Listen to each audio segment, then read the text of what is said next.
Paper 48. The Morontia Life. 541.1, 48 minutes and 0.1 second. The gods cannot, at least they do not, transform a creature of gross animal nature into a perfected spirit by some mysterious act of creative magic. When the creators desire to produce perfect beings, they do so by direct and original creation, but they never undertake to convert animal origin and material creatures into beings of perfection in a single step. 541.2, 48:0. 2. The Morontia life, extending as it does over the various stages of the local universe career, is the only possible approach whereby material mortals could attain the threshold of the spirit world. What magic could death, the natural dissolution of the material body, hold that such a simple step should instantly transform the mortal and material mind into an immortal and perfected spirit? Such beliefs are but ignorant superstitions and pleasing fables. 541.3, 48 minutes and 0.3 seconds. Always this Morontia transition intervenes between the mortal estate and the subsequent spirit status of surviving human beings. This intermediate state of universe progress differs markedly in the various local creations, but in intent and purpose they are all quite similar. The arrangement of the mansion and higher Morontia worlds in Nebadon is fairly typical of the Morontia transition regimes in this part of Orvanton. 1. Morontia materials. 541.4, 48:1. 1. The Morontia realms are the local universe liaison spheres between the material and spiritual levels of creature existence. This Morontia life has been known on Urantia since the early days of the Planetary Prince. From time to time this transition state has been taught to mortals, and the concept, in distorted form, has found a place in present-day religions. 541.5, 48:1. 2. The Morontia spheres are the transition phases of mortal ascension through the progression worlds of the local universe. Only the 7 worlds surrounding the finaliter sphere of the local systems are called mansion worlds, but all 56 of the system transition abodes, in common with the higher spheres around the constellations and the universe headquarters, are called Morontia worlds. These creations partake of the physical beauty and the Morontia grandeur of the local universe headquarters spheres. 541.6, 48:1. 3. All of these worlds are architectural spheres, and they have just double the number of elements of the evolved planets. Such made-to-order worlds not only abound in the heavy metals and crystals, having 100 physical elements, but likewise have exactly 100 forms of a unique energy organization called Morontia material. The master physical controllers and the Morontia power supervisors are able so to modify the revolutions of the primary units of matter and at the same time so to transform these associations of energy as to create this new substance. 542.1, 48:1. For the early Morontia life in the local systems is very much like that of your present material world, becoming less physical and more truly morontial on the constellation study worlds. And as you advance to the Solvington spheres, you increasingly attain spiritual levels. 542.2, 48:1. 5. The Morontia power supervisors are able to effect a union of material and of spiritual energies, thereby organizing a Morontia form of materialization which is receptive to the superimposition of a controlling spirit. When you traverse the Morontia life of Nebadon, these same patient and skillful Morontia power supervisors will successively provide you with 570 Morontia bodies, each one a phase of your progressive transformation. From the time of leaving the material worlds until you are constituted a first-stage spirit on Solvington, you will undergo just 570 separate and ascending Morontia changes. 8 of these occur in the system, 71 in the constellation, and 491 during the sojourn on the spheres of Solvington. 542.3, 48:1. 6. In the days of the mortal flesh the divine spirit indwells you, almost as a thing apart, in reality an invasion of man by the bestowed spirit of the universal Father. But in the Morontia life the spirit will become a real part of your personality, and as you successively pass through the 570 progressive transformations, you ascend from the material to the spiritual estate of creature life.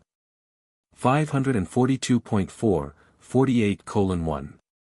7 Paul learned of the existence of the Morontia worlds and of the reality of Morontia materials, for he wrote, "They have in heaven a better and more enduring substance." And these Morontia materials are real, literal, even as in the city which has foundations, whose builder and maker is God. And each of these marvelous spheres is a better country, that is, a heavenly one. 2. Morontia Power Supervisors. 542. 5, 48 minutes and 2.1 second. These unique beings are exclusively concerned with the supervision of those activities which represent a working combination of spiritual and physical or semi-material energies. They are exclusively devoted to the ministry of Morontia progression. Not that they so much minister to mortals during the transition experience, but they rather make possible the transition environment for the progressing Morontia creatures. They are the channels of Morontia power which sustain and energize the Morontia phases of the transition worlds. 542.6, 48 minutes and 2.2 seconds. Morontia power supervisors are the offspring of a local universe mother spirit. They are fairly standard in design, though differing slightly in nature in the various local creations. They are created for their specific function and require no training before entering upon their responsibilities. 542.7, 48:2. 3. The creation of the first Morontia power supervisors is simultaneous with the arrival of the first mortal survivor on the shores of some one of the first mansion worlds in a local universe. They are created in groups of 1,000, classified as follows. 542.8, 48 minutes and 2.4 seconds. 1. Circuit regulators. 400. 542.9, 48 minutes and 2.5 seconds. 2.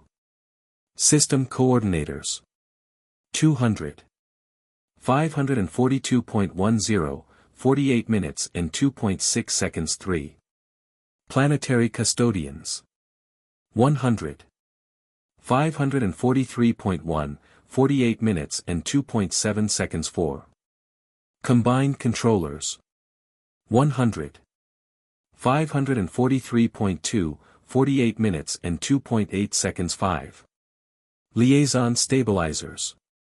100. 543.3, 48 minutes and 2.9 seconds. 6. Selective assorters. 50. 543.4, 48 minutes and 2.10 seconds. 7. Associate registrars, 0.50. 543.5, 48:2. 11. The power supervisors always serve in their native universe. They are directed exclusively by the joint spirit activity of the universe sun and the universe spirit, but are otherwise a wholly self-governing group. They maintain headquarters on each of the first mansion worlds of the local systems, where they work in close association with both the physical controllers and the seraphim, but function in a world of their own as regards energy manifestation and spirit application. 543.6, 48 minutes and 2.12 seconds. They also sometimes work in connection with supermaterial phenomena on the evolutionary worlds as ministers of temporary assignment. But they rarely serve on the inhabited planets. Neither do they work on the higher training worlds of the super-universe, being chiefly devoted to the transition regime of Morontia progression in a local universe. 543.7, 48 minutes and 2.13 seconds. 1. Circuit regulators.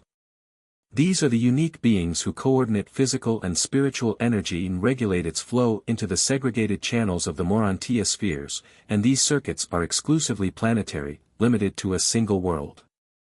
The Morontia circuits are distinct from, and supplementary to, both physical and spiritual circuits on the transition worlds, and it requires millions of these regulators to energize even a system of mansion worlds like that of Satania.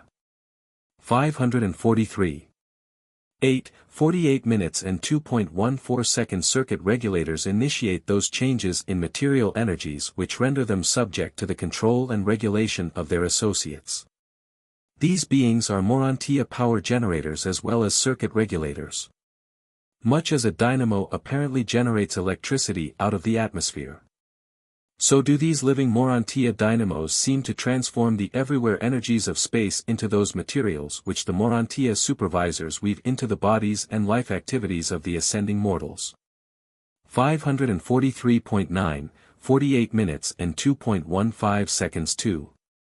System coordinators. Since each Morontia world has a separate order of Morontia energy, it is exceedingly difficult for humans to visualize these spheres. But on each successive transition sphere, mortals will find the plant life and everything else pertaining to the Morontia existence progressively modified to correspond with the advancing spiritization of the ascending survivor. And since the energy system of each world is thus individualized, these coordinators operate to harmonize and blend such differing power systems into a working unit for the associated spheres of any particular group. 543.10, 48:2. 16 ascending mortals gradually progress from the physical to the spiritual as they advance from one Morontia world to another, hence the necessity for providing an ascending scale of Morontia spheres and an ascending scale of Morontia forms. 543. 11, 48 minutes and 2.17 seconds. When Mansion world ascenders pass from one sphere to another, they are delivered by the transport seraphim to the receivers of the system coordinators on the advanced world. Here in those unique temples at the center of the 70 radiating wings wherein are the chambers of transition similar to the resurrection halls on the initial world of reception for Earth origin mortals. The necessary changes in creature form are skillfully effected by the system coordinators. These early Morontia form changes require about 7 days of standard time for their accomplishment. 544.1, 48 minutes and 2.18 seconds 3. Planetary custodians. Each Morontia world, from the mansion spheres up to the universe headquarters, is in the custody, as regards Morontia affairs, of 70 guardians. They constitute the local planetary council of supreme Morontia authority.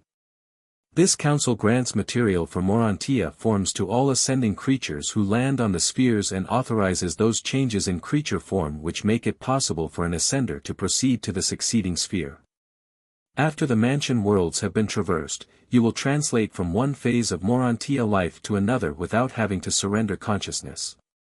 Unconsciousness attends only the earlier metamorphoses and the later transitions from one universe to another and from Havona to Paradise. 544.2, 48 minutes and 2.19 seconds 4. Combined controllers. One of these highly mechanical beings is always stationed at the center of each administrative unit of a Morontia world. A combined controller is sensitive to, and functional with, physical, spiritual, and Morontial energies. And with this being there are always associated 2 system coordinators, for circuit regulators, 1 planetary custodian, 1 liaison stabilizer, and either an associate registrar or a selective assorter. 544.3, 48 minutes and 2.20 seconds 5. Liaison stabilizers. These are the regulators of the Morontia energy in association with the physical and spirit forces of the realm. They make possible the conversion of Morontia energy into Morontia material. The whole Morontia organization of existence is dependent on the stabilizers.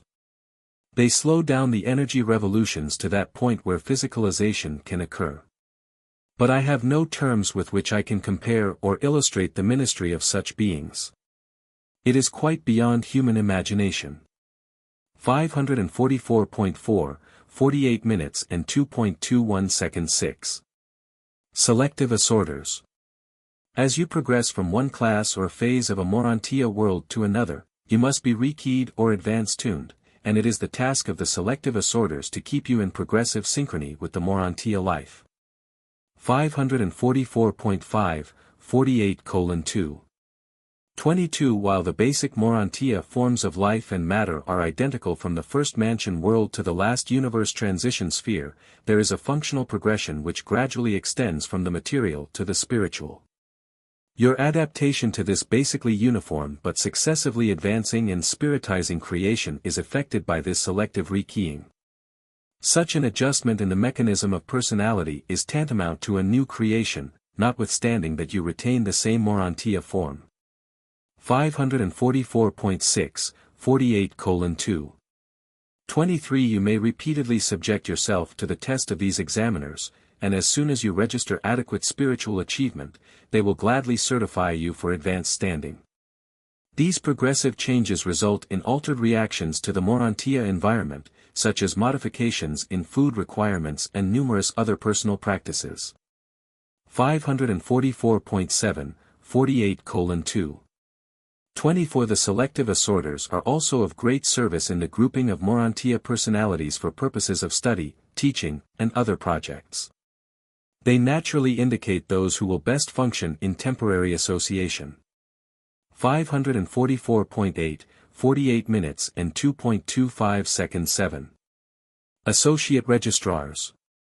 The Morontia world has its own recorders, who serve in association with the spirit recorders in the supervision and custody of the records and other data indigenous to the Morontia creations. The Morontia records are available to all orders of personalities. 545.1, 48 minutes and 2.26 seconds All Morontia transition realms are accessible alike to material and spirit beings. As Morontia progressors you will remain in full contact with the material world and with material personalities, while you will increasingly discern and fraternize with spirit beings. And by the time of departure from the Morontia regime, you will have seen all orders of spirits with the exception of a few of the higher types, such as solitary messengers. 3. Morontia Companions. 545.2, 48:3. 1. These hosts of the mansion and Morontia worlds are the offspring of a local universe mother spirit. They are created from age to age in groups of 100,000, and in Nebadon there are at present over 70 billion of these unique beings. 545.3, 48 minutes and 3.2 seconds Morontia companions are trained for service by the Melchizedeks on a special planet near Solvington. They do not pass through the central Melchizedek schools. In service they range from the lowest mansion worlds of the systems to the highest study spheres of Solvington, but they are seldom encountered on the inhabited worlds. They serve under the general supervision of the sons of God and under the immediate direction of the Melchizedeks. 545.4, 48:3. 3. The Morontia companions maintain 10,000 headquarters in a local universe, on each of the first mansion worlds of the local systems. They are almost wholly a self-governing order and are, in general, an intelligent and loyal group of beings. But every now and then, in connection with certain unfortunate celestial upheavals, they have been known to go astray. Thousands of these useful creatures were lost during the times of the Lucifer rebellion in Satania. Your local system now has its full quota of these beings, the loss of the Lucifer rebellion having only recently been made up. 545.5, 48 minutes and 3.4 seconds There are two distinct types of Morontia companions. One type is aggressive, the other retiring, but otherwise they are equal in status. They are not sex creatures, but they manifest a touchingly beautiful affection for one another. And while they are hardly companionate in the material, human, sense, they are very close of kin to the human races in the order of creature existence. The midway creatures of the worlds are your nearest of kin. Then come the Morontia cherubim, and after them the Morontia companions. 545.6, 48 minutes and 3.5 seconds These companions are touchingly affectionate and charmingly social beings. They possess distinct personalities, and when you meet them on the mansion worlds, after learning to recognize them as a class, you will soon discern their individuality. Mortals all resemble one another. At the same time each of you possesses a distinct and recognizable personality. 545.7, 48:3. 6. Something of an idea of the nature of the work of these Morontia companions may be derived from the following classification of their activities in a local system. 545.8, 48 minutes and 3.7 seconds. 1. Pilgrim guardians are not assigned to specific duties in their association with the Morontia progressors. These companions are responsible for the whole of the Morontia career and are therefore the coordinators of the work of all other Morontia and transition ministers. 546.1, 48 minutes and 3.8 seconds. 2. Pilgrim receivers and free associators. These are the social companions of the new arrivals on the mansion worlds. One of them will certainly be on hand to welcome you when you awaken on the initial mansion world from the first transit sleep of time, when you experience the resurrection from the death of the flesh into the Morontia life. And from the time you are thus formally welcomed on awakening to that day when you leave the local universe as a first-stage spirit, these Morontia companions are ever with you. 546.2, 48 minutes and 3.9 seconds. Companions are not assigned permanently to individuals. An ascending mortal on one of the mansion or higher worlds might have a different companion on each of several successive occasions and again might go for long periods without one. It would all depend on the requirements and also on the supply of companions available. 546.3, 48 minutes and 3.10 seconds. 3. Hosts to celestial visitors. These gracious creatures are dedicated to the entertainment of the superhuman groups of student visitors and other celestials who may chance to sojourn on the transition worlds. You will have ample opportunity to visit within any realm you have experientially attained. Student visitors are allowed on all inhabited planets, even those in isolation. 546.4, 48 minutes and 3.11 seconds. 4. Coordinators and liaison directors. These companions are dedicated to the facilitation of Morontia intercourse and to the prevention of confusion. They are the instructors of social conduct and Morontia progress, sponsoring classes and other group activities among the ascending mortals. They maintain extensive areas wherein they assemble their pupils and from time to time make requisition on the celestial artisans and the reversion directors for the embellishment of their programs. As you progress, you will come in intimate contact with these companions, and you will grow exceedingly fond of both groups. It is a matter of chance as to whether you will be associated with an aggressive or a retiring type of companion. 546. 5, 48 minutes and 3.12 seconds. 5. Interpreters and translators. During the early Mansonia career you will have frequent recourse to the interpreters and the translators. They know and speak all the tongues of a local universe, they are the linguists of the realms. 546.6, 48 minutes and 3.13 seconds. You will not acquire new languages automatically, you will learn a language over there much as you do down here, and these brilliant beings will be your language teachers. The first study on the mansion worlds will be the tongue of Satania and then the language of Nebadon. And while you are mastering these new tongues, the Morontia companions will be your efficient interpreters and patient translators. You will never encounter a visitor on any of these worlds but that some one of the Morontia companions will be able to officiate as interpreter. 546.7, 48 minutes and 3.14 seconds. 6. Excursion and reversion supervisors. These companions will accompany you on the longer trips to the headquarters sphere and to the surrounding worlds of transition culture. They plan, conduct, and supervise all such individual and group tours about the system worlds of training in culture. 546.8, 48 minutes and 3.15 seconds. 7. Area and building custodians. Even the material and Morontia structures increase in perfection and grandeur as you advance in the Mansonia career. As individuals and as groups you are permitted to make certain changes in the abodes assigned as headquarters for your sojourn on the different mansion worlds. Many of the activities of these spheres take place in the open enclosures of the variously designated circles, squares, and triangles.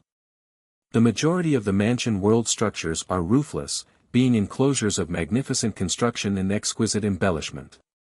The climatic and other physical conditions prevailing on the architectural worlds make roofs wholly unnecessary. 547.1, 48 minutes and 3.16 seconds. These custodians of the transition phases of ascendant life are supreme in the management of Morontia affairs. They were created for this work, and pending the factualization of the Supreme Being, always will they remain Morontia companions, never do they perform other duties. 547.2, 48:3. 17. As systems and universes are settled in light and life, the mansion worlds increasingly cease to function as transition spheres of Morontia training. More and more the FINA leaders institute their new training regime, which appears to be designed to translate the cosmic consciousness from the present level of the grand universe to that of the future outer universes. The Morontia companions are destined to function increasingly in association with the FINA leaders and in numerous other realms not at present revealed on Urantia. 547.3, 48:3. 18. You can forecast that these beings are probably going to contribute much to your enjoyment of the mansion worlds, whether your sojourn is to be long or short. And you will continue to enjoy them all the way up to Solvington. They are not, technically, essential to any part of your survival experience. You could reach Solvington without them, but you would greatly miss them. They are the personality luxury of your ascending career in the local universe. 4. The Reversion Directors. 547.4, 48 minutes and 4.1 second. Joyful mirth and the smile equivalent are as universal as music. There is a morontial and a spiritual equivalent of mirth and laughter. The ascendant life is about equally divided between work and play, freedom from assignment.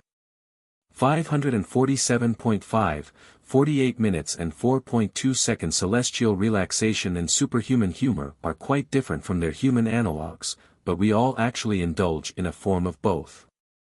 And they really accomplish for us, in our state, just about what ideal humor is able to do for you on Urantia. The Morontia companions are skillful play sponsors, and they are most ably supported by the reversion directors. 547.6, 48:4. 3. You would probably best understand the work of the reversion directors if they were likened to the higher types of humorists on Urantia. Though that would be an exceedingly crude and somewhat unfortunate way in which to try to convey an idea of the function of these directors of change and relaxation, these ministers of the exalted humor of the Morontia and spirit realms. 547.7, 48 minutes and 4.4 seconds. In discussing spirit humor, first let me tell you what it is not. Spirit jest is never tinged with the accentuation of the misfortunes of the weak and erring. Neither is it ever blasphemous of the righteousness and glory of divinity. Our humor embraces three general levels of appreciation. 547.8, 48 minutes and 4.5 seconds. 1. Reminiscent jests. Quips growing out of the memories of past episodes in one's experience of combat, struggle, and sometimes fearfulness, and ofttimes foolish and childish anxiety. To us, this phase of humor derives from the deep-seated and abiding ability to draw upon the past for memory material with which pleasantly to flavor and otherwise lighten the heavy loads of the present. 548.1, 48 minutes and 4.6 seconds. 2. Current humor. The senselessness of much that so often causes us serious concern, the joy at discovering the unimportance of much of our serious personal anxiety. We are most appreciative of this phase of humor when we are best able to discount the anxieties of the present in favor of the certainties of the future. 548.2, 48 minutes and 4.7 seconds. 3. Prophetic joy. It will perhaps be difficult for mortals to envisage this phase of humor, but we do get a peculiar satisfaction out of the assurance that all things work together for good, for spirits and Morontians as well as for mortals. This aspect of celestial humor grows out of our faith in the loving overcare of our superiors and in the divine stability of our supreme directors. 548.3, 48:4. 8. But the reversion directors of the realms are not concerned exclusively with depicting the high humor of the various orders of intelligent beings. They are also occupied with the leadership of diversion, spiritual recreation and Morontia entertainment. And in this connection they have the hearty cooperation of the celestial artisans. 548.4, 48:4. 9. The reversion directors themselves are not a created group. They are a recruited corps embracing beings ranging from the Havona natives down through the messenger hosts of space and the ministering spirits of time to the Morontia progressors from the evolutionary worlds. All are volunteers, giving themselves to the work of assisting their fellows in the achievement of thought change and mind rest, for such attitudes are most helpful in recuperating depleted energies. 548.5, 48:4. 10. When partially exhausted by the efforts of attainment, and while awaiting the reception of new energy charges, there is agreeable pleasure in living over again the enactments of other days and ages. The early experiences of the race or the order are restful to reminisce. And that is exactly why these artists are called reversion directors. They assist in reverting the memory to a former state of development or to a less experienced status of being. 548.6, 48:4.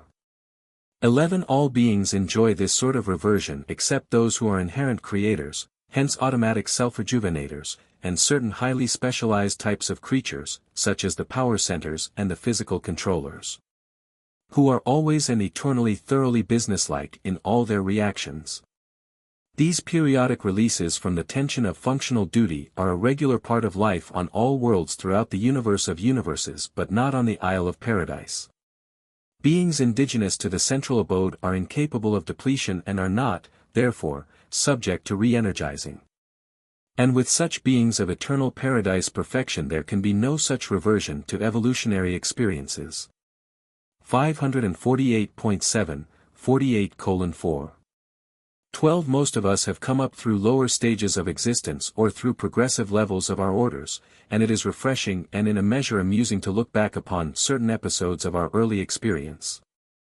There is a restfulness in the contemplation of that which is old to one's order, and which lingers as a memory possession of the mind. The future signifies struggle and advancement, it bespeaks work, effort, and achievement. But the past savors of things already mastered and achieved. Contemplation of the past permits of relaxation and such a carefree review as to provoke spirit mirth and a Morontia state of mind verging on merriment. 548.8, 48:4. 13. Even mortal humor becomes most hearty when it depicts episodes affecting those just a little beneath one's present developmental state. Or when it portrays one's supposed superiors falling victim to the experiences which are commonly associated with supposed inferiors. You of Urantia have allowed much that is at once vulgar and unkind to become confused with your humor, but on the whole, you are to be congratulated on a comparatively keen sense of humor. Some of your races have a rich vein of it and are greatly helped in their earthly careers thereby. Apparently you received much in the way of humor from your Adamic inheritance, much more than was secured of either music or art. 549.1, 48:4. 14. All Satania, during times of play, those times when its inhabitants refreshingly resurrect the memories of a lower stage of existence, is edified by the pleasant humor of a corps of reversion directors from Urantia. The sense of celestial humor we have with us always, even when engaged in the most difficult of assignments. It helps to avoid an overdevelopment of the notion of one's self-importance. But we do not give rein to it freely, as you might say, have fun, except when we are in recess from the serious assignments of our respective orders. 549.2, 48:4. 15. When we are tempted to magnify our self-importance, if we stop to contemplate the infinity of the greatness and grandeur of our makers, our own self-glorification becomes sublimely ridiculous, even verging on the humorous. One of the functions of humor is to help all of us take ourselves less seriously. Humor is the divine antidote for exaltation of ego. 549.3, 48:4. 16. The need for the relaxation and diversion of humor is greatest in those orders of ascendant beings who are subjected to sustained stress in their upward struggles. The two extremes of life have little need for humorous diversions. Primitive men have no capacity therefore, and beings of paradise perfection have no need thereof. The hosts of Havona are naturally a joyous and exhilarating assemblage of supremely happy personalities.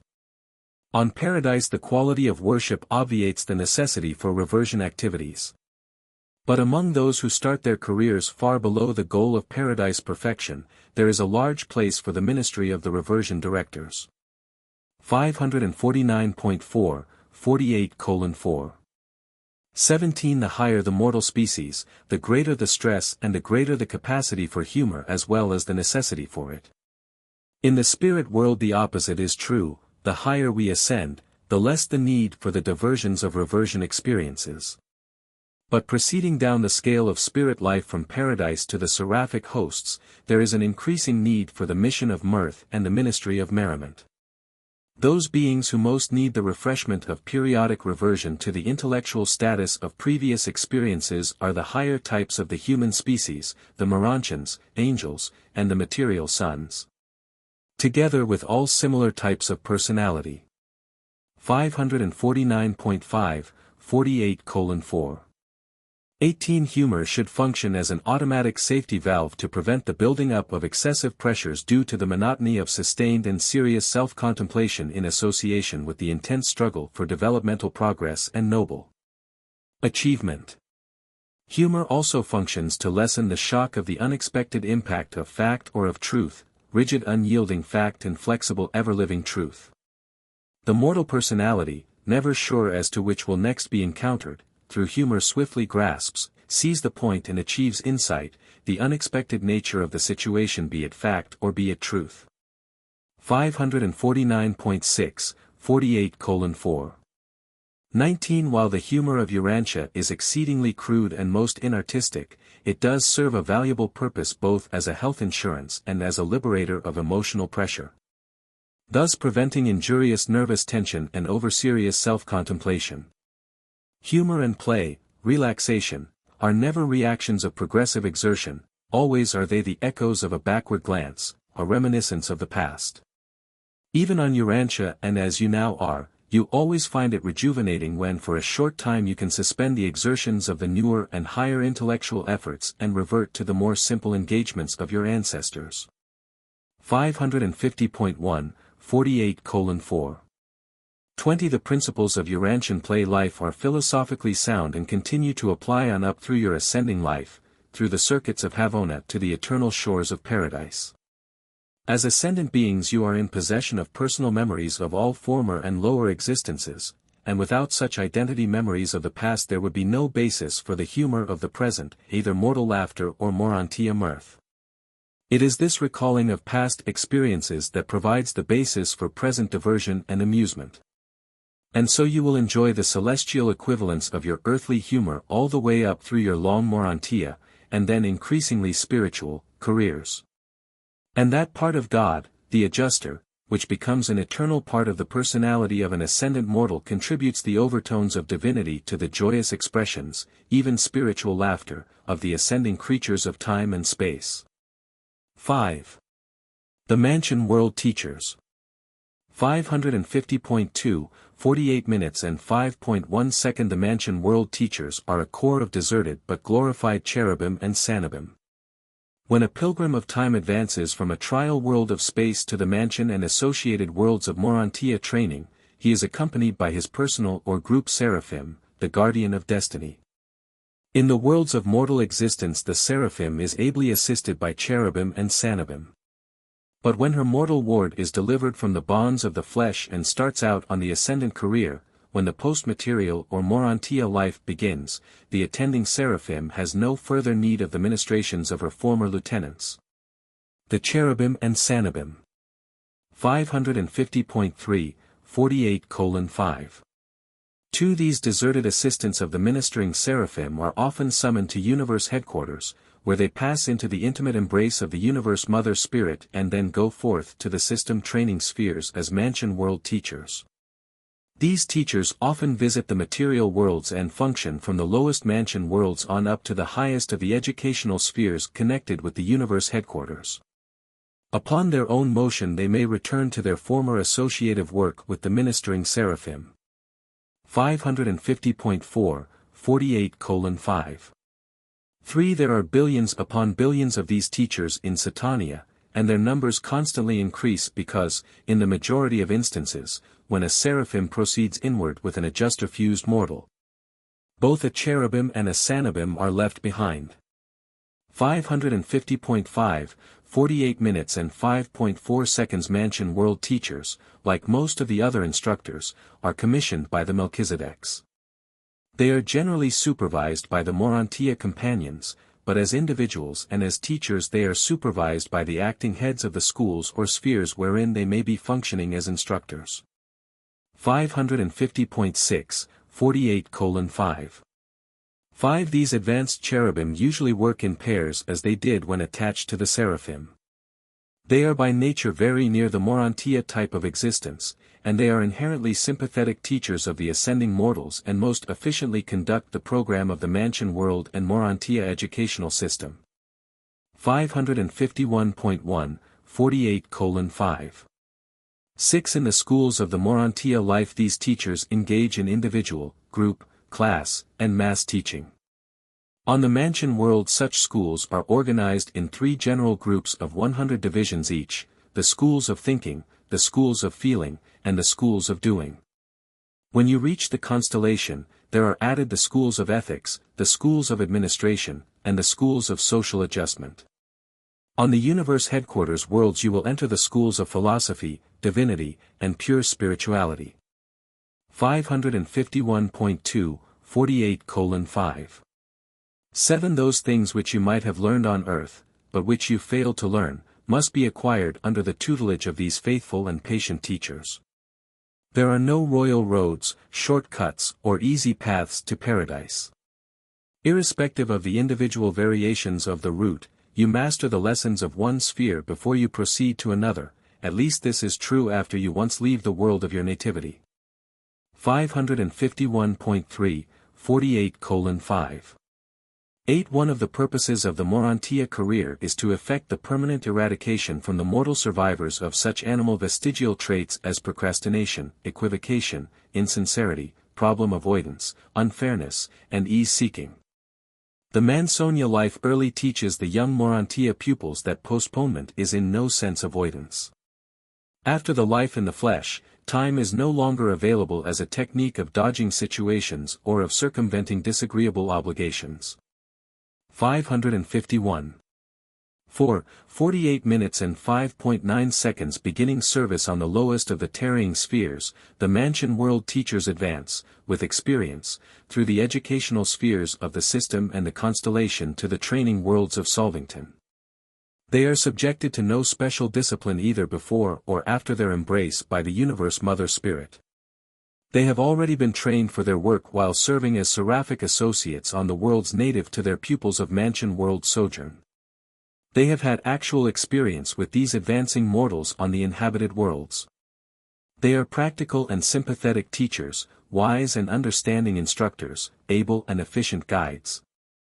They are entirely familiar with the ascendant plans and thoroughly experienced in the initial phases of the progression career. 551. 5, 48:5.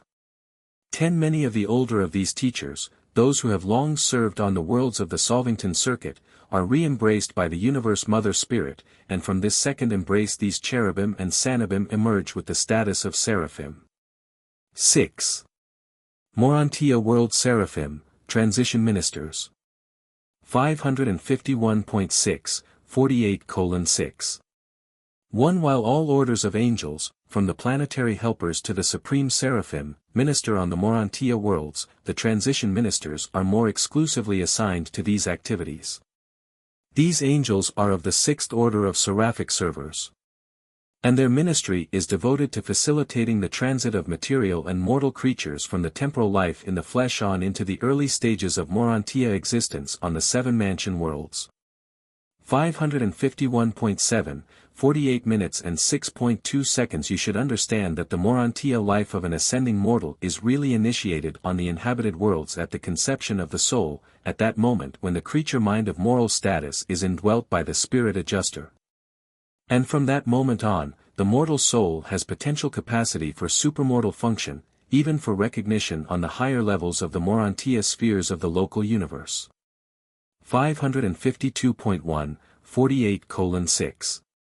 3. You will not, however, be conscious of the ministry of the transition seraphim until you attain the mansion worlds, where they labor untiringly for the advancement of their mortal pupils.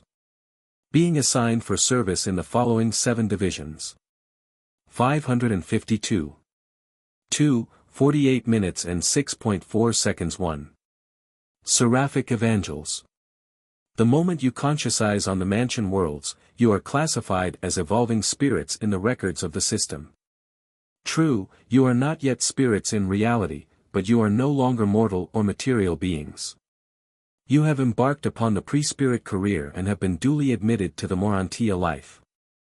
552.3, 48:6. 5. On the mansion worlds, the seraphic evangels will help you to choose wisely among the optional routes to Urantia, Solvington, Uversa, and Havona. If there are a number of equally advisable routes, these will be put before you, and you will be permitted to select the one that most appeals to you. These seraphim then make recommendations to the 24 advisors on Jerusalem concerning that course which would be most advantageous for each ascending soul.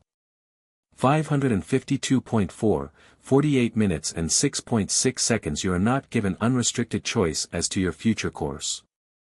But you may choose within the limits of that which the transition ministers and their superiors wisely determine to be most suitable for your future spirit attainment. The spirit world is governed on the principle of respecting your free will choice, provided the course you may choose is not detrimental to you or injurious to your fellows.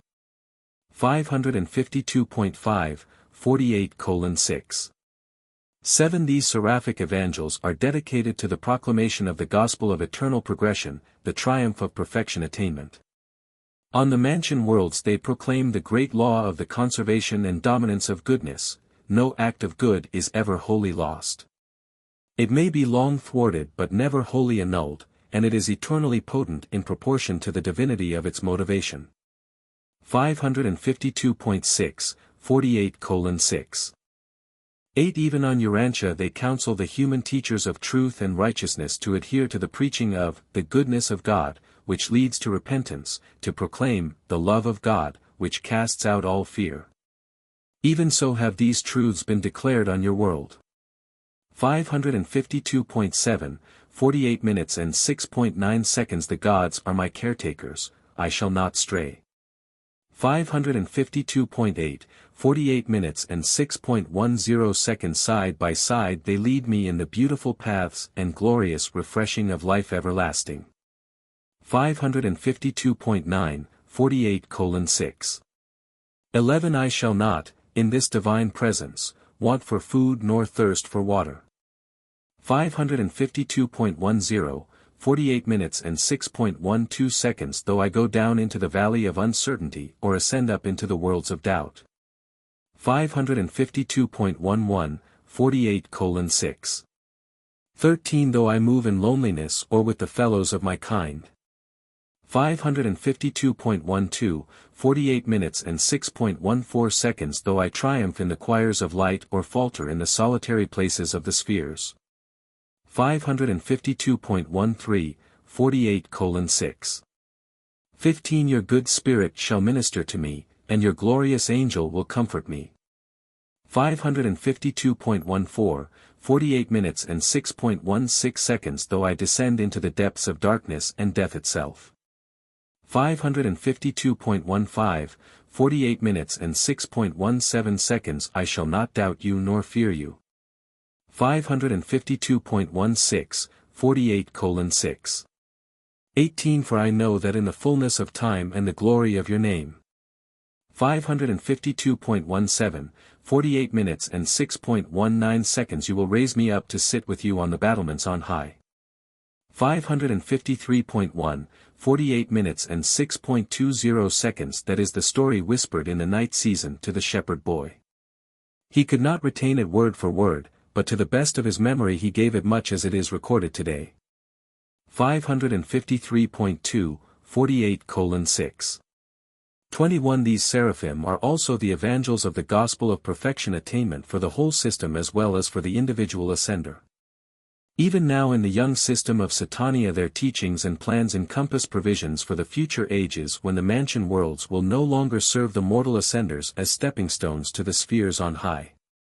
553.3, 48 minutes and 6.22 seconds 2. Racial interpreters. All races of mortal beings are not alike. True, there is a planetary pattern running through the physical, mental, and spiritual natures and tendencies of the various races of a given world. But there are also distinct racial types, and very definite social tendencies characterize the offspring of these different basic types of human beings. On the worlds of time the seraphic racial interpreters further the efforts of the race commissioners to harmonize the varied viewpoints of the races, and they continue to function on the mansion worlds, where these same differences tend to persist in a measure. On a confused planet, such as Urantia, these brilliant beings have hardly had a fair opportunity to function, but they are the skillful sociologists and the wise ethnic advisors of the first heaven. 553.4, 48:6. 23 You should consider the statement about heaven and the heaven of heavens. The heaven conceived by most of your prophets was the first of the mansion worlds of the local system. When the apostle spoke of being caught up to the third heaven, he referred to that experience in which his adjuster was detached during sleep and in this unusual state made a projection to the third of the 7 mansion worlds. Some of your wise men saw the vision of the greater heaven, the heaven of heavens, of which the 7-fold mansion world experience was but the first, the second being Jerusalem, the third, Urantia and its satellites. The fourth, Solvington and the surrounding educational spheres, the fifth, Uversa, the sixth, Havona, and the seventh, Paradise. 553.5, 48 minutes and 6.24 seconds 3. Mind planners. These seraphim are devoted to the effective grouping of Morontia beings and to organizing their teamwork on the mansion worlds.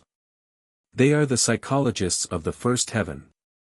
The majority of this particular division of seraphic ministers have had previous experience as guardian angels to the children of time, but their wards, for some reason, failed to personalize on the mansion worlds or else survived by the technique of spirit fusion. 553.6, 48 minutes and 6.25 seconds It is the task of the mind planners to study the nature, experience, and status of the adjuster souls in transit through the mansion worlds and to facilitate their grouping for assignment and advancement. But these mind planners do not scheme, manipulate, or otherwise take advantage of the ignorance or other limitations of mansion world students. They are wholly fair and eminently just. They respect your newborn Morontia will. They regard you as independent volitional beings, and they seek to encourage your speedy development and advancement. Here you are face to face with true friends and understanding counselors, angels who are really able to help you, to see yourself as others see you, and to know yourself as angels know you. 553.7, 48:6.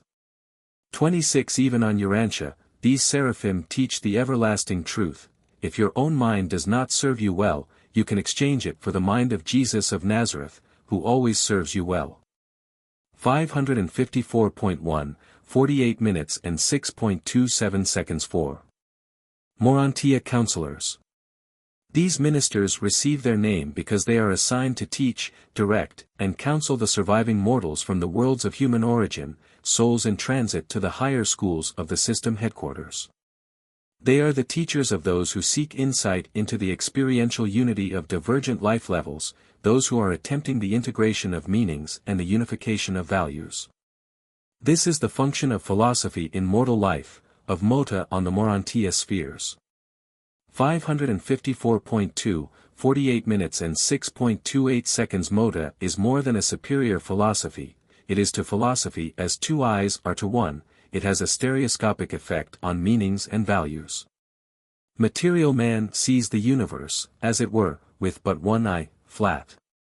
Mansion world students achieve cosmic perspective, depth, by superimposing the perceptions of the Morontia life upon the perceptions of the physical life.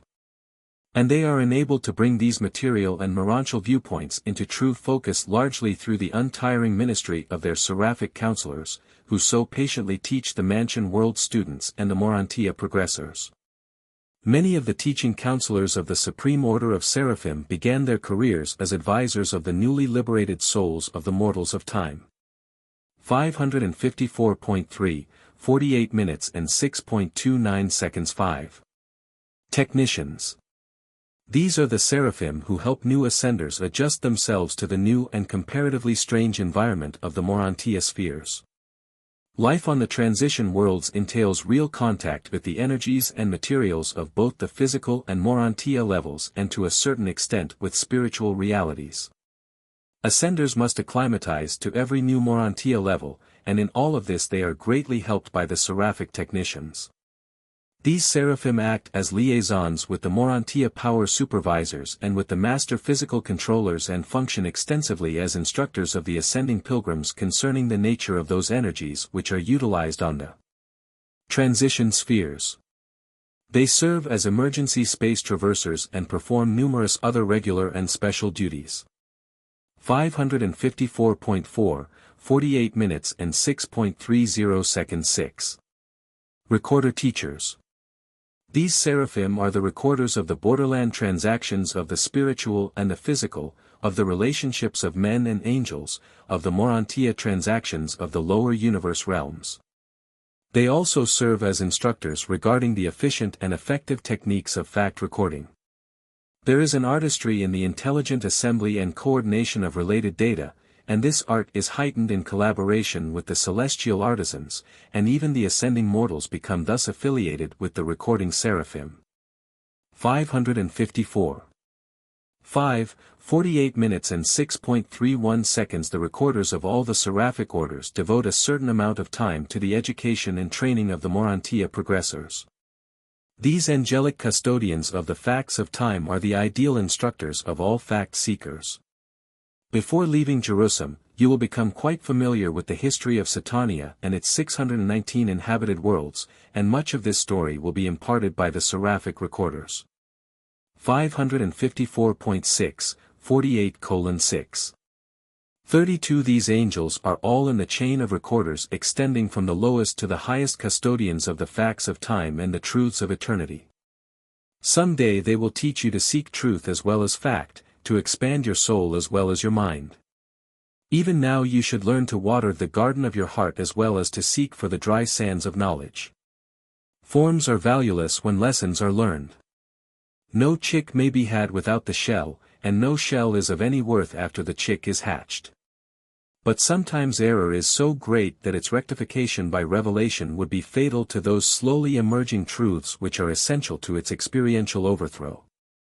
When children have their ideals, do not dislodge them, let them grow. And while you are learning to think as men, you should also be learning to pray as children. 555.1, 48 minutes and 6.33 seconds. Law is life itself and not the rules of its conduct. Evil is a transgression of law, not a violation of the rules of conduct pertaining to life, which is the law. Falsehood is not a matter of narration technique but something premeditated as a perversion of truth. The creation of new pictures out of old facts, the restatement of parental life in the lives of offspring, these are the artistic triumphs of truth. The shadow of a hair's turning, premeditated for an untrue purpose, the slightest twisting or perversion of that which is principle, these constitute falseness. But the fetish of factualized truth, fossilized truth, the iron band of so-called unchanging truth, holds one blindly in a closed circle of cold fact.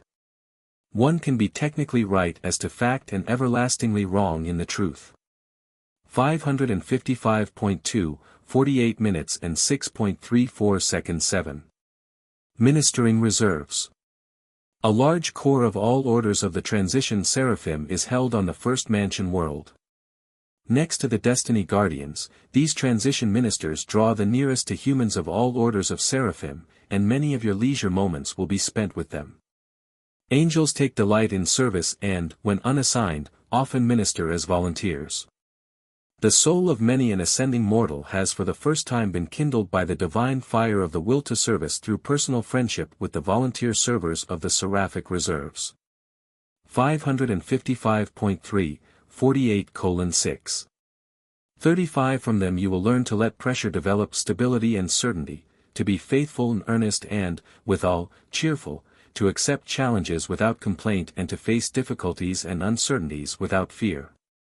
They will ask, if you fail, will you rise indomitably to try anew? If you succeed, will you maintain a well-balanced poise, a stabilized and spiritualized attitude, throughout every effort in the long struggle to break the fetters of material inertia, to attain the freedom of spirit existence? 555.4, 48:6. 36 Even as mortals, so have these angels been father to many disappointments, and they will point out that sometimes your most disappointing disappointments have become your greatest blessings. Sometimes the planting of a seed necessitates its death, the death of your fondest hopes, before it can be reborn to bear the fruits of new life and new opportunity. And from them you will learn to suffer less through sorrow and disappointment, first, by making fewer personal plans concerning other personalities, and then, by accepting your lot when you have faithfully performed your duty. 555.5, 48:6. 37 You will learn that you increase your burdens and decrease the likelihood of success by taking yourself too seriously. Nothing can take precedence over the work of your status sphere, this world or the next. Very important is the work of preparation for the next higher sphere, but nothing equals the importance of the work of the world in which you are actually living. But though the work is important, the self is not. When you feel important, you lose energy to the wear and tear of ego dignity so that there is little energy left to do the work. Self-importance, not work importance, exhausts immature creatures. It is the self-element that exhausts, not the effort to achieve. You can do important work if you do not become self-important, you can do several things as easily as one if you leave yourself out. Variety is restful. Monotony is what wears and exhausts. Day after day is alike, just life or the alternative of death. 7. Morontia Mota. 556.1, 48 minutes and 7.1 seconds. The lower planes of Morontia Mota join directly with the higher levels of human philosophy. On the first mansion world it is the practice to teach the less advanced students by the parallel technique. That is, in one column are presented the more simple concepts of Mota meanings, and in the opposite column citation is made of analogous statements of mortal philosophy. 556.2, 48:7. Not long since, while executing an assignment on the first mansion world of Satania, I had occasion to observe this method of teaching. And though I may not undertake to present the Mota content of the lesson, I am permitted to record the 28 statements of human philosophy which this Morontia instructor was utilizing as illustrative material designed to assist these new mansion world sojourners in their early efforts to grasp the significance and meaning of Mota. These illustrations of human philosophy were 556.3, 48 minutes and 7.3 seconds. 1. A display of specialized skill does not signify possession of spiritual capacity. Cleverness is not a substitute for true character. 556.4, 48 minutes and 7.4 seconds. 2. Few persons live up to the faith which they really have. Unreasoned fear is a master intellectual fraud practiced upon the evolving mortal soul. 556.5, 48 minutes and 7.5 seconds. 3. Inherent capacities cannot be exceeded. A pint can never hold a quart. The spirit concept cannot be mechanically forced into the material memory mold. 556.6, 48 minutes and 7.6 seconds. 4. Few mortals ever dare to draw anything like the sum of personality credits established by the combined ministries of nature and grace. The majority of impoverished souls are truly rich, but they refuse to believe it. 556.7, 48 minutes and 7.7 seconds. 5. Difficulties may challenge mediocrity and defeat the fearful, but they only stimulate the true children of the Most Highs. 556.8, 48 minutes and 7.8 seconds 6. To enjoy privilege without abuse, to have liberty without license, to possess power and steadfastly refuse to use it for self-aggrandizement, these are the marks of high civilization. 556.9, 48 minutes and 7.9 seconds 7. Blind and unforeseen accidents do not occur in the cosmos. Neither do the celestial beings assist the lower being who refuses to act upon his light of truth. 556.10, 48 minutes and 7.10 seconds 8. Effort does not always produce joy, but there is no happiness without intelligent effort. 556.11, 48 minutes and 7.11 seconds 9. Action achieves strength, moderation eventuates in charm. 556.12, 48 minutes and 7.12 seconds 10. Righteousness strikes the harmony chords of truth, and the melody vibrates throughout the cosmos, even to the recognition of the infinite. 556.13, 48 minutes and 7.13 seconds 11. The weak indulge in resolutions, but the strong act. Life is but a day's work, do it well. The act is ours, the consequence is God's. 556.14, 48 minutes and 7.14 seconds 12. The greatest affliction of the cosmos is never to have been afflicted. Mortals only learn wisdom by experiencing tribulation. 556.15, 48 minutes and 7.15 seconds 13.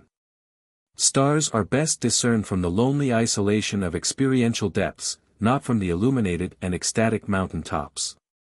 556.16, 48 minutes and 7.16 seconds 14. Whet the appetites of your associates for truth, give advice only when it is asked for. 557. 1, 48 minutes and 7.17 seconds 15. Affectation is the ridiculous effort of the ignorant to appear wise, the attempt of the barren soul to appear rich. 557.2, 48 minutes and 7.18 seconds 16. You cannot perceive spiritual truth until you feelingly experience it, and many truths are not really felt except in adversity. 557.3, 48 minutes and 7.19 seconds 17. Ambition is dangerous until it is fully socialized. You have not truly acquired any virtue until your acts make you worthy of it. 557.4, 48 minutes and 7.20 seconds 18. Impatience is a spirit poison, anger is like a stone hurled into a hornet's nest. 557.5, 48 minutes and 7.21 seconds 19. Anxiety must be abandoned. The disappointments hardest to bear are those which never come. 557.6, 48 minutes and 7.22 seconds 20. Only a poet can discern poetry in the commonplace prose of routine existence. 557.7, 48 minutes and 7.23 seconds 21. The high mission of any art is, by its illusions, to foreshadow a higher universe reality, to crystallize the emotions of time into the thought of eternity. 557.8, 48 minutes and 7.24 seconds 22. The evolving soul is not made divine by what it does, but by what it strives to do. 557.9, 48 minutes and 7.25 seconds 23. Death added nothing to the intellectual possession or to the spiritual endowment, but it did add to the experiential status the consciousness of survival. 557.10, 48 minutes and 7.26 seconds 24. The destiny of eternity is determined moment by the achievements of the day-by-day living. The acts of today are the destiny of tomorrow. 557.11, 48 minutes and 7.27 seconds 25. Greatness lies not so much in possessing strength as in making a wise and divine use of such strength. 557.12, 48 minutes and 7.28 seconds 26. Knowledge is possessed only by sharing, it is safeguarded by wisdom and socialized by love. 557.13, 48 minutes and 7.29 seconds 27. Progress demands development of individuality, mediocrity seeks perpetuation in standardization. 557.14, 48 minutes and 7.30 seconds 28. The argumentative defense of any proposition is inversely proportional to the truth contained. 557.15, 48:7. 31 Such is the work of the beginners on the first mansion world, while the more advanced pupils on the later worlds are mastering the higher levels of cosmic insight and Morontia moda. 8. The Morontia progressors. 557.16, 48:8. 1. From the time of graduation from the mansion worlds to the attainment of spirit status in the superuniverse career, ascending mortals are denominated Morontia progressors. Your passage through this wonderful borderland life will be an unforgettable experience, a charming memory. It is the evolutionary portal to spirit life and the eventual attainment of creature perfection by which ascenders achieve the goal of time, the finding of God on paradise. 557.17, 48:8. 2. There is a definite and divine purpose in all this Morontia and subsequent spirit scheme of mortal progression, this elaborate universe training school for ascending creatures. It is the design of the creators to afford the creatures of time a graduated opportunity to master the details of the operation and administration of the grand universe. And this long course of training is best carried forward by having the surviving mortal climb up gradually and by actual participation in every step of the ascent. 558.1, 48 minutes and 8.3 seconds. The mortal survival plan has a practical and serviceable objective. You are not the recipients of all this divine labor and painstaking training only that you may survive just to enjoy endless bliss and eternal ease. There is a goal of transcendent service concealed beyond the horizon of the present universe age. If the gods designed merely to take you on one long and eternal joy excursion, they certainly would not so largely turn the whole universe into one vast and intricate practical training school. Requisition a substantial part of the celestial creation as teachers and instructors, and then spend ages upon ages piloting you, one by one, through this gigantic universe school of experiential training. The furtherance of the scheme of mortal progression seems to be one of the chief businesses of the present organized universe. And the majority of innumerable orders of created intelligences are either directly or indirectly engaged in advancing some phase of this progressive perfection plan. 558.2, 48:8. For in traversing the ascending scale of living existence from mortal man to the deity embrace, you actually live the very life of every possible phase and stage of perfected creature existence within the limits of the present universe age. From mortal man to paradise finaliter embraces all that now can be, encompasses everything presently possible to the living orders of intelligent, perfected finite creature beings. If the future destiny of the paradise finaliters is service in new universes now in the making, it is assured that in this new and future creation there will be no created orders of experiential beings whose lives will be wholly different from those which mortal finaliters have lived on some world as a part of their ascending training. As one of the stages of their age-long progress from animal to angel and from angel to spirit and from spirit to God. 558.3, 48 minutes and 8.5 seconds, presented by an Archangel of Nebadon. Paper 49. The Inhabited Worlds. 559.1, 49 minutes and 0.1 second. All mortal inhabited worlds are evolutionary in origin and nature. These spheres are the spawning ground, the evolutionary cradle, of the mortal races of time and space. Each unit of the ascendant life is a veritable training school for the stage of existence just ahead, and this is true of every stage of man's progressive paradise ascent. Just as true of the initial mortal experience on an evolutionary planet as of the final universe headquarters school of the Melchizedeks. A school which is not attended by ascending mortals until just before their translation to the regime of the superuniverse and the attainment of first-stage spirit existence. 559.2, 49 minutes and 0.2 seconds. All inhabited worlds are basically grouped for celestial administration into the local systems, and each of these local systems is limited to about 1,000 evolutionary worlds. This limitation is by the decree of the Ancients of Days, and it pertains to actual evolutionary planets whereon mortals of survival status are living. Neither worlds finally settled in light and life nor planets in the pre-human stage of life development are reckoned in this group. 559.3, 49 minutes and 0.3 seconds. Satania itself is an unfinished system containing only 619 inhabited worlds. Such planets are numbered serially in accordance with their registration as inhabited worlds, as worlds inhabited by will creatures. Thus was Urantia given the number 606 of Satania, meaning the 606th world in this local system on which the long evolutionary life process culminated in the appearance of human beings. There are 36 uninhabited planets nearing the life endowment stage, and several are now being made ready for the life carriers. There are nearly 200 spheres which are evolving so as to be ready for life implantation within the next few million years. 559.4, 49 minutes and 0.4 seconds. Not all planets are suited to harbor mortal life. Small ones having a high rate of axial revolution are wholly unsuited for life habitats. In several of the physical systems of Satania, the planets revolving around the central sun are too large for habitation, their great mass occasioning oppressive gravity. Many of these enormous spheres have satellites, sometimes a half dozen or more, and these moons are often in size very near that of Urantia, so that they are almost ideal for habitation.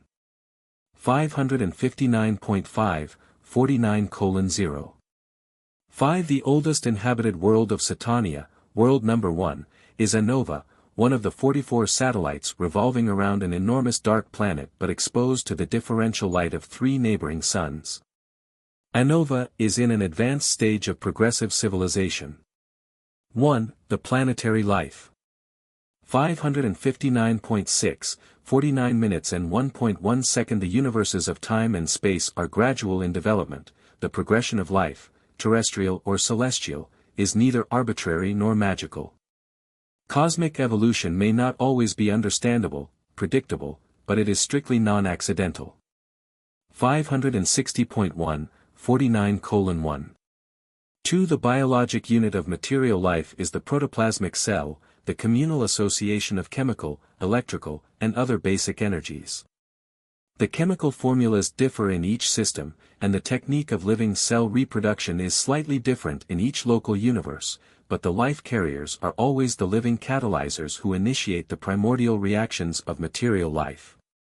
They are the instigators of the energy circuits of living matter.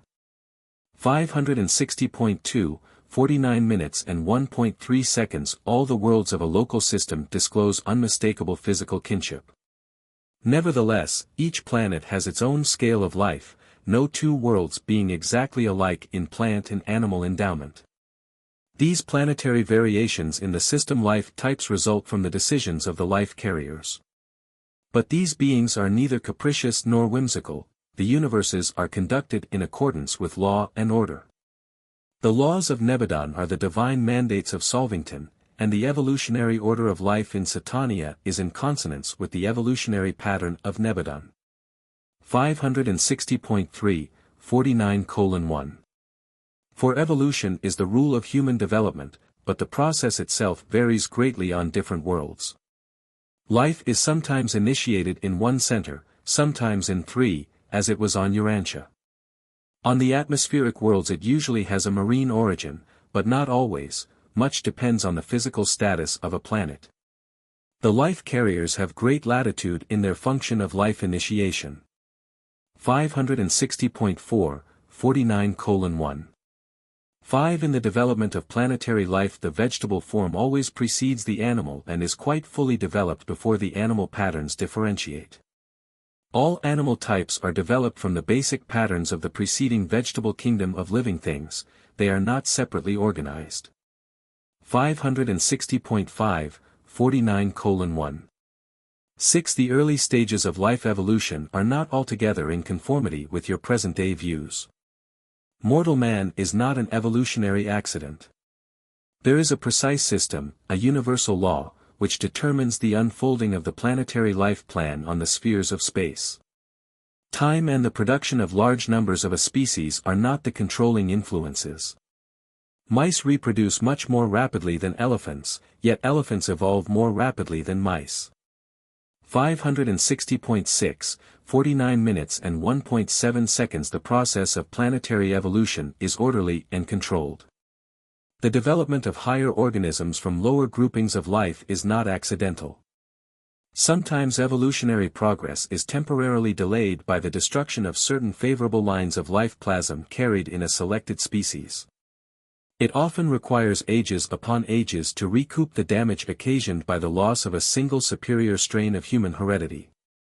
These selected and superior strains of living protoplasm should be jealously and intelligently guarded when once they make their appearance. And on most of the inhabited worlds these superior potentials of life are valued much more highly than on Urantia. 2. Planetary physical types. 560.7, 49 minutes and 2.1 seconds. There is a standard and basic pattern of vegetable and animal life in each system. But the life carriers are oftentimes confronted with the necessity of modifying these basic patterns to conform to the varying physical conditions which confront them on numerous worlds of space.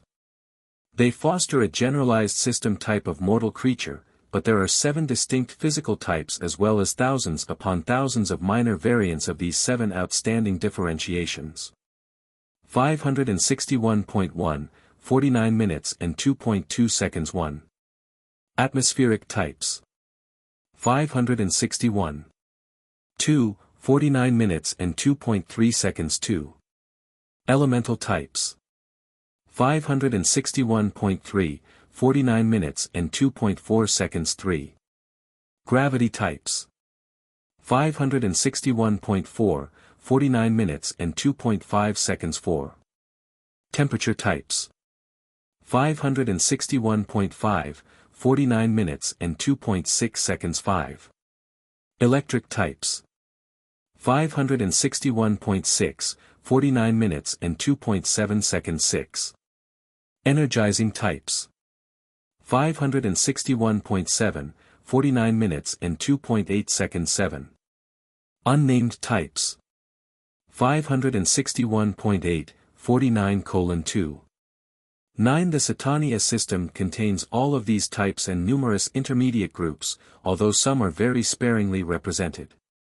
561.9, 49 minutes and 2.10 seconds. 1. The atmospheric types. The physical differences of the worlds of mortal habitation are chiefly determined by the nature of the atmosphere.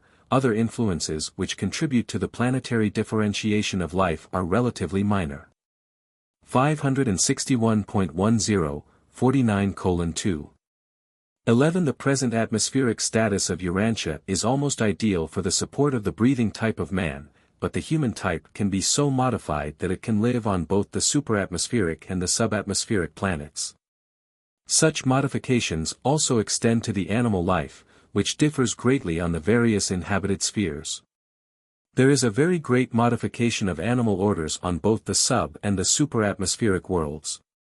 561.11, 49:2.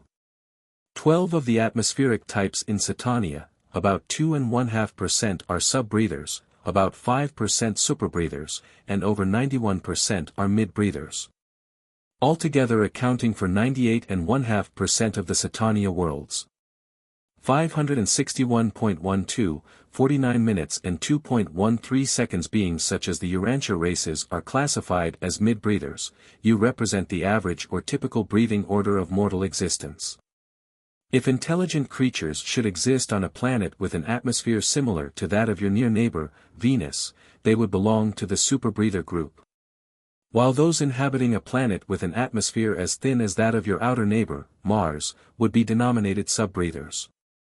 561.13, 49 minutes and 2.14 seconds. If mortals should inhabit a planet devoid of air, like your moon, they would belong to the separate order of non-breathers.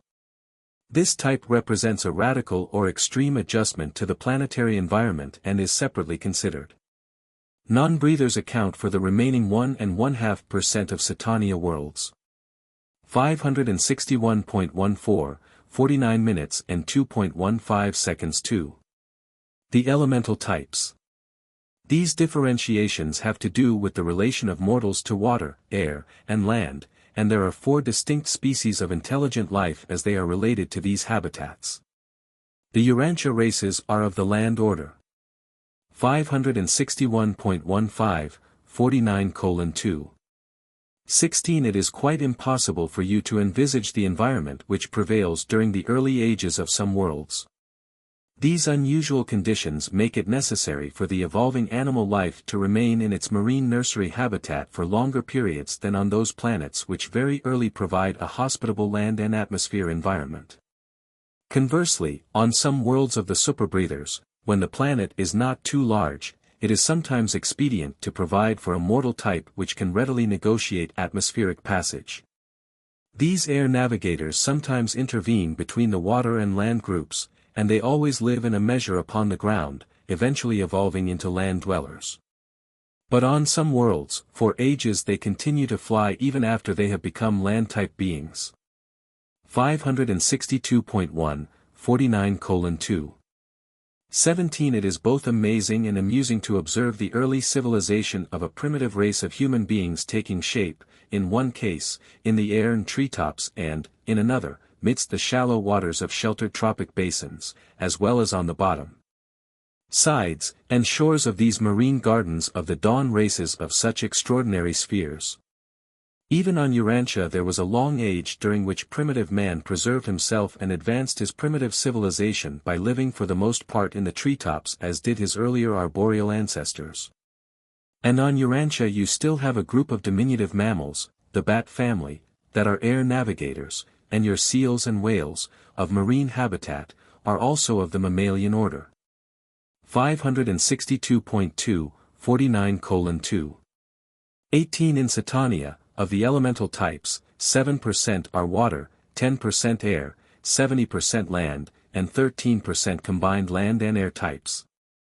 But these modifications of early intelligent creatures are neither human fishes nor human birds. They are of the human and pre-human types, neither superfishes or glorified birds but distinctly mortal. 562.3, 49 minutes and 2.19 seconds 3. The gravity types. By modification of creative design, intelligent beings are so constructed that they can freely function on spheres both smaller and larger than Urantia, thus being, in measure, accommodated to the gravity of those planets which are not of ideal size and density. 562.4, 49 minutes and 2.20 seconds. The various planetary types of mortals vary in height, the average in Nebadon being a trifle under 7 feet. Some of the larger worlds are peopled with beings who are only about 2.5 feet in height. Mortal stature ranges from here on up through the average heights on the average-sized planets to around 10 feet on the smaller inhabited spheres. In Satania there is only one race under 4 feet in height.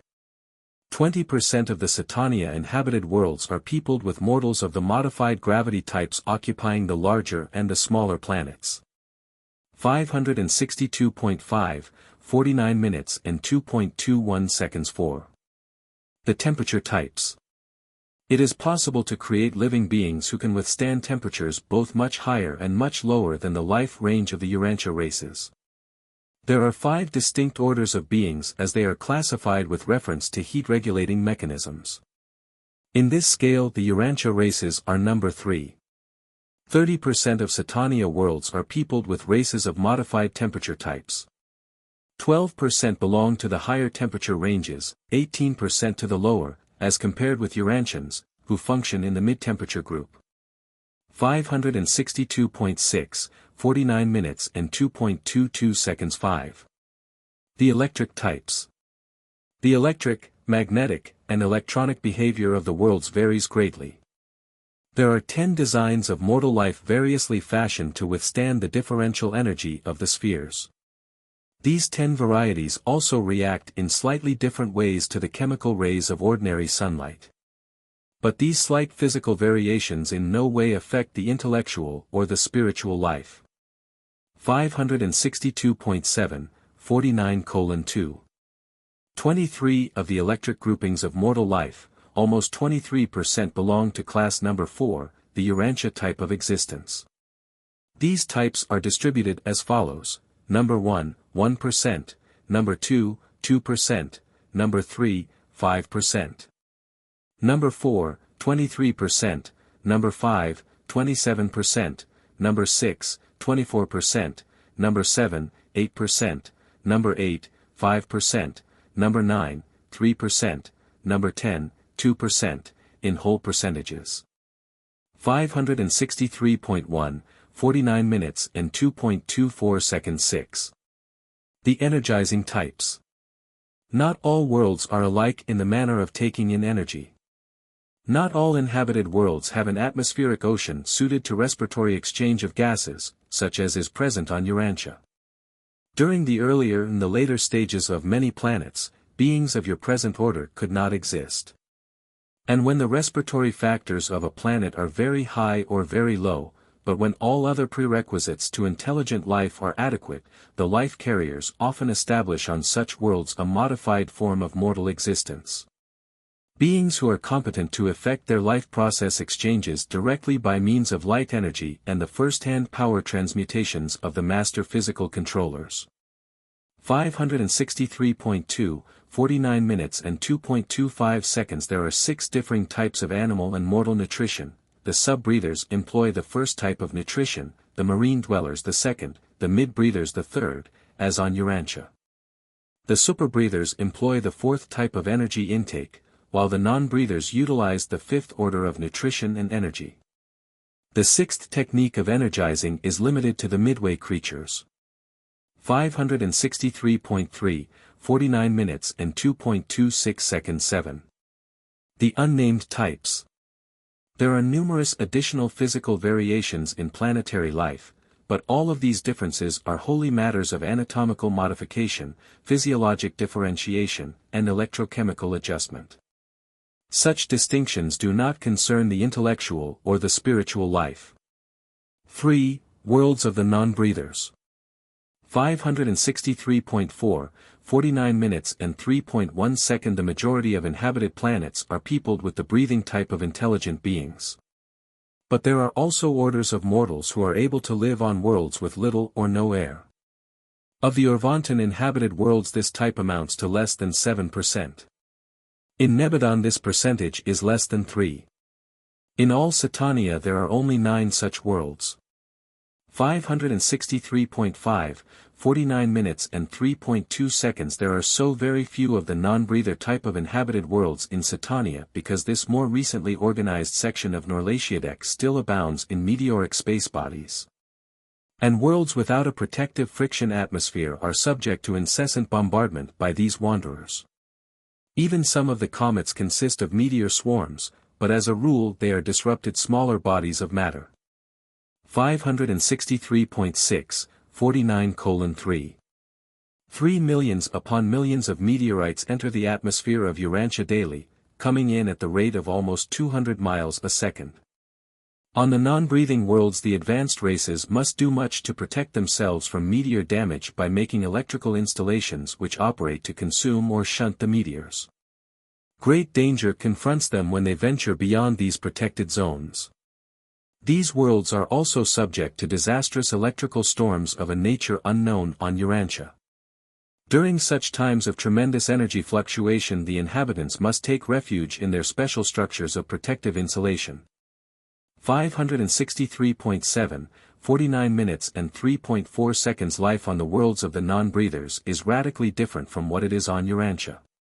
The non-breathers do not eat food or drink water as do the Urantia races. The reactions of the nervous system, the heat-regulating mechanism, and the metabolism of these specialized peoples are radically different from such functions of Urantia mortals. Almost every act of living, aside from reproduction, differs, and even the methods of procreation are somewhat different. 564.1, 49 minutes and 3.5 seconds. On the non-breathing worlds the animal species are radically unlike those found on the atmospheric planets. The non-breathing plan of life varies from the technique of existence on an atmospheric world, even in survival their peoples differ, being candidates for spirit fusion. Nevertheless, these beings enjoy life and carry forward the activities of the realm with the same relative trials and joys that are experienced by the mortals living on atmospheric worlds. In mind and character the non-breathers do not differ from other mortal types. 564.2, 49:3. 6. You would be more than interested in the planetary conduct of this type of mortal because such a race of beings inhabits a sphere in close proximity to Urantia. 4. Evolutionary will creatures. 564.3, 49:4. 1. There are great differences between the mortals of the different worlds, even among those belonging to the same intellectual and physical types, but all mortals of will dignity are erect animals, bipeds. 564.4, 49:4. 2. There are 6 basic evolutionary races, 3 primary, red, yellow, and blue, and 3 secondary, orange, green, and indigo. Most inhabited worlds have all of these races, but many of the 3-brained planets harbor only the 3 primary types. Some local systems also have only these 3 races.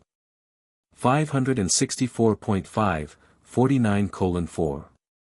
3. The average special physical sense endowment of human beings is 12, though the special senses of the 3-brained mortals are extended slightly beyond those of the 1 and 2-brained types. They can see and hear considerably more than the Urantia races. 564.6, 49 minutes and 4.4 seconds. Young are usually born singly, multiple births being the exception, and the family life is fairly uniform on all types of planets. Sex equality prevails on all advanced worlds, male and female are equal in mind endowment and spiritual status. We do not regard a planet as having emerged from barbarism so long as one sex seeks to tyrannize over the other. This feature of creature experience is always greatly improved after the arrival of a material son and daughter. 564.7, 49 minutes and 4.5 seconds. Seasons and temperature variations occur on all sunlight and sun-heated planets.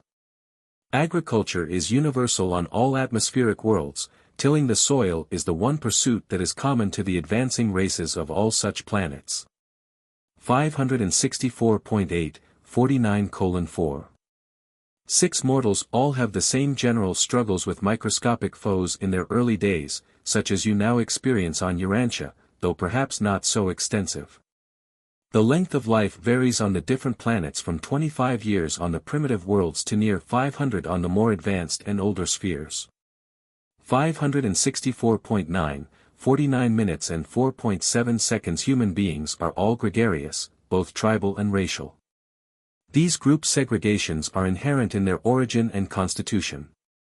Such tendencies can be modified only by advancing civilization and by gradual spiritualization. The social, economic, and governmental problems of the inhabited worlds vary in accordance with the age of the planets and the degree to which they have been influenced by the successive sojourns of the divine sons. 564.10, 49:4. 8. Mind is the bestowal of the infinite spirit and functions quite the same in diverse environments. The mind of mortals is akin, regardless of certain structural and chemical differences which characterize the physical natures of the will creatures of the local systems. Regardless of personal or physical planetary differences, the mental life of all these various orders of mortals is very similar, and their immediate careers after death are very much alike. 565.1, 49:4. 9. But mortal mind without immortal spirit cannot survive. The mind of man is mortal, only the bestowed spirit is immortal. Survival is dependent on spiritualization by the ministry of the adjuster, on the birth and evolution of the immortal soul. At least, there must not have developed an antagonism towards the adjuster's mission of effecting the spiritual transformation of the material mind. 5. The planetary series of mortals. 565.2, 49:5. 1. It will be somewhat difficult to make an adequate portrayal of the planetary series of mortals because you know so little about them, and because there are so many variations. Mortal creatures may, however, be studied from numerous viewpoints, among which are the following. 565.3, 49 minutes and 5.2 seconds 1. Adjustment to planetary environment. 565.4, 49 minutes and 5.3 seconds 2. Brain type series. 565.5, 49 minutes and 5.4 seconds 3. Spirit reception series. 565. 6, 49 minutes and 5.5 seconds 4. Planetary mortal epochs. 565.7, 49 minutes and 5.6 seconds 5. Creature kinship serials. 565.8, 49 minutes and 5.7 seconds 6. Adjuster fusion series. 565.9, 49 minutes and 5.8 seconds 7. Techniques of terrestrial escape. 565.10, 49:5. 9. The inhabited spheres of the 7 superuniverses are peopled with mortals who simultaneously classify in some one or more categories of each of these 7 generalized classes of evolutionary creature life. But even these general classifications make no provision for such beings as midsonators nor for certain other forms of intelligent life. The inhabited worlds, as they have been presented in these narratives, are peopled with evolutionary mortal creatures, but there are other life forms. 565.11, 49 minutes and 5.10 seconds 1. Adjustment to planetary environment. There are 3 general groups of inhabited worlds from the standpoint of the adjustment of creature life to the planetary environment: the normal adjustment group, the radical adjustment group, and the experimental group. 565.12, 49:5. 11 normal adjustments to planetary conditions follow the general physical patterns previously considered. The worlds of the non-breathers typify the radical or extreme adjustment, but other types are also included in this group. Experimental worlds are usually ideally adapted to the typical life forms, and on these decimal planets the life carriers attempt to produce beneficial variations in the standard life designs. Since your world is an experimental planet, it differs markedly from its sister spheres in Satania. Many forms of life have appeared on Urantia that are not found elsewhere, likewise are many common species absent from your planet. 565.13, 49:5. 12. In the universe of Nebadon, all the life modification worlds are serially linked together and constitute a special domain of universe affairs which is given attention by designated administrators. And all of these experimental worlds are periodically inspected by a corps of universe directors whose chief is the veteran Fena leader known in Satania as Tabamantia. 566.1, 49 minutes and 5.13 seconds 2. Brain type series. The one physical uniformity of mortals is the brain and nervous system. Nevertheless, there are 3 basic organizations of the brain mechanism: the 1-, the 2-, and the 3 brain types. Urantians are of the 2 brain type, somewhat more imaginative, adventurous, and philosophical than the 1-brained mortals but somewhat less spiritual, ethical, and worshipful than the 3-brained orders. These brain differences characterize even the pre-human animal existences. 566.2, 49 minutes and 5.14 seconds. From the 2-hemisphere type of the Urantian cerebral cortex you can, by analogy, grasp something of the 1-brain type. The 3rd brain of the 3-brained orders is best conceived as an evolvement of your lower or rudimentary form of brain, which is developed to the point where it functions chiefly in control of physical activities. Leaving the 2 superior brains free for higher engagements, one for intellectual functions and the other for the spiritual counterparting activities of the thought adjuster. 566.3, 49:5. 15. While the terrestrial attainments of the 1-brained races are slightly limited in comparison with the 2-brained orders, the older planets of the 3-brained group exhibit civilizations that would astound Urantians, and which would somewhat shame yours by comparison. In mechanical development and material civilization, even in intellectual progress, the 2-brained mortal worlds are able to equal the 3-brained spheres. But in the higher control of mind and development of intellectual and spiritual reciprocation, you are somewhat inferior. 566.4, 49:5. 16 All such comparative estimates concerning the intellectual progress or the spiritual attainments of any world or group of worlds should in fairness recognize planetary age. Much, very much, depends on age, the help of the biologic uplifters, and the subsequent missions of the various orders of the divine sons. 566.5, 49:5. 17 While the three-brained peoples are capable of a slightly higher planetary evolution than either the one, or two-brained orders, all have the same type of life plasm and carry on planetary activities in very similar ways. Much as do human beings on Urantia. These three types of mortals are distributed throughout the worlds of the local systems. In the majority of cases planetary conditions had very little to do with the decisions of the life carriers to project these varied orders of mortals on the different worlds, it is a prerogative of the life carriers thus to plan and execute.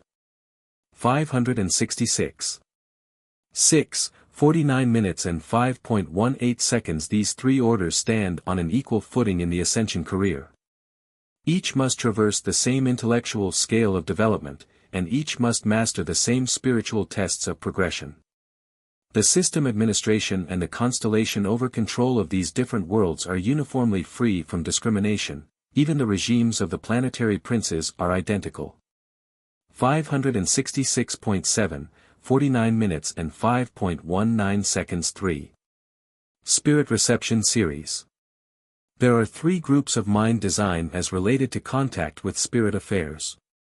This classification does not refer to the 1-, 2-, and 3-brained orders of mortals. It refers primarily to gland chemistry, more particularly to the organization of certain glands comparable to the pituitary bodies. The races on some worlds have one gland, on others two, as do Urantians, while on still other spheres the races have three of these unique bodies.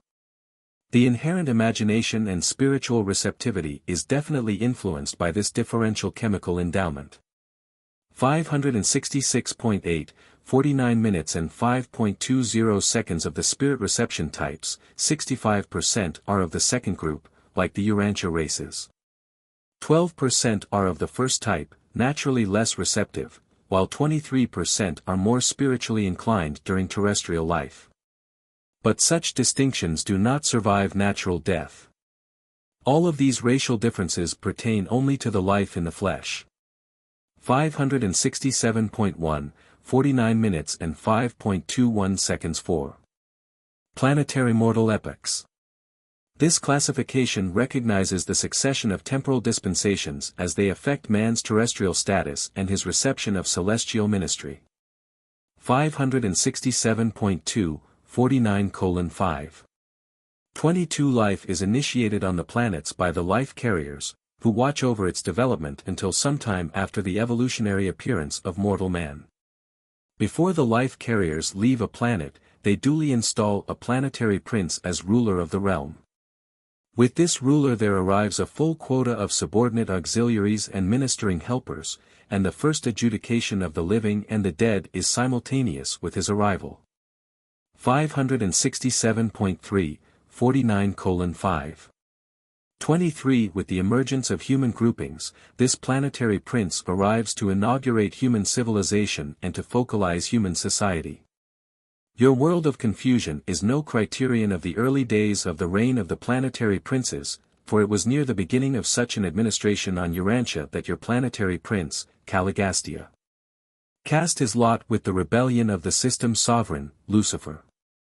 Your planet has pursued a stormy course ever since. 567.4, 49:5.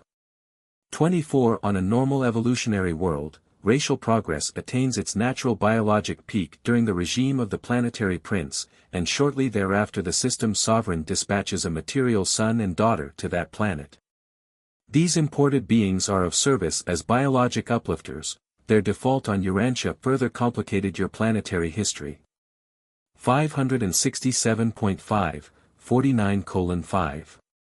25 When the intellectual and ethical progress of a human race has reached the limits of evolutionary development, there comes an avonal son of paradise on a magisterial mission. And later on, when the spiritual status of such a world is nearing its limit of natural attainment, the planet is visited by a paradise bestowal son.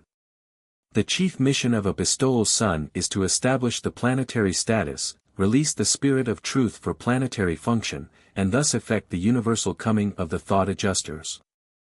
567.6, 49:5.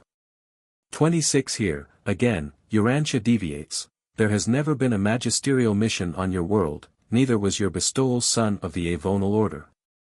Your planet enjoyed the signal honor of becoming the mortal home planet of the sovereign son, Michael of Nebadon. 567.7, 49:5. 27 As a result of the ministry of all the successive orders of divine sonship, the inhabited worlds and their advancing races begin to approach the apex of planetary evolution. Such worlds now become ripe for the culminating mission, the arrival of the Trinity Teacher Sons.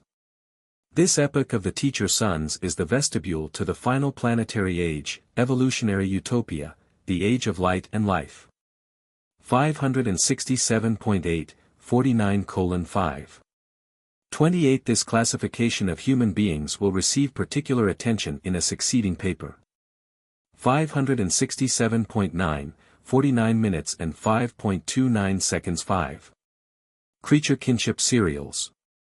Planets are not only organized vertically into systems, constellations, and so on, but the universe administration also provides for horizontal groupings according to type, series, and other relationships. This lateral administration of the universe pertains more particularly to the coordination of activities of a kindred nature which have been independently fostered on different spheres. These related classes of universe creatures are periodically inspected by certain composite core of high personalities presided over by long-experienced FINA leaders. 568.1, 49:5. 30 These kinship factors are manifest on all levels, for kinship serials exist among non-human personalities as well as among mortal creatures, even between human and superhuman orders. Intelligent beings are vertically related in 12 great groups of 7 major divisions each. The coordination of these uniquely related groups of living beings is probably affected by some not fully comprehended technique of the Supreme Being. 568.2, 49 minutes and 5.31 seconds. 6. Adjuster Fusion Series. The spiritual classification or grouping of all mortals during their pre-fusion experience is wholly determined by the relation of the personality status to the indwelling mystery monitor.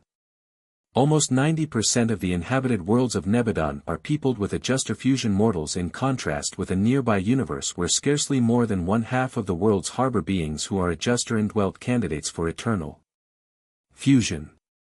568.3, 49 minutes and 5.32 seconds. 7. Techniques of terrestrial escape. There is fundamentally only one way in which individual human life can be initiated on the inhabited worlds, and that is through creature procreation and natural birth. But there are numerous techniques whereby man escapes his terrestrial status and gains access to the inward moving stream of paradise ascenders. 6. Terrestrial escape. 568.4, 49:6. 1. All of the differing physical types and planetary series of mortals alike enjoy the ministry of thought adjusters, guardian angels, and the various orders of the messenger hosts of the infinite spirit. All alike are liberated from the bonds of flesh by the emancipation of natural death, and all alike go thence to the Morontia worlds of spiritual evolution and mind progress. 568.5, 49:6. 2. From time to time, on motion of the planetary authorities or the system rulers, special resurrections of the sleeping survivors are conducted. Such resurrections occur at least every millennium of planetary time, when not all but many of those who sleep in the dust awake. These special resurrections are the occasion for mobilizing special groups of ascenders for specific service in the local universe plan of mortal ascension. There are both practical reasons and sentimental associations connected with these special resurrections. 568.6, 49:6. 3. Throughout the earlier ages of an inhabited world, many are called to the mansion spheres at the special and the millennial resurrections. But most survivors are repersonalized at the inauguration of a new dispensation associated with the advent of a divine son of planetary service. 568.7, 49 minutes and 6.4 seconds. 1. Mortals of the dispensational or group order of survival.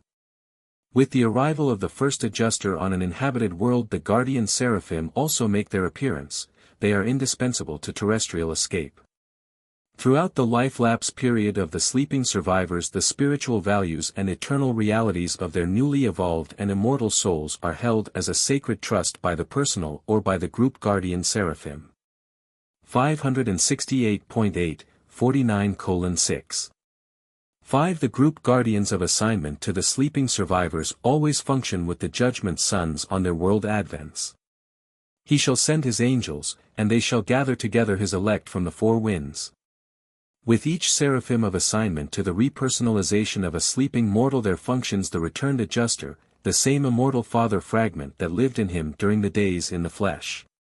And thus is identity restored and personality resurrected. During the sleep of their subjects these waiting adjusters serve on Divinington, they never indwell another mortal mind in this interim. 569.1, 49:6. 6. While the older worlds of mortal existence harbor those highly developed and exquisitely spiritual types of human beings who are virtually exempt from the Morontia life. The earlier ages of the animal origin races are characterized by primitive mortals who are so immature that fusion with their adjusters is impossible. The reawakening of these mortals is accomplished by the guardian seraphim in conjunction with an individualized portion of the immortal spirit of the third source and center. 569.2, 49:6. 7. Thus are the sleeping survivors of a planetary age repersonalized in the dispensational roll calls. But with regard to the non-salvable personalities of a realm, no immortal spirit is present to function with the group guardians of destiny, and this constitutes cessation of creature existence. While some of your records have pictured these events as taking place on the planets of mortal death, they all really occur on the mansion worlds. 569.3, 49 minutes and 6.8 seconds. 2. Mortals of the individual orders of ascension. The individual progress of human beings is measured by their successive attainment and traversal, mastery, of the 7 cosmic circles. These circles of mortal progression are levels of associated intellectual, social, spiritual, and cosmic insight values. Starting out in the 7th circle, mortals strive for the first, and all who have attained the 3rd immediately have personal guardians of destiny assigned to them.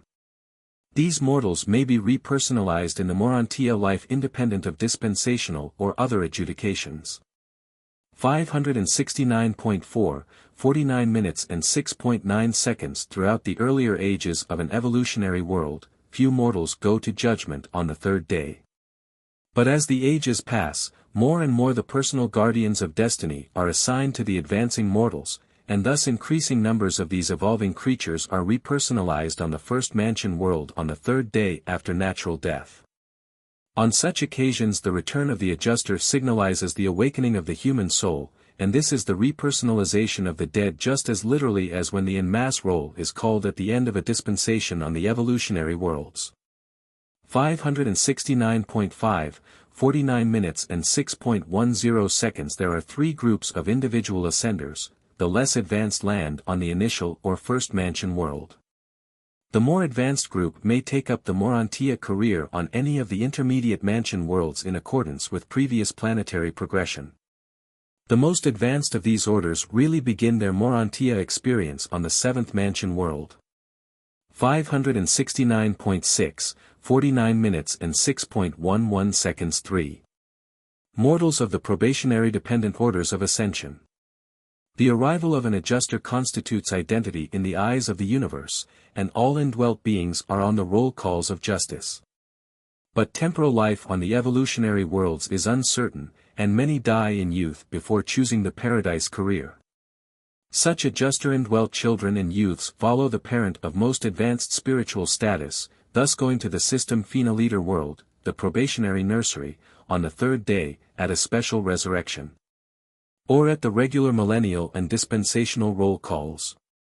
570.1, 49 minutes and 6.12 seconds. Children who die when too young to have thought adjusters are repersonalized on the Phenoliter world of the local systems concomitant with the arrival of either parent on the mansion worlds.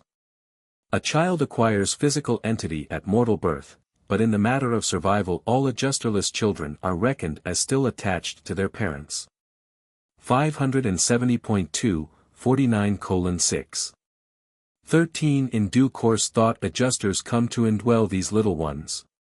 While the seraphic ministry to both groups of the probationary dependent orders of survival is in general similar to that of the more advanced parent or is equivalent to that of the parent in case only one survives. Those attaining the third circle, regardless of the status of their parents, are accorded personal guardians. 570.3, 49:6. 14 Similar probation nurseries are maintained on the Phenoliter spheres of the constellation and the universe headquarters for the adjusterless children of the primary and secondary modified orders of ascenders. 570.4, 49 minutes and 6.15 seconds. 4. Mortals of the secondary modified orders of ascension. These are the progressive human beings of the intermediate evolutionary worlds. As a rule they are not immune to natural death, but they are exempt from passing through the 7 mansion worlds. 570.5, 49 minutes and 6.16 seconds. The less perfected group reawaken on the headquarters of their local system, passing by only the mansion worlds. The intermediate group go to the constellation training worlds. They pass by the entire Morontia regime of the local system. Still farther on in the planetary ages of spiritual striving, many survivors awaken on the constellation headquarters and there begin the paradise ascent. 570.6, 49:6. 17 But before any of these groups may go forward, they must journey back as instructors to the worlds they missed, gaining many experiences as teachers in those realms which they passed by as students. They all subsequently proceed to paradise by the ordained routes of mortal progression. 570.7, 49 minutes and 6.18 seconds. 5. Mortals of the primary modified order of ascension. These mortals belong to the adjuster-fused type of evolutionary life, but they are most often representative of the final phases of human development on an evolving world. These glorified beings are exempt from passing through the portals of death. They are submitted to sun seizure, they are translated from among the living and appear immediately in the presence of the sovereign sun on the headquarters of the local universe. 570.8, 49:6. 19 These are the mortals who fuse with their adjusters during mortal life, and such adjuster-fused personalities traverse space freely before being clothed with Morontia forms. These fused souls go by direct adjuster transit to the resurrection halls of the higher Morontia spheres, where they receive their initial Morontia investiture just as do all other mortals arriving from the evolutionary worlds. 570.9, 49:6. 20 This primary modified order of mortal ascension may apply to individuals in any of the planetary series from the lowest to the highest stages of the adjuster fusion worlds. But it more frequently functions on the older of these spheres after they have received the benefits of numerous sojourns of the divine sons. 570.10, 49 minutes and 6.21 seconds. With the establishment of the planetary era of light and life, many go to the universe Morontia worlds by the primary modified order of translation. Further along in the advanced stages of settled existence, when the majority of the mortals leaving a realm are embraced in this class, the planet is regarded as belonging to this series. Natural death becomes decreasingly frequent on these spheres long settled in light and life. 571.1, 49 minutes and 6.22 seconds, presented by a Melchizedek of the Jerusalem School of Planetary Administration. Paper 50. The Planetary Princes. 572.1, 50 minutes and 0.1 second. While belonging to the order of Lananandek sons, the planetary princes are so specialized in service that they are commonly regarded as a distinct group. After their Melchizedek certification as secondary Lananandeks, these local universe sons are assigned to the reserves of their order on the constellation headquarters. From here they are assigned to various duties by the system sovereign and eventually commissioned as planetary princes and sent forth to rule the evolving inhabited worlds. 572.2, 50:0. 2. The signal for a system sovereign to act in the matter of assigning a ruler to a given planet is the reception of a request from the life carriers for the dispatch of an administrative head to function on this planet whereon they have established life and developed intelligent evolutionary beings. All planets which are inhabited by evolutionary mortal creatures have assigned to them a planetary ruler of this order of sonship. 1. Mission of the Princes. 572.3, 50:1. 1. The planetary prince and his assistant brethren represent the nearest personalized approach, aside from incarnation, that the eternal Son of Paradise can make to the lowly creatures of time and space. True, the Creator Son touches the creatures of the realms through his spirit, but the planetary prince is the last of the orders of personal sons extending out from paradise to the children of men. The infinite spirit comes very near in the persons of the guardians of destiny and other angelic beings. The universal Father lives in man by the prepersonal presence of the mystery monitors. But the planetary prince represents the last effort of the eternal Son and his sons to draw near you. On a newly inhabited world, the planetary prince is the sole representative of complete divinity. Springing from the Creator Son, the offspring of the universal Father and the eternal Son, and the divine minister, the universe daughter of the infinite Spirit. 572.4, 50 minutes and 1.2 seconds. The prince of a newly inhabited world is surrounded by a loyal corps of helpers and assistants and by large numbers of the ministering spirits. But the directing core of such new worlds must be of the lower orders of the administrators of a system in order to be innately sympathetic with, and understanding of, the planetary problems and difficulties. And all of this effort to provide sympathetic rulership for the evolutionary worlds entails the increased liability that these near-human personalities may be led astray by the exaltation of their own minds over and above the will of the supreme rulers. 572.5, 50 minutes and 1.3 seconds. Being quite alone as representatives of divinity on the individual planets, these sons are tested severely, and Nebadon has suffered the misfortune of several rebellions. In the creation of the system sovereigns and the planetary princes there occurs the personalization of a concept that has been getting farther and farther away from the universal Father and the eternal Son. And there is an increasing danger of losing the sense of proportion as to one's self-importance and a greater likelihood of failure to keep a proper grasp of the values and relationships of the numerous orders of divine beings and their gradations of authority. That the Father is not personally present in the local universe also imposes a certain test of faith and loyalty on all these sons. 573.1, 50:1. For but not often do these world princes fail in their missions of organizing and administering the inhabited spheres, and their success greatly facilitates the subsequent missions of the material sons, who come to engraft the higher forms of creature life on the primitive men of the worlds. Their rule also does much to prepare the planets for the paradise sons of God, who subsequently come to judge the worlds and to inaugurate successive dispensations. 2. Planetary administration. 573.2, 50:2. 1. All planetary princes are under the universe administrative jurisdiction of Gabriel, the chief executive of Michael, while in immediate authority they are subject to the executive mandates of the system sovereigns. 573.3, 50:2. 2. The planetary princes may at any time seek the counsel of the Melchizedeks, their former instructors and sponsors, but they are not arbitrarily required to ask for such assistance, and if such aid is not voluntarily requested. The Melchizedeks do not interfere with the planetary administration. These world rulers may also avail themselves of the advice of the 24 counselors, assembled from the bestowal worlds of the system. In Satania these counselors are at present all natives of Urantia. And there is an analogous council of 70 at the constellation headquarters also selected from the evolutionary beings of the realms. 573.4, 50 minutes and 2.3 seconds. The rule of the evolutionary planets in their early and unsettled careers is largely autocratic. The planetary princes organize their specialized groups of assistants from among their corps of planetary aides.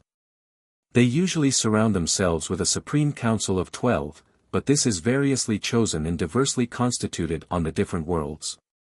A planetary prince may also have as assistants one or more of the third order of his own group of sonship, and sometimes, on certain worlds, one of his own order, a secondary Lananandek associate. 573.5, 50:2. For the entire staff of a world ruler consists of personalities of the infinite spirit and certain types of higher evolved beings and ascending mortals from other worlds. Such a staff averages about 1,000, and as the planet progresses, this corps of helpers may be increased up to 100,000 or more. At any time need is felt for more helpers, the planetary princes have only to make request of their brothers, the system sovereigns, and the petition is granted forthwith. 573.6, 50:2. 5 planets vary greatly in nature and organization and in administration, but all provide for tribunals of justice. The judicial system of the local universe has its beginnings in the tribunals of a planetary prince, which are presided over by a member of his personal staff. The decrees of such courts reflect a highly fatherly and discretionary attitude. All problems involving more than the regulation of the planetary inhabitants are subject to appeal to the higher tribunals, but the affairs of his world domain are largely adjusted in accordance with the personal discretion of the prince. 574. 1. 50 minutes and 2.6 seconds. The roving commissions of conciliators serve and supplement the planetary tribunals, and both spirit and physical controllers are subject to the findings of these conciliators. But no arbitrary execution is ever carried out without the consent of the constellation father, for the Most High's rule in the kingdoms of men. 574.2, 50:2. 7. The controllers and transformers of planetary assignment are also able to collaborate with angels and other orders of celestial beings in rendering these latter personalities visible to mortal creatures. On special occasions the seraphic helpers and even the Melchizedeks can and do make themselves visible to the inhabitants of the evolutionary worlds. The principal reason for bringing mortal ascenders from the system capital as a part of the staff of the planetary prince is to facilitate communication with the inhabitants of the realm. 3. The prince's corporeal staff. 574.3, 50:3.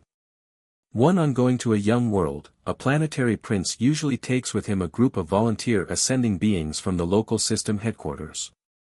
These ascenders accompany the prince as advisors and helpers in the work of early race improvement. This corps of material helpers constitutes the connecting link between the prince and the world races. The Urantia prince, Caligastia, had a corps of 100 such helpers. 574.4, 50:3. 2 such volunteer assistants are citizens of a system capital, and none of them have fused with their indwelling adjusters. The status of the adjusters of such volunteer servers remains as of the residential standing on the system headquarters, while these Morontia progressors temporarily revert to a former material state. 574.5, 50:3. 3. The life carriers, the architects of form, provide such volunteers with new physical bodies, which they occupy for the periods of their planetary sojourn. These personality forms, while exempt from the ordinary diseases of the realms, are, like the early Morontia bodies, subject to certain accidents of a mechanical nature. 574.6, 50:3.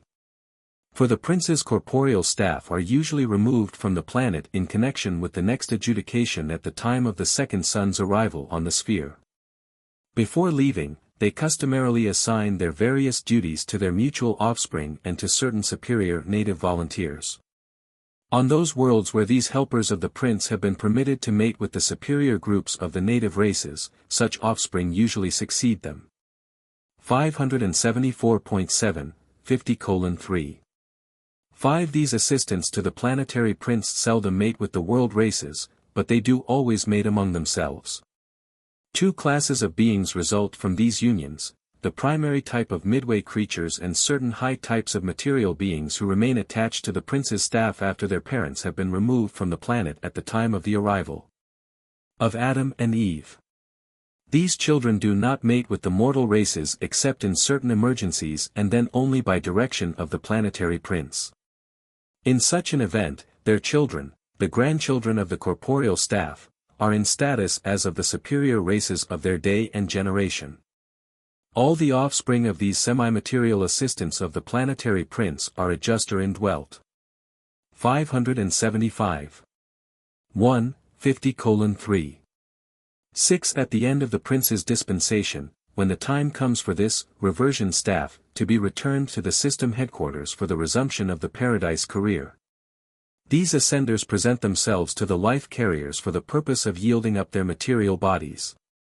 They enter the transition slumber and awaken delivered from their mortal investment and clothed with Morontia forms, ready for seraphic transportation back to the system capital, where their detached adjusters await them. They are a whole dispensation behind their Jerusalem class, but they have gained a unique and extraordinary experience, a rare chapter in the career of an ascending mortal. 4. The planetary headquarters and schools. 575.2, 50:4. 1. The prince's corporeal staff early organized the planetary schools of training and culture, wherein the cream of the evolutionary races are instructed and then sent forth to teach these better ways to their people. These schools of the prince are located at the material headquarters of the planet. 575.3, 50 minutes and 4.2 seconds. Much of the physical work connected with the establishment of this headquarters city is performed by the corporeal staff. Such headquarters cities, or settlements, of the early times of the planetary prince are very different from what a Urantia mortal might imagine. They are, in comparison with later ages, simple, being characterized by mineral embellishment and by relatively advanced material construction. And all of this stands in contrast with the Adamic regime centering around a garden headquarters, from which their work in behalf of the races is prosecuted during the second dispensation of the universe sons.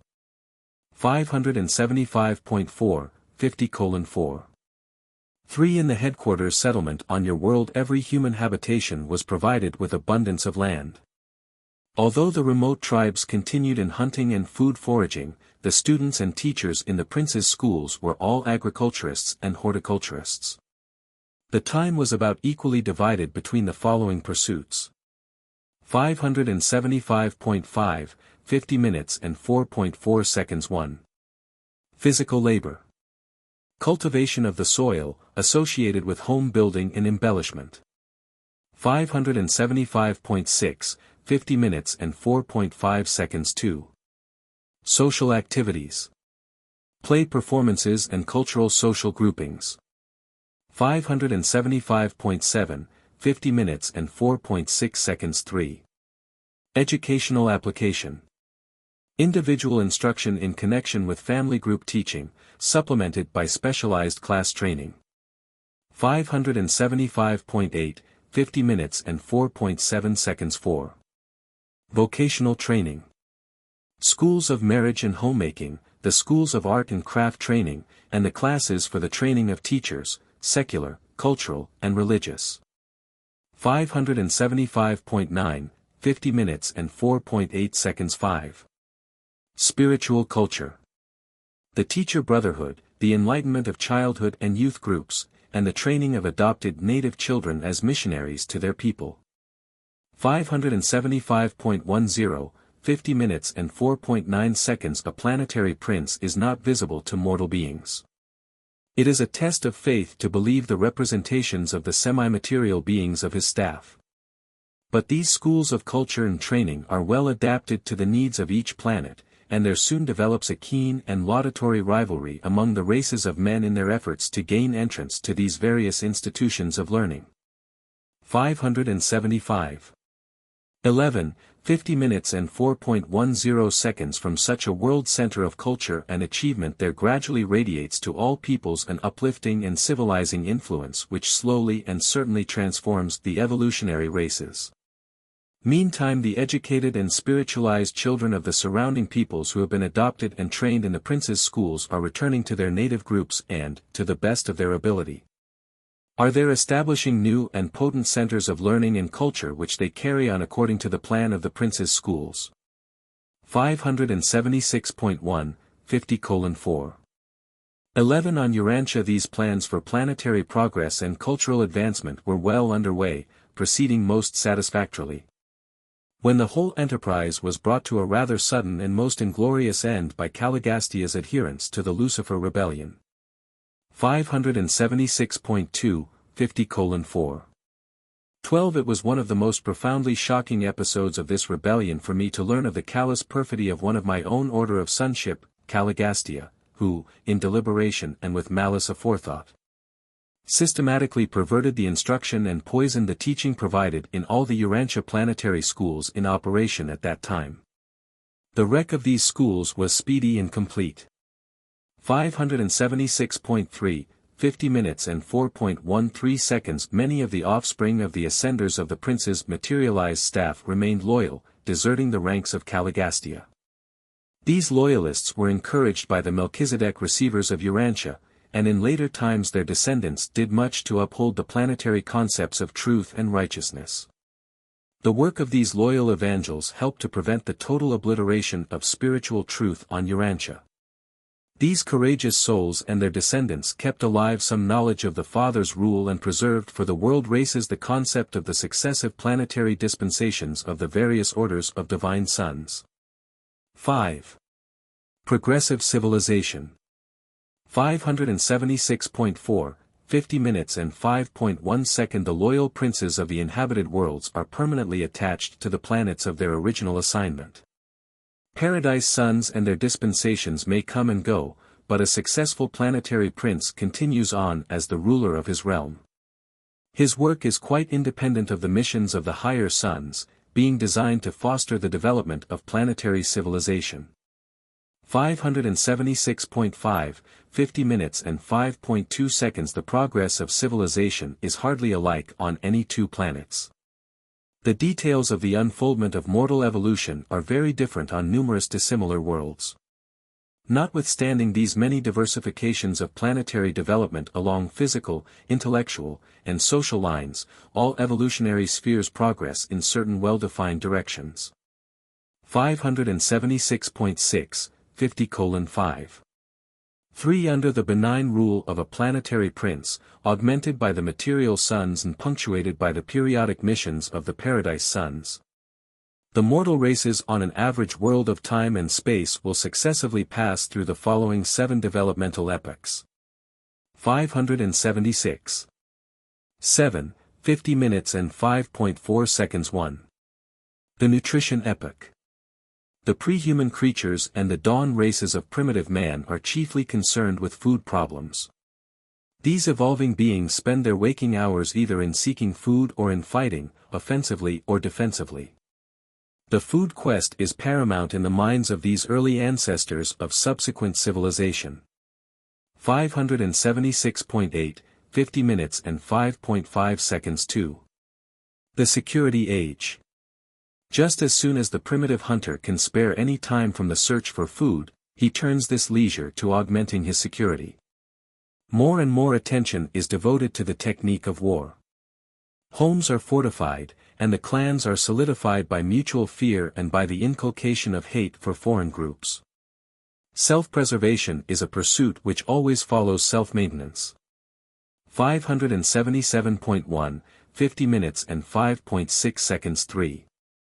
The material comfort era. After food problems have been partially solved and some degree of security has been attained, the additional leisure is utilized to promote personal comfort. Luxury vies with necessity in occupying the center of the stage of human activities.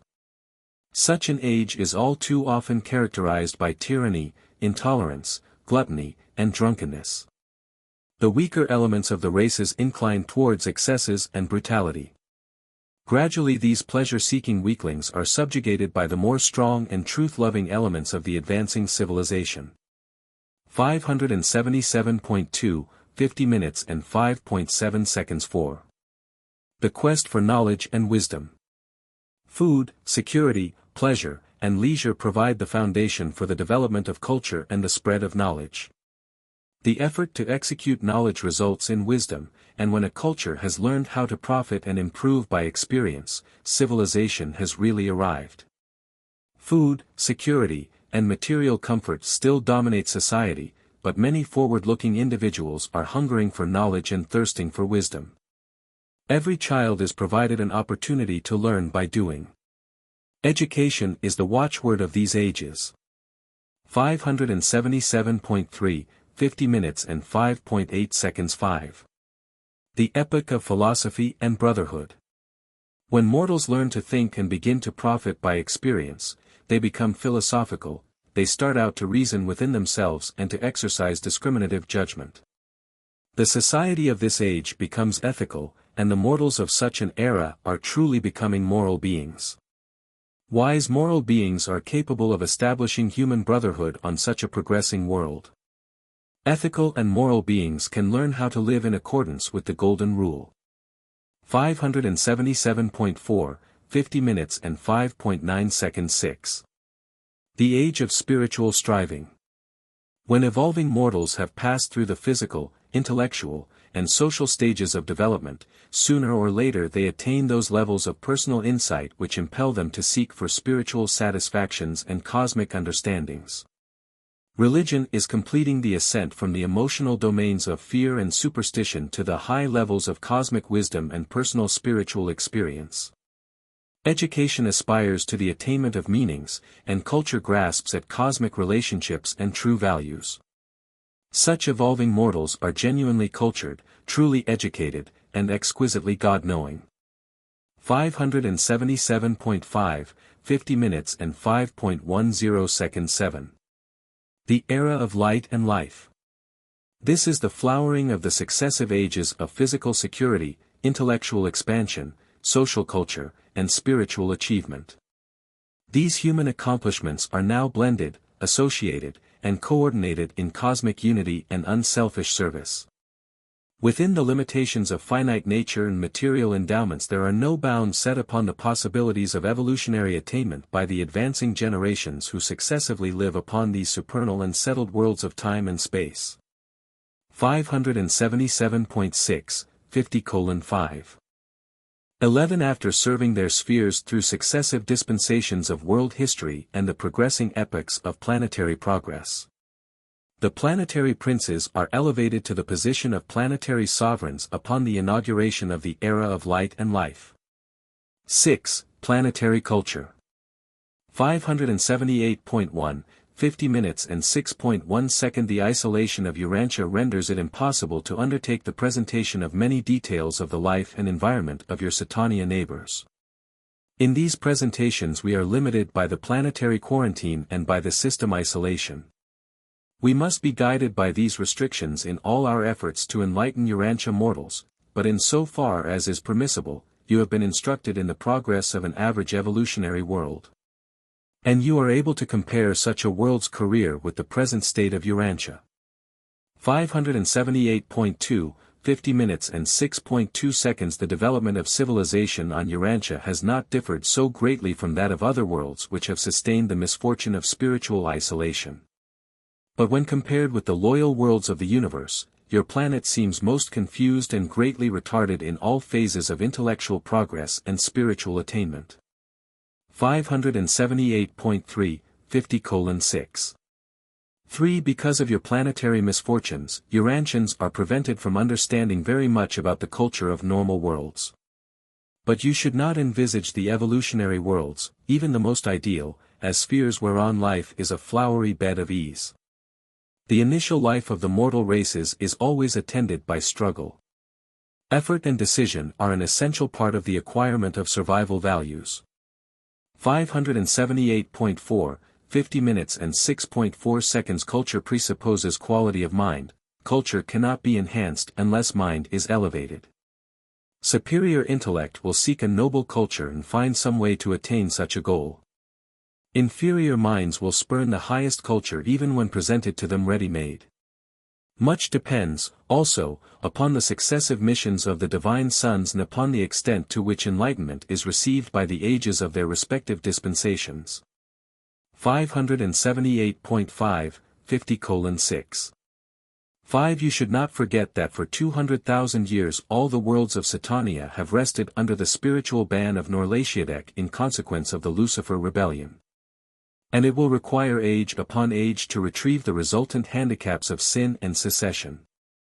Your world still continues to pursue an irregular and checkered career as a result of the double tragedy of a rebellious planetary prince and a defaulting material son. Even the bestowal of Christ Michael on Urantia did not immediately set aside the temporal consequences of these serious blunders in the earlier administration of the world. 7. The rewards of isolation. 578.6, 50:7. 1. On first thought it might appear that Urantia and its associated isolated worlds are most unfortunate in being deprived of the beneficent presence and influence of such superhuman personalities as a planetary prince and a material son and daughter. But isolation of these spheres affords their races a unique opportunity for the exercise of faith and for the development of a peculiar quality of confidence in cosmic reliability which is not dependent on sight or any other material consideration. It may turn out, eventually, that mortal creatures hailing from the worlds quarantined in consequence of rebellion are extremely fortunate. We have discovered that such ascenders are very early entrusted with numerous special assignments to cosmic undertakings where unquestioned faith and sublime confidence are essential to achievement. 579.1, 50:7. 2. On Jerusalem the ascenders from these isolated worlds occupy a residential sector by themselves and are known as the Agondanters, meaning evolutionary will creatures who can believe without seeing, persevere when isolated, and triumph over insuperable difficulties even when alone. This functional grouping of the Agondanters persists throughout the ascension of the local universe and the traversal of the superuniverse. It disappears during the sojourn in Havona but promptly reappears upon the attainment of paradise and definitely persists in the core of the mortal finality. Tabamantia is an Agondanter of phenoliter status, having survived from one of the quarantine spheres involved in the first rebellion ever to take place in the universes of time and space. 579.2, 50:7. 3. All through the paradise career, reward follows effort as the result of causes. Such reward set off the individual from the average, provide a differential of creature experience, and contribute to the versatility of ultimate performances in the collective body of the phenoliters. 579.3, 50:7. 4. Presented by a secondary Lananindex son of the Reserve Corps. Paper 51. The Planetary Atoms. 580.1, 51:0. 1. During the dispensation of a planetary prince, primitive man reaches the limit of natural evolutionary development, and this biologic attainment signals the system sovereign to dispatch to such a world the second order of sonship. The biologic uplifters. These sons, for there are two of them, the material son and daughter, are usually known on a planet as Adam and Eve. The original material son of Satania is Adam, and those who go to the system worlds as biologic uplifters always carry the name of this first and original son of their unique order. 580.2, 51:0. 2. These sons are the material gift of the Creator Son to the inhabited worlds. Together with the planetary prince, they remain on their planet of assignment throughout the evolutionary course of such a sphere.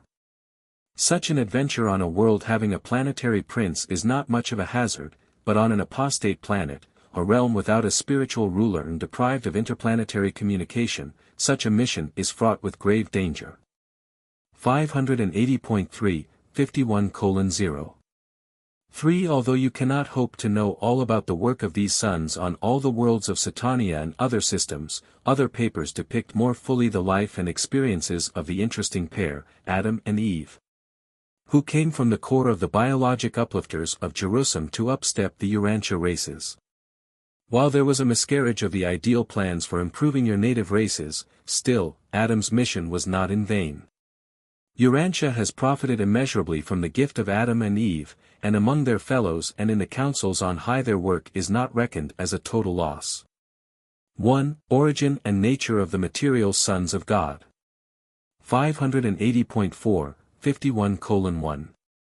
1. The material or sex sons and daughters are the offspring of the Creator Son. The universe Mother Spirit does not participate in the production of these beings who are destined to function as physical uplifters on the evolutionary worlds. 580.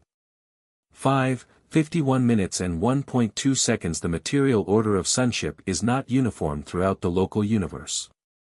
The Creator Son produces only one pair of these beings in each local system. These original pairs are diverse in nature, being attuned to the life pattern of their respective systems. This is a necessary provision since otherwise the reproductive potential of the atoms would be non-functional with that of the evolving mortal beings of the worlds of any one particular system. The Adam and Eve who came to Urantia were descended from the original Satania pair of material sons. 580.6, 51 minutes and 1.3 seconds. Material sons vary in height from 8 to 10 feet, and their bodies glow with the brilliance of radiant light of a violet hue. While material blood circulates through their material bodies, they are also surcharged with divine energy and saturated with celestial light. These material sons, the Adams, and material daughters, the Eves, are equal to each other, differing only in reproductive nature and in certain chemical endowments. They are equal but differential, male and female, hence complemental, and are designed to serve on almost all assignments in pairs. 581.1, 51 minutes and 1.4 seconds. The material sons enjoy a dual nutrition. They are really dual in nature and constitution, partaking of materialized energy much as do the physical beings of the realm. While their immortal existence is fully maintained by the direct and automatic intake of certain sustaining cosmic energies. Should they fail on some mission of assignment or even consciously and deliberately rebel, this order of sons becomes isolated, cut off from connection with the universe source of light and life. Thereupon they become practically material beings, destined to take the course of material life on the world of their assignment and compelled to look to the universe magistrates for adjudication. Material death will eventually terminate the planetary career of such an unfortunate and unwise material son or daughter. 581.2, 51:1. 5. An original or directly created Adam and Eve are immortal by inherent endowment just as are all other orders of local universe sonship, but a diminution of immortality potential characterizes their sons and daughters. This original couple cannot transmit unconditioned immortality to their procreated sons and daughters. Their progeny are dependent for continuing life on unbroken intellectual synchrony with the mind-gravity circuit of the spirit. Since the inception of the system of Satania, 13 planetary atoms have been lost in rebellion and default and 681,204 in the subordinate positions of trust. Most of these defections occurred at the time of the Lucifer rebellion. 581.3, 51:1. 6. While living as permanent citizens on the system capitals, even when functioning on descending missions to the evolutionary planets, the material sons do not possess thought adjusters. But it is through these very services that they acquire experiential capacity for adjuster indwellment and the paradise ascension career. These unique and wonderfully useful beings are the connecting links between the spiritual and physical worlds. They are concentrated on the system headquarters, where they reproduce and carry on as material citizens of the realm, and whence they are dispatched to the evolutionary worlds. 581.4, 51:1. 7. Unlike the other created sons of planetary service, the material order of sonship is not, by nature, invisible to material creatures like the inhabitants of Urantia. These sons of God can be seen, understood, and can, in turn, actually mingle with the creatures of time, could even procreate with them, though this role of biologic upliftment usually falls to the progeny of the planetary atoms. 581.5, 51:1. 8. On Jerusalem the loyal children of any Adam and Eve are immortal, but the offspring of a material son and daughter procreated subsequent to their arrival on an evolutionary planet are not thus immune to natural death. There occurs a change in the life-transmitting mechanism when these sons are rematerialized for reproductive function on an evolutionary world. The life carriers designedly deprive the planetary Adams and Eves of the power of begetting undying sons and daughters. If they do not default, an Adam and Eve on a planetary mission can live on indefinitely, but within certain limits their children experience decreasing longevity with each succeeding generation. 2. Transit of the planetary Adams. 582.1, 51:2. 1. Upon receipt of the news that another inhabited world has attained the height of physical evolution, the system sovereign convenes the core of material sons and daughters on the system capital. And following the discussion of the needs of such an evolutionary world, 2 of the volunteering group, an Adam and an Eve of the senior core of material sons, are selected to undertake the adventure. To submit to the deep sleep preparatory to being enseraphimed and transported from their home of associated service to the new realm of new opportunities and new dangers. 582.2, 51 minutes and 2.2 seconds. Adams and Eves are semi-material creatures and, as such, are not transportable by seraphim. They must undergo dematerialization on the system capital before they can be enseraphimed for transport to the world of assignment. The transport seraphim are able to effect such changes in the material sons and in other semi-material beings as enable them to be enseraphimed and thus to be transported through space from one world or system to another. About 3 days of standard time are consumed in this transport preparation, and it requires the cooperation of a life carrier to restore such a dematerialized creature to normal existence upon arrival at the end of the seraphic transport journey. 582.3, 51:2. 3. While there is this dematerializing technique for preparing the atoms for transit from Jerusalem to the evolutionary worlds, there is no equivalent method for taking them away from such worlds unless the entire planet is to be emptied. In which event emergency installation of the dematerialization technique is made for the entire salvable population. If some physical catastrophe should doom the planetary residents of an evolving race, the Melchizedeks and the life carriers would install the technique of dematerialization for all survivors. And by seraphic transport these beings would be carried away to the new world prepared for their continuing existence.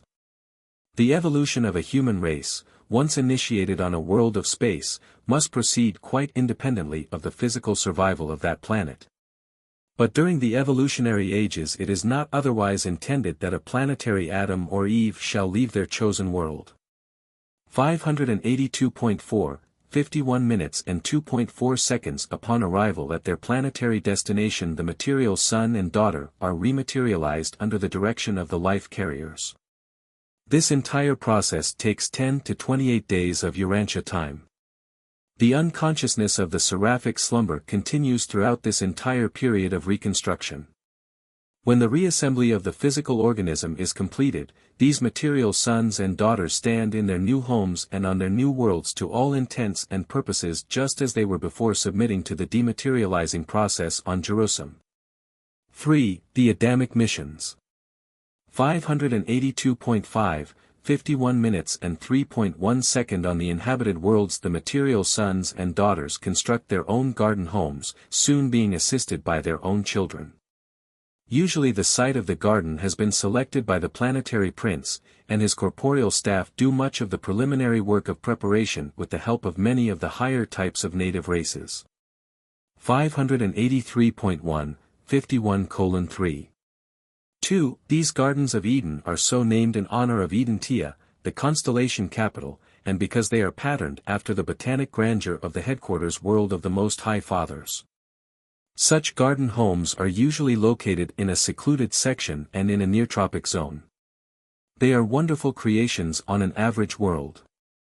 You can judge nothing of these beautiful centers of culture by the fragmentary account of the aborted development of such an undertaking on Urantia. 583.2, 51:3.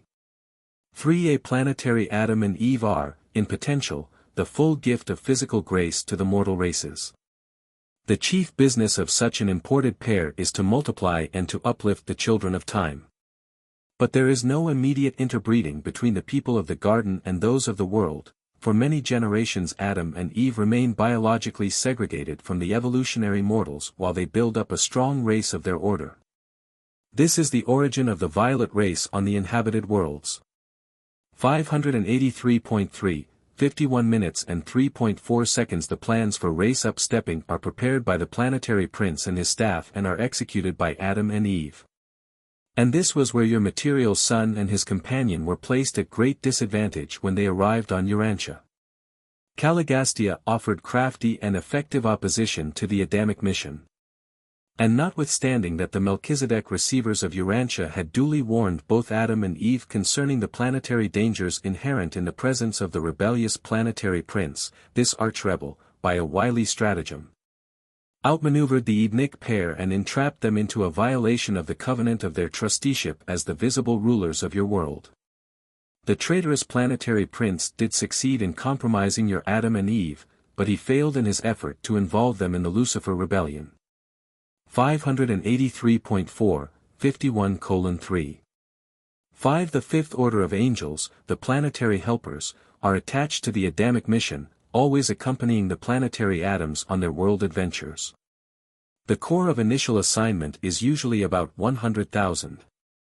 When the work of the Urantia Adam and Eve was prematurely launched, when they departed from the ordained plan, it was one of the seraphic voices of the garden who remonstrated with them concerning their reprehensible conduct.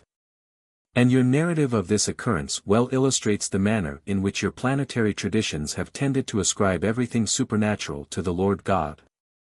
Because of this, Urantians have often become confused concerning the nature of the Universal Father, since the words and acts of all his associates and subordinates have been so generally attributed to him. In the case of Adam and Eve, the angel of the garden was none other than the chief of the planetary helpers then on duty. This seraphim, Solonia, proclaimed the miscarriage of the divine plan and requisitioned the return of the Melchizedek receivers to Urantia. 583.5, 51 minutes and 3.6 seconds. The secondary midway creatures are indigenous to the Adamic missions.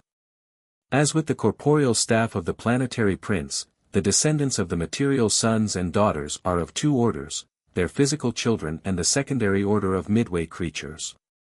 These material but ordinarily invisible planetary ministers contribute much to the advancement of civilization and even to the subjection of insubordinate minorities who may seek to subvert social development and spiritual progress.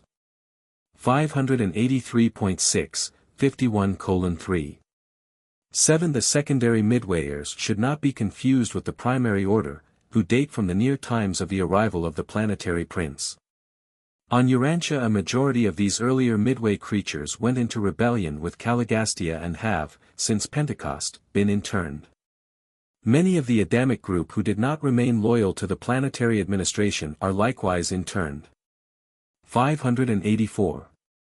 1. 51 minutes and 3.8 seconds. On the day of Pentecost the loyal primary and the secondary midwayers effected a voluntary union and have functioned as one unit in world affairs ever since.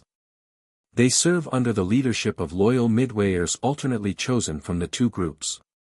584.2, 51 minutes and 3.9 seconds. Your world has been visited by four orders of sonship: Caligastia, the planetary prince, Adam and Eve of the material sons of God. Mashaventa Melchizedek, the sage of Salem, in the days of Abraham, and Christ Michael, who came as the paradise bestowal son. How much more effective and beautiful it would have been had Michael, the supreme ruler of the universe of Nebadon, been welcomed to your world by a loyal and efficient planetary prince and a devoted and successful material son, both of whom could have done so much to enhance the lifework and mission of the bestowal son. But not all worlds have been so unfortunate as Urantia, neither has the mission of the planetary atoms always been so difficult or so hazardous. When they are successful, they contribute to the development of a great people, continuing as the visible heads of planetary affairs even far into the age when such a world is settled in light and life. 4. The six evolutionary races.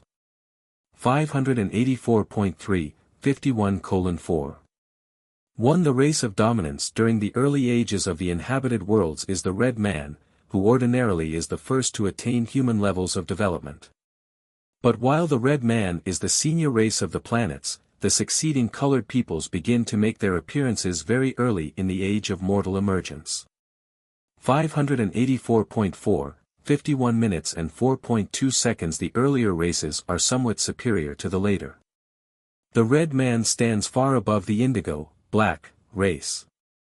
The life carriers impart the full bestowal of the living energies to the initial or red race, and each succeeding evolutionary manifestation of a distinct group of mortals represents variation at the expense of the original endowment. Even mortal stature tends to decrease from the red man down to the indigo race, although on Urantia unexpected strains of giantism appeared among the green and orange peoples. 584.5, 51:4. 3. On those worlds having all 6 evolutionary races, the superior peoples are the first, third, and fifth races, the red, the yellow, and the blue. The evolutionary races thus alternate in capacity for intellectual growth and spiritual development, the second, fourth, and sixth being somewhat less endowed. These secondary races are the peoples that are missing on certain worlds. They are the ones that have been exterminated on many others. It is a misfortune on Urantia that you so largely lost your superior blue men, except as they persist in your amalgamated, white race. The loss of your orange and green stocks is not of such serious concern. 584.6, 51:4. For the evolution of 6, or of 3, colored races, while seeming to deteriorate the original endowment of the red man, provides certain very desirable variations in mortal types and affords an otherwise unattainable expression of diverse human potentials. These modifications are beneficial to the progress of mankind as a whole, provided they are subsequently upstepped by the imported Adamic or violet race. On Urantia this usual plan of amalgamation was not extensively carried out. And this failure to execute the plan of race evolution makes it impossible for you to understand very much about the status of these peoples on an average inhabited planet by observing the remnants of these early races on your world. 585.1, 51 minutes and 4.5 seconds. In the early days of racial development there is a slight tendency for the red, the yellow, and the blue men to interbreed. There is a similar tendency for the orange, green, and indigo races to intermingle. 585.2, 51:4. 6. The more backward humans are usually employed as laborers by the more progressive races. This accounts for the origin of slavery on the planets during the early ages. The orange men are usually subdued by the red and reduced to the status of servants, sometimes exterminated. The yellow and red men often fraternize, but not always. The yellow race usually enslaves the green, while the blue man subdues the indigo. These races of primitive men think no more of utilizing the services of their backward fellows in compulsory labor than Urantians would of buying and selling horses and cattle. 585.3, 51:4. 7. On most normal worlds involuntary servitude does not survive the dispensation of the planetary prince, although mental defectives and social delinquents are often still compelled to perform involuntary labor. But on all normal spheres this sort of primitive slavery is abolished soon after the arrival of the imported violet or Adamic race. 585.4, 51:4. 8. These 6 evolutionary races are destined to be blended and exalted by amalgamation with the progeny of the Adamic uplifters. But before these peoples are blended, the inferior and unfit are largely eliminated. The planetary prince and the material sun, with other suitable planetary authorities, pass upon the fitness of the reproducing strains. The difficulty of executing such a radical program on Urantia consists in the absence of competent judges to pass upon the biologic fitness or unfitness of the individuals of your world races. Notwithstanding this obstacle, it seems that you ought to be able to agree upon the biologic disfellowshipping of your more markedly unfit, defective, degenerate, and antisocial stocks. 5. Racial amalgamation. Bestowal of the Adamic blood. 585. 5. 51 minutes and 5.1 second and a planetary Adam and Eve arrive on an inhabited world, they have been fully instructed by their superiors as to the best way to effect the improvement of the existing races of intelligent beings. The plan of procedure is not uniform. Much is left to the judgment of the ministering pair, and mistakes are not infrequent, especially on disordered, insurrectionary worlds, such as Urantia. 585.6, 51:5. 2. Usually the violet peoples do not begin to amalgamate with the planetary natives until their own group numbers over 1 million. But in the meantime the staff of the planetary prince proclaims that the children of the gods have come down, as it were, to be one with the races of men. And the people eagerly look forward to the day when announcement will be made that those who have qualified as belonging to the superior racial strains may proceed to the Garden of Eden and be there chosen by the sons and daughters of Adam as the evolutionary fathers and mothers of the new and blended order of mankind. 585.7, 51 minutes and 5.3 seconds. On normal worlds the planetary Adam and Eve never mate with the evolutionary races. This work of biologic betterment is a function of the Adamic progeny. But these Adamites do not go out among the races. The prince's staff bring to the Garden of Eden the superior men and women for voluntary mating with the Adamic offspring. And on most worlds it is considered the highest honor to be selected as a candidate for mating with the sons and daughters of the garden. 586.1, 51:5. For the first time the racial wars and other tribal struggles are diminished, while the world races increasingly strive to qualify for recognition and admission to the garden. You can at best have but a very meager idea of how this competitive struggle comes to occupy the center of all activities on a normal planet. This whole scheme of race improvement was early wrecked on Urantia. 586.2, 51:5. 5. The violet race is a monogamous people, and every evolutionary man or woman uniting with the Adamic sons and daughters pledges not to take other mates and to instruct his or her children in single-matedness. The children of each of these unions are educated and trained in the schools of the planetary prince and then are permitted to go forth to the race of their evolutionary parent, there to marry among the selected groups of superior mortals. 586. 3. 51 minutes and 5.6 seconds. When this strain of the material sons is added to the evolving races of the worlds, a new and greater era of evolutionary progress is initiated. Following this procreative outpouring of imported ability and super-evolutionary traits there ensues a succession of rapid strides in civilization and racial development. In 100,000 years more progress is made than in 1,000,000 years of former struggle. In your world, even in the face of the miscarriage of the ordained plans, great progress has been made since the gift to your peoples of Adam's life plasm. 586.4, 51:5.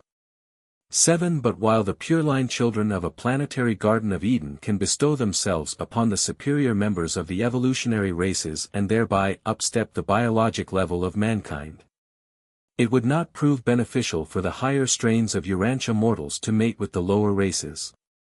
Such an unwise procedure would jeopardize all civilization on your world. Having failed to achieve race harmonization by the Adamic technique, you must now work out your planetary problem of race improvement by other and largely human methods of adaptation and control. 6. The Edenic regime.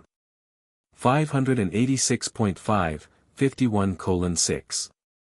1. On most of the inhabited worlds the Gardens of Eden remain as superb cultural centers and continue to function as the social patterns of planetary conduct and usage age after age.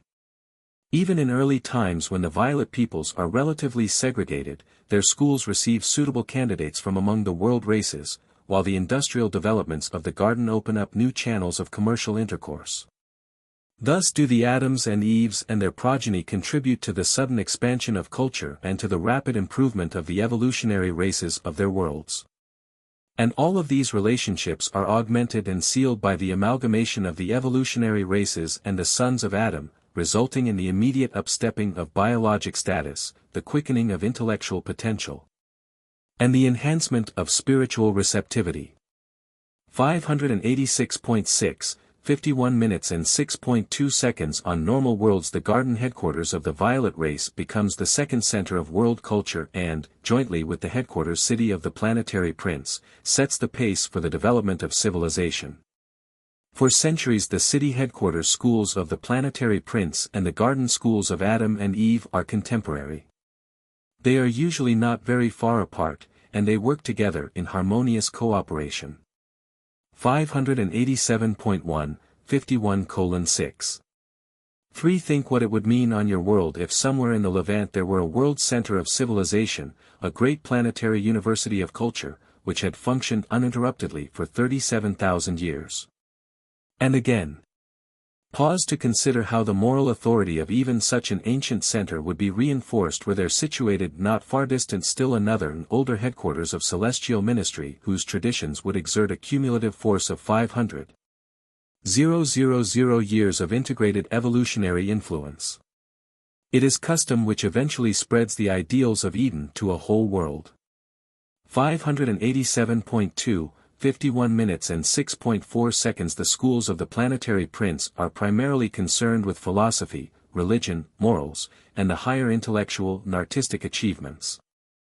The garden schools of Adam and Eve are usually devoted to practical arts, fundamental intellectual training, social culture, economic development, trade relations, physical efficiency, and civil government. Eventually these world centers amalgamate, but this actual affiliation sometimes does not occur until the times of the first magisterial sun.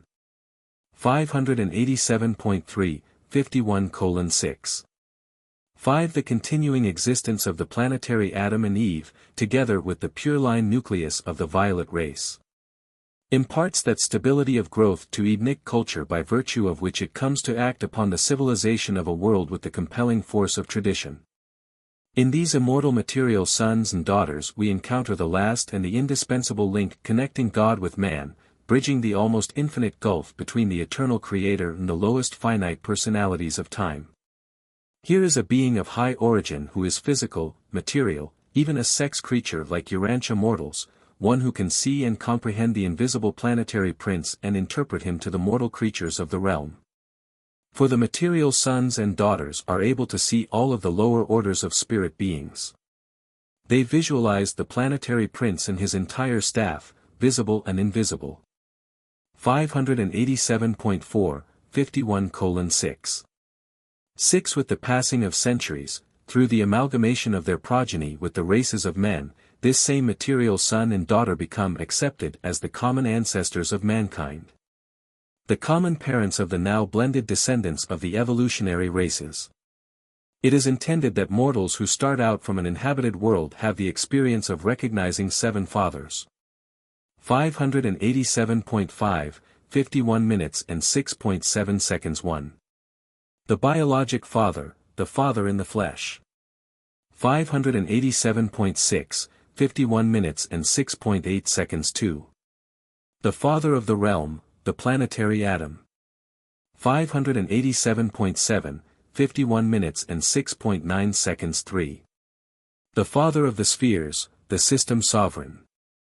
587.8, 51 minutes and 6.10 seconds. 4. The Most High Father, the constellation Father. 587.9, 51 minutes and 6.11 seconds. 5. The Universe Father, the Creator Son and Supreme Ruler of the local creations. 587.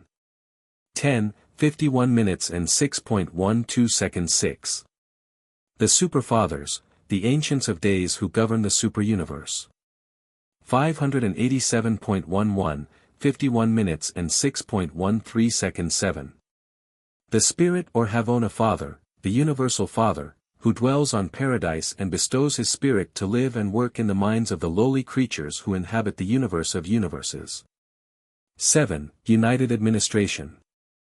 587.12, 51:7.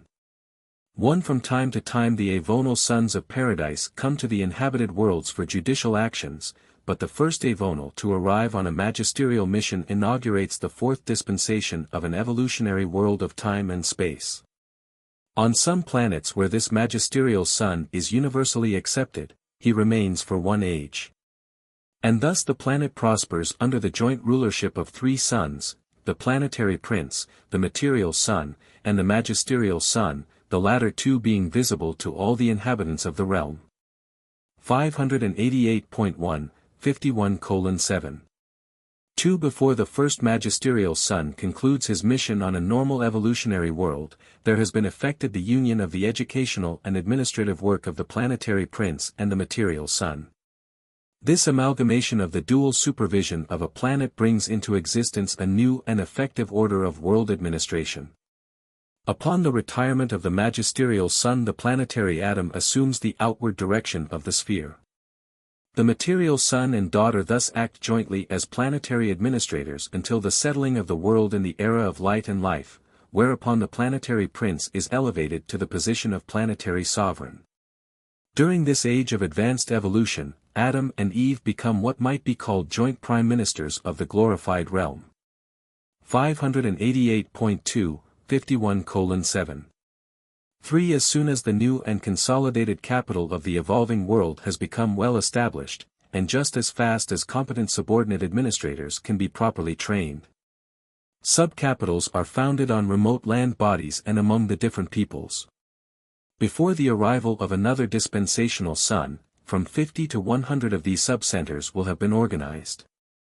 588.3, 51 minutes and 7.4 seconds. The planetary prince and his staff still foster the spiritual and philosophic domains of activity.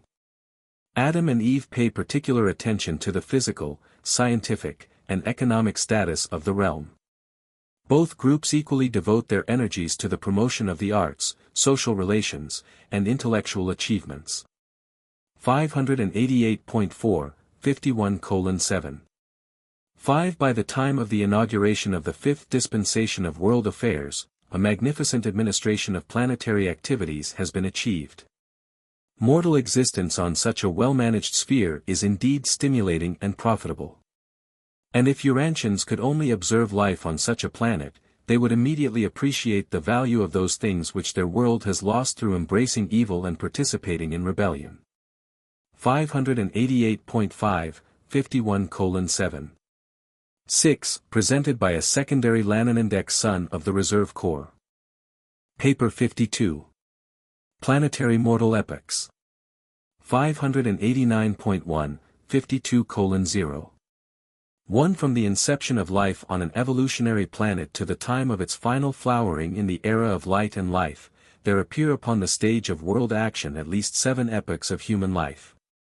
These successive ages are determined by the planetary missions of the divine sons, and on an average inhabited world these epochs appear in the following order. 589.2, 52 minutes and 0.2 seconds 1. Preplanetary Prince Man. 589.3, 52 minutes and 0.3 seconds 2. Postplanetary Prince Man. 589.4, 52 minutes and 0.4 seconds 3. Post-Adamic Man. 589.5, 52 minutes and 0.5 seconds 4. Post-Magisterial Sun Man. 589.6, 52 minutes and 0.6 seconds 5. Post-Bestowal Sun Man. 589.7, 52 minutes and 0.7 seconds 6. Post-Teacher Sun Man. 589.8, 52 minutes and 0.8 seconds 7. The Era of Light and Life. 589. 9, 52 minutes and 0.9 seconds. The worlds of space, as soon as they are physically suitable for life, are placed on the registry of the life carriers, and in due time these suns are dispatched to such planets for the purpose of initiating life. The entire period from life initiation to the appearance of man is designated the prehuman era and precedes the successive mortal epochs considered in this narrative. 1. Primitive Man. 589.10, 52:1. 1. From the time of man's emergence from the animal level, when he can choose to worship the Creator, to the arrival of the planetary prince, mortal creatures are called primitive men. There are 6 basic types or races of primitive men, and these early peoples successively appear in the order of the spectrum colors, beginning with the red. The length of time consumed in this early life evolution varies greatly on the different worlds, ranging from 150,000 years to over 1 million years of Urantia time. 589.11, 52:1. 2. The evolutionary races of color, red, orange, yellow, green, blue, and indigo, begin to appear about the time that primitive man is developing a simple language and is beginning to exercise the creative imagination. By this time man is well accustomed to standing erect. 589.12, 52 minutes and 1.3 seconds. Primitive men are mighty hunters and fierce fighters.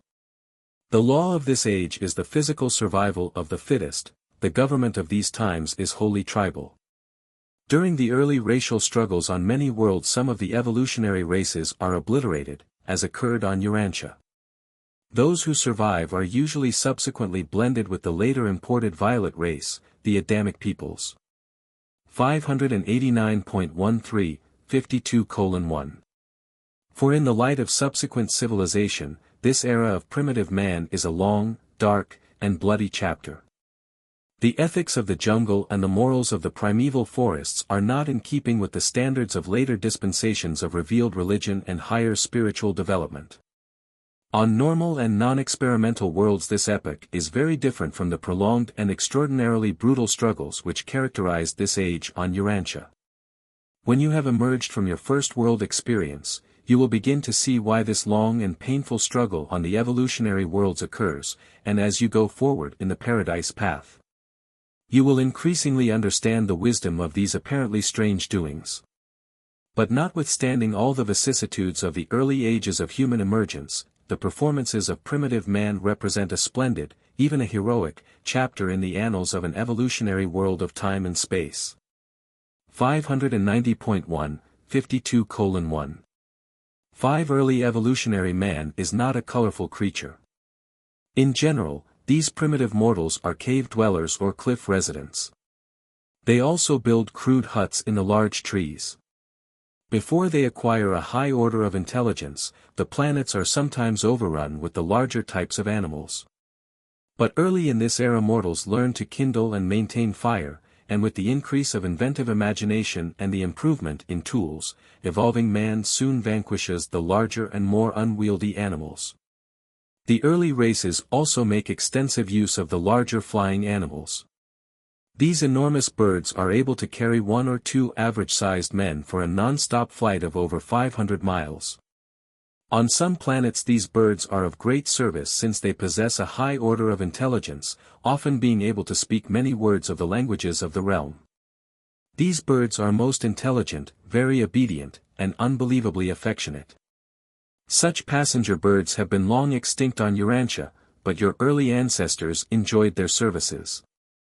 590.2, 52 minutes and 1.6 seconds. Man's acquirement of ethical judgment, moral will, is usually coincident with the appearance of early language.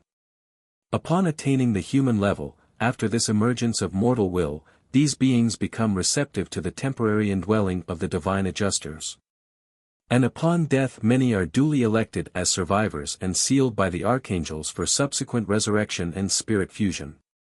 The archangels always accompany the planetary princes, and a dispensational adjudication of the realm is simultaneous with the prince's arrival. 590.3, 52 minutes and 1.7 seconds. All mortals who are indwelt by thought adjusters are potential worshippers. They have been lighted by the true light, and they possess capacity for seeking reciprocal contact with divinity. Nevertheless, the early or biologic religion of primitive man is largely a persistence of animal fear coupled with ignorant awe and tribal superstition. The survival of superstition in the Urantia races is hardly complementary to your evolutionary development nor compatible with your otherwise splendid achievements in material progress. But this early fear religion serves a very valuable purpose in subduing the fiery tempers of these primitive creatures. It is the forerunner of civilization and the soil for the subsequent planting of the seeds of revealed religion by the planetary prince and his ministers. 590.4, 52:1. 8. Within 100,000 years from the time man acquires erect posture, the planetary prince usually arrives, having been dispatched by the system's sovereign upon the report of the life carriers that will is functioning. Even though comparatively few individuals have thus developed, primitive mortals usually welcome the planetary prince and his visible staff. In fact, they often look upon them with awe and reverence, almost with worshipfulness, if they are not restrained. 2. Post-planetary prince man. 591.1, 52:2. 1. With the arrival of the planetary prince a new dispensation begins. Government appears on Earth, and the advanced tribal epoch is attained. Great social strides are made during a few thousand years of this regime. Under normal conditions mortals attain a high state of civilization during this age. They do not struggle so long in barbarism as did the Urantia races. But life on an inhabited world is so changed by rebellion that you can have little or no idea of such a regime on a normal planet. 591.2, 52:2. 2. The average length of this dispensation is around 500,000 years, some longer, some shorter. During this era the planet is established in the circuits of the system, and a full quota of seraphic and other celestial helpers is assigned to its administration. The thought adjusters come in increasing numbers, and the seraphic guardians amplify their regime of mortal supervision. 591.3, 52 minutes and 2.3 seconds. When the planetary prince arrives on a primitive world, the evolved religion of fear and ignorance prevails. The prince and his staff make the first revelations of higher truth and universe organization. These initial presentations of revealed religion are very simple, and they usually pertain to the affairs of the local system. Religion is wholly an evolutionary process prior to the arrival of the planetary prince. Subsequently, religion progresses by graduated revelation as well as by evolutionary growth. Each dispensation, each mortal epoch, receives an enlarged presentation of spiritual truth and religious ethics. The evolution of the religious capacity of receptivity in the inhabitants of a world largely determines their rate of spiritual advancement and the extent of religious revelation. 591.4, 52:2. For this dispensation witnesses a spiritual dawn, and the different races and their various tribes tend to develop specialized systems of religious and philosophic thought. There uniformly run through all of these racial religions two strains, the early fears of primitive men and the later revelations of the planetary prince. In some respects Urantians do not seem to have wholly emerged from this stage of planetary evolution. As you pursue this study, you will the more clearly discern how far your world departs from the average course of evolutionary progress and development. 591.5, 52 minutes and 2.5 seconds. But the planetary prince is not the Prince of Peace.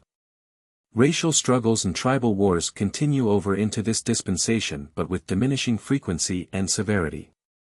This is the great age of racial dispersion, and it culminates in a period of intense nationalism. Color is the basis of tribal and national groupings, and the different races often develop separate languages. Each expanding group of mortals tends to seek isolation. This segregation is favored by the existence of many languages. Before the unification of the several races, their relentless warfare sometimes results in the obliteration of whole peoples. The orange and green men are particularly subject to such extinction. 591.6, 52:2. 6. On average worlds, during the latter part of the prince's rule, national life begins to replace tribal organization, or rather to be superimposed upon the existing tribal groupings. But the great social achievement of the prince's epoch is the emergence of family life. Heretofore, human relationships have been chiefly tribal. Now, the home begins to materialize. 591.7, 52:2. 7. This is the dispensation of the realization of sex equality. On some planets the male may rule the female, on others the reverse prevails. During this age normal worlds establish full equality of the sexes, this being preliminary to the fuller realization of the ideals of home life. This is the dawn of the golden age of the home. The idea of tribal rule gradually gives way to the dual concept of national life and family life. 592.1, 52 minutes and 2.8 seconds. During this age agriculture makes its appearance. The growth of the family idea is incompatible with the roving and unsettled life of the hunter. Gradually the practices of settled habitations and the cultivation of the soil become established.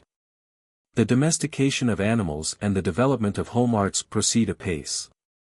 Upon reaching the apex of biologic evolution, a high level of civilization has been attained, but there is little development of a mechanical order.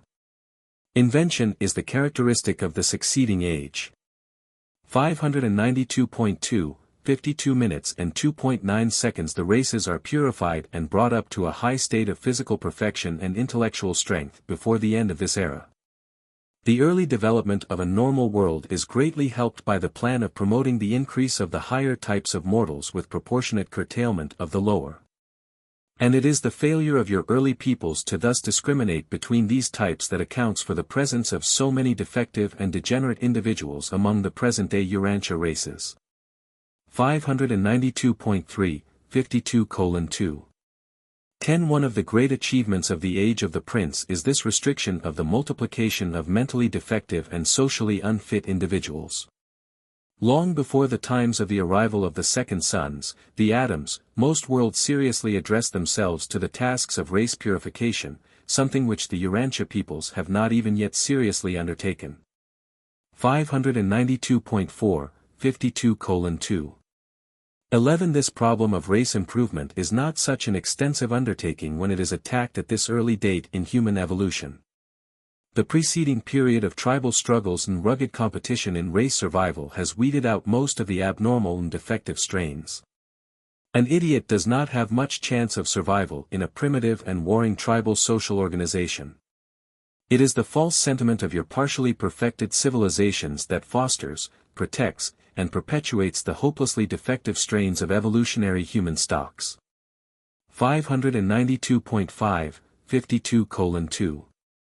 12. It is neither tenderness nor altruism to bestow futile sympathy upon degenerated human beings, unsalvable abnormal and inferior mortals.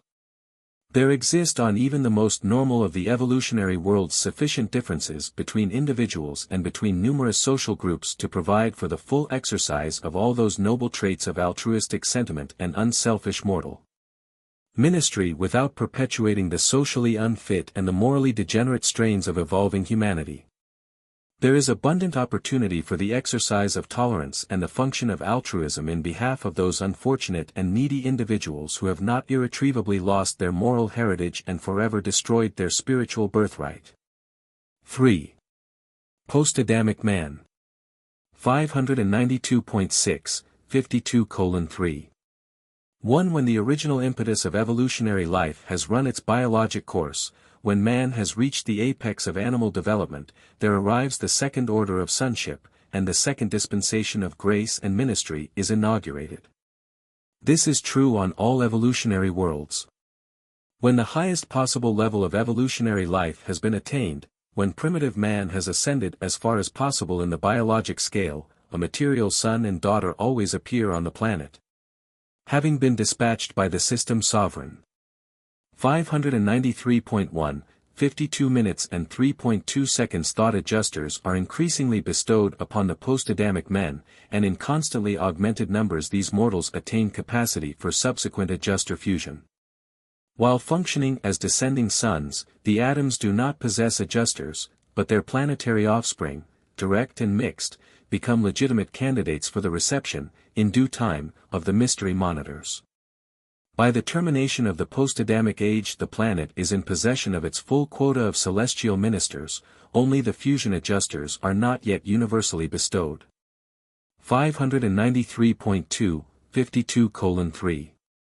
3. It is the prime purpose of the Adamic regime to influence evolving man to complete the transit from the hunter and herder stage of civilization to that of the agriculturist and horticulturist, to be later supplemented by the appearance of the urban and industrial adjuncts to civilization.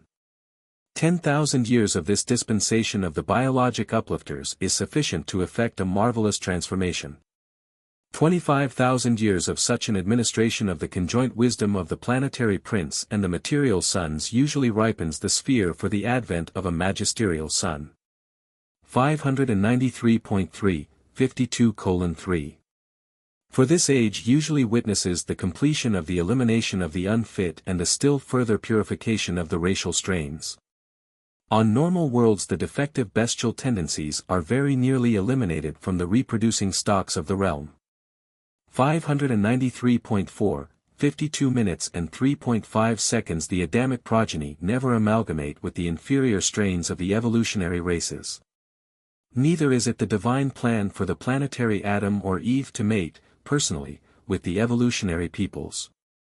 This race improvement project is the task of their progeny. But the offspring of the material son and daughter are mobilized for generations before the racial amalgamation ministry is inaugurated. 593.5, 52:3. 6. The result of the gift of the Adamic life plasm to the mortal races is an immediate upstepping of intellectual capacity and an acceleration of spiritual progress. There is usually some physical improvement also. On an average world the post-Adamic dispensation is an age of great invention, energy control, and mechanical development. This is the era of the appearance of multiform manufacture and the control of natural forces. It is the golden age of exploration and the final subduing of the planet. Much of the material progress of a world occurs during this time of the inauguration of the development of the physical sciences, just such an epoch as Urantia is now experiencing. Your world is a full dispensation and more behind the average planetary schedule. 593.6, 52:3.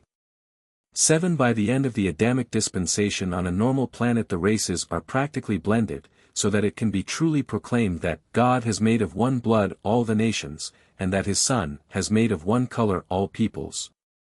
The color of such an amalgamated race is somewhat of an olive shade of the violet hue, the racial white of the spheres. 593.7, 52 minutes and 3.8 seconds. Primitive man is for the most part carnivorous. The material sons and daughters do not eat meat, but their offspring within a few generations usually gravitate to the omnivorous level, although whole groups of their descendants sometimes remain non-flesh eaters. This double origin of the post-Adamic races explains how such blended human stocks exhibit anatomic vestiges belonging to both the herbivorous and carnivorous animal groups. 593.8, 52:3. 9. Within 10,000 years of racial amalgamation the resultant stocks show varying degrees of anatomic blend, some strains carrying more of the marks of the non-flesh-eating ancestry. Others exhibiting more of the distinguishing traits and physical characteristics of their carnivorous evolutionary progenitors. The majority of these world races soon become omnivorous, subsisting upon a wide range of viands from both the animal and vegetable kingdoms. 594.1, 52 minutes and 3.10 seconds. The post-Adamic epoch is the dispensation of internationalism. With the near completion of the task of race blending, nationalism wanes, and the brotherhood of man really begins to materialize. Representative government begins to take the place of the monarchical or paternal form of rulership. The educational system becomes worldwide, and gradually the languages of the races give way to the tongue of the violet people. Universal peace and cooperation are seldom attained until the races are fairly well blended, and until they speak a common language. 594.2, 52:3. 11. During the closing centuries of the post-Adamic age there develops new interest in art, music, and literature, and this worldwide awakening is the signal for the appearance of a magisterial sun. The crowning development of this era is the universal interest in intellectual realities, true philosophy. Religion becomes less nationalistic, becomes more and more a planetary affair. New revelations of truth characterize these ages, and the most highs of the constellations begin to rule in the affairs of men. Truth is revealed up to the administration of the constellations. 594.3, 52:3. 12. Great ethical advancement characterizes this era. The brotherhood of man is the goal of its society. Worldwide peace, the cessation of race conflict and national animosity, is the indicator of planetary ripeness for the advent of the third order of sonship, the magisterial son. 4. Post-magisterial son man. 594.4, 52:4. 1. On normal and loyal planets this age opens with the mortal races blended and biologically fit. There are no race or color problems, literally all nations and races are of one blood. The brotherhood of man flourishes, and the nations are learning to live on Earth in peace and tranquility. Such a world stands on the eve of a great and culminating intellectual development. 594.5, 52:4. 2. When an evolutionary world becomes thus ripe for the magisterial age, one of the high order of avonal sons makes his appearance on a magisterial mission. The planetary prince and the material sons are of local universe origin. The magisterial son hails from paradise. 594.6, 52 minutes and 4.3 seconds. When the paradise avonals come to the mortal spheres on judicial actions, solely as dispensation adjudicators, they are never incarnated. But when they come on magisterial missions, at least the initial one, they are always incarnated, though they do not experience birth, neither do they die the death of the realm. They may live on for generations in those cases where they remain as rulers on certain planets. When their missions are concluded, they yield up their planetary lives and return to their former status of divine sonship. 594.7, 52:4. For each new dispensation extends the horizon of revealed religion, and the magisterial sons extend the revelation of truth to portray the affairs of the local universe and all its tributaries. 594.8, 52:4. 5. After the initial visitation of a magisterial son, the races soon effect their economic liberation. The daily work required to sustain one's independence would be represented by 2½ hours of your time. It is perfectly safe to liberate such ethical and intelligent mortals. Such refined peoples well know how to utilize leisure for self-improvement and planetary advancement. This age witnesses the further purification of the racial stocks by the restriction of reproduction among the less fit and poorly endowed individuals. 595.1, 52:4. 6. The political government and social administration of the races continue to improve, self-government being fairly well established by the end of this age. By self-government we refer to the highest type of representative government. Such worlds advance and honor only those leaders and rulers who are most fit to bear social and political responsibilities. 595.2, 52 minutes and 4.7 seconds. During this epoch the majority of the world mortals are adjust or indwelt. But even yet the bestowal of divine monitors is not always universal.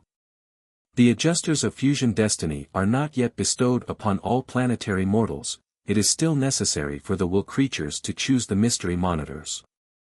595.3, 52:4. 8. During the closing ages of this dispensation, society begins to return to more simplified forms of living. The complex nature of an advancing civilization is running its course, and mortals are learning to live more naturally and effectively. And this trend increases with each succeeding epoch. This is the age of the flowering of art, music, and higher learning. The physical sciences have already reached their height of development. The termination of this age, on an ideal world, witnesses the fullness of a great religious awakening, a worldwide spiritual enlightenment.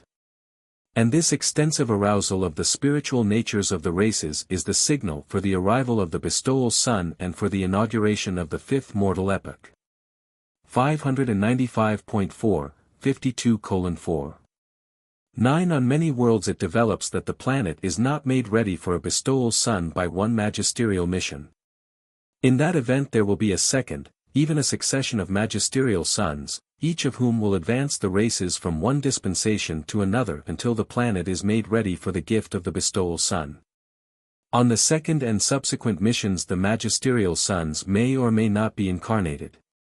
But no matter how many magisterial sons may appear, and they may also come as such after the bestowal sun, the advent of each one marks the end of one dispensation and the beginning of another.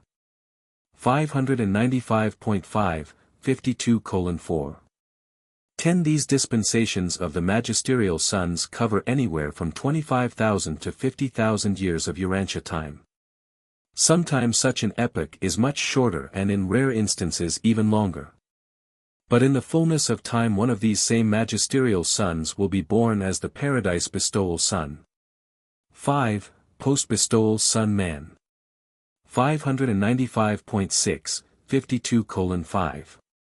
1. When a certain standard of intellectual and spiritual development is attained on an inhabited world, a paradise bestowal son always arrives. On normal worlds he does not appear in the flesh until the races have ascended to the highest levels of intellectual development and ethical attainment. But on Urantia the bestowal son, even your own creator son, appeared at the close of the Adamic dispensation, but that is not the usual order of events on the worlds of space. 595.7, 52:5. 2. When the worlds have become ripe for spiritualization, the bestowal son arrives.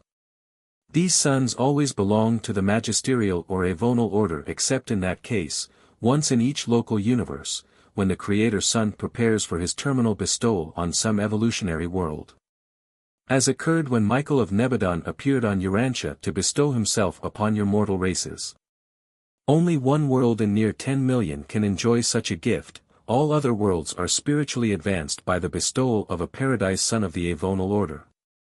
596.1, 52:5. 3. The bestowal son arrives on a world of high educational culture and encounters a race spiritually trained and prepared to assimilate advanced teachings and to appreciate the bestowal mission. This is an age characterized by the worldwide pursuit of moral culture and spiritual truth. The mortal passion of this dispensation is the penetration of cosmic reality and communion with spiritual reality. The revelations of truth are extended to include the superuniverse. Entirely new systems of education and government grow up to supplant the crude regimes of former times. The joy of living takes on new color, and the reactions of life are exalted to heavenly heights of tone and timbre. 596.2, 52 minutes and 5.4 seconds. The bestowal son lives and dies for the spiritual uplift of the mortal races of a world. He establishes the new and living way. His life is an incarnation of paradise truth in mortal flesh, that very truth, even the spirit of truth, in the knowledge of which men shall be free. 596.3, 52:5. 5. On Urantia the establishment of this new and living way was a matter of fact as well as of truth. The isolation of Urantia in the Lucifer rebellion had suspended the procedure whereby mortals can pass, upon death, directly to the shores of the mansion worlds. Before the days of Christ Michael on Urantia all souls slept on until the dispensational or special millennial resurrections. Even Moses was not permitted to go over to the other side until the occasion of a special resurrection, the fallen planetary prince, Caligastia, contesting such a deliverance. But ever since the day of Pentecost, Urantia mortals again may proceed directly to the Morontia spheres. 596.4, 52:5. 6. Upon the resurrection of a bestowal son, on the third day after yielding up his incarnated life, he ascends to the right hand of the Universal Father, receives the assurance of the acceptance of the bestowal mission, and returns to the Creator Son at the headquarters of the local universe. Thereupon the bestowal avonal and the Creator Michael send their joint spirit, the Spirit of Truth, into the bestowal world. This is the occasion when the Spirit of the triumphant Son is poured out upon all flesh. The Universe Mother Spirit also participates in this bestowal of the Spirit of Truth, and concomitant therewith there issues the bestowal edict of the Thought Adjusters. Thereafter all normal-minded creatures of that world will receive adjusters as soon as they attain the age of moral responsibility, of spiritual choice. 596.5, 52:5. 7. If such a bestowal avonal should return to a world after the bestowal mission, he would not incarnate but would come, in glory with the seraphic hosts. 596.6, 52:5. 8. The post-bestial sun age may extend from 10,000 to 100,000 years. There is no arbitrary time allotted to any of these dispensational eras. This is a time of great ethical and spiritual progress.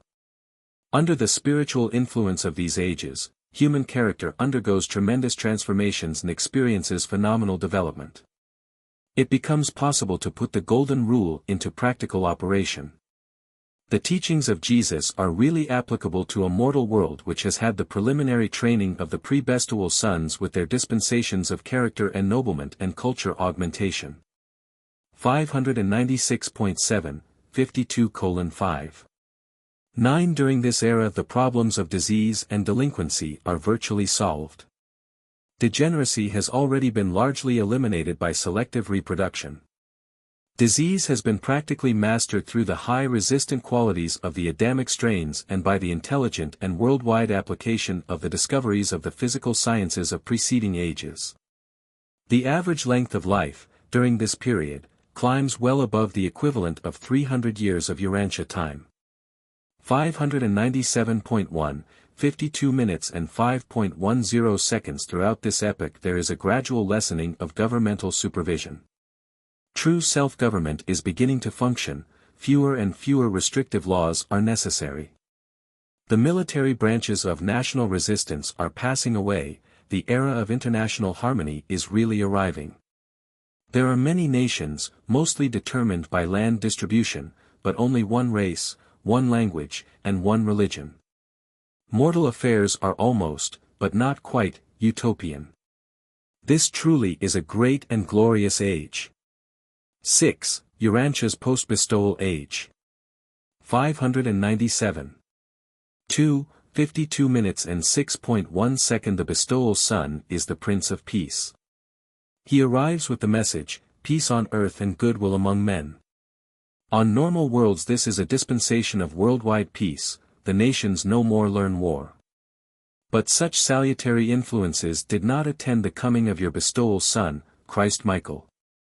Urantia is not proceeding in the normal order. Your world is out of step in the planetary procession. Your master, when on earth, warned his disciples that his advent would not bring the usual reign of peace on Urantia. He distinctly told them that there would be wars and rumors of wars, and that nation would rise against nation. At another time he said, think not that I have come to bring peace upon earth. 597.3, 52 minutes and 6.2 seconds. Even on normal evolutionary worlds the realization of the worldwide brotherhood of man is not an easy accomplishment.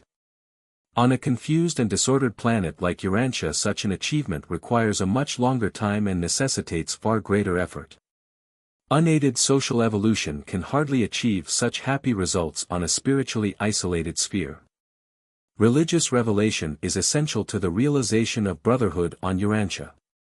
While Jesus has shown the way to the immediate attainment of spiritual brotherhood, the realization of social brotherhood on your world depends much on the achievement of the following personal transformations and planetary adjustments.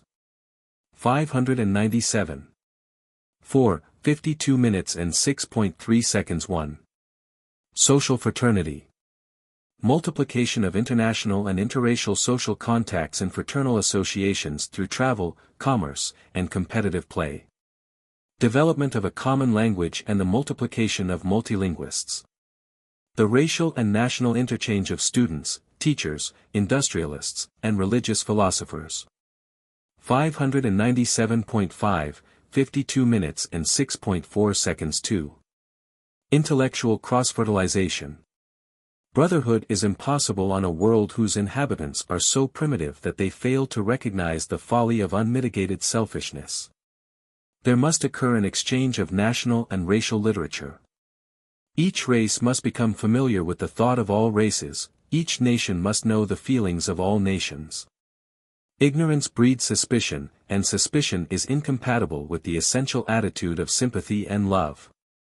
597.6, 52 minutes and 6.5 seconds. 3.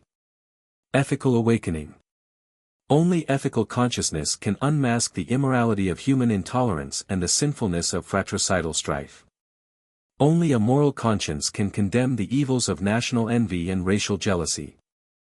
Only moral beings will ever seek for that spiritual insight which is essential to living the Golden Rule. 598.1, 52 minutes and 6.6 seconds 4. Political wisdom. Emotional maturity is essential to self-control. Only emotional maturity will ensure the substitution of international techniques of civilized adjudication for the barbarous arbitrament of war. Wise statesmen will sometime work for the welfare of humanity even while they strive to promote the interest of their national or racial groups. Selfish political sagacity is ultimately suicidal, destructive of all those enduring qualities which ensure planetary group survival. 598.2, 52 minutes and 6.7 seconds 5. Spiritual insight. The brotherhood of man is, after all, predicated on the recognition of the fatherhood of God. The quickest way to realize the brotherhood of man on Urantia is to effect the spiritual transformation of present-day humanity. The only technique for accelerating the natural trend of social evolution is that of applying spiritual pressure from above, thus augmenting moral insight while enhancing the soul capacity of every mortal to understand and love every other mortal. Mutual understanding and fraternal love are transcendent civilizers and mighty factors in the worldwide realization of the brotherhood of man. 598.3, 52:6. 8. If you could be transplanted from your backward and confused world to some normal planet now in the post-bestial Sun Age, you would think you had been translated to the heaven of your traditions. You would hardly believe that you were observing the normal evolutionary workings of a mortal sphere of human habitation. These worlds are in the spiritual circuits of their realm, and they enjoy all the advantages of the universe broadcasts and the reflectivity services of the superuniverse. 7. Post-teacher Sun Man. 598.4, 52:7. 1. The sons of the next order to arrive on the average evolutionary world are the Trinity teacher sons, the divine sons of the Paradise Trinity. Again we find Urantia out of step with its sister spheres in that your Jesus has promised to return. That promise he will certainly fulfill, but no one knows whether his second coming will precede or follow the appearances of magisterial or teacher sons on Urantia. 598.5, 52 minutes and 7.2 seconds. The teacher sons come in groups to the spiritualizing worlds. A planetary teacher sun is assisted and supported by 70 primary suns, 12 secondary suns, and 3 of the highest and most experienced of the supreme order of Dainals. This core will remain for some time on the world, long enough to effect the transition from the evolutionary ages to the era of light and life, not less than 1,000 years of planetary time and often considerably longer. This mission is a Trinity contribution to the antecedent efforts of all the divine personalities who have ministered to an inhabited world. 598.6, 52 minutes and 7.3 seconds. The revelation of truth is now extended to the central universe and to paradise. The races are becoming highly spiritual. A great people has evolved and a great age is approaching. The educational, economic, and administrative systems of the planet are undergoing radical transformations. New values and relationships are being established. The kingdom of heaven is appearing on earth, and the glory of God is being shed abroad in the world. 598.7, 52 minutes and 7.4 seconds. This is the dispensation when many mortals are translated from among the living. As the era of Trinity teacher sons progresses, the spiritual allegiance of the mortals of time becomes more and more universal.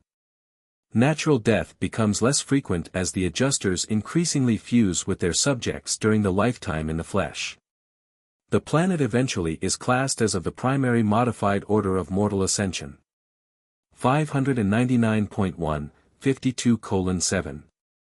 5. Life during this era is pleasant and profitable. Degeneracy and the antisocial end products of the long evolutionary struggle have been virtually obliterated. The length of life approaches 500 Urantia years, and the reproductive rate of racial increase is intelligently controlled. An entirely new order of society has arrived. There are still great differences among mortals, but the state of society more nearly approaches the ideals of social brotherhood and spiritual equality. Representative government is vanishing, and the world is passing under the rule of individual self-control. The function of government is chiefly directed to collective tasks of social administration and economic coordination. The Golden Age is coming on apace, the temporal goal of the long and intense planetary evolutionary struggle is in sight. The reward of the ages is soon to be realized, the wisdom of the gods is about to be manifested. 599.2, 52:7. 6. The physical administration of a world during this age requires about 1 hour each day on the part of every adult individual, that is, the equivalent of 1 Urantia hour. The planet is in close touch with universe affairs, and its people scan the latest broadcasts with the same keen interest you now manifest in the latest editions of your daily newspapers. These races are occupied with 1,000 things of interest unknown on your world. 599.3, 52 minutes and 7.7 seconds. Increasingly, true planetary allegiance to the Supreme Being grows. Generation after generation, more and more of the race step into line with those who practice justice and live mercy. Slowly but surely the world is being won to the joyous service of the sons of God. The physical difficulties and material problems have been largely solved, the planet is ripening for advanced life and a more settled existence. 599.4, 52:7. 8. From time to time throughout their dispensation, teacher sons continue to come to these peaceful worlds. They do not leave a world until they observe that the evolutionary plan, as it concerns that planet, is working smoothly. A magisterial son of judgment usually accompanies the teacher sons on their successive missions, while another such son functions at the time of their departure. And these judicial actions continue from age to age throughout the duration of the mortal regime of time and space. 599.5, 52 minutes and 7.9 seconds. Each recurring mission of the Trinity teacher sons successively exalts such a supernal world to ever-ascending heights of wisdom, spirituality, and cosmic illumination. But the noble natives of such a sphere are still finite and mortal. Nothing is perfect, nevertheless, there is evolving a quality of near perfection in the operation of an imperfect world and in the lives of its human inhabitants. 599.6, 52:7. 10. The Trinity teacher sons may return many times to the same world. But sooner or later, in connection with the termination of one of their missions, the planetary prince is elevated to the position of planetary sovereign. And the system's sovereign appears to proclaim the entrance of such a world upon the era of light and life. 599.7, 52:7. 11. It was of the conclusion of the terminal mission of the teacher sons, at least that would be the chronology on a normal world, that John wrote, "I saw a new heaven and a new earth and the new Jerusalem coming down from God out of heaven, prepared as a princess adorned for the prince." 600.1, 52:7. 12. This is the same renovated earth, the advanced planetary stage, that the olden seer envisioned when he wrote, "For, as the new heavens and the new earth, which I will make, shall remain before me, so shall you and your children survive. And it shall come to pass that from one new moon to another and from one Sabbath to another all flesh shall come to worship before me, says the Lord." 600.2, 52:7. 13. It is the mortals of such an age who are described as a chosen generation, a royal priesthood, a holy nation, an exalted people, and you shall show forth the praises of him who has called you out of darkness into this marvelous light. 600. 3, 52:7. 14. No matter what the special natural history of an individual planet may be, no difference whether a realm has been wholly loyal, tainted with evil, or cursed by sin, no matter what the antecedents may be, sooner or later the grace of God and the ministry of angels will usher in the day of the advent of the Trinity teacher sons. And their departure, following their final mission, will inaugurate this superb era of light and life. 600.4, 52:7.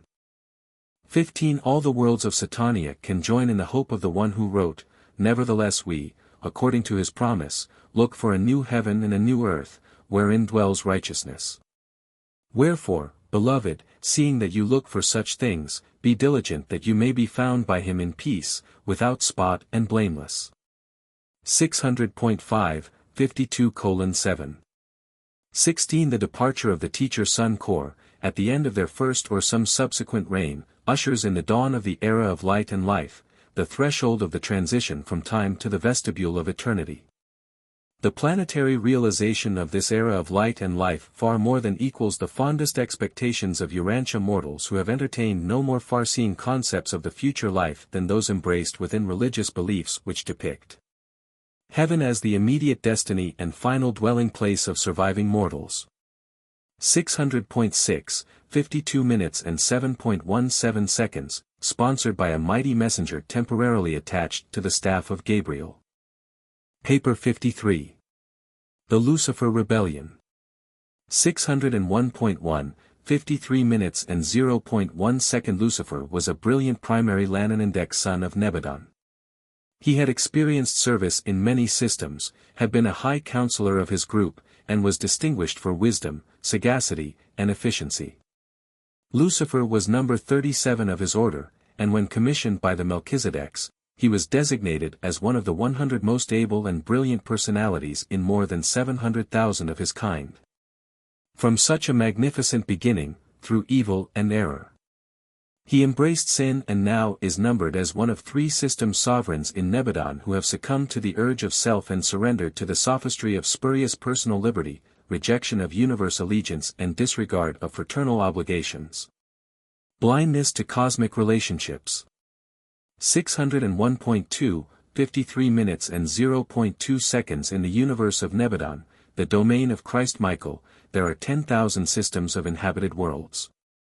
In all the history of Lananandek sons, in all their work throughout these thousands of systems and at the universe headquarters, only 3 system sovereigns have ever been found in contempt of the government of the Creator Sun. 1. The leaders of rebellion. 601.3, 53 minutes and 1.1 second. Lucifer was not an ascendant being, he was a created son of the local universe, and of him it was said, "You were perfect in all your ways from the day you were created till unrighteousness was found in you." Many times had he been in council with the Most Highs of Urantia.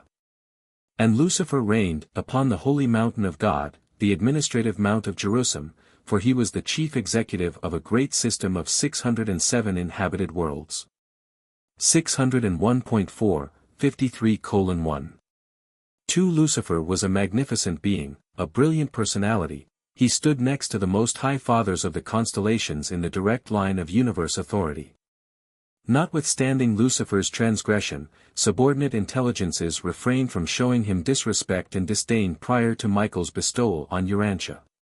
Even the archangel of Michael, at the time of Moses' resurrection, did not bring against him an accusing judgment but simply said, "The judge rebuke you."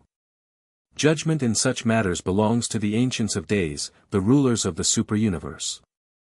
601.5, 53 minutes and 1.3 seconds. Lucifer is now the fallen and deposed sovereign of Satania. Self-contemplation is most disastrous, even to the exalted personalities of the celestial world. Of Lucifer it was said, "Your heart was lifted up because of your beauty.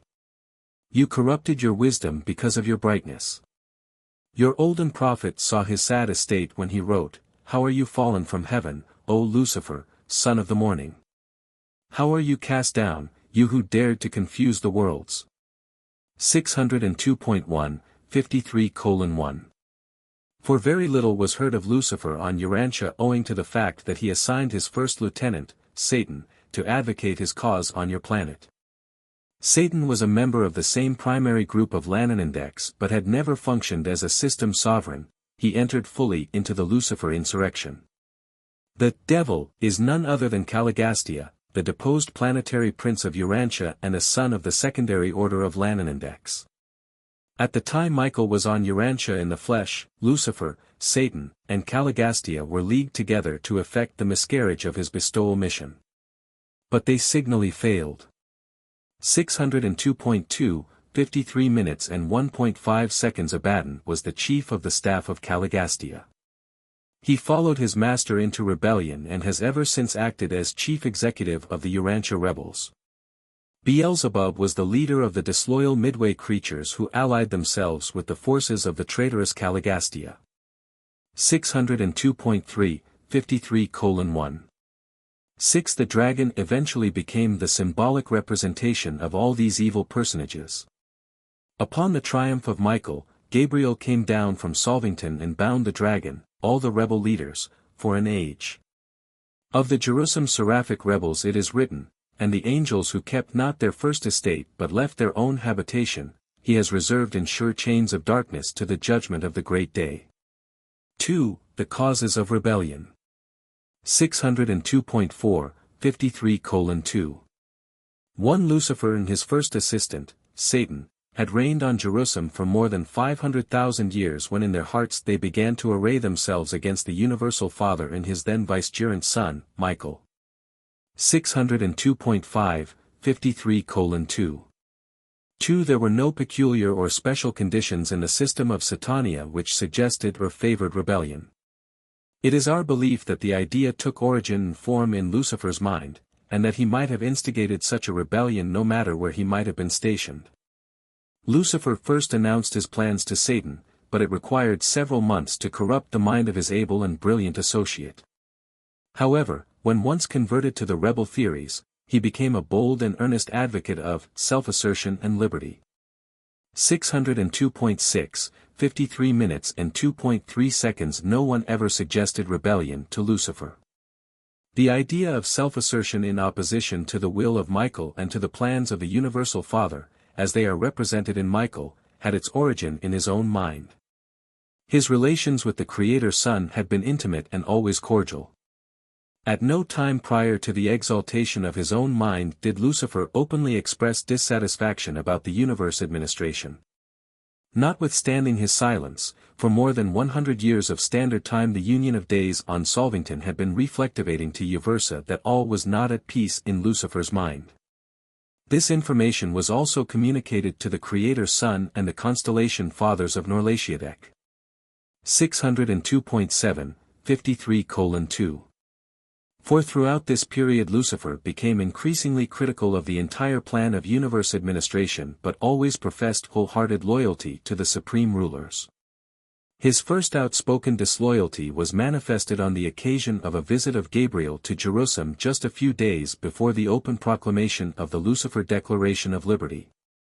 Gabriel was so profoundly impressed with the certainty of the impending outbreak that he went direct to Urantia to confer with the constellation fathers regarding the measures to be employed in case of open rebellion.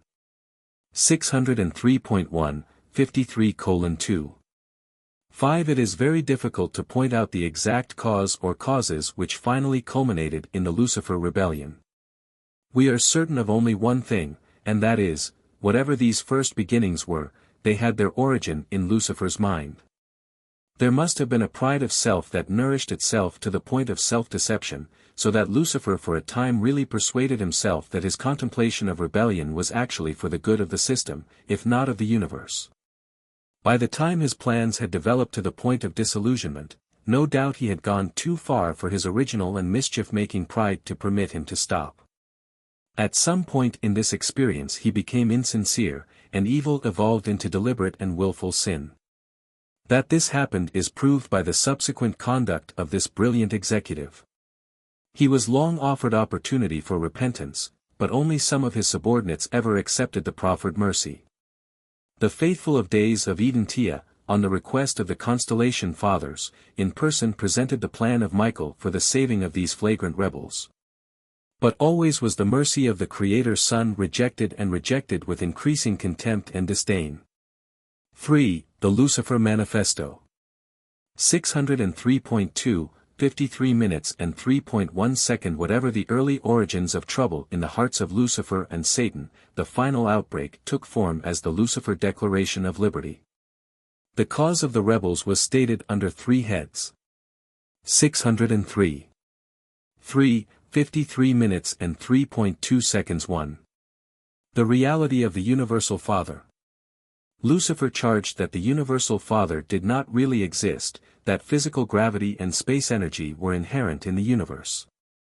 and that the Father was a myth invented by the Paradise Sons to enable them to maintain the rule of the universes in the Father's name. He denied that personality was a gift of the Universal Father. He even intimated that the Phenoliters were in collusion with the Paradise Sons to foist fraud upon all creation, since they never brought back a very clear-cut idea of the Father's actual personality as it is discernible on Paradise. He traded on reverence as ignorance. The charge was sweeping, terrible, and blasphemous. It was this veiled attack upon the Phenoliters that no doubt influenced the ascendant citizens then on Jerusalem to stand firm and remain steadfast in resistance to all the rebels' proposals. 603.4, 53 minutes and 3.3 seconds 2. The universe government of the Creator Son, Michael. Lucifer contended that the local systems should be autonomous. He protested against the right of Michael, the Creator Son, to assume sovereignty of Nebadon in the name of a hypothetical Paradise Father and require all personalities to acknowledge allegiance to this unseen Father. He asserted that the whole plan of worship was a clever scheme to aggrandize the Paradise Sons. He was willing to acknowledge Michael as his Creator Father but not as his God and rightful ruler. 603.5, 53:3. For most bitterly did he attack the right of the Ancients of Days, foreign potentates, to interfere in the affairs of the local systems and universes. These rulers he denounced as tyrants and usurpers. He exhorted his followers to believe that none of these rulers could do aught to interfere with the operation of complete home rule if men and angels only had the courage to assert themselves and boldly claim their rights. 603.6, 53:3. 5. He contended that the executioners of the Ancients of Days could be debarred from functioning in the local systems if the native beings would only assert their independence. He maintained that immortality was inherent in the system personalities, that resurrection was natural and automatic, and that all beings would live eternally except for the arbitrary and unjust acts of the executioners of the Ancients of Days. 604.1, 53 minutes and 3.6 seconds 3. The attack upon the universal plan of ascendant mortal training. Lucifer maintained that far too much time and energy were expended upon the scheme of so thoroughly training ascending mortals in the principles of universe administration, principles which he alleged were unethical and unsound. He protested against the age-long program for preparing the mortals of space for some unknown destiny and pointed to the presence of the Phenoliter Corps on Jerusalem as proof that these mortals had spent ages of preparation for some destiny of pure fiction. With derision he pointed out that the Phenoliters had encountered a destiny no more glorious than to be returned to humble spheres similar to those of their origin. He intimated that they had been debauched by overmuch discipline and prolonged training, and that they were in reality traitors to their mortal fellows since they were now cooperating with the scheme of enslaving all creation to the fictions of a mythical eternal destiny for ascending mortals. He advocated that ascenders should enjoy the liberty of individual self-determination. He challenged and condemned the entire plan of mortal ascension as sponsored by the Paradise Sons of God and supported by the Infinite Spirit. 604.2, 53:3. 7. And it was with such a declaration of liberty that Lucifer launched his orgy of darkness and death. 4. Outbreak of the rebellion. 604.3, 53:4. 1. The Lucifer Manifesto was issued at the annual conclave of Satania on the Sea of Glass, in the presence of the assembled hosts of Jerusalem, on the last day of the year, about 200,000 years ago, Urantia time. Satan proclaimed that worship could be accorded the universal forces, physical, intellectual, and spiritual, but that allegiance could be acknowledged only to the actual and present ruler, Lucifer, the friend of men and angels, and the God of liberty. 604.4, 53 minutes and 4.2 seconds. Self-assertion was the battle cry of the Lucifer rebellion. One of his chief arguments was that, if self-government was good and right for the Melchizedeks and other groups, it was equally good for all orders of intelligence. He was bold and persistent in the advocacy of the equality of mind and the brotherhood of intelligence. He maintained that all government should be limited to the local planets and their voluntary confederation into the local systems. All other supervision he disallowed. He promised the planetary princes that they should rule the worlds as supreme executives. He denounced the location of legislative activities on the constellation headquarters and the conduct of judicial affairs on the universe capital. He contended that all these functions of government should be concentrated on the system capitals and proceeded to set up his own legislative assembly and organized his own tribunals under the jurisdiction of Satan. And he directed that the princes on the apostate worlds do the same. 604.5, 53:4. 3. The entire administrative cabinet of Lucifer went over in a body and were sworn in publicly as the officers of the administration of the new head of the liberated worlds and systems. 605.1, 53:4. For while there had been 2 previous rebellions in Nebadon, they were in distant constellations. Lucifer held that these insurrections were unsuccessful because the majority of the intelligences failed to follow their leaders. He contended that, majorities rule, that mind is infallible. The freedom allowed him by the universe rulers apparently sustained many of his nefarious contentions. He defied all his superiors, yet they apparently took no note of his doings. He was given a free hand to prosecute his seductive plan without let or hindrance. 605.2, 53 minutes and 4.5 seconds. All the merciful delays of justice Lucifer pointed to as evidence of the inability of the government of the Paradise Sons to stop the rebellion. He would openly defy and arrogantly challenge Michael, Emmanuel, and the Ancients of Days and then point to the fact that no action ensued as positive evidence of the impotency of the universe and the superuniverse governments. 605.3, 53:4. 6. Gabriel was personally present throughout all these disloyal proceedings and only announced that he would, in due time, speak for Michael, and that all beings would be left free and unmolested in their choice. That the government of the sons for the Father desired only that loyalty and devotion which was voluntary, wholehearted, and sophistry-proof. 605.4, 53:4. 7. Lucifer was permitted fully to establish and thoroughly to organize his rebel government before Gabriel made any effort to contest the right of secession or to counterwork the rebel propaganda. But the constellation fathers immediately confined the action of these disloyal personalities to the system of Satania.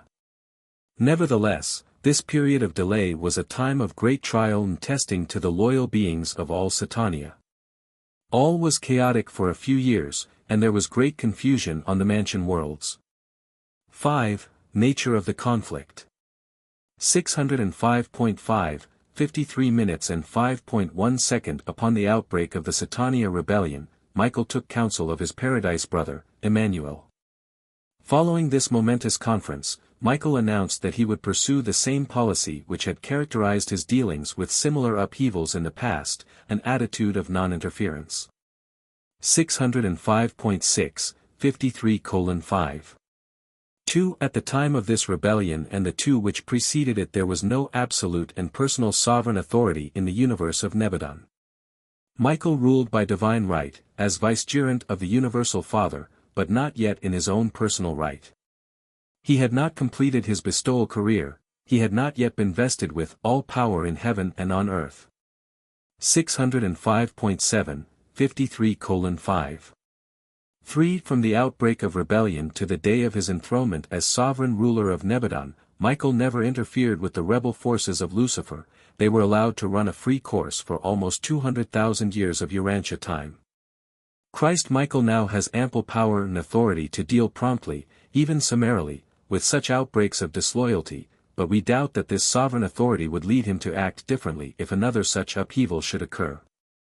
605.8, 53:5. For since Michael elected to remain aloof from the actual warfare of the Lucifer rebellion, Gabriel called his personal staff together on Urantia and, in council with the Most Highs, elected to assume command of the loyal hosts of Satania. Michael remained on Solvington while Gabriel proceeded to Jerusalem. And establishing himself on the sphere dedicated to the Father, the same universal Father whose personality Lucifer and Satan had questioned, in the presence of the foregathered hosts of loyal personalities, he displayed the banner of Michael. The material emblem of the Trinity government of all creation, the three azure blue concentric circles on a white background.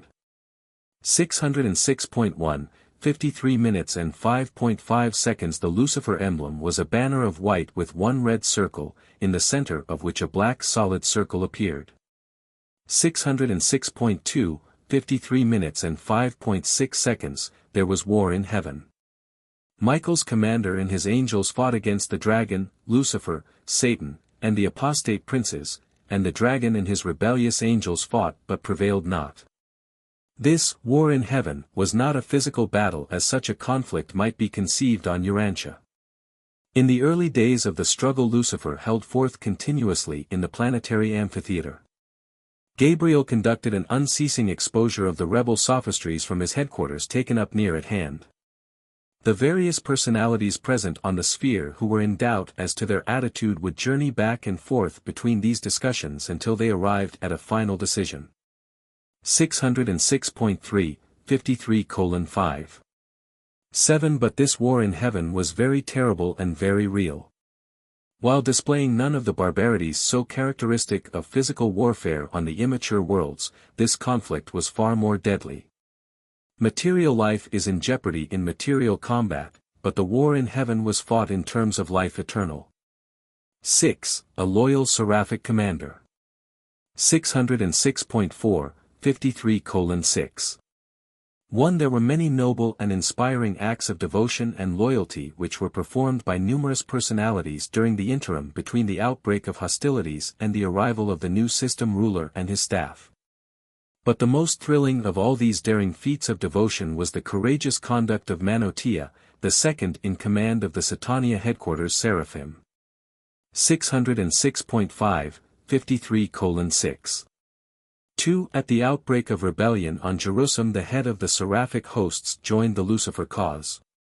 This no doubt explains why such a large number of the fourth order, the system administrator Seraphim, went astray. The seraphic leader was spiritually blinded by the brilliant personality of Lucifer. His charming ways fascinated the lower orders of celestial beings. They simply could not comprehend that it was possible for such a dazzling personality to go wrong. 606.6, 53:6. 3. Not long since, in describing the experiences associated with the onset of the Lucifer rebellion, Morontia said, "But my most exhilarating moment was the thrilling adventure connected with the Lucifer rebellion when, as second seraphic commander, I refused to participate in the projected insult to Michael. And the powerful rebels sought my destruction by means of the liaison forces they had arranged. There was a tremendous upheaval on Jerusalem, but not a single loyal seraphim was harmed." 606.7, 53:6. 4. Upon the default of my immediate superior, it devolved upon me to assume command of the angelic hosts of Jerusalem as the titular director of the confused seraphic affairs of the system. I was morally upheld by the Melchizedeks, ably assisted by a majority of the material sons, deserted by a tremendous group of my own order, but magnificently supported by the ascendant mortals on Jerusalem. 606.8, 53:6. 5. Having been automatically thrown out of the constellation circuits by the secession of Lucifer, we were dependent on the loyalty of our intelligence corps, who forwarded calls for help to Urantia from the nearby system of Rantulia. And we found that the kingdom of order, the intellect of loyalty, and the spirit of truth were inherently triumphant over rebellion, self-assertion, and so-called personal liberty. We were able to carry on until the arrival of the new system sovereign, the worthy successor of Lucifer. And immediately thereafter I was assigned to the corps of the Melchizedek receivership of Urantia, assuming jurisdiction over the loyal seraphic orders on the world of the traitorous Caligastia, who had proclaimed his sphere a member of the newly projected system of liberated worlds and emancipated personalities proposed in the infamous Declaration of Liberty issued by Lucifer in his call to the liberty-loving, free-thinking, and forward-looking intelligences of the misruled and maladministered worlds of Satania. 607.1, 53 minutes and 6.6 seconds. This angel is still in service on Urantia, functioning as Associate Chief of Seraphim. 7. History of the Rebellion. 607.2, 53 minutes and 7.1 seconds. The Lucifer rebellion was system-wide. 37 seceding planetary princes swung their world administrations largely to the side of the arch-rebel. Only on Panoptia did the planetary prince fail to carry his people with him. On this world, under the guidance of the Melchizedeks, the people rallied to the support of Michael.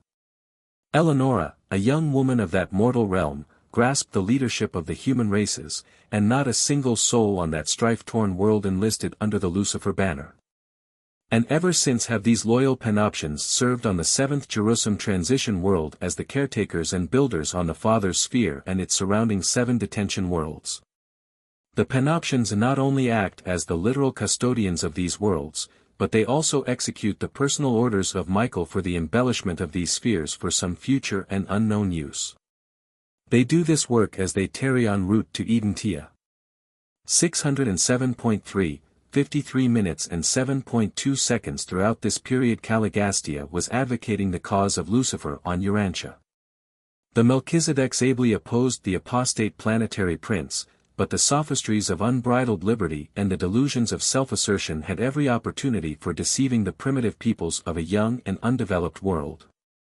607.4 53:7 3. All secession propaganda had to be carried on by personal effort because the broadcast service and all other avenues of interplanetary communication were suspended by the action of the system circuit supervisors. Upon the actual outbreak of the insurrection, the entire system of Satania was isolated in both the constellation and the universe circuits. During this time all incoming and outgoing messages were dispatched by seraphic agents and solitary messengers. The circuits to the fallen worlds were also cut off, so that Lucifer could not utilize this avenue for the furtherance of his nefarious scheme. And these circuits will not be restored so long as the arch-rebel lives within the confines of Satania. 607.5 53 minutes and 7.4 seconds. This was a Lananandek rebellion. The higher orders of local universe sonship did not join the Lucifer secession, although a few of the life carriers stationed on the rebel planets were somewhat influenced by the rebellion of the disloyal princes. None of the trinitized sons went astray. The Melchizedeks, archangels, and the brilliant evening stars were all loyal to Michael and, with Gabriel, valiantly contended for the Father's will and the Son's rule. 608.1 53:7 5. No beings of paradise origin were involved in disloyalty. Together with the solitary messengers they took up headquarters on the world of the Spirit and remained under the leadership of the faithful of days of Urantia. None of the conciliators apostatized, nor did a single one of the celestial recorders go astray. But a heavy toll was taken of the Morontia companions and the mansion world teachers. 608.2 53:7 6 of the supreme order of seraphim, not an angel was lost, but a considerable group of the next order, the superior, were deceived and ensnared. Likewise a few of the third or supervisor order of angels were misled. But the terrible breakdown came in the fourth group, the administrator angels, those seraphim who are normally assigned to the duties of the system capitals. Morontia saved almost 2/3 of them, but slightly over 1/3 followed their chief into the rebel ranks. 1/3 of all the Jerusalem cherubim attached to the administrator angels were lost with their disloyal seraphim. 608.3 53:7 7 of the planetary angelic helpers, those assigned to the material sons, about 1/3 were deceived, and almost 10% of the transition ministers were ensnared. In symbol John saw this when he wrote of the great red dragon, saying, "And his tail drew 1/3 part of the stars of heaven and cast them down in darkness." 608.4 53:7 8 The greatest loss occurred in the angelic ranks, but most of the lower orders of intelligence were involved in disloyalty. Of the 681,227 material sons lost in Satania, 95% were casualties of the Lucifer rebellion. Large numbers of midway creatures were lost on those individual planets whose planetary princes joined the Lucifer cause. 608.5, 53 minutes and 7.9 seconds. In many respects this rebellion was the most widespread and disastrous of all such occurrences in Nebadon. More personalities were involved in this insurrection than in both of the others. And it is to their everlasting dishonor that the emissaries of Lucifer and Satan spared not the infant training schools on the phenoliter cultural planet but rather sought to corrupt these developing minds in mercy salvaged from the evolutionary worlds. 608.6, 53 minutes and 7.10 seconds. The ascending mortals were vulnerable, but they withstood the sophistries of rebellion better than the lower spirits. While many on the lower mansion worlds, those who had not attained final fusion with their adjusters, fell. It is recorded to the glory of the wisdom of the ascension scheme that not a single member of the Satania Ascendant citizenship resident on Jerusalem participated in the Lucifer rebellion. 608.7, 53:7. 11 hour by hour and day by day the broadcast stations of all Nebadon were thronged by the anxious watchers of every imaginable class of celestial intelligence, who intently perused the bulletins of the Satania rebellion and rejoiced as the reports continuously narrated the unswerving loyalty of the ascending mortals who, under their Melchizedek leadership, successfully withstood the combined and protracted efforts of all the subtle evil forces which so swiftly gathered around the banners of secession and sin. 608.8, 53 minutes and 7.12 seconds. It was over 2 years of system time from the beginning of the war in heaven until the installation of Lucifer's successor. But at last the new sovereign came, landing on the sea of glass with his staff. I was among the reserves mobilized on Urantia by Gabriel, and I well remember the first message of Lana forged to the constellation father of Melchizedek. It read, "Not a single Jerusalem citizen was lost. Every ascendant mortal survived the fiery trial and emerged from the crucial test triumphant and altogether victorious." And on to Solvington, Uversa, and Paradise went this message of assurance that the survival experience of mortal ascension is the greatest security against rebellion and the surest safeguard against sin. This noble Jerusalem band of faithful mortals numbered just 187,432,811. 609.1, 53:7. 13 With the arrival of Lana Forge the arch-rebels were dethroned and shorn of all governing powers, though they were permitted freely to go about Jerusalem, the Morontia spheres, and even to the individual inhabited worlds. They continued their deceptive and seductive efforts to confuse and mislead the minds of men and angels. But as concerned their work on the administrative mount of Jerusalem, their place was found no more. 609.2, 53:7. 14 While Lucifer was deprived of all administrative authority in Satania, there then existed no local universe power nor tribunal which could detain or destroy this wicked rebel. At that time Michael was not a sovereign ruler. The Ancients of Days sustained the constellation fathers in their seizure of the system government. But they have never handed down any subsequent decisions in the many appeals still pending with regard to the present status and future disposition of Lucifer, Satan, and their associates. 609.3, 53 minutes and 7.15 seconds. Thus were these arch-rebels allowed to roam the entire system to seek further penetration for their doctrines of discontent and self-assertion. But in almost 200,000 Urantia years they have been unable to deceive another world.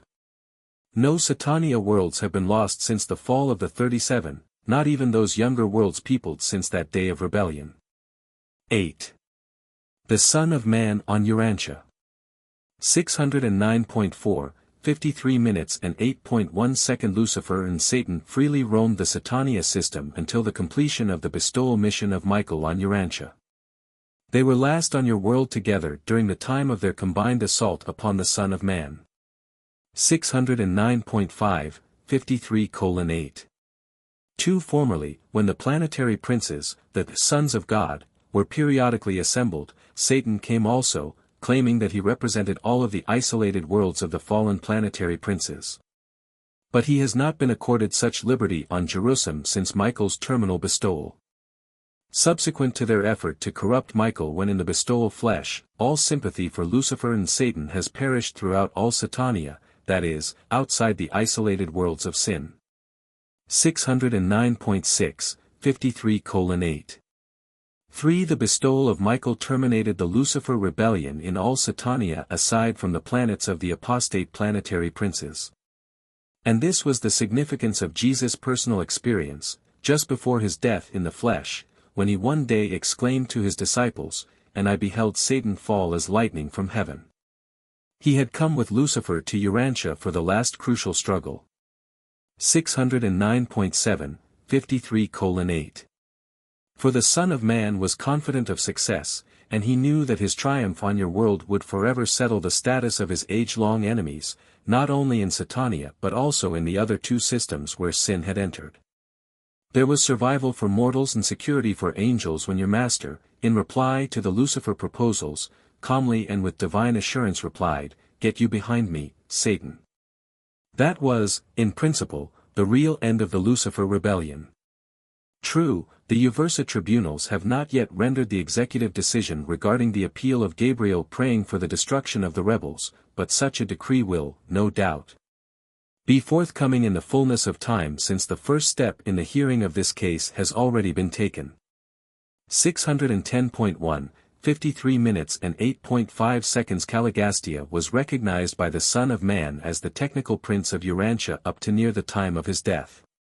Said Jesus, "Now is the judgment of this world, now shall the prince of this world be cast down."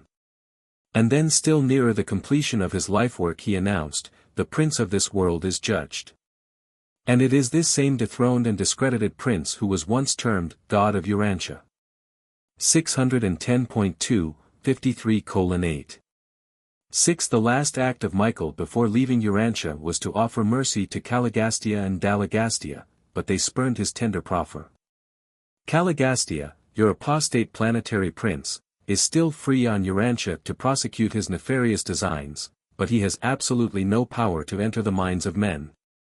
Neither can he draw near to their souls to tempt or corrupt them unless they really desire to be cursed with his wicked presence.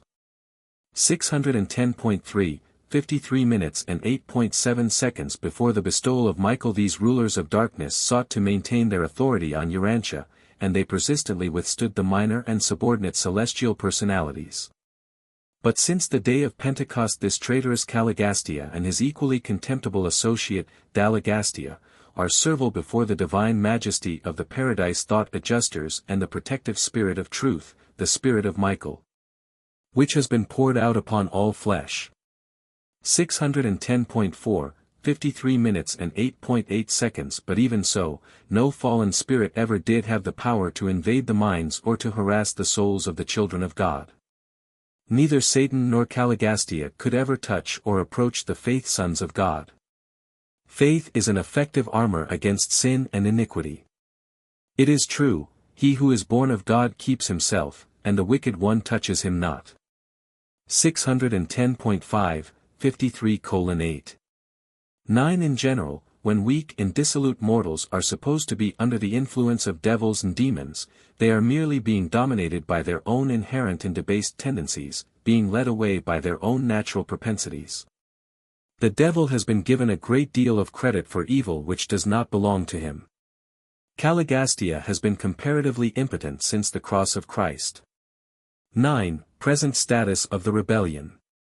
610.6, 53:9. 1. Early in the days of the Lucifer rebellion, salvation was offered all rebels by Michael. To all who would show proof of sincere repentance, he offered, upon his attainment of complete universe sovereignty, forgiveness and reinstatement in some form of universe service. None of the leaders accepted this merciful proffer. But thousands of the angels and the lower orders of celestial beings, including hundreds of the material sons and daughters, accepted the mercy proclaimed by the Penoptions and were given rehabilitation at the time of Jesus' resurrection 1900 years ago.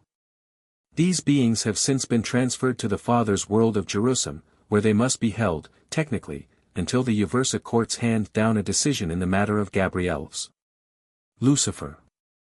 But no one doubts that, when the annihilation verdict is issued, these repentant and salvaged personalities will be exempted from the decree of extinction. These probationary souls now labor with the Penoptions in the work of caring for the Father's world. 611.1, 53:9. 2. The arch-deceiver has never been on Urantia since the days when he sought to turn back Michael from the purpose to complete the bestowal and to establish himself finally and securely as the unqualified ruler of Nebadon. Upon Michael's becoming the settled head of the universe of Nebadon, Lucifer was taken into custody by the agents of the Uversa Ancients of Days and has since been a prisoner on satellite number 1 of the Father's group of the transition spheres of Jerusalem. And here the rulers of other worlds and systems behold the end of the unfaithful sovereign of Satania. Paul knew of the status of these rebellious leaders following Michael's bestowal, for he wrote of Caligastia's chiefs as spiritual hosts of wickedness in the heavenly places.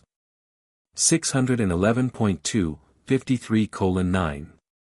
3. Michael, upon assuming the supreme sovereignty of Nebadon, petitioned the Ancients of Days for authority to intern all personalities concerned in the Lucifer rebellion pending the rulings of the superuniverse tribunals in the case of Gabriel versus Lucifer, placed on the records of the Uversa Supreme Court almost 200,000 years ago, as you reckon time.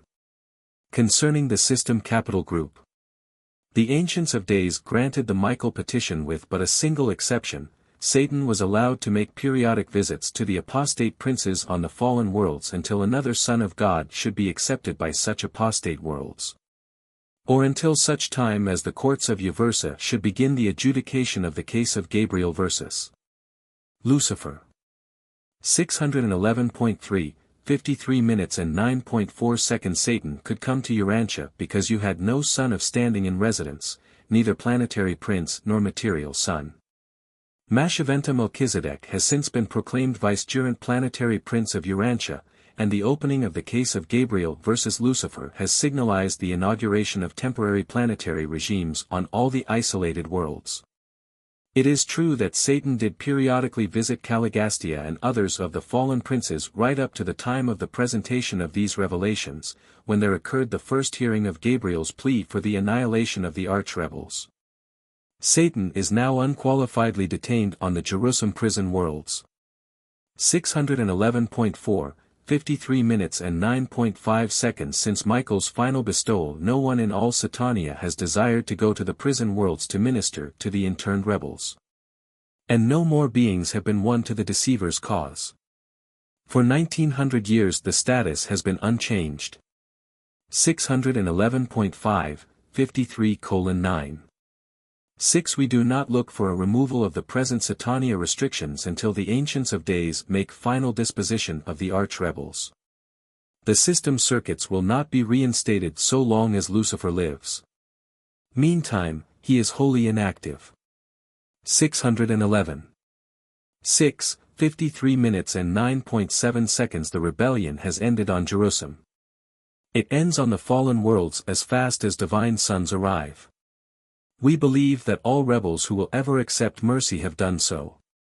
We await the flashing broadcast that will deprive these traitors of personality existence. We anticipate the verdict of Uversa will be announced by the executionary broadcast which will effect the annihilation of these interned rebels. Then will you look for their places, but they shall not be found. And they who know you among the worlds will be astonished at you. You have been a terror, but never shall you be any more. And thus shall all of these unworthy traitors become as though they had not been. All await the Uversa decree. 611.7, 53:9.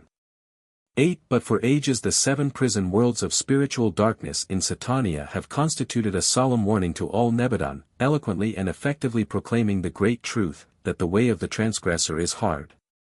That within every sin is concealed the seed of its own destruction, that the wages of sin is death. 612.1, 53 minutes and 9.9 seconds, presented by Manavandit Melchizedek, one time attached to the receivership of Urantia. Paper 54. Problems of the Lucifer Rebellion. 613.1, 54 minutes and 0.1 second. Evolutionary man finds it difficult fully to comprehend the significance and to grasp the meanings of evil, error, sin, and iniquity. Man is slow to perceive that contrastive perfection and imperfection produce potential evil, that conflicting truth and falsehood create confusing error. That the divine endowment of free will choice eventuates in the divergent realms of sin and righteousness. That the persistent pursuit of divinity leads to the kingdom of God as contrasted with its continuous rejection, which leads to the domains of iniquity.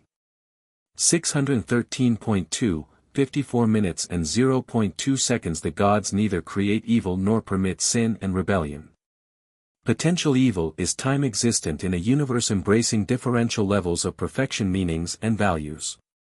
Sin is potential in all realms where imperfect beings are endowed with the ability to choose between good and evil. The very conflicting presence of truth and untruth, fact and falsehood, constitutes the potentiality of error. The deliberate choice of evil constitutes sin, the willful rejection of truth is error. The persistent pursuit of sin and error is iniquity. 1. True and false liberty. 613.3, 54:1. One of all the perplexing problems growing out of the Lucifer rebellion, none has occasioned more difficulty than the failure of immature evolutionary mortals to distinguish between true and false liberty. 613.4, 54:1. True liberty is the quest of the ages and the reward of evolutionary progress. False liberty is the subtle deception of the error of time and the evil of space. Enduring liberty is predicated on the reality of justice, intelligence, maturity, fraternity, and equity. 613.5, 54:1.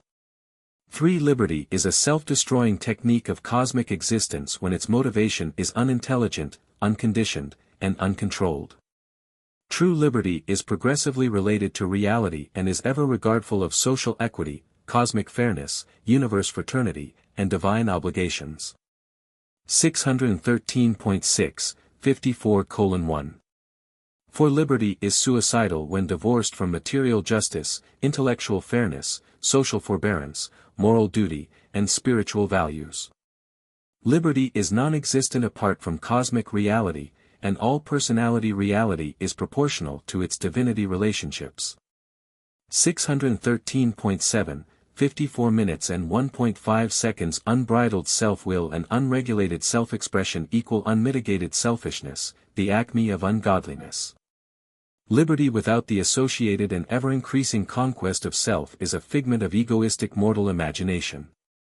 Self-motivated liberty is a conceptual illusion, a cruel deception. License masquerading in the garments of liberty is the forerunner of abject bondage. 614.1, 54 minutes and 1.6 seconds. True liberty is the associate of genuine self-respect, false liberty is the consort of self-admiration. True liberty is the fruit of self-control. False liberty, the assumption of self-assertion. Self-control leads to altruistic service. Self-admiration tends towards the exploitation of others for the selfish aggrandizement of such a mistaken individual as is willing to sacrifice righteous attainment for the sake of possessing unjust power over his fellow beings. 614.2, 54:1. 7. Even wisdom is divine and safe only when it is cosmic in scope and spiritual in motivation. 614.3, 54:1. 8. There is no error greater than that species of self-deception which leads intelligent beings to crave the exercise of power over other beings for the purpose of depriving these persons of their natural liberties. The golden rule of human fairness cries out against all such fraud, unfairness, selfishness, and unrighteousness. Only true and genuine liberty is compatible with the reign of love and the ministry of mercy. 614.4, 54:1. 9. How dare the self-willed creature encroach upon the rights of his fellows in the name of personal liberty when the supreme rulers of the universe stand back in merciful respect for these prerogatives of will and potentials of personality. No being, in the exercise of his supposed personal liberty, has a right to deprive any other being of those privileges of existence conferred by the creators and duly respected by all their loyal associates, subordinates, and subjects. 614. 5, 54:1. 10. Evolutionary man may have to contend for his material liberties with tyrants and oppressors on a world of sin and iniquity or during the early times of a primitive evolving sphere, but not so on the Morontia worlds or on the spirit spheres. War is the heritage of early evolutionary man, but on worlds of normal advancing civilization physical combat as a technique of adjusting racial misunderstandings has long since fallen into disrepute. 2. The theft of liberty. 614.6, 54:2. One with the Son and in the Spirit did God project eternal Havona, and ever since has there obtained the eternal pattern of coordinate participation in creation, sharing. This pattern of sharing is the master design for every one of the sons and daughters of God who go out into space to engage in the attempt to duplicate in time the central universe of eternal perfection. 614.7, 54:2. 2. Every creature of every evolving universe who aspires to do the Father's will is destined to become the partner of the time-space creators in this magnificent adventure of experiential perfection attainment. Were this not true, the Father would have hardly endowed such creatures with creative free will, neither would he indwell them, actually go into partnership with them by means of his own Spirit. 614.8, 54:2. 3. Lucifer's folly was the attempt to do the non-doable, to short-circuit time in an experiential universe. Lucifer's crime was the attempted creative disenfranchisement of every personality in Satania. The unrecognized abridgment of the creature's personal participation, free will participation, in the long evolutionary struggle to attain the status of light and life both individually and collectively. In so doing, this one-time sovereign of your system set the temporal purpose of his own will directly athwart the eternal purpose of God's will as it is revealed in the bestowal of free will upon all personal creatures. The Lucifer rebellion thus threatened the maximum possible infringement of the free will choice of the ascenders and servers of the system of Satania, a threat forevermore to deprive every one of these beings of the thrilling experience of contributing something personal and unique to the slowly erecting monument to experiential wisdom which will sometime exist as the perfected system of Satania. Thus does the Lucifer Manifesto, masquerading in the habiliments of liberty, stand forth in the clear light of reason as a monumental threat to consummate the theft of personal liberty and to do it on a scale that has been approached only twice in all the history of Nebadon. 615.1, 54 minutes and 2.4 seconds. In short, what God had given men and angels Lucifer would have taken away from them, that is, the divine privilege of participating in the creation of their own destinies and of the destiny of this local system of inhabited worlds. 615.2, 54 minutes and 2.5 seconds. No being in all the universe has the rightful liberty to deprive any other being of true liberty, the right to love and be loved, the privilege of worshipping God and of serving his fellows. 3. The time lag of justice. 615.3, 54:3. 1. The moral will creatures of the evolutionary worlds are always bothered with the unthinking question as to why the all-wise creators permit evil and sin. They fail to comprehend that both are inevitable if the creature is to be truly free. The free will of evolving man or exquisite angel is not a mere philosophic concept, a symbolic ideal. Man's ability to choose good or evil is a universe reality. This liberty to choose for oneself is an endowment of the supreme rulers. And they will not permit any being or group of beings to deprive a single personality in the wide universe of this divinely bestowed liberty, not even to satisfy such misguided and ignorant beings in the enjoyment of this misnamed personal liberty. 615.4, 54:3.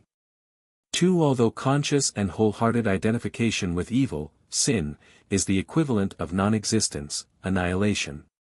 There must always intervene between the time of such personal identification with sin and the execution of the penalty, the automatic result of such a willful embrace of evil, a period of time of sufficient length to allow for such an adjudication of such an individual's universe status as will prove entirely satisfactory to all related universe personalities, and which will be so fair and just as to win the approval of the sinner himself.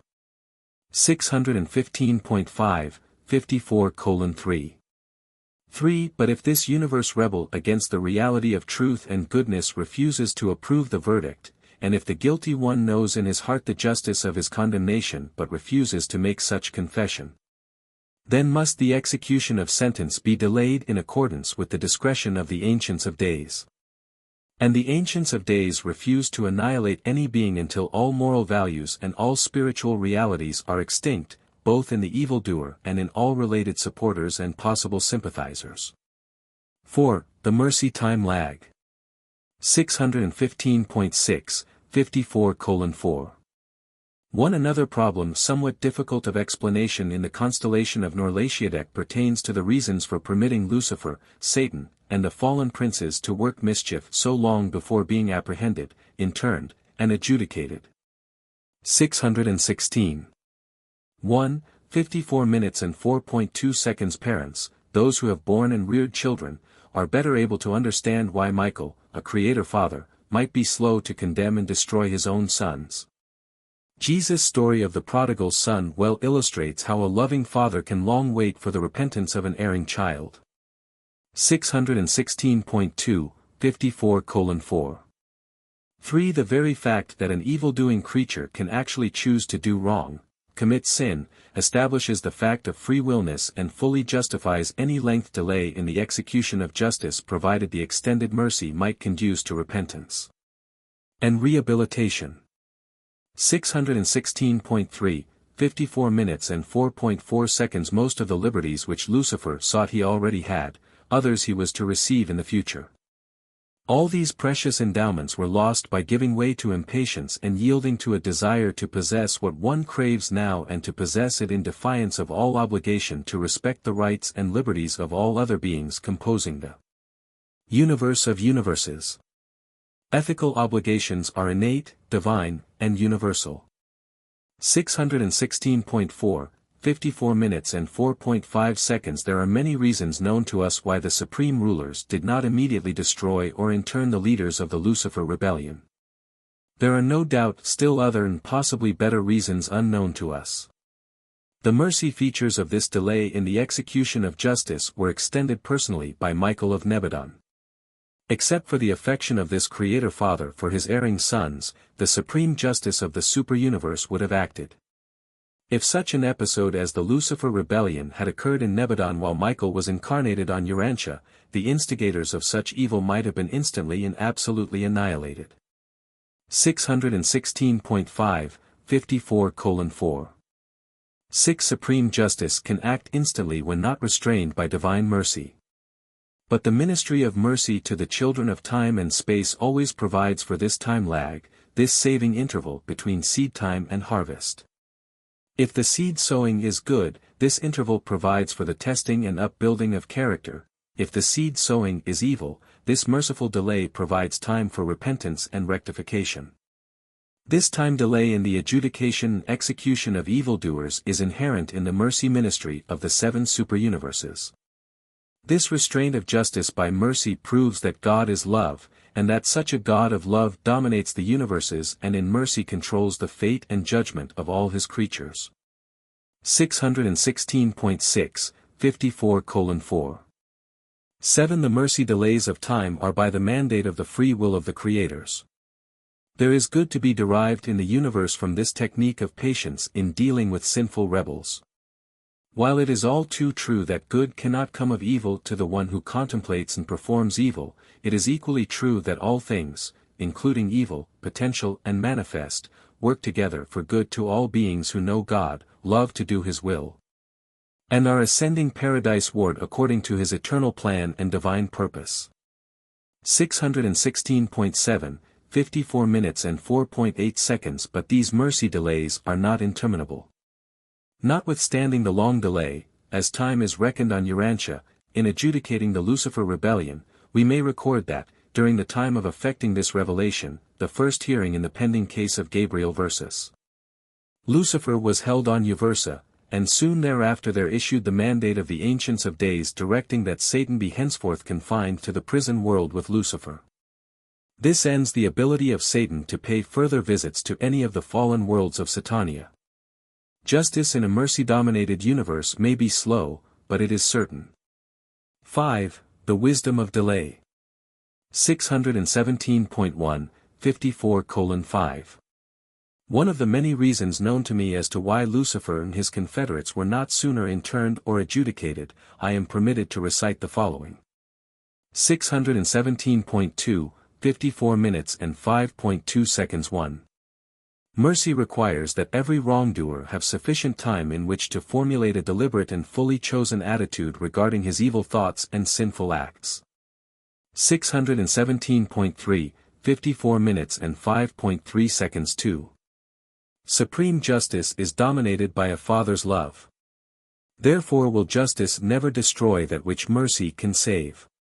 Time to accept salvation is vouchsafed every evildoer. 617.4, 54 minutes and 5.4 seconds 3. No affectionate father is ever precipitate in visiting punishment upon an erring member of his family. Patience cannot function independently of time. 617.5, 54 minutes and 5.5 seconds 4. While wrongdoing is always deleterious to a family, wisdom and love admonish the upright children to bear with an erring brother during the time granted by the affectionate father in which the sinner may see the error of his way and embrace salvation. 617.6, 54 minutes and 5.6 seconds 5. Regardless of Michael's attitude toward Lucifer, notwithstanding his being Lucifer's creator father, it was not in the province of the Creator's Son to exercise summary jurisdiction over the apostate system's sovereign because he had not then completed his bestowal career, thereby attaining unqualified sovereignty of Nebadon. 617.7, 54 minutes and 5.7 seconds 6. The Ancients of Days could have immediately annihilated these rebels, but they seldom execute wrongdoers without a full hearing. In this instance they refused to overrule the Michael decisions. 617.8, 54 minutes and 5.8 seconds 7. It is evident that Emmanuel counseled Michael to remain aloof from the rebels and allow rebellion to pursue a natural course of self-obliteration. And the wisdom of the union of days is the time reflection of the united wisdom of the Paradise Trinity. 617.9, 54 minutes and 5.9 seconds 8. The faithful of days on Urantia advised the Constellation Fathers to allow the rebels free course to the end that all sympathy for these evildoers should be the sooner uprooted in the hearts of every present and future citizen of Norlatiadek, every mortal. Morontia, or spirit creature. 617.10, 54 minutes and 5.10 seconds 9. On Jerusalem the personal representative of the Supreme Executive of Orvanton counseled Gabriel to foster full opportunity for every living creature to mature a deliberate choice in those matters involved in the Lucifer Declaration of Liberty. The issues of rebellion having been raised, the Paradise Emergency Advisor of Gabriel portrayed that, if such full and free opportunity were not given all Norlatiadek creatures, then would the Paradise quarantine against all such possible half-hearted or doubt-stricken creatures be extended in self-protection against the entire constellation. To keep open the Paradise doors of ascension to the beings of Norlatiadek, it was necessary to provide for the full development of rebellion and to ensure the complete determination of attitude on the part of all beings in any way concerned therewith. 617.11, 54 minutes and 5.11 seconds 10. The Divine Minister of Solvington issued as her third independent proclamation a mandate directing that nothing be done to half-cure, cowardly suppress, or otherwise hide the hideous visage of rebels and rebellion. The angelic hosts were directed to work for full disclosure and unlimited opportunity for sin expression as the quickest technique of achieving the perfect and final cure of the plague of evil and sin. 618.1, 54 minutes and 5.12 seconds 11. An emergency council of ex-mortals consisting of mighty messengers, glorified mortals who had had personal experience with like situations, together with their colleagues, was organized on Jerusalem. They advised Gabriel that at least 3 times the number of beings would be led astray if arbitrary or summary methods of suppression were attempted. The entire Uversa Corps of counselors concurred in advising Gabriel to permit the rebellion to take its full and natural course, even if it should require 1,000,000 years to wind up the consequences. 618.2, 54 minutes and 5.13 seconds 12.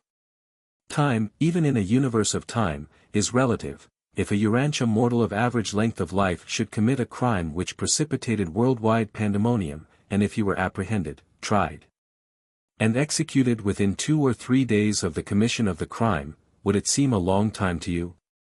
And yet that would be nearer a comparison with the length of Lucifer's life even if his adjudication, now begun, should not be completed for 100,000 Urantia years. The relative lapse of time from the viewpoint of Uversa, where the litigation is pending, could be indicated by saying that the crime of Lucifer was being brought to trial within 2.5 seconds of its commission. From the paradise viewpoint the adjudication is simultaneous with the enactment. 618.3, 54:5. 14 There are an equal number of reasons for not arbitrarily stopping the Lucifer rebellion which would be partially comprehensible to you, but which I am not permitted to narrate. I may inform you that on Uversa we teach 48 reasons for permitting evil to run the full course of its own moral bankruptcy and spiritual extinction. I doubt not that there are just as many additional reasons not known to me. 6. The Triumph of Love. 618.4, 54:6. 1. Whatever the difficulties evolutionary mortals may encounter in their efforts to understand the Lucifer rebellion, it should be clear to all reflective thinkers that the technique of dealing with the rebels is a vindication of divine love. The loving mercy extended to the rebels does seem to have involved many innocent beings in trials and tribulations. But all these distraught personalities may securely depend upon the all-wise judges to adjudicate their destinies in mercy as well as justice. 618.5, 54 minutes and 6.2 seconds In all their dealings with intelligent beings, both the Creator Son and his Paradise Father are love-dominated. It is impossible to comprehend many phases of the attitude of the universe rulers toward rebels and rebellion, sin and sinners, unless it be remembered that God as a Father takes precedence over all other phases of deity manifestation in all the dealings of divinity with humanity. It should also be recalled that the Paradise Creator Sons are all mercy-motivated. 618.6, 54:6. 3. If an affectionate father of a large family chooses to show mercy to one of his children guilty of grievous wrongdoing, it may well be that the extension of mercy to this misbehaving child will work a temporary hardship upon all the other and well-behaved children. Such eventualities are inevitable. Such a risk is inseparable from the reality situation of having a loving parent and of being a member of a family group. Each member of a family profits by the righteous conduct of every other member.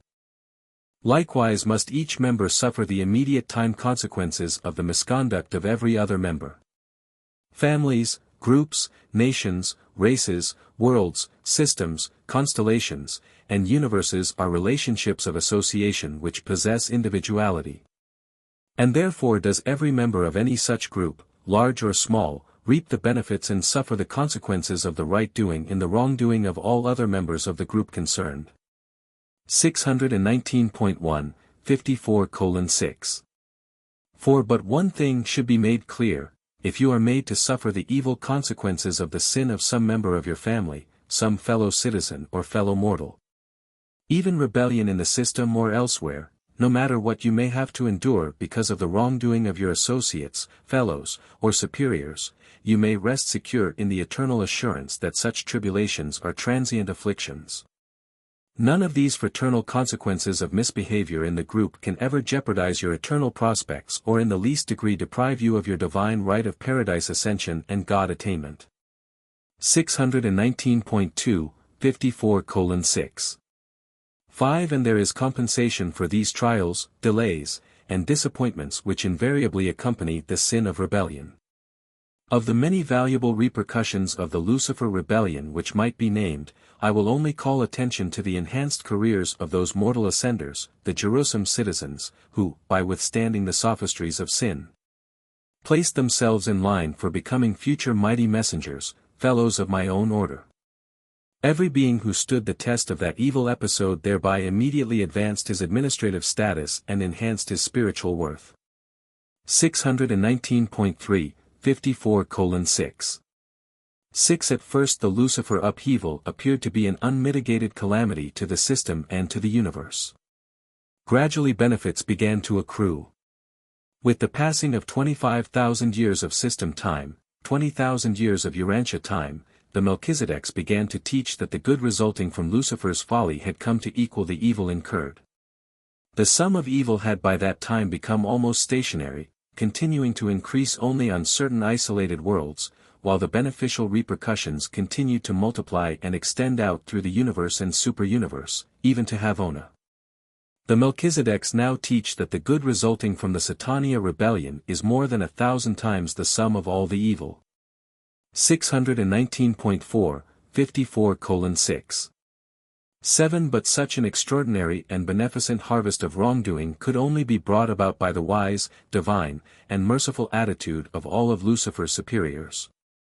Extending from the constellation fathers on Urantia to the universal Father on Paradise.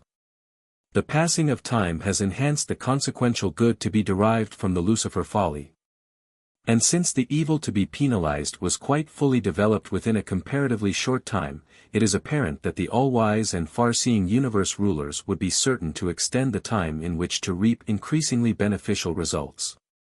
Regardless of the many additional reasons for delaying the apprehension and adjudication of the Satania rebels, this one gain would have been enough to explain why these sinners were not sooner interned. And why they have not been adjudicated and destroyed. 619.5, 54 minutes and 6.8 seconds. Short-sighted and time-bound mortal minds should be slow to criticize the time delays of the far-seeing and all-wise administrators of universe affairs. 620.1, 54:6. 9. One error of human thinking respecting these problems consists in the idea that all evolutionary mortals on an evolving planet would choose to enter upon the paradise career if sin had not cursed their world. The ability to decline survival does not date from the times of the Lucifer rebellion. Mortal man has always possessed the endowment of free will choice regarding the paradise career. 620.2, 54:6. 10. As you ascend in the survival experience, you will broaden your universe concepts and extend your horizon of meanings and values. And thus will you be able the better to understand why such beings as Lucifer and Satan are permitted to continue in rebellion. You will also better comprehend how ultimate, if not immediate, good can be derived from time-limited evil. After you attain paradise, you will really be enlightened and comforted when you listen to the superaphic philosophers discuss and explain these profound problems of universe adjustment. But even then, I doubt that you will be fully satisfied in your own minds. At least I was not even when I had thus attained the acme of universe philosophy. I did not achieve a full comprehension of these complexities until after I had been assigned to administrative duties in the superuniverse, where by actual experience I have acquired conceptual capacity adequate for the comprehension of such many-sided problems in cosmic equity and spiritual philosophy. As you ascend paradise ward, you will increasingly learn that many problematic features of universe administration can only be comprehended subsequent to the acquirement of increased experiential capacity and to the achievement of enhanced spiritual insight. Cosmic wisdom is essential to the understanding of cosmic situations. 620.3, 54:6. 11. Presented by a mighty messenger of experiential survival in the first system rebellion in the universes of time now attached to the superuniverse government of Orvanton and acting in this matter by request of Gabriel of Solvington. Paper 55. The Spheres of Light and Life. 621.1, 55 minutes and 0.1 second. The age of light and life is the final evolutionary attainment of a world of time and space. From the early times of primitive man, such an inhabited world has passed through the successive planetary ages, the pre- and the post-planetary prince ages, the post-Adamic age, the post-magisterial sun age, and the post-bestial sun age. And then is such a world made ready for the culminating evolutionary attainment, the settled status of light and life. By the ministry of the successive planetary missions of the Trinity Teacher Sons with their ever-advancing revelations of divine truth and cosmic wisdom. In these endeavors the teacher sons enjoy the assistance of the brilliant evening stars always, and the Melchizedek sometimes, in establishing the final planetary age. 621.2, 55:0. To this era of light and life, inaugurated by the teacher sons at the conclusion of their final planetary mission, continues indefinitely on the inhabited worlds. Each advancing stage of settled status may be segregated by the judicial actions of the magisterial sons into a succession of dispensations, but all such judicial actions are purely technical, in no way modifying the course of planetary events. 621.3, 55:0. 3. Only those planets which attain existence in the main circuits of the superuniverse are assured of continuous survival, but as far as we know, these worlds settled in light and life are destined to go on throughout the eternal ages of all future time. 621.4, 55:0. For there are 7 stages in the unfoldment of the era of light and life on an evolutionary world. And in this connection it should be noted that the worlds of the spirit-fused mortals evolve along lines identical with those of the adjuster fusion series. These 7 stages of light and life are 621.5, 55 minutes and 0.5 seconds 1. The first or planetary stage. 621.6, 55 minutes and 0.6 seconds 2. The second or system stage. 621.7, 55 minutes and 0.7 seconds 3. The third or constellation stage. 621.8, 55 minutes and 0.8 seconds 4. The fourth or local universe stage. 621.9, 55 minutes and 0.9 seconds 5. The fifth or minor sector stage.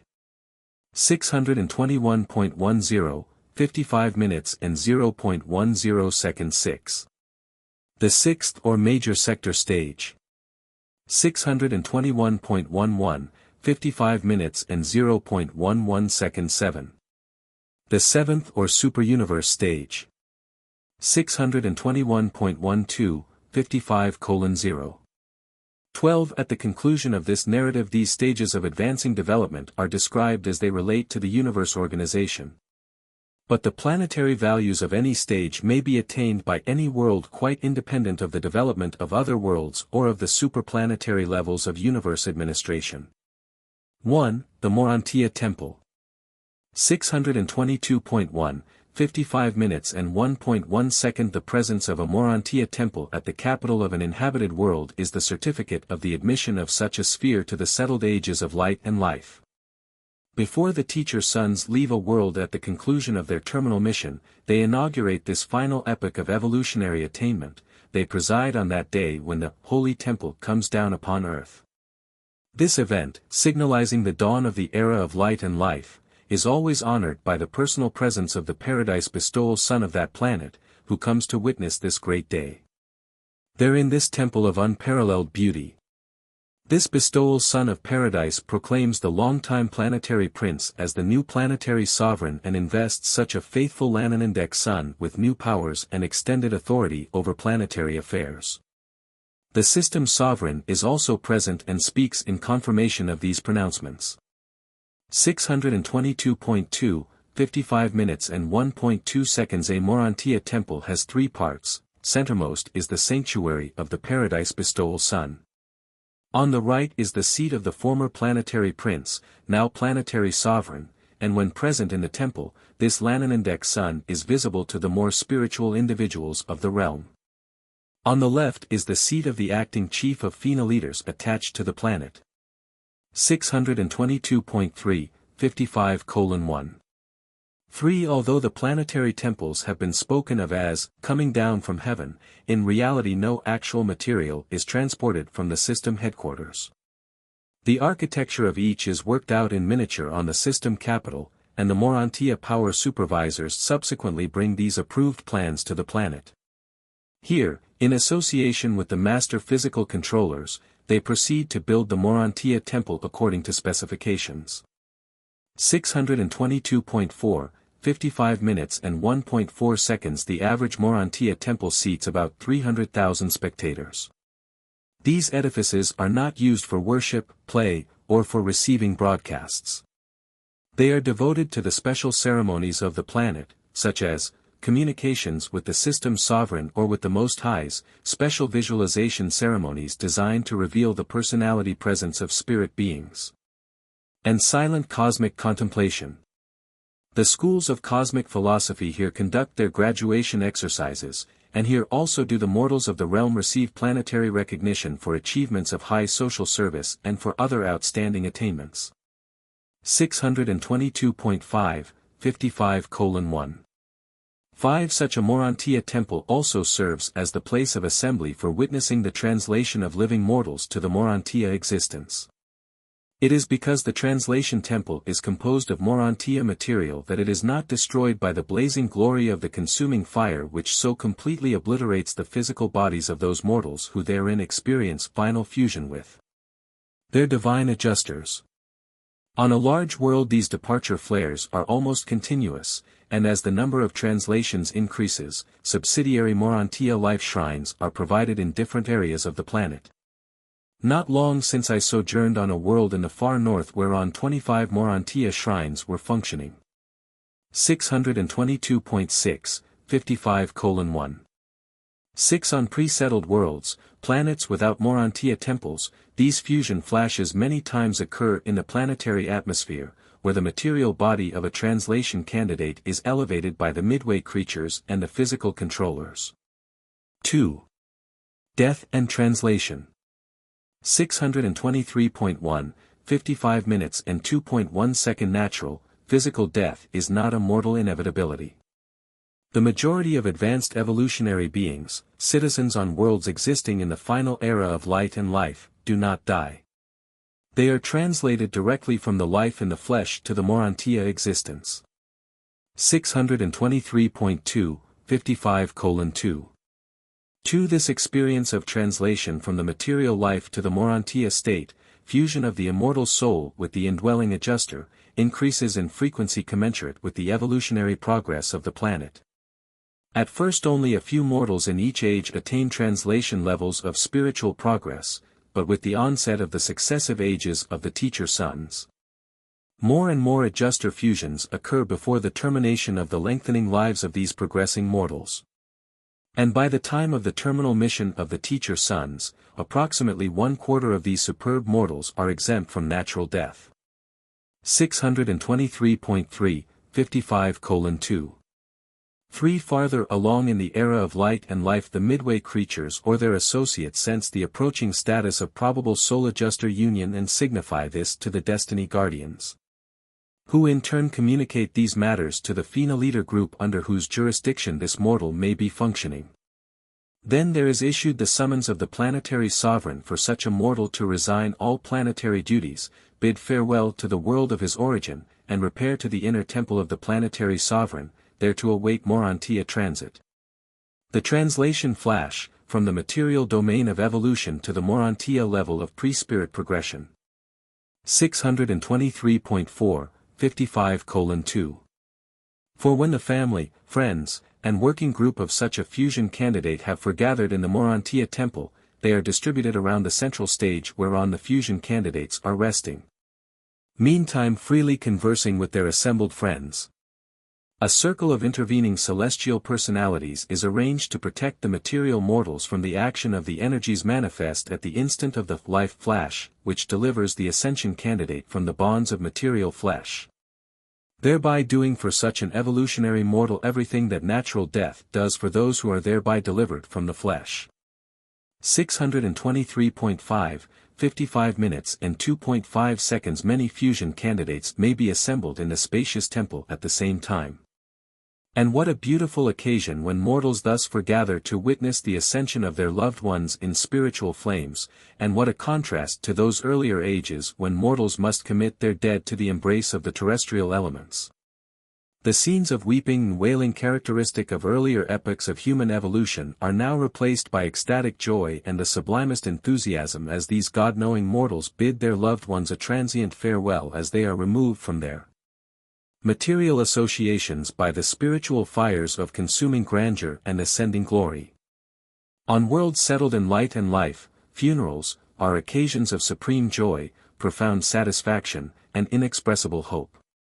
623.6, 55 minutes and 2.6 seconds. The souls of these progressing mortals are increasingly filled with faith, hope, and assurance. The spirit permeating those gathered around the translation shrine resembles that of the joyful friends and relatives who might assemble at a graduating exercise for one of their group, or who might come together to witness the conferring of some great honor upon one of their number. And it would be decidedly helpful if less advanced mortals could only learn to view natural death with something of this same cheerfulness and lightheartedness. 624.1, 55:2. 7 mortal observers can see nothing of their translated associates subsequent to the fusion flash. Such translated souls proceed by adjuster transit direct to the resurrection hall of the appropriate Morontia training world. These transactions concerned with the translation of living human beings to the Morontia world are supervised by an archangel who was assigned to such a world on the day when it was first settled in light and life. 624.2, 55:2. 8. By the time a world attains the 4th stage of light and life, more than half the mortals leave the planet by translation from among the living. Such diminishment of death continues on and on, but I know of no system whose inhabited worlds, even though long settled in life, are entirely free from natural death as the technique of escape from the bonds of flesh. And until such a high state of planetary evolution is uniformly attained, the Morontia training worlds of the local universe must continue in service as educational and cultural spheres for the evolving Morontia progressors. The elimination of death is theoretically possible, but it has not yet occurred according to my observation. Perhaps such a status may be attained during the faraway stretches of the succeeding epochs of the 7th stage of settled planetary life. 624.3, 55 minutes and 2.9 seconds. The translated souls of the flowering ages of the settled spheres do not pass through the mansion worlds. Neither do they sojourn, as students, on the Morontia worlds of the system or constellation. They do not pass through any of the earlier phases of Morontia life. They are the only ascending mortals who so nearly escaped the Morontia transition from material existence to semi-spirit status. The initial experience of such sun-seized mortals in the ascension career is in the services of the progression worlds of the universe headquarters. And from these study worlds of Solvington they go back as teachers to the very worlds they passed by, subsequently going on inward to paradise by the established route of mortal ascension. 624.4, 55:2. 10. Could you but visit a planet in an advanced stage of development, you would quickly grasp the reasons for providing for the differential reception of ascending mortals on the mansion and higher Morontia worlds. You would readily understand that beings passing on from such highly evolved spheres are prepared to resume their paradise ascent far in advance of the average mortal arriving from a disordered and backward world like Urantia. 624.5, 55:2. 11. No matter from what level of planetary attainment human beings may ascend to the Morontia worlds, the 7 mansion spheres afford them ample opportunity to gain and experience as teacher-students all of everything which they failed to pass through because of the advanced status of their native planets. 624.6, 55 minutes and 2.12 seconds. The universe is unfailing in the application of these equalizing techniques designed to ensure that no ascender shall be deprived of aught which is essential to his ascension experience. 3. The Golden Ages. 624.7, 55:3. 1. During this age of light and life the world increasingly prospers under the fatherly rule of the planetary sovereign. By this time the worlds are progressing under the momentum of one language, one religion, and, on normal spheres, one race. But this age is not perfect. These worlds still have well-appointed hospitals, homes for the care of the sick. There still remain the problems of caring for accidental injuries and the inescapable infirmities attendant upon the decrepitude of old age and the disorders of senility. Disease has not been entirely vanquished, neither have the earth animals been subdued in perfection, but such worlds are like paradise in comparison with the early times of primitive man during the pre-planetary Prince Age. You would instinctively describe such a realm, could you be suddenly transported to a planet in this stage of development, as heaven on earth. 625.1, 55:3. 2. Human government in the conduct of material affairs continues to function throughout this age of relative progress and perfection. The public activities of a world in the first stage of light and life which I recently visited were financed by the tithing technique. Every adult worker, and all able-bodied citizens worked at something, paid 10% of his income or increased to the public treasury, and it was disbursed as follows. 625.2, 55 minutes and 3.3 seconds 1. 3% was expended in the promotion of truth, science, education, and philosophy. 625.3, 55 minutes and 3.4 seconds 2. 3% was devoted to beauty, play, social leisure, and art. 625.4, 55 minutes and 3.5 seconds 3. 3% was dedicated to goodness, social service, altruism, and religion. 625.5, 55 minutes and 3.6 seconds 4. 1% was assigned to the insurance reserves against the risk of incapacity for labor resultant from accident, disease, old age, or unpreventable disasters. 625.6, 55:3. 7. The natural resources of this planet were administered as social possessions, community property. 625.7, 55:3. 8. On this world the highest honor conferred upon a citizen was the Order of Supreme Service, being the only degree of recognition ever to be granted in the Morontia Temple. This recognition was bestowed upon those who had long distinguished themselves in some phase of supermaterial discovery or planetary social service. 625.8, 55 minutes and 3.9 seconds. The majority of social and administrative posts were held jointly by men and women. Most of the teaching was also done jointly, likewise all judicial trusts were discharged by similar associated couples. 625.9, 55 minutes and 3.10 seconds. On these superb worlds the childbearing period is not greatly prolonged. It is not best for too many years to intervene between the ages of a family of children. When close together in age, children are able to contribute much more to their mutual training. And on these worlds they are magnificently trained by the competitive systems of keen striving in the advanced domains and divisions of diverse achievement in the mastery of truth, beauty, and goodness. Never fear but that even such glorified spheres present plenty of evil, real and potential, which is stimulative of the choosing between truth and error, good and evil, sin and righteousness. 625.10, 55:3. 11. Nevertheless, there is a certain, inevitable penalty attaching to mortal existence on such advanced evolutionary planets.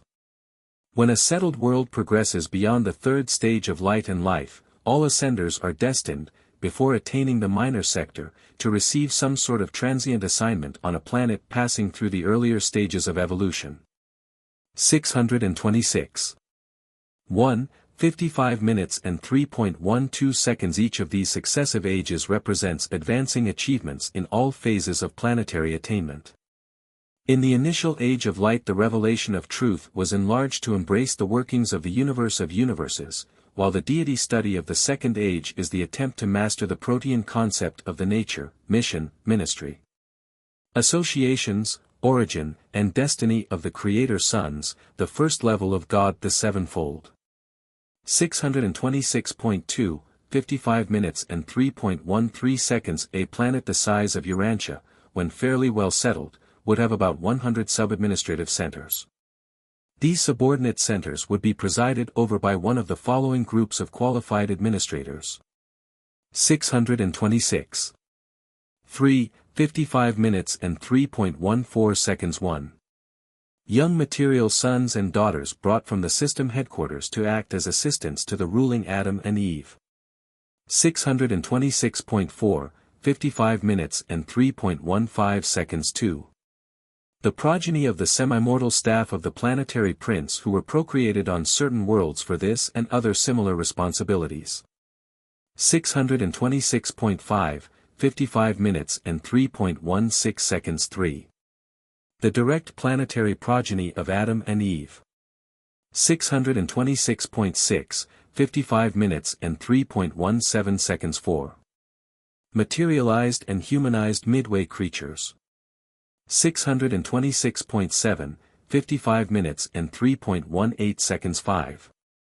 Mortals of adjuster fusion status who, upon their own petition, are temporarily exempted from translation by the order of the personalized adjuster of universe chieftainship in order that they may continue on the planet in certain important administrative posts. 626.8, 55 minutes and 3.19 seconds 6. Specially trained mortals of the planetary schools of administration who have also received the order of supreme service of the Morontia Temple. 626.9, 55 minutes and 3.20 seconds 7. Certain elective commissions of 3 properly qualified citizens who are sometimes chosen by the citizenry by direction of the planetary sovereign in accordance with their special ability to accomplish some definite task which is needful in that particular planetary sector. 626.10, 55 minutes and 3.21 seconds. The great handicap confronting Urantia in the matter of attaining the high planetary destiny of light and life is embraced in the problems of disease, degeneracy, war, multicolored races, and multilingualism. 626.11, 55:3.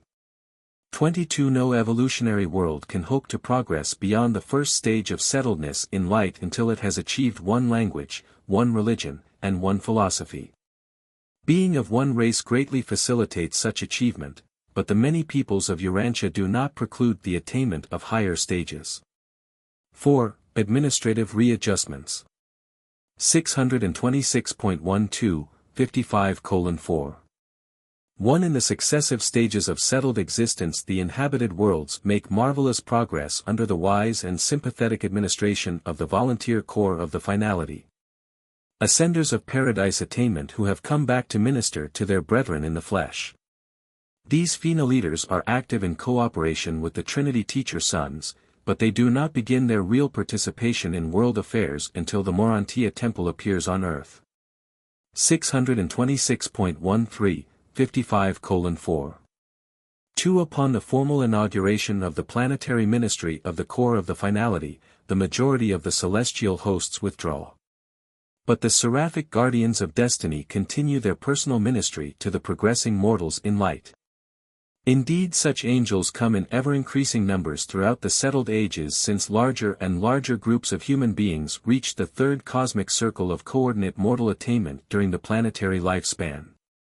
627.1, 55:4. 3. This is merely the first of the successive administrative adjustments which attend the unfolding of the successive ages of increasingly brilliant attainment on the inhabited worlds as they pass from the first to the seventh stage of settled existence. 627.2, 55 minutes and 4.4 seconds 1. The first stage of light and life. A world in this initial settled stage is being administered by 3 rulers. 627.3, 55 minutes and 4.5 seconds A. The planetary sovereign, presently to be advised by a counseling Trinity Teacher Son, in all probability the chief of the terminal core of such sons to function on the planet. 627.4, 55 minutes and 4.6 seconds B. The chief of the planetary core of FINA leaders. 627.5, 55 minutes and 4.7 seconds C. Adam and Eve, who function jointly as the unifiers of the dual leadership of the Prince Sovereign and the chief of FINA leaders. 627.6, 55:4. 8. Acting as interpreters for the seraphic guardians and the FINA leaders are the exalted and liberated midway creatures. One of the last acts of the Trinity Teacher Sons on their terminal mission is to liberate the midwayers of the realm and to promote, or restore, them to advanced planetary status, assigning them to responsible places in the new administration of the settled sphere. Such changes have already been made in the range of human vision as enable mortals to recognize these heretofore invisible cousins of the early Adamic regime. This is made possible by the final discoveries of physical science in liaison with the enlarged planetary functions of the master physical controllers. 627.7, 55:4. 9. The system sovereign has authority to release midway creatures any time after the first settled stage so that they may humanize in the Morontia by the aid of the life carriers and the physical controllers and, after receiving thought adjusters, start out on their paradise ascension. 627.8, 55:4. 10. In the third and subsequent stages, some of the midwayers are still functioning, chiefly as contact personalities for the FINA leaders, but as each stage of light and life is entered, new orders of liaison ministers largely replace the midwayers. Very few of them ever remain beyond the fourth stage of light. The seventh stage will witness the coming of the first Absonite ministers from paradise to serve in the places of certain universe creatures. 627.9, 55 minutes and 4.11 seconds. 2. The second stage of light and life. This epoch is signalized on the worlds by the arrival of a life carrier who becomes the volunteer advisor of the planetary rulers regarding the further efforts to purify and stabilize the mortal race. Thus do the life carriers actively participate in the further evolution of the human race, physically, socially, and economically. And then they extend their supervision to the further purification of the mortal stock by the drastic elimination of the retarded and persisting remnants of inferior potential of an intellectual, philosophic, cosmic, and spiritual nature. Those who design and plant life on an inhabited world are fully competent to advise the material sons and daughters, who have full and unquestioned authority to purge the evolving race of all detrimental influences. 627.10, 55:4. 12. From the second stage on throughout the career of a settled planet the teacher sons serve as counselors to the FINA leaders. During such missions they serve as volunteers and not by assignment. And they serve exclusively with the FINA leader corps except that, upon the consent of the system sovereign, they may be had as advisors to the planetary Adam and Eve. 628.1, 55 minutes and 4.13 seconds. 3. The third stage of light and life. During this epoch the inhabited worlds arrive at a new appreciation of the Ancients of Days, the second phase of God the Sevenfold, and the representatives of these superuniverse rulers enter into new relationships with the planetary administration. 628.2, 55 minutes and 4.14 seconds. In each succeeding age of settled existence the FINA leaders function in ever-increasing capacities. There exists a close working connection between the FINA leaders, the evening stars, the super angels, and the Trinity teacher sons. 628.3, 55:4. 15. During this or the following age a teacher son, assisted by the ministering spirit quartet, becomes attached to the elective mortal chief executive, who now becomes associated with the planetary sovereign as joint administrator of world affairs. These mortal chief executives serve for 25 years of planetary time, and it is this new development that makes it easy for the planetary Adam and Eve to secure release from their world of long-time assignment during the following ages. 628.4, 55:4. 16. The ministering spirit quartets consist of, the seraphic chief of the sphere, the superuniverse seraphic counselor, the archangel of translations, and the omniaphim who functions as the personal representative of the assigned sentinel stationed on the system headquarters. But these advisors never proffer counsel unless it is asked for. 628.5, 55 minutes and 4.17 seconds. 4. The fourth stage of light and life. On the worlds the Trinity teacher sons appear in new roles. Assisted by the creature trinitized sons so long associated with their order, they now come to the worlds as volunteer counselors and advisors to the planetary sovereign and his associates. Such couples, Paradise Havona trinitized sons and Ascender trinitized sons, represent differing universe viewpoints and diverse personal experiences which are highly serviceable to the planetary rulers. 628.6, 55:4. 18 At any time after this age the planetary Adam and Eve can petition the sovereign Creator Sun for release from planetary duties in order to begin their paradise ascent. Or they can remain on the planet as directors of the newly appearing order of increasingly spiritual society composed of advanced mortals striving to comprehend the philosophic teachings of the Fina leaders portrayed by the brilliant evening stars, who are now assigned to these worlds to collaborate in pairs with the second Aphim from the headquarters of the superuniverse. 628.7, 55 minutes and 4.19 seconds. The Fina leaders are chiefly engaged in initiating the new and supermaterial activities of society, social, cultural, philosophic, cosmic, and spiritual. As far as we can discern, they will continue this ministry far into the seventh epoch of evolutionary stability, when, possibly, they may go forth to minister in outer space. Whereupon we conjecture their places may be taken by absentite beings from paradise. 628.8, 55 minutes and 4.20 seconds. 5. The fifth stage of light and life.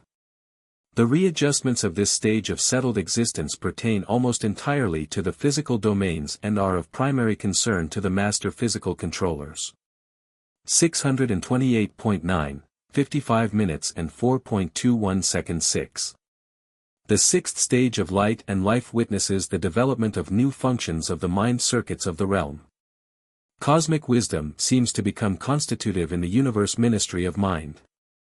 628.10, 55 minutes and 4.22 seconds. 7. The seventh stage of light and life. Early in the seventh epoch the Trinity Teacher Counselor of the planetary sovereign is joined by a volunteer advisor sent by the Ancients of Days. And later on they will be augmented by a third counselor coming from the superuniverse Supreme Executive. 629.1, 55 minutes and 4.23 seconds. During this epoch, if not before, Adam and Eve are always relieved of planetary duties. If there is a material sun in the Fina leader corps, he may become associated with the mortal chief executive, and sometimes it is a Melchizedek who volunteers to function in this capacity. If a midwayer is among the Fina leaders, all of that order remaining on the planet are immediately released. 629.2, 55 minutes and 4.24 seconds. Upon obtaining release from their age-long assignment, a planetary Adam and Eve may select careers as follows. 629.3, 55:4. 25:1. They can secure planetary release and from the universe headquarters start out immediately on the paradise career, receiving thought adjusters at the conclusion of the Morontia experience. 629.4, 55 minutes and 4.26 seconds. 2. Very often a planetary Adam and Eve will receive adjusters while yet serving on a world settled in light concomitant with the receiving of adjusters by some of their imported pure-line children who have volunteered for a term of planetary service. Subsequently they may all go to universe headquarters and there begin the paradise career. 629.5, 55 minutes and 4.27 seconds. 3. A planetary Adam and Eve may elect, as do material sons and daughters from the system capital, to go direct to the Mitzanite world for a brief sojourn, there to receive their adjusters. 629.6, 55 minutes and 4.28 seconds. 4. They may decide to return to the system headquarters, there for a time to occupy seats on the Supreme Court, after which service they will receive adjusters and begin the paradise ascent. 629.7, 55 minutes and 4.29 seconds. 5.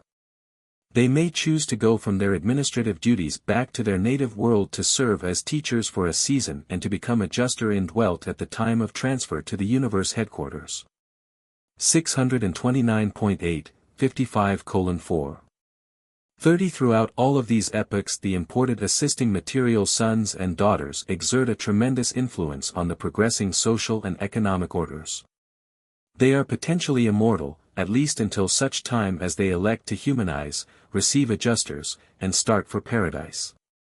629.9, 55 minutes and 4.31 seconds on the evolutionary worlds a being must humanize to receive a thought adjuster.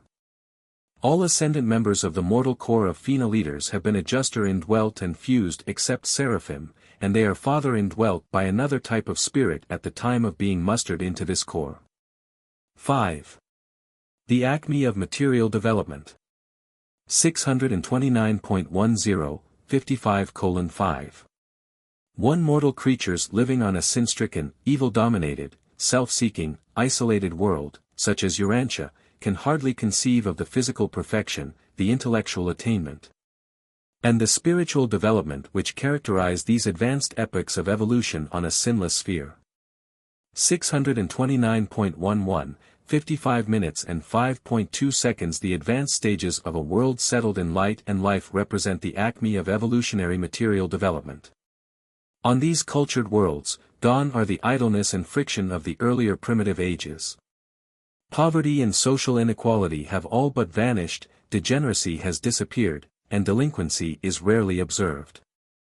Insanity has practically ceased to exist, and feeble-mindedness is a rarity.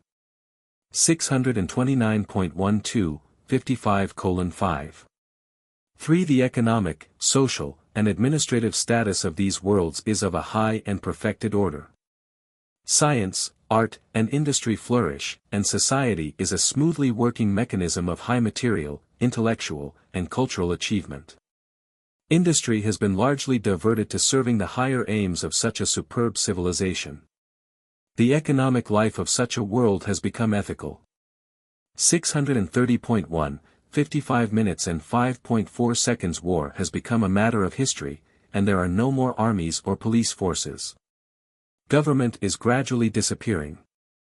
Self-control is slowly rendering laws of human enactment obsolete. The extent of civil government and statutory regulation, in an intermediate state of advancing civilization, is in inverse proportion to the morality and spirituality of the citizenship. 630.2, 55:5. 5 schools are vastly improved and are devoted to the training of mind and the expansion of soul. The art centers are exquisite and the musical organization superb. The temples of worship with their associated schools of philosophy and experiential religion are creations of beauty and grandeur.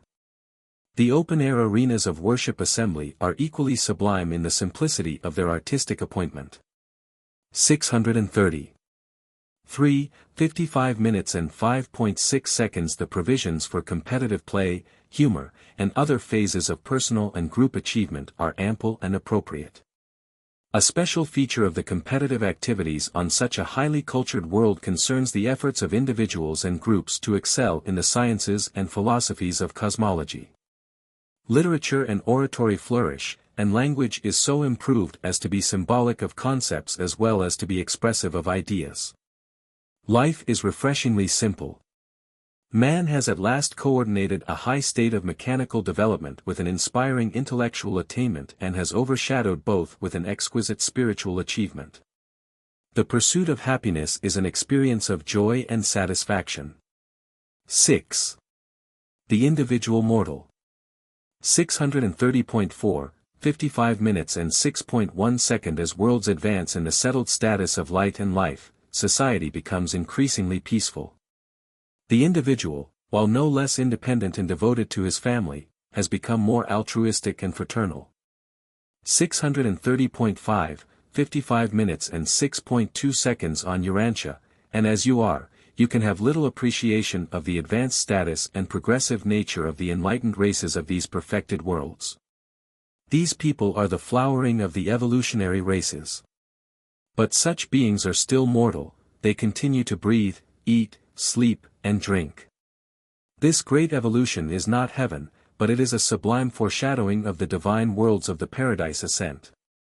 630.6, 55:6. 3. On a normal world, the biologic fitness of the mortal race was long since brought up to a high level during the post-Adamic epochs, and now, from age to age throughout the settled eras, the physical evolution of man continues. Both vision and hearing are extended. By now the population has become stationary in numbers.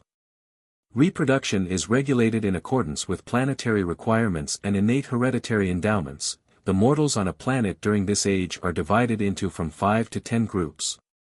And the lower groups are permitted to produce only one half as many children as the higher. The continued improvement of such a magnificent race throughout the era of light and life is largely a matter of the selective reproduction of those racial strains which exhibit superior qualities of a social, philosophic, cosmic, and spiritual nature. 630.7, 55 minutes and 6.4 seconds. The adjusters continue to come as in former evolutionary eras, and as the epochs pass, these mortals are increasingly able to commune with the indwelling father fragment. During the embryonic and pre-spiritual stages of development, the adjutant mind spirits are still functioning. The Holy Spirit and the ministry of angels are even more effective as the successive epochs of settled life are experienced. In the fourth stage of light and life, the advanced mortals seem to experience considerable conscious contact with the spirit presence of the Master Spirit of superuniverse jurisdiction. While the philosophy of such a world is focused upon the attempt to comprehend the new revelations of God the Supreme. More than one half of the human inhabitants on planets of this advanced status experience translation to the Morontia state from among the living.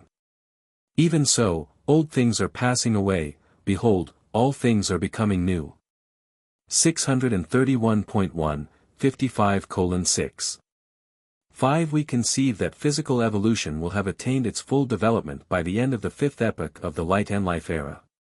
We observe that the upper limits of spiritual development associated with evolving human mind are determined by the adjuster fusion level of conjoint Morontia values and cosmic meanings. But concerning wisdom, while we do not really know, we conjecture that there can never be a limit to intellectual evolution and the attainment of wisdom. On a seventh-stage world, wisdom can exhaust the material potentials, enter upon Mota insight, and eventually even taste of absonite grandeur. 631.2, 55:6. 6. We observe that on these highly evolved and long seventh-stage worlds human beings fully learn the local universe language before they are translated. And I have visited a few very old planets where abandoners were teaching the older mortals the tongue of the superuniverse. And on these worlds I have observed the technique whereby the absonite personalities reveal the presence of the phenoliters in the Morontia temple. 631.3, 55:6. 7. This is the story of the magnificent goal of mortal striving on the evolutionary worlds, and it all takes place even before human beings enter upon their Morontia careers. All of this splendid development is attainable by material mortals on the inhabited worlds, the very first stage of that endless and incomprehensible career of paradise ascension and divinity attainment. 631.4, 55:6. 8. But can you possibly imagine what sort of evolutionary mortals are now coming up from worlds long existing in the seventh epoch of settled light and life? It is such as these who go on to the Morontia worlds of the local universe capital to begin their ascension careers. 631.5, 55:6. 9. If the mortals of distraught Urantia could only view one of these more advanced worlds long settled in light and life, they would never more question the wisdom of the evolutionary scheme of creation. Were there no future of eternal creature progression, still the superb evolutionary attainments of the mortal races on such settled worlds of perfected achievement would amply justify man's creation on the worlds of time and space. 631.6, 55:6. 10. We often ponder, if the grand universe should be settled in light and life, would the ascending exquisite mortal still be destined to the core of the finality? But we do not know. 7. The first or planetary stage. 631.7, 55:7. 1. This epoch extends from the appearance of the Morontia temple at the new planetary headquarters to the time of the settling of the entire system in light and life. This age is inaugurated by the Trinity Teacher Sons at the close of their successive world missions when the planetary prince is elevated to the status of planetary sovereign by the mandate and personal presence of the paradise bestowal son of that sphere. Concomitant therewith, the phenoliters inaugurate their active participation in planetary affairs. 632.1, 55:7. 2. To outward and visible appearances the actual rulers, or directors, of such a world settled in light and life are the material son and daughter, the planetary Adam and Eve. The Fina leaders are invisible, as also is the Prince Sovereign except when in the Morontia temple. The actual and literal heads of the planetary regime are therefore the material son and daughter. It is the knowledge of these arrangements that has given prestige to the idea of kings and queens throughout the universe realms. And kings and queens are a great success under these ideal circumstances, when a world can command such high personalities to act in behalf of still higher but invisible rulers. 632.2, 55:7. 3. When such an era is attained on your world, no doubt Mashaventa Melchizedek, now the vicegerent planetary prince of Urantia, will occupy the seat of the planetary sovereign. And it has long been conjectured on Jerusalem that he will be accompanied by a son and daughter of the Urantia Adam and Eve who are now held on Urantia as wards of the Most Highs of Norlatiadek. These children of Adam might so serve on Urantia in association with the Melchizedek sovereign since they were deprived of procreative powers almost 37,000 years ago at the time they gave up their material bodies on Urantia in preparation for transit to Urantia. 632.3, 55 minutes and 7.4 seconds. This settled age continues on and on until every inhabited planet in the system attains the era of stabilization. And then, when the youngest world, the last to achieve light and life, has experienced such settledness for 1 millennium of system time, the entire system enters the stabilized status. And the individual worlds are ushered into the system epoch of the era of light and life. 8. The second or system stage. 632.4, 55 minutes and 8.1 seconds. When an entire system becomes settled in life, a new order of government is inaugurated. The planetary sovereigns become members of the system conclave, and this new administrative body, subject to the veto of the constellation fathers, is supreme in authority. Such a system of inhabited worlds becomes virtually self-governing. The system legislative assembly is constituted on the headquarters world, and each planet sends its 10 representatives thereto. Courts are now established on the system capitals, and only appeals are taken to the universe headquarters. 632. 5, 55 minutes and 8.2 seconds. With the settling of the system, the assigned sentinel, representative of the super-universe supreme executive, becomes the volunteer advisor to the system's Supreme Court and actual presiding officer of the new legislative assembly. 632.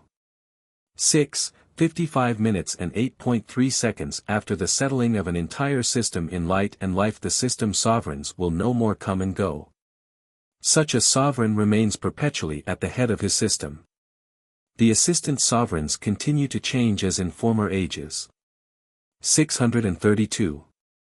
7, 55 minutes and 8.4 seconds. During this epoch of stabilization, for the first time mid-sonators come from the universe headquarters worlds of their sojourn to act as counselors to the legislative assemblies and advisors to the adjudicational tribunals.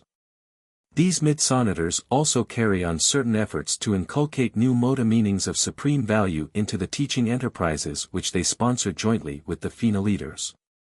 What the material sons did for the mortal races biologically, the midsonite creatures now do for these unified and glorified humans in the ever-advancing realms of philosophy and spiritualized thinking. 633.1, 55:8. 5. On the inhabited worlds, the teacher sons become voluntary collaborators with the Fina leaders. And these same teacher sons also accompany the Fina leaders to the mansion worlds when those spheres are no longer to be utilized as differential receiving worlds after an entire system is settled in light and life. At least this is true by the time the entire constellation has thus evolved. But there are no groups that far advanced in Nebadon. 633.2, 55:8. 6. We are not permitted to reveal the nature of the work of the Fina leaders who will supervise such rededicated mansion worlds. You have, however, been informed that there are throughout the universes various types of intelligent creatures who have not been portrayed in these narratives. 633.3, 55:8. 7. And now, as the systems one by one become settled in light by virtue of the progress of their component worlds, the time comes when the last system in a given constellation attains stabilization, and the universe administrators, the Master Sun, the Union of Days, and the Bright and Morning Star, arrive on the capital of the constellation to proclaim the Most Highs the unqualified rulers of the newly perfected family of 100 settled systems of inhabited worlds. 9. The third or constellation stage. 633.4, 55 minutes and 9.1 seconds. The unification of a whole constellation of settled systems is attended by new distributions of executive authority and additional readjustments of universe administration. This epoch witnesses advanced attainment on every inhabited world but is particularly characterized by readjustments on the constellation headquarters, with marked modification of relationships with both the system supervision and the local universe government. During this age many constellation and universe activities are transferred to the system capitals, and the representatives of the superuniverse assume new and more intimate relations with the planetary, system, and universe rulers. Concomitant with these new associations, certain superuniverse administrators establish themselves on the constellation capitals as volunteer advisors to the Most High Fathers. 633.5, 55:9. 2. When a constellation is thus settled in light, the legislative function ceases, and the House of System Sovereigns, presided over by the Most Highs, functions instead. Now, for the first time, such administrative groups deal directly with the superuniverse government in matters pertaining to Havona and Paradise relationships. Otherwise the constellation remains related to the local universe as before. From stage to stage in the settled life the Univatasha continue to administer the constellation Morontia worlds. 633.6, 55:9. 3. As the ages pass, the constellation fathers take over more and more of the detailed administrative or supervising functions which were formerly centered on the universe headquarters. By the attainment of the sixth stage of stabilization these unified constellations will have reached the position of well-nigh complete autonomy. Entrance upon the seventh stage of settledness will no doubt witness the exaltation of these rulers to the true dignity signified by their names, the Most Highs. To all intents and purposes the constellations will then deal directly with the superuniverse rulers, while the local universe government will expand to grasp the responsibilities of new grand universe obligations. 10. The fourth or local universe stage. 634.1, 55:10. 1. When a universe becomes settled in light and life, it soon swings into the established superuniverse circuits, and the Ancients of Days proclaim the establishment of the Supreme Council of Unlimited Authority. This new governing body consists of the 100 Faithfuls of Days, presided over by the Union of Days, and the first act of this Supreme Council is to acknowledge the continued sovereignty of the Master Creator Sun. 634.2, 55:10. 2. The universe administration, as far as concerns Gabriel and the Father Melchizedek, is quite unchanged. This Council of Unlimited Authority is chiefly concerned with the new problems and the new conditions arising out of the advanced status of light and life. 634.3, 55:10. 3. The Associate Inspector now mobilizes all assigned sentinels to constitute the stabilization core of the local universe and asks the Father Melchizedek to share its supervision with him. And now, for the first time, a core of the inspired Trinity spirits are assigned to the service of the Union of Days. 634.4, 55:10. For the settling of an entire local universe in light and life inaugurates profound readjustments in the entire scheme of administration, from the individual inhabited worlds to the universe headquarters. New relationships extend down to the constellations and systems. The local universe Mother Spirit experiences new liaison relations with the Master Spirit of the superuniverse. And Gabriel establishes direct contact with the Ancients of Days to be effective when and as the Master Sun may be absent from the headquarters world. 634.5, 55:10. 5. During this and subsequent ages the magisterial sons continue to function as dispensational adjudicators, while 100 of these avonal sons of paradise constitute the new High Council of the bright and morning star on the universe capital. Later on, and as requested by the system sovereigns, one of these magisterial sons will become the supreme counselor stationed on the headquarters world of each local system until the seventh stage of unity is attained. 634.6, 55:10. 6. During this epoch the Trinity Teacher Sons are volunteer advisors, not only to the planetary sovereigns, but in groups of 3 they similarly serve the constellation fathers. And at last these sons find their place in the local universe, for at this time they are removed from the jurisdiction of the local creation and are assigned to the service of the Supreme Council of Unlimited Authority. 634.7, 55:10. 7. The Fina Leader Corps now, for the first time, acknowledges the jurisdiction of an extra-paradise authority, the Supreme Council. Heretofore the Fina leaders have recognized no supervision this side of paradise. 634.8, 55:10. 8. The Creator Sons of such settled universes spend much of their time on paradise and its associated worlds and in counseling the numerous Fina leader groups serving throughout the local creation. In this way the man of Michael will find a fuller fraternity of association with the glorified Fina leader mortals. 634.9, 55:10. 9. Speculation concerning the function of these Creator Sons in connection with the outer universes now in process of preliminary assembly is wholly futile. But we all engage in such postulations from time to time. On attaining this fourth stage of development the Creator Son becomes administratively free, the Divine Minister is progressively blending her ministry with that of the Super-Universe Master Spirit and the Infinite Spirit. There seems to be evolving a new and sublime relationship between the Creator Son, the Creative Spirit, the Evening Stars, the Teacher Sons, and the ever-increasing Fina Leader Corps. 635.1, 55:10.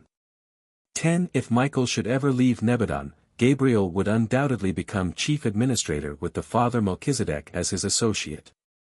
At the same time new status would be imparted to all orders of permanent citizenship, such as material sons, Univitatia, Midsonators, Susatia, and spirit-fused mortals.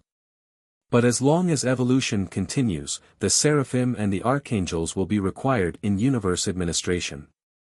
635.2, 55:10. 11. We are, however, satisfied regarding 2 features of our speculations. If the Creator Sons are destined to the outer universes, the Divine Ministers will undoubtedly accompany them. We are equally sure that the Melchizedeks are to remain with the universes of their origin. We hold that the Melchizedeks are destined to play ever-increasingly responsible parts in local universe government and administration. 11. The minor and major sector stages. 635.3, 55 minutes and 11.1 second. Minor and major sectors of the super-universe do not figure directly in the plan of being settled in light and life. Such an evolutionary progression pertains primarily to the local universe as a unit and concerns only the components of a local universe. A super-universe is settled in light and life when all of its component local universes are thus perfected.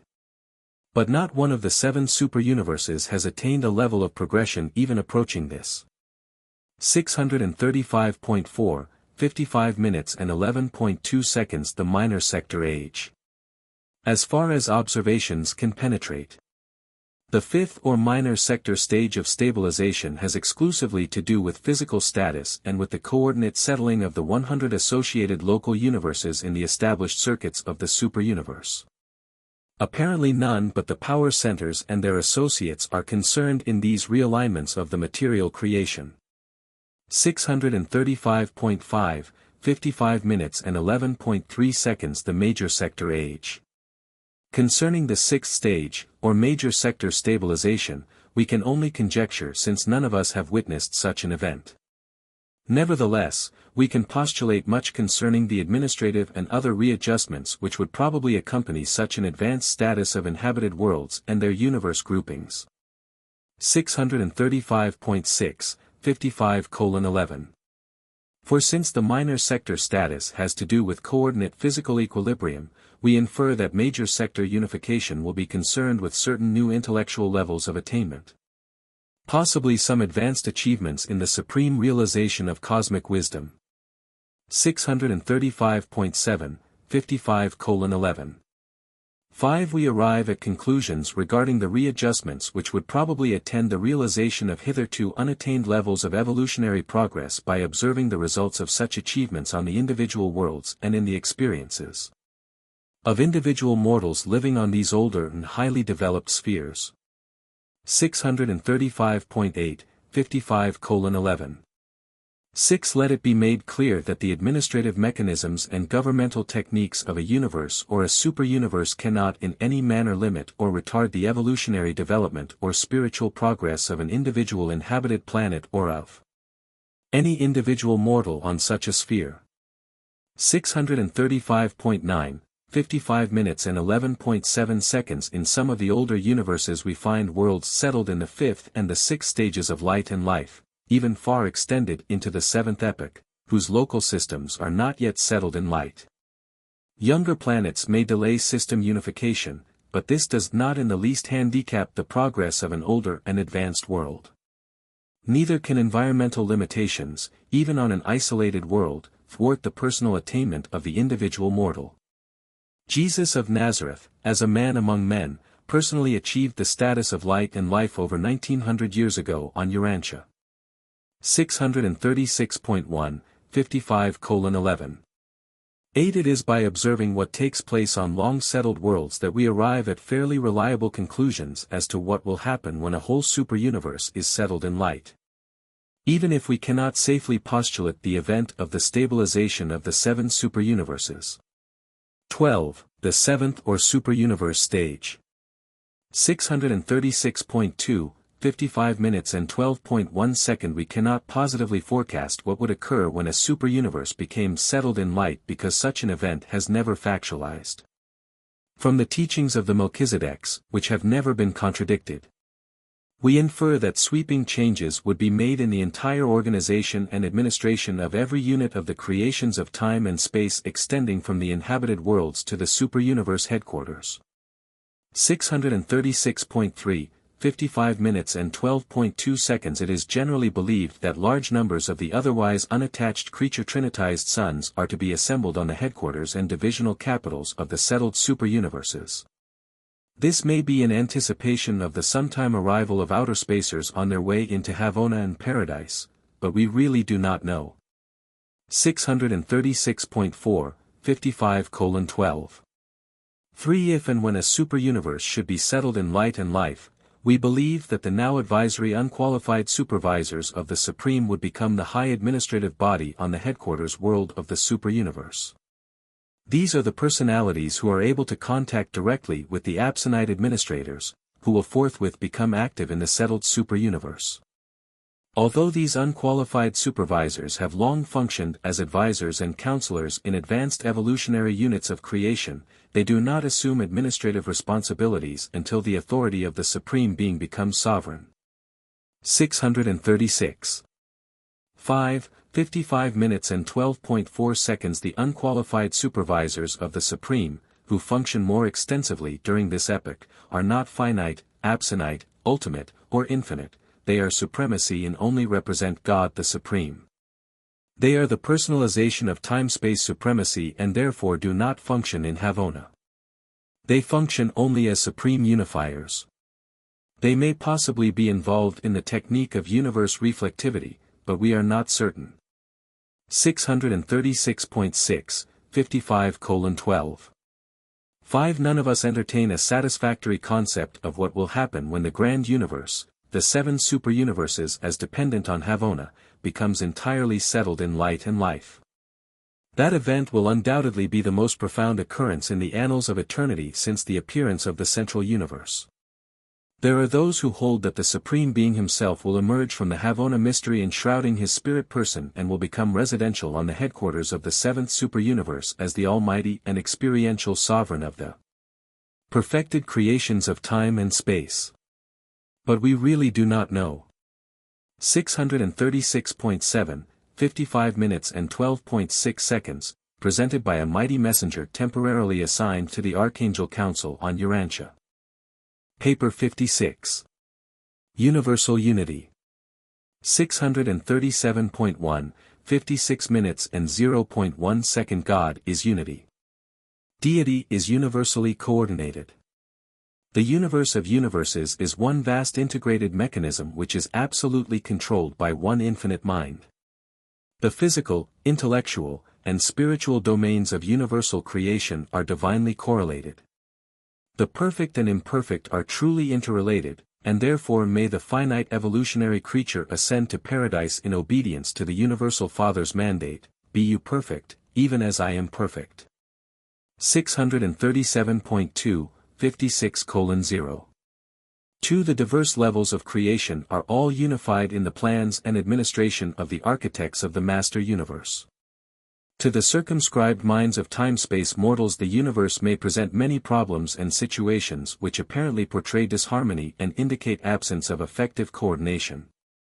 But those of us who are able to observe wider stretches of universal phenomena, and who are more experienced in this art of detecting the basic unity which underlies creative diversity and of discovering the divine oneness which overspreads all this functioning of plurality, better perceive the divine and single purpose exhibited in all these manifold manifestations of universal creative energy. 1. Physical coordination. 637.3, 56 minutes and 1.1 second. The physical or material creation is not infinite, but it is perfectly coordinated. There are force, energy, and power, but they are all one in origin. The 7 superuniverses are seemingly dual. The central universe, triune, but paradise is of single constitution. And paradise is the actual source of all material universes, past, present, and future. But this cosmic derivation is an eternity event. At no time, past, present, or future, does either space or the material cosmos come forth from the nuclear Isle of Light. As the cosmic source, paradise functions prior to space and before time. Hence would its derivations seem to be orphaned in time and space did they not emerge through the unqualified absolute, their ultimate repository in space and their revealer and regulator in time. 637.4, 56:1. 2. The unqualified absolute upholds the physical universe, while the deity absolute motivates the exquisite over-control of all material reality, and both absolutes are functionally unified by the universal absolute. This cohesive correlation of the material universe is best understood by all personalities, material, Morontia, absonite, or spiritual, by the observation of the gravity response of all bona fide material reality to the gravity centering on nether paradise. 638.1, 56 minutes and 1.3 seconds. Gravity unification is universal and unvarying, pure energy response is likewise universal and inescapable. Pure energy, primordial force, and pure spirit are wholly pre-responsive to gravity. These primal forces, inhering in the absolutes, are personally controlled by the Universal Father, hence does all gravity center in the personal presence of the Paradise Father of pure energy in pure spirit and in his supermaterial abode. 638. 2. 56 minutes and 1.4 seconds. Pure energy is the ancestor of all relative, non-spirit functional realities, while pure spirit is the potential of the divine and directive over-control of all basic energy systems. And these realities, so diverse as manifested throughout space and as observed in the motions of time, are both centered in the person of the Paradise Father. In him they are one, must be unified, because God is one. The Father's personality is absolutely unified. 638.3, 56 minutes and 1.5 seconds. In the infinite nature of God the Father there could not possibly exist duality of reality, such as physical and spiritual. But the instant we look aside from the infinite levels and absolute reality of the personal values of the Paradise Father, we observe the existence of these two realities and recognize that they are fully responsive to his personal presence. In him all things consist. 638.4, 56:1. 6. The moment you depart from the unqualified concept of the infinite personality of the Paradise Father. You must postulate mind as the inevitable technique of unifying the ever-widening divergence of these dual universe manifestations of the original monothetic creator personality, the first source and center, the I Am. 2. Intellectual unity. 638.5, 56 minutes and 2.1 second. The Thought Father realizes spirit expression in the Word Son and attains reality expansion through paradise in the far-flung material universes. The spiritual expressions of the Eternal Son are correlated with the material levels of creation by the functions of the Infinite Spirit, by whose spirit-responsive ministry of mind, and in whose physical directive acts of mind. The spiritual realities of deity and the material repercussions of deity are correlated the one with the other. 638.6, 56 minutes and 2.2 seconds. Mind is the functional endowment of the Infinite Spirit, therefore infinite in potential and universal in bestowal. The primal thought of the Universal Father eternalizes in dual expression, the Isle of Paradise and his deity equal, the spiritual and eternal Son.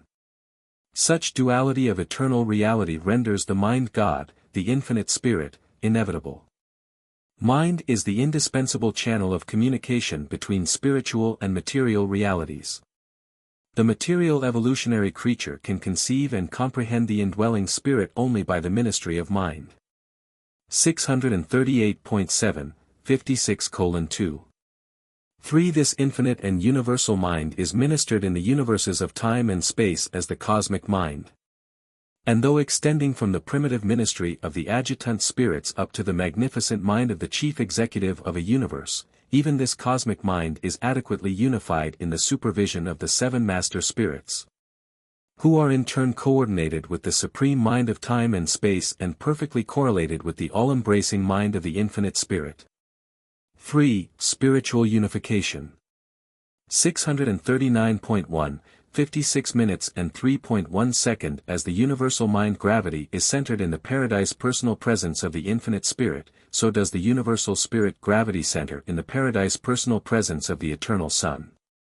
The Universal Father is one, but to time-space he is revealed in the dual phenomena of pure energy and pure spirit. 639.2, 56:3. 2. Paradise spirit realities are likewise one. But in all time-space situations and relations this single spirit is revealed in the dual phenomena of the spirit personalities and emanations of the Eternal Son and the spirit personalities and influences of the Infinite Spirit and associated creations. And there is yet a third, pure spirit fragmentations, the Father's bestowal of the thought adjusters and other spirit entities which are pre-personal. 639.3, 56:3. 3. No matter on what level of universe activities you may encounter spiritual phenomena or contact with spirit beings, you may know that they are all derived from the God who is Spirit by the ministry of the Spirit Son and the Infinite Mind Spirit. And this far-flung spirit functions as a phenomenon on the evolutionary worlds of time as it is directed from the headquarters of the local universes. From these capitals of the Creator Sons come the Holy Spirit and the Spirit of Truth, together with the ministry of the adjutant mind spirits, to the lower and evolving levels of material minds. 639.4, 56:3. For while mind is more unified on the level of the master spirits in association with the Supreme Being and as the cosmic mind in subordination to the absolute mind, the spirit ministry to the evolving worlds is more directly unified in the personalities resident on the headquarters of the local universes and in the persons of the presiding divine ministers, who are in turn well-nigh perfectly correlated with the paradise gravity circuit of the Eternal Son, wherein occurs final unification of all time-space spirit manifestations.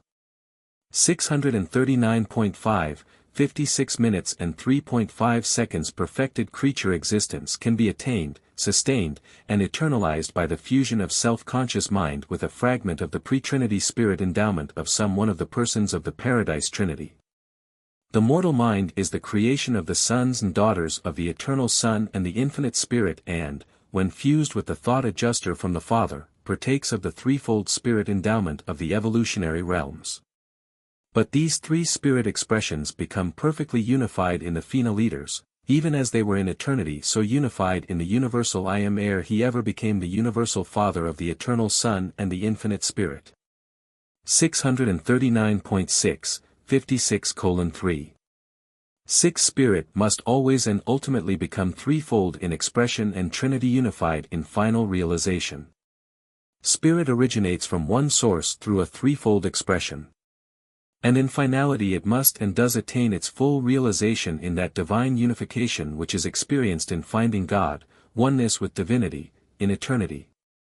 And by means of the ministry of the cosmic mind of the infinite expression of the eternal word of the Father's universal thought. 4. Personality unification. 639.7, 56 minutes and 4.1 second. The universal Father is a divinely unified personality. Hence will all his ascendant children who are carried to paradise by the rebound momentum of the thought adjusters, who went forth from paradise to indwell material mortals in obedience to the Father's mandate, likewise be fully unified personalities ere they reach Havona. 640.1, 56 minutes and 4.2 seconds. Personality inherently reaches out to unify all constituent realities. The infinite personality of the first source and center, the universal Father, unifies all 7 constituent absolutes of infinity. And the personality of mortal man, being an exclusive and direct bestowal of the universal Father, likewise possesses the potential of unifying the constituent factors of the mortal creature. Such unifying creativity of all creature personality is a birthmark of its high and exclusive source and is further evidential of its unbroken contact with this same source through the personality circuit, by means of which the personality of the creature maintains direct and sustaining contact with the Father of all personality on paradise. 640.2, 56:4. 3. Notwithstanding that God is manifest from the domains of the sevenfold up through supremacy and ultimacy to God the Absolute, the personality circuit, centering on paradise and in the person of God the Father, provides for the complete and perfect unification of all these diverse expressions of divine personality so far as concerns all creature personalities on all levels of intelligent existence and in all the realms of the perfect, perfected, and perfecting universes. 640.3, 56 minutes and 4.4 seconds. While God is to and in the universes all that we have portrayed, nevertheless, to you and to all other God-knowing creatures he is one, your Father and their Father. To personality God cannot be plural. God is Father to each of his creatures, and it is literally impossible for any child to have more than one father. 640.4, 56:4. 5. Philosophically, cosmically, and with reference to differential levels and locations of manifestation, you may and perforce must conceive of the functioning of plural deities and postulate the existence of plural trinities. But in the worshipful experience of the personal contact of every worshipping personality throughout the master universe, God is one. And that unified and personal deity is our paradise parent, God the Father, the bestower, conservator, and Father of all personalities from mortal man on the inhabited worlds to the eternal Son on the central Isle of Light. 5. Deity Unity. 640. 5, 56 minutes and 5.1 second. The oneness, the indivisibility, of paradise deity is existential and absolute. There are 3 eternal personalizations of deity, the universal Father, the eternal Son, and the infinite Spirit, but in the Paradise Trinity they are actually one deity, undivided and indivisible. 640.6, 56:5. 2. From the original Paradise Havona level of existential reality, 2 sub-absolute levels have differentiated, and thereon have the Father, Son, and Spirit engaged in the creation of numerous personal associates and subordinates. And while it is inappropriate in this connection to undertake the consideration of absonite deity unification on transcendental levels of ultimacy, it is feasible to look at some features of the unifying function of the various deity personalizations in whom divinity is functionally manifest to the diverse sectors of creation and to the different orders of intelligent beings. 640.7, 56:5. 3. The present functioning of divinity in the superuniverses is actively manifest in the operations of the supreme creators, the local universe creator sons and spirits, the superuniverse ancients of days, and the seven master spirits of paradise. These beings constitute the first three levels of God the sevenfold leading inward to the universal Father, and this entire domain of God the sevenfold is coordinating on the first level of experiential deity in the evolving Supreme Being. 641. 1. 56 minutes and 5.4 seconds on Paradise and in the Central Universe, deity unity is a fact of existence. Throughout the evolving universes of time and space, deity unity is an achievement. 6. Unification of evolutionary deity. 641.2, 56:6. 1. When the three eternal persons of deity function as undivided deity in the Paradise Trinity, they achieve perfect unity. Likewise, when they create, either associatively or severally, their paradise progeny exhibit the characteristic unity of divinity. And this divinity of purpose manifested by the supreme creators and rulers of the time-space domains eventuates in the unifying power potential of the sovereignty of experiential supremacy which, in the presence of the impersonal energy unity of the universe, constitutes a reality tension that can be resolved only through adequate unification with the experiential personality realities of experiential deity. 641.3, 56:6. 2. The personality realities of the Supreme Being come forth from the Paradise deities and on the pilot world of the outer Havona circuit unify with the power prerogatives of the Almighty Supreme coming up from the Creator divinities of the Grand Universe. God the Supreme as a person existed in Havona before the creation of the seven superuniverses, but he functioned only on spiritual levels. The evolution of the almighty power of supremacy by diverse divinity synthesis in the evolving universes eventuated in a new power presence of deity which coordinated with the spiritual person of the Supreme in Havona by means of the Supreme Mind, which concomitantly translated from the potential resident in the infinite mind of the infinite spirit to the active functional mind of the Supreme Being. 641.4, 56 minutes and 6.3 seconds. The material-minded creatures of the evolutionary worlds of the seven superuniverses can comprehend deity unity only as it is evolving in this power-personality synthesis of the Supreme Being. On any level of existence God cannot exceed the conceptual capacity of the beings who live on such a level. Mortal man must, through the recognition of truth, the appreciation of beauty, and the worship of goodness, evolve the recognition of a God of love and then progress through ascending deity levels to the comprehension of the Supreme Deity, having been thus grasped as unified in power, can then be personalized in spirit to creature understanding and attainment. 641.5, 56:6. For while ascending mortals achieve power comprehension of the Almighty on the capitals of the superuniverses and personality comprehension of the Supreme on the outer circuits of Havona, they do not actually find the Supreme Being as they are destined to find the Paradise deities. Even the Fina leaders, sixth-stage spirits, have not found the Supreme Being, nor are they likely to until they have achieved seventh-stage spirit status. And until the Supreme has become actually functional in the activities of the future outer universes. 641.6, 56 minutes and 6.5 seconds. But when ascenders find the Universal Father as the seventh level of God the sevenfold, they have attained the personality of the first person of all deity levels of personal relationships with universe creatures. 7. Universal evolutionary repercussions. 642.1, 56 minutes and 7.1 seconds. The steady progress of evolution in the time-space universes is accompanied by ever-enlarging revelations of deity to all intelligent creatures. The attainment of the height of evolutionary progress on a world, in a system, constellation, universe, superuniverse, or in the grand universe signalizes corresponding enlargements of deity function to and in these progressive units of creation. And every such local enhancement of divinity realization is accompanied by certain well-defined repercussions of enlarged deity manifestation to all other sectors of creation. Extending outward from paradise, each new domain of realized and attained evolution constitutes a new and enlarged revelation of experiential deity to the universe of universes. 642.2, 56:7. 2. As the components of a local universe are progressively settled in light and life, God the sevenfold is increasingly made manifest.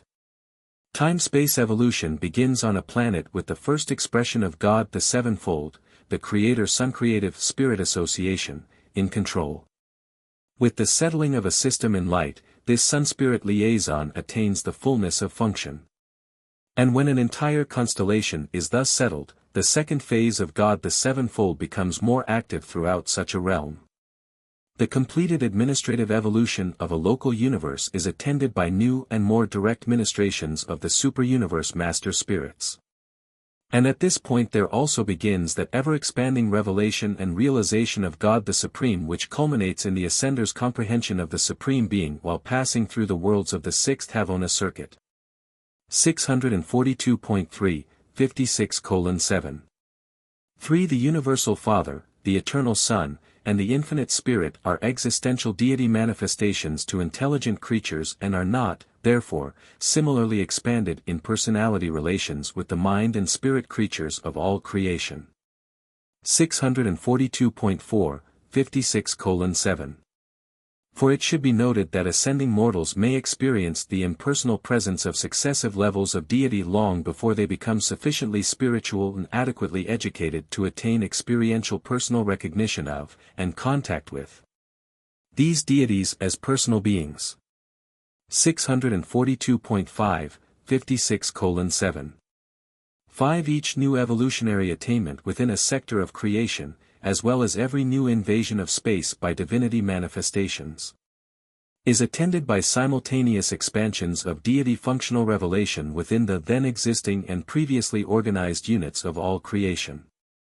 This new invasion of the administrative work of the universes and their component units may not always appear to be executed exactly in accordance with the technique herewith outlined, because it is the practice to send forth advance groups of administrators to prepare the way for the subsequent and successive eras of new administrative overcontrol. Even God the Ultimate foreshadows his transcendental overcontrol of the universes during the later stages of a local universe settled in light and life. 642.6, 56:7. 6. It is a fact that, as the creations of time and space are progressively settled in evolutionary status, there is observed a new and fuller functioning of God the Supreme concomitant with a corresponding withdrawing of the first three manifestations of God the sevenfold. If and when the grand universe becomes settled in light and life, what then will be the future function of the creative manifestations of God the sevenfold if God the Supreme assumes direct control of these creations of time and space? Are these organizers and pioneers of the time-space universes to be liberated for similar activities in outer space? We do not know, but we speculate much concerning these and related matters. 643.1, 56:7. 7. As the frontiers of experiential deity are extended out into the domains of the unqualified absolute, we envision the activity of God the sevenfold during the earlier evolutionary epochs of these creations of the future. We are not all in agreement respecting the future status of the Ancients of Days and the superuniverse master spirits.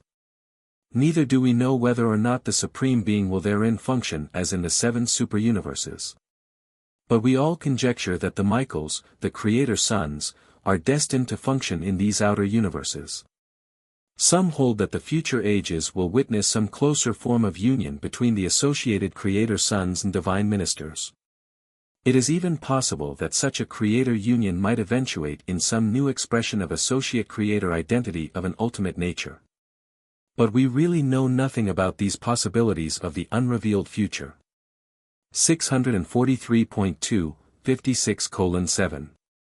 8. We do know, however, that in the universes of time and space, God the sevenfold provides a progressive approach to the Universal Father, and that this evolutionary approach is experientially unified in God the Supreme. We might conjecture that such a plan must prevail in the outer universes. On the other hand, the new orders of beings that may sometime inhabit these universes may be able to approach deity on ultimate levels and by absonite techniques. In short, we have not the slightest concept of what technique of deity approach may become operative in the future universes of outer space. 643.3, 56:7. 9. Nevertheless, we deem that the perfected superuniverses will in some way become a part of the paradise ascension careers of those beings who may inhabit these outer creations. It is quite possible that in that future age we may witness outer spacers approaching Havona through the 7 superuniverses, administered by God the Supreme with or without the collaboration of the 7 master spirits. 8. The Supreme Unifier. 643.4, 56 minutes and 8.1 seconds. The Supreme Being has a threefold function in the experience of mortal man. First, he is the unifier of time-space divinity, God the sevenfold. Second, he is the maximum of deity which finite creatures can actually comprehend. Third, he is mortal man's only avenue of approach to the transcendental experience of consorting with absonite mind, eternal spirit, and paradise personality. 643. 5, 56:8. 2 ascendant Phena leaders, having been born in the local universes, nurtured in the superuniverses, and trained in the central universe, embrace in their personal experiences the full potential of the comprehension of the time-space divinity of God the sevenfold unifying in the Supreme. Phena leaders serve successively in superuniverses other than those of nativity, thereby superimposing experience upon experience until the fullness of the sevenfold diversity of possible creature experience has been encompassed. Through the ministry of the indwelling adjusters the Phena leaders are enabled to find the Universal Father, but it is by these techniques of experience that such Phena leaders come really to know the Supreme Being. And they are destined to the service and the revelation of this Supreme Deity in and to the future universes of outer space.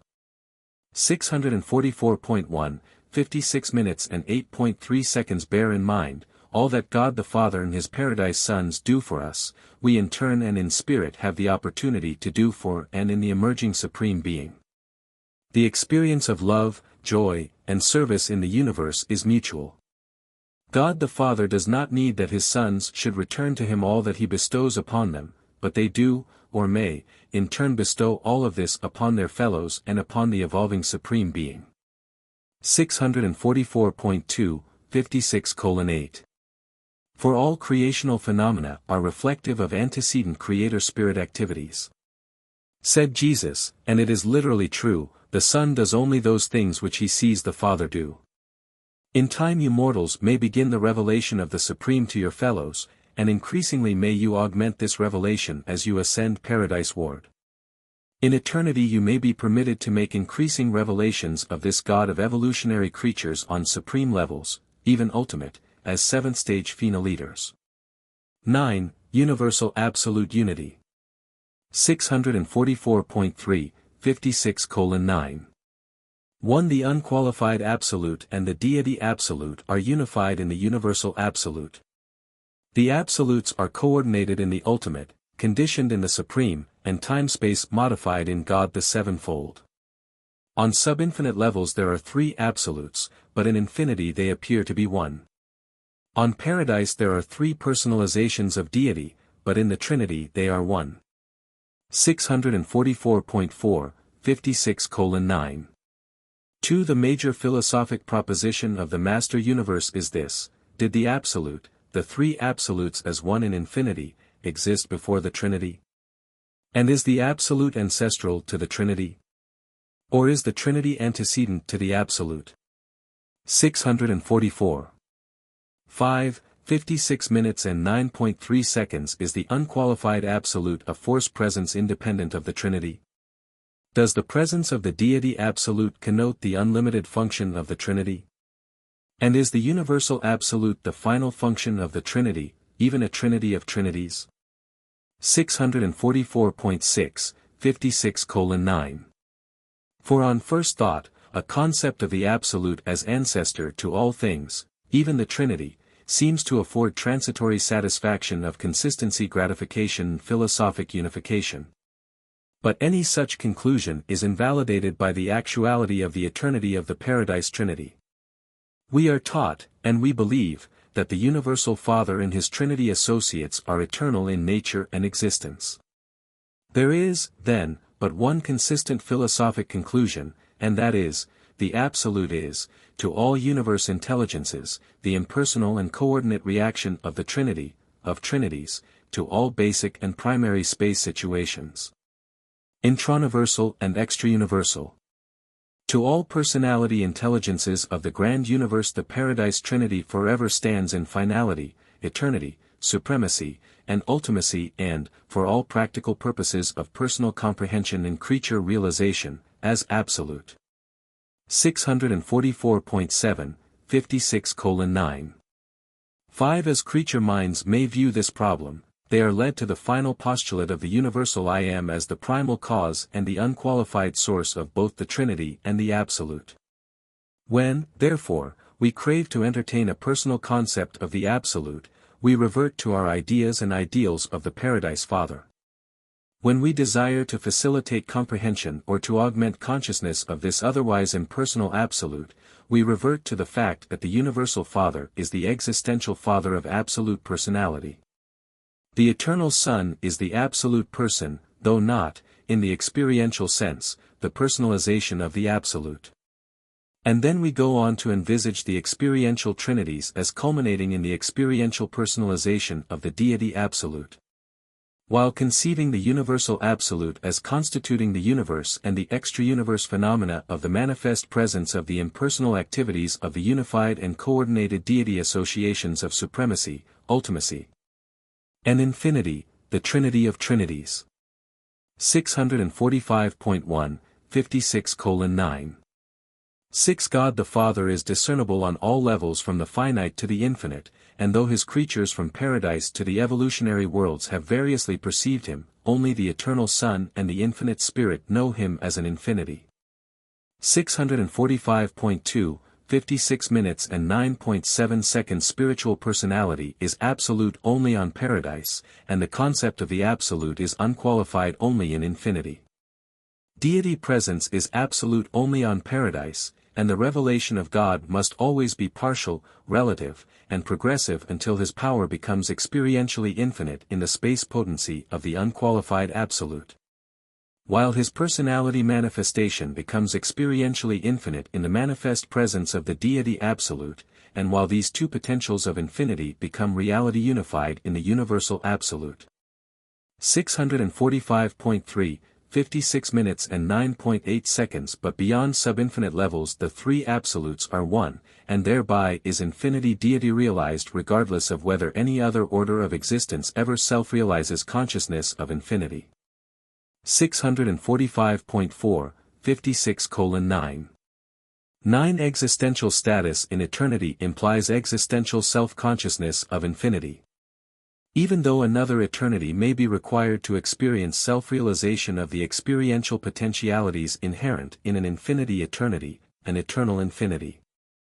645.5, 56 minutes and 9.10 seconds. And God the Father is the personal source of all manifestations of deity and reality to all intelligent creatures and spirit beings throughout all the universe of universes. As personalities, now or in the successive universe experiences of the eternal future, no matter if you achieve the attainment of God the sevenfold, comprehend God the Supreme, find God the Ultimate, or attempt to grasp the concept of God the Absolute, you will discover to your eternal satisfaction that in the consummation of each adventure you have, on new experiential levels, rediscovered the eternal God, the Paradise Father of all universe personalities. 645.6, 56 minutes and 9.11 seconds. The Universal Father is the explanation of universal unity as it must be supremely, even ultimately, realized in the post-ultimate unity of absolute values and meanings, unqualified reality. 645.7, 56:9. 12. The master force organizers go out into space and mobilize its energies to become gravity responsive to the paradise pull of the Universal Father. And subsequently there come the Creator Sons, who organize these gravity-responding forces into inhabited universes and therein evolve intelligent creatures who receive unto themselves the spirit of the Paradise Father and subsequently ascend to the Father to become like him in all possible divinity attributes. 645.8, 56:9. 13. The ceaseless and expanding march of the paradise creative forces through space seems to presage the ever-extending domain of the gravity grasp of the Universal Father and the never-ending multiplication of varied types of intelligent creatures who are able to love God and be loved by Him. And who, by thus becoming God-knowing, may choose to be like Him, may elect to attain paradise and find God. 646.1 56 minutes and 9.14 seconds. The universe of universes is altogether unified. God is one in power and personality. There is coordination of all levels of energy and all phases of personality. Philosophically and experientially, in concept and in reality, all things and beings center in the Paradise Father. God is all and in all, and no things or beings exist without Him. 10. Truth, beauty, and goodness. 646.2, 56:10. 1. As the world settled in life and light progress from the initial stage to the seventh epoch, they successively grasped for the realization of the reality of God the sevenfold. Ranging from the adoration of the Creator Son to the worship of His Paradise Father. Throughout the continuing seventh stage of such a world's history, the ever-progressing mortals grow in the knowledge of God the Supreme, while they vaguely discern the reality of the overshadowing ministry of God the Ultimate. 646.3, 56:10. 2. Throughout this glorious age, the chief pursuit of the ever-advancing mortals is the quest for a better understanding and a fuller realization of the comprehensible elements of deity, truth, beauty, and goodness. This represents man's effort to discern God in mind, matter, and spirit. And as the mortal pursues this quest, he finds himself increasingly absorbed in the experiential study of philosophy, cosmology, and divinity. 646.4, 56:10. 3. Philosophy you somewhat grasp, and divinity you comprehend in worship, social service, and personal spiritual experience, but the pursuit of beauty, cosmology, you all too often limit to the study of man's crude artistic endeavors. Beauty, art, is largely a matter of the unification of contrasts. Variety is essential to the concept of beauty. The supreme beauty, the height of finite art, is the drama of the unification of the vastness of the cosmic extremes of creator and creature. Man finding God and God finding man, the creature becoming perfect as is the creator, that is the supernal achievement of the supremely beautiful, the attainment of the apex of cosmic art. 646.5, 56:10. For hence materialism, atheism, is the maximation of ugliness, the climax of the finite antithesis of the beautiful. Highest beauty consists in the panorama of the unification of the variations which have been born of pre-existent harmonious reality. 646.6, 56 minutes and 10.5 seconds. The attainment of cosmologic levels of thought includes 646.7, 56 minutes and 10.6 seconds. 1. Curiosity. Hunger for harmony and thirst for beauty. Persistent attempts to discover new levels of harmonious cosmic relationships. 646.8, 56 minutes and 10.7 seconds. 2. Aesthetic appreciation. Love of the beautiful and ever-advancing appreciation of the artistic touch of all creative manifestations on all levels of reality. 646.9, 56 minutes and 10.8 seconds. 3. Ethic sensitivity. Through the realization of truth, the appreciation of beauty leads to the sense of the eternal fitness of those things which impinge upon the recognition of divine goodness in deity relations with all beings. And thus even cosmology leads to the pursuit of divine reality values, to God consciousness. 646.10, 56:10. 9. The world settled in light and life are so fully concerned with the comprehension of truth, beauty, and goodness because these quality values embrace the revelation of deity to the realms of time and space. The meanings of eternal truth make a combined appeal to the intellectual and spiritual natures of mortal man. Universal beauty embraces the harmonious relations and rhythms of the cosmic creation. This is more distinctly the intellectual appeal and leads towards unified and synchronous comprehension of the material universe. Divine goodness represents the revelation of infinite values to the finite mind, therein to be perceived and elevated to the very threshold of the spiritual level of human comprehension. 647.1, 56:10. 10. Truth is the basis of science and philosophy, presenting the intellectual foundation of religion. Beauty sponsors art, music, and the meaningful rhythms of all human experience. Goodness embraces the sense of ethics, morality, and religion, experiential perfection hunger. 647.2, 56:10. 11. The existence of beauty implies the presence of appreciative creature mind just as certainly as the fact of progressive evolution indicates the dominance of the supreme mind. Beauty is the intellectual recognition of the harmonious time-space synthesis of the far-flung diversification of phenomenal reality, all of which stems from pre-existent and eternal oneness. 647.3, 56:10. 12. Goodness is the mental recognition of the relative values of the diverse levels of divine perfection. The recognition of goodness implies a mind of moral status, a personal mind with ability to discriminate between good and evil. But the possession of goodness, greatness, is the measure of real divinity attainment. 647.4, 56 minutes and 10.13 seconds. The recognition of true relations implies a mind competent to discriminate between truth and error.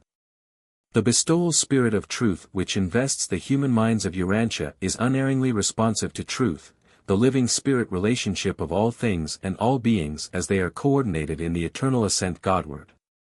647.5, 56:10. 14. Every impulse of every electron, thought, or spirit is an acting unit in the whole universe. Only sin is isolated and evil gravity resisting on the mental and spiritual levels. The universe is a whole. No thing or being exists or lives in isolation.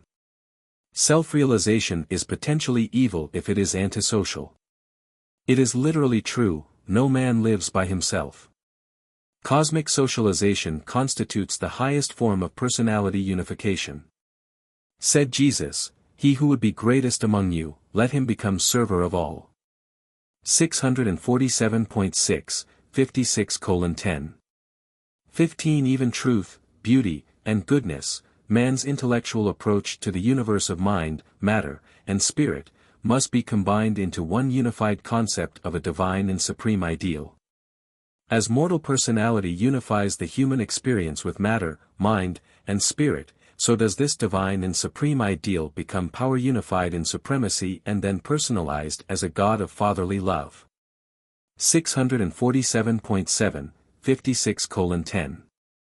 16. All insight into the relations of the parts to any given whole requires an understanding grasp of the relation of all parts to that whole, and in the universe this means the relation of created parts to the creative whole. Deity thus becomes the transcendental, even the infinite, goal of universal and eternal attainment. 647.8, 56:10. 17. Universal beauty is the recognition of the reflection of the Isle of Paradise in the material creation. While eternal truth is the special ministry of the Paradise sons who not only bestow themselves upon the mortal races but even pour out their spirit of truth upon all peoples. Divine goodness is more fully shown forth in the loving ministry of the manifold personalities of the infinite spirit. But love, the sum total of these three qualities, is man's perception of God as his spirit father. 648.1, 56:10. 18. Physical matter is the time-space shadow of the paradise energy shining of the absolute deities. Truth meanings are the mortal intellect repercussions of the eternal word of deity, the time-space comprehension of supreme concepts. The goodness values of divinity are the merciful ministries of the spirit personalities of the universal, the eternal, and the infinite to the time-space finite creatures of the evolutionary spheres. 648.2, 56:10. 19. These meaningful reality values of divinity are blended in the Father's relation with each personal creature as divine love. They are coordinated in the Son and his sons as divine mercy. They manifest their qualities through the Spirit and his Spirit children as divine ministry, the portrayal of loving mercy to the children of time. These three divinities are primarily manifested by the Supreme Being as power personality synthesis. They are variously shown forth by God the sevenfold in seven differing associations of divine meanings and values on seven ascending levels. 648.3, 56 minutes and 10.20 seconds to finite man. Truth, beauty, and goodness embrace the full revelation of divinity reality. As this love comprehension of deity finds spiritual expression in the lives of God-knowing mortals, there are yielded the fruits of divinity, intellectual peace, social progress, moral satisfaction, spiritual joy, and cosmic wisdom. The advanced mortals on a world in the seventh stage of light and life have learned that love is the greatest thing in the universe, and they know that God is love. 648.4, 56 minutes and 10.21 seconds. Love is the desire to do good to others.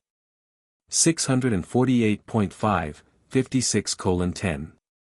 22, presented by a mighty messenger visiting on Urantia, by request of the Nebadon Revelatory Corps and in collaboration with a certain Melchizedek, the vicegerent planetary prince of Urantia. 648.6, 56:10.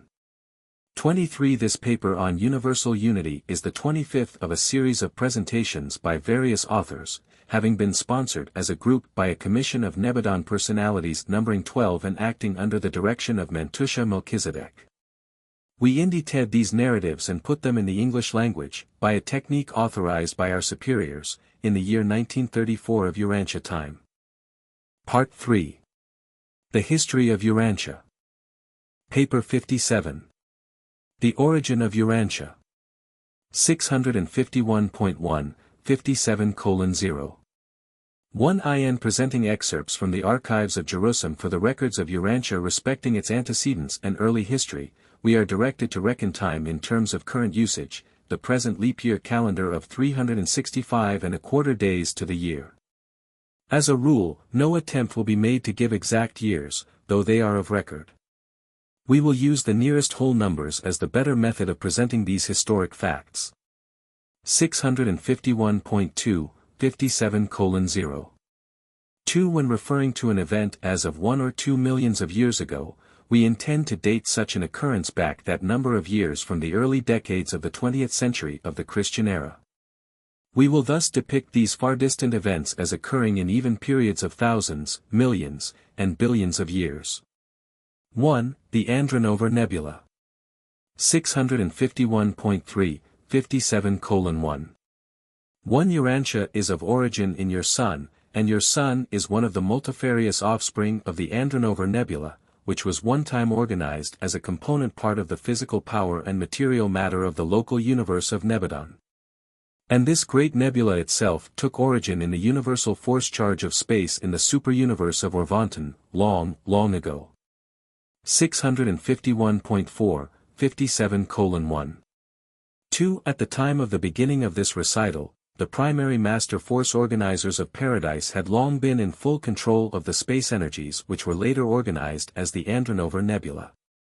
651.5, 57:1. 3. 987 billion years ago Associate Force Organizer and then Acting Inspector number 811,307 of the Orvanton series, traveling out from Uversa. Reported to the Ancients of Days that space conditions were favorable for the initiation of materialization phenomena in a certain sector of the, then, easterly segment of Orvanton. 651.6, 57:1. For 900 billion years ago, the Uversa archives testify. There was recorded a permit issued by the Uversa Council of Equilibrium to the Superuniverse government authorizing the dispatch of a force organizer and staff to the region previously designated by Inspector number 811,307. The Orvanton authorities commissioned the original discoverer of this potential universe to execute the mandate of the Ancients of Days calling for the organization of a new material creation. 652.1, 57:1. 5. The recording of this permit signifies that the force organizer and staff had already departed from Uversa on the long journey to that easterly space sector where they were subsequently to engage in those protracted activities which would terminate in the emergence of a new physical creation in Urantia. 652.2, 57 minutes and 1.6 seconds. 875 billion years ago, the enormous Andronova nebula number 876,926 was duly initiated. Only the presence of the force organizer and the liaison staff was required to inaugurate the energy whirl which eventually grew into this vast cyclone of space. Subsequent to the initiation of such nebular revolutions, the living force organizers simply withdraw at right angles to the plane of the revolutionary disk, and from that time forward, the inherent qualities of energy ensure the progressive and orderly evolution of such a new physical system. 652.3, 57 minutes and 1.7 seconds. At about this time the narrative shifts to the functioning of the personalities of the superuniverse. In reality the story has its proper beginning at this point, at just about the time the Paradise Force organizers are preparing to withdraw. Having made the space energy conditions ready for the action of the power directors and physical controllers of the superuniverse of Urantia. 2. The primary nebular stage. 652.4, 57 minutes and 2.1 second. All evolutionary material creations are born of circular and gaseous nebulae, and all such primary nebulae are circular throughout the early part of their gaseous existence. As they grow older, they usually become spiral, and when their function of sun formation has run its course, they often terminate as clusters of stars or as enormous suns surrounded by a varying number of planets, satellites, and smaller groups of matter in many ways resembling your own diminutive solar system. 652.5, 57 minutes and 2.2 seconds. 800 billion years ago the Andronova creation was well established as one of the magnificent primary nebulae of Urantia. As the astronomers of nearby universes looked out upon this phenomenon of space, they saw very little to attract their attention. Gravity estimates made in adjacent creations indicated that space materializations were taking place in the Andronova regions, but that was all. 652.6, 57:2. 700 billion years ago the Andronova system was assuming gigantic proportions. And additional physical controllers were dispatched to 9 surrounding material creations to afford support and supply cooperation to the power centers of this new material system which was so rapidly evolving. At this distant date all of the material bequeathed to the subsequent creations was held within the confines of this gigantic space wheel, which continued ever to whirl and, after reaching its maximum of diameter, to whirl faster and faster as it continued to condense and contract. 652.7, 57 minutes and 2.4 seconds. 600 billion years ago the height of the Andronova energy mobilization period was attained, the nebula had acquired its maximum of mass. At this time it was a gigantic circular gas cloud in shape somewhat like a flattened spheroid. This was the early period of differential mass formation and varying revolutionary velocity. Gravity and other influences were about to begin their work of converting space gases into organized matter. 3. The secondary nebular stage. 653.1, 57:3. 1. The enormous nebula now began gradually to assume the spiral form and to become clearly visible to the astronomers of even distant universes. This is the natural history of most nebulae. Before they begin to throw off suns and start upon the work of universe building, these secondary space nebulae are usually observed as spiral phenomena. 653.2, 57:3. 2. The nearby star students of that faraway era, as they observed this metamorphosis of the Andronova nebula, saw exactly what 20th-century astronomers see when they turn their telescope spaceward and view the present-age spiral nebulae of adjacent outer space.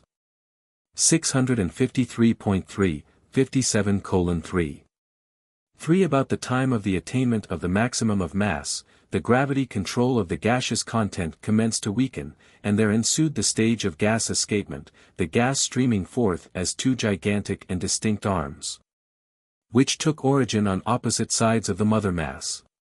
The rapid revolutions of this enormous central core soon imparted a spiral appearance to these 2 projecting gas streams. The cooling and subsequent condensation of portions of these protruding arms eventually produced their knotted appearance. These denser portions were vast systems and subsystems of physical matter whirling through space in the midst of the gaseous cloud of the nebula while being held securely within the gravity grasp of the mother wheel. 653.4, 57:3. 4. But the nebula had begun to contract, and the increase in the rate of revolution further lessened gravity control.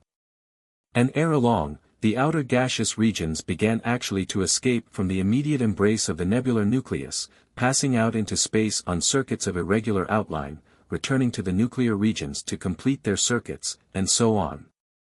But this was only a temporary stage of nebular progression. The ever-increasing rate of whirling was soon to throw enormous suns off into space on independent circuits. 653.5, 57 minutes and 3.5 seconds, and this is what happened in Andronover ages upon ages ago. The energy wheel grew and grew until it attained its maximum of expansion, and then, when contraction set in, it whirled on faster and faster until, eventually, the critical centrifugal stage was reached and the great breakup began. 653.6, 57:3. 500 billion years ago the first Andronover sun was born. This blazing streak broke away from the mother gravity grasp and tore out into space on an independent adventure in the cosmos of creation. Its orbit was determined by its path of escape. Such young suns quickly become spherical and start out on their long and eventful careers as the stars of space. Excepting terminal nebular nucleuses, the vast majority of Orvontan suns have had an analogous birth. These escaping suns pass through varied periods of evolution and subsequent universe service. 653.7, 57 minutes and 3.7 seconds 400 billion years ago began the recaptive period of the Andronover Nebula. Many of the nearby and smaller suns were recaptured as a result of the gradual enlargement and further condensation of the mother nucleus. Very soon there was inaugurated the terminal phase of nebular condensation, the period which always precedes the final segregation of these immense space aggregations of energy and matter. 654.1, 57:3. 8. It was scarcely a million years subsequent to this epoch that Michael of Nebadon, a creator son of Paradise, selected this disintegrating nebula as the site of his adventure in universe building. Almost immediately the architectural worlds of Solvington and the 100 constellation headquarters groups of planets were begun. It required almost 1 million years to complete these clusters of specially created worlds. The local system headquarters planets were constructed over a period extending from that time to about 5 billion years ago. 654.2, 57:3. 300 billion years ago the Andronover solar circuits were well established, and the nebular system was passing through a transient period of relative physical stability. About this time the staff of Michael arrived on Solvington, and the Uversa government of Orvonton extended physical recognition to the local universe of Nebadon. 654.3, 57:3. 200 billion years ago witnessed the progression of contraction and condensation with enormous heat generation in the Andronover central cluster, or nuclear mass. Relative space appeared even in the regions near the central mother-sun wheel. The outer regions were becoming more stabilized and better organized. Some planets revolving around the newborn suns had cooled sufficiently to be suitable for life implantation. The oldest inhabited planets of Nebadon date from these times. 654. 4, 57 minutes and 3.11 seconds. Now the completed universe mechanism of Nebadon first begins to function, and Michael's creation is registered on Uversa as a universe of inhabitation and progressive mortal ascension. 654.5, 57:3. 100 billion years ago the nebular apex of condensation tension was reached, the point of maximum heat tension was attained. This critical stage of gravity heat contention sometimes lasts for ages, but sooner or later, heat wins the struggle with gravity, and the spectacular period of sun dispersion begins. And this marks the end of the secondary career of a space nebula. 4. Tertiary and quartan stages. 654.6, 57 minutes and 4.1 second. The primary stage of a nebula is circular, the secondary, spiral. The tertiary stage is that of the first sun dispersion, while the quartan embraces the second and last cycle of sun dispersion. With the mother nucleus ending either as a globular cluster or as a solitary sun functioning as the center of a terminal solar system. 654.7, 57 minutes and 4.2 seconds. 75 billion years ago this nebula had attained the height of its sun family stage. This was the apex of the first period of sun losses. The majority of these suns have since possessed themselves of extensive systems of planets, satellites, dark islands, comets, meteors, and cosmic dust clouds.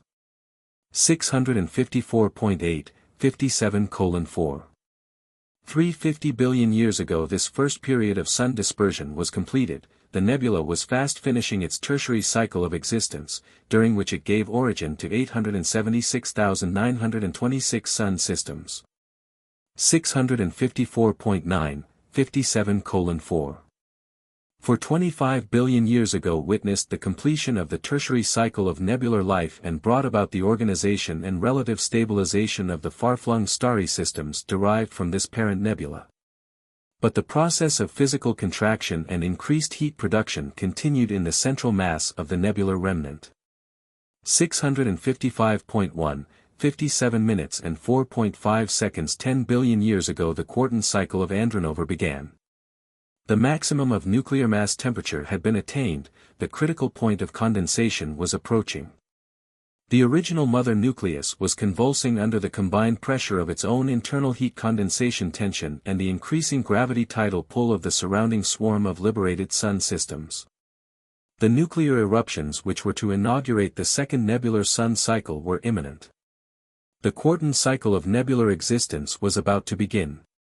655.2, 57 minutes and 4.6 seconds. 8 billion years ago the terrific terminal eruption began.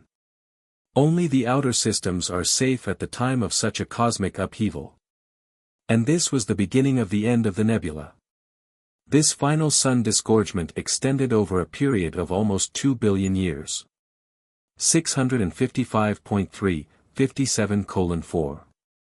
7 billion years ago witnessed the height of the andronover terminal breakup. This was the period of the birth of the larger terminal suns and the apex of the local physical disturbances. 655.4, 57:4. 6 billion years ago marks the end of the terminal breakup and the birth of your sun, the 56th from the last of the andronover second solar family. This final eruption of the nebular nucleus gave birth to 136,702 suns, most of them solitary orbs. The total number of suns and sun systems having origin in the Andronover Nebula was 1,013,628. The number of the Solar System's sun is 1,013,572. 655. 5, 57 minutes and 4.9 seconds. And now the great Andronover Nebula is no more, but it lives on in the many suns and their planetary families which originated in this mother cloud of space. The final nuclear remnant of this magnificent nebula still burns with a reddish glow and continues to give forth moderate light and heat to its remnant planetary family of 165 worlds, which now revolve about this venerable mother of two mighty generations of the monarchs of light. 5. Origin of Morontia, the Urantia solar system. 655.6, 57:5. 15 billion years ago your sun was a comparatively isolated blazing orb, having gathered to itself most of the nearby circulating matter of space, remnants of the recent upheaval which attended its own birth. 655.7, 57:5. Today, your sun has achieved relative stability, but its 11.5-year sunspot cycles betray that it was a variable star in its youth. In the early days of your sun the continued contraction and consequent gradual increase of temperature initiated tremendous convulsions on its surface. These titanic heaves required 3.5 days to complete a cycle of varying brightness. This variable state, this periodic pulsation, rendered your sun highly responsive to certain outside influences which were to be shortly encountered. 655.8, 57:5. 3. Thus was the stage of local space set for the unique origin of Morontia, that being the name of your sun's planetary family, the solar system to which your world belongs. Less than 1% of the planetary systems of Urantia have had a similar origin. 655.9, 57 minutes and 5.4 seconds. 4,500,000,000 years ago the enormous Urantia system began its approach to the neighborhood of this solitary sun. The center of this great system was a dark giant of space, solid, highly charged, and possessing tremendous gravity pull. 656.1, 57:5. 5. As Urantia more closely approached the sun, at moments of maximum expansion during solar pulsations, streams of gaseous material were shot out into space as gigantic solar tongues. At first these flaming gas tongues would invariably fall back into the sun, but as Urantia drew nearer and nearer, the gravity pull of the gigantic visitor became so great that these tongues of gas would break off at certain points. The roots falling back into the sun while the outer sections would become detached to form independent bodies of matter, solar meteorites, which immediately started to revolve about the sun in elliptical orbits of their own. 656.2, 57 minutes and 5.6 seconds. As the Urantia system drew nearer, the solar extrusions grew larger and larger, more and more matter was drawn from the sun to become independent circulating bodies in surrounding space. This situation developed for about 500,000 years until Urantia made its closest approach to the sun, whereupon the sun, in conjunction with one of its periodic internal convulsions, experienced a partial disruption. From opposite sides and simultaneously, enormous volumes of matter were disgorged. From the Urantia side there was drawn out a vast column of solar gases, rather pointed at both ends and markedly bulging at the center, which became permanently detached from the immediate gravity control of the sun. 656.3, 57:5. 7. This great column of solar gases which was thus separated from the sun subsequently evolved into the 12 planets of the solar system. The repercussional ejection of gas from the opposite side of the sun in tidal sympathy with the extrusion of this gigantic solar system ancestor, has since condensed into the meteors and space dust of the solar system, although much, very much of this matter was subsequently recaptured by solar gravity as the Urantia system receded into remote space. 656.4, 57:5.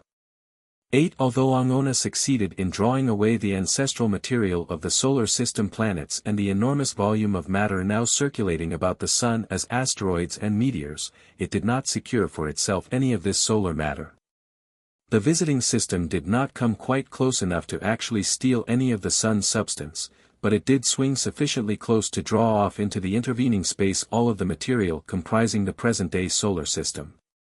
656.5, 57:5.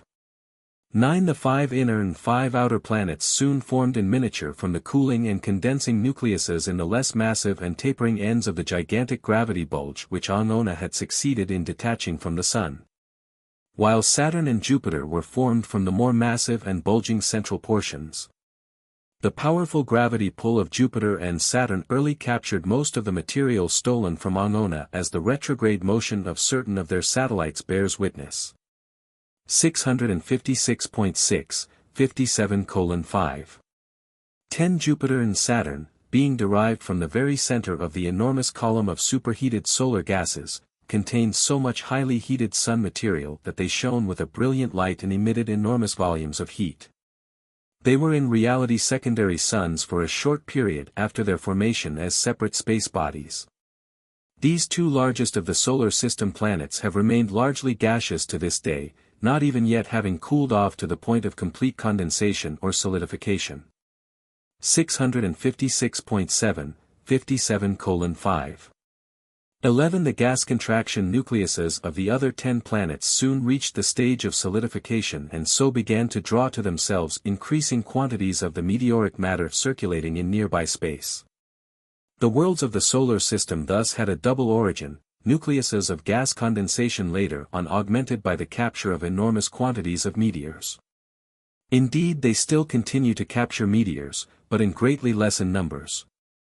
657. 1. 57 minutes and 5.12 seconds. The planets do not swing around the Sun in the equatorial plane of their solar mother, which they would do if they had been thrown off by solar revolution. Rather, they travel in the plane of the Angona solar extrusion, which existed at a considerable angle to the plane of the Sun's equator. 657.2, 57:5. 13. While Angona was unable to capture any of the solar mass, your Sun did add to its metamorphosing planetary family some of the circulating space material of the visiting system. Due to the intense gravity field of Angona, its tributary planetary family pursued orbits of considerable distance from the dark giant.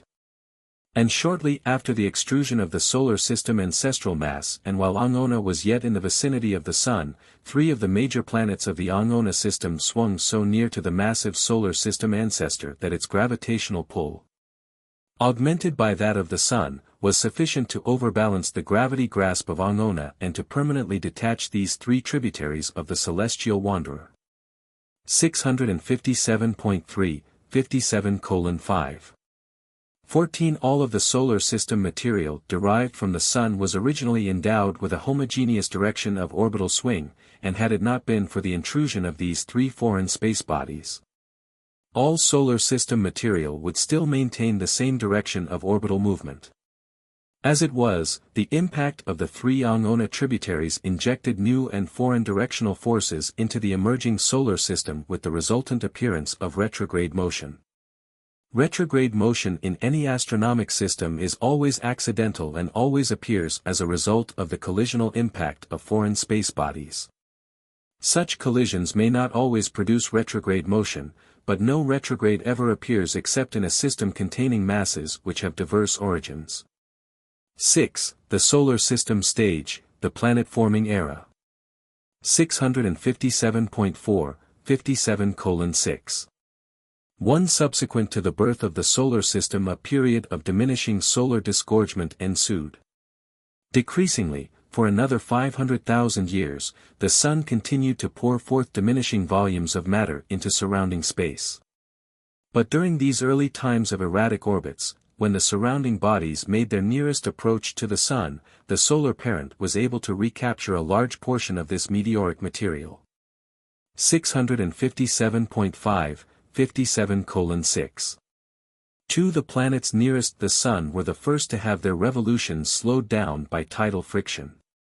Such gravitational influences also contribute to the stabilization of planetary orbits while acting as a brake on the rate of planetary axial revolution, causing a planet to revolve ever slower until axial revolution ceases, leaving one hemisphere of the planet always turned toward the Sun or larger body, as is illustrated by the planet Mercury and by the Moon, which always turns the same face toward Urantia. 657.6, 57 minutes and 6.3 seconds. When the tidal frictions of the Moon and the Earth become equalized, the Earth will always turn the same hemisphere toward the Moon, and the day and month will be analogous, in length about 47 days. When such stability of orbits is attained, tidal frictions will go into reverse action, no longer driving the Moon farther away from the Earth but gradually drawing the satellite toward the planet. And then, in that far distant future when the Moon approaches to within about 11,000 miles of the Earth, the gravity action of the latter will cause the Moon to disrupt. And this tidal gravity explosion will shatter the Moon into small particles, which may assemble about the world as rings of matter resembling those of Saturn or may be gradually drawn into the Earth as meteors. 658.1, 57 minutes and 6.4 seconds. If space bodies are similar in size and density, collisions may occur. But if 2 space bodies of similar density are relatively unequal in size, then, if the smaller progressively approaches the larger, the disruption of the smaller body will occur when the radius of its orbit becomes less than 2½ times the radius of the larger body. Collisions among the giants of space are rare indeed, but these gravity-tidal explosions of lesser bodies are quite common. 658.2, 57:6. 5 shooting stars occur in swarms because they are the fragments of larger bodies of matter which have been disrupted by tidal gravity exerted by nearby and still larger space bodies. Saturn's rings are the fragments of a disrupted satellite. One of the moons of Jupiter is now approaching dangerously near the critical zone of tidal disruption and, within a few million years, will either be claimed by the planet or will undergo gravity tidal disruption. The fifth planet of the solar system of long ago traversed an irregular orbit, periodically making closer and closer approach to Jupiter until it entered the critical zone of gravity tidal disruption, was swiftly fragmentized, and became the present-day cluster of asteroids. 658.3, 57 minutes and 6.6 seconds 4 billion years ago witnessed the organization of the Jupiter and Saturn systems much as observed today except for their moons, which continued to increase in size for several billions of years. In fact, all of the planets and satellites of the solar system are still growing as the result of continued meteoric captures. 658.4, 57:6. 3,500,000,000 years ago the condensation nucleuses of the other 10 planets were well formed, and the cores of most of the moons were intact, though some of the smaller satellites later united to make the present-day larger moons. This age may be regarded as the era of planetary assembly. 658.5, 57 minutes and 6.8 seconds 3 billion years ago the solar system was functioning much as it does today. Its members continued to grow in size as space meteors continued to pour in upon the planets and their satellites at a prodigious rate. 658.6, 57:6. 9 About this time your solar system was placed on the physical registry of Nebadon and given its name, Morontia. 658.7, 57 minutes and 6.10 seconds 2,500,000,000 years ago the planets had grown immensely in size. Urantia was a well-developed sphere about 1/10 its present mass and was still growing rapidly by meteoric accretion. 658.8, 57:6. 11 All of this tremendous activity is a normal part of the making of an evolutionary world on the order of Urantia and constitutes the astronomic preliminaries to the setting of the stage for the beginning of the physical evolution of such worlds of space in preparation for the life adventures of time. 7. The meteoric era, the volcanic age. The primitive planetary atmosphere. 658.9, 57:7. 1 Throughout these early times the space regions of the solar system were swarming with small disruptive and condensation bodies, and in the absence of a protective combustion atmosphere such space bodies crashed directly on the surface of Urantia. These incessant impacts kept the surface of the planet more or less heated, and this, together with the increased action of gravity as the sphere grew larger, began to set in operation those influences which gradually caused the heavier elements, such as iron, to settle more and more toward the center of the planet. 659.1, 57 minutes and 7.2 seconds 2 billion years ago the Earth began decidedly to gain on the Moon. Always had the planet been larger than its satellite, but there was not so much difference in size until about this time, when enormous space bodies were captured by the Earth. Urantia was then about 1/5 its present size and had become large enough to hold the primitive atmosphere which had begun to appear as a result of the internal elemental contest between the heated interior and the cooling crust. 659.2, 57:7. 3 Definite volcanic action dates from these times. The internal heat of the Earth continued to be augmented by the deeper and deeper burial of the radioactive or heavier elements brought in from space by the meteors. The study of these radioactive elements will reveal that Urantia is more than 1 billion years old on its surface. The radium clock is your most reliable timepiece for making scientific estimates of the age of the planet.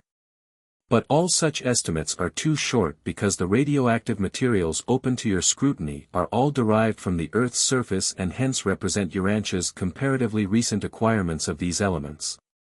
659.3, 57 minutes and 7.4 seconds 1,500,000,000 years ago the Earth was 2/3 its present size, while the Moon was nearing its present mass. Earth's rapid gain over the Moon in size enabled it to begin the slow robbery of the little atmosphere which its satellite originally had. 659.4, 57 minutes and 7.5 seconds volcanic action is now at its height. The whole Earth is a veritable fiery inferno, the surface resembling its earlier molten state before the heavier metals gravitated toward the center. This is the volcanic age. Nevertheless, a crust, consisting chiefly of the comparatively lighter granite, is gradually forming. The stage is being set for a planet which can someday support life. 659.5, 57:7. 6. The primitive planetary atmosphere is slowly evolving, now containing some water vapor, carbon monoxide, carbon dioxide, and hydrogen chloride, but there is little or no free nitrogen or free oxygen. The atmosphere of a world in the volcanic age presents a queer spectacle. In addition to the gases enumerated, it is heavily charged with numerous volcanic gases and, as the air belt matures, with the combustion products of the heavy meteoric showers which are constantly hurtling in upon the planetary surface. Such meteoric combustion keeps the atmospheric oxygen very nearly exhausted, and the rate of meteoric bombardment is still tremendous. 659.6, 57:7. 7. Presently, the atmosphere became more settled and cooled sufficiently to start precipitation of rain on the hot rocky surface of the planet. For thousands of years Urantia was enveloped in one vast and continuous blanket of steam. And during these ages the sun never shone upon the Earth's surface. 659.7, 57 minutes and 7.8 seconds. Much of the carbon of the atmosphere was abstracted to form the carbonates of the various metals which abounded in the superficial layers of the planet. Later on, much greater quantities of these carbon gases were consumed by the early and prolific plant life.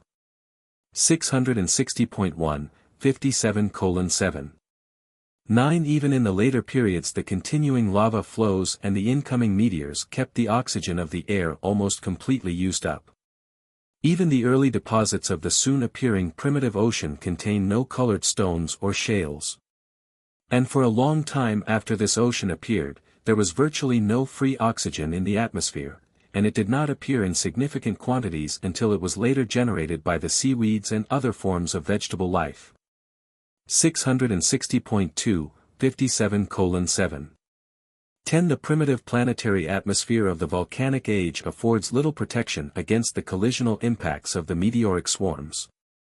Millions upon millions of meteors are able to penetrate such an air belt to smash against the planetary crust as solid bodies.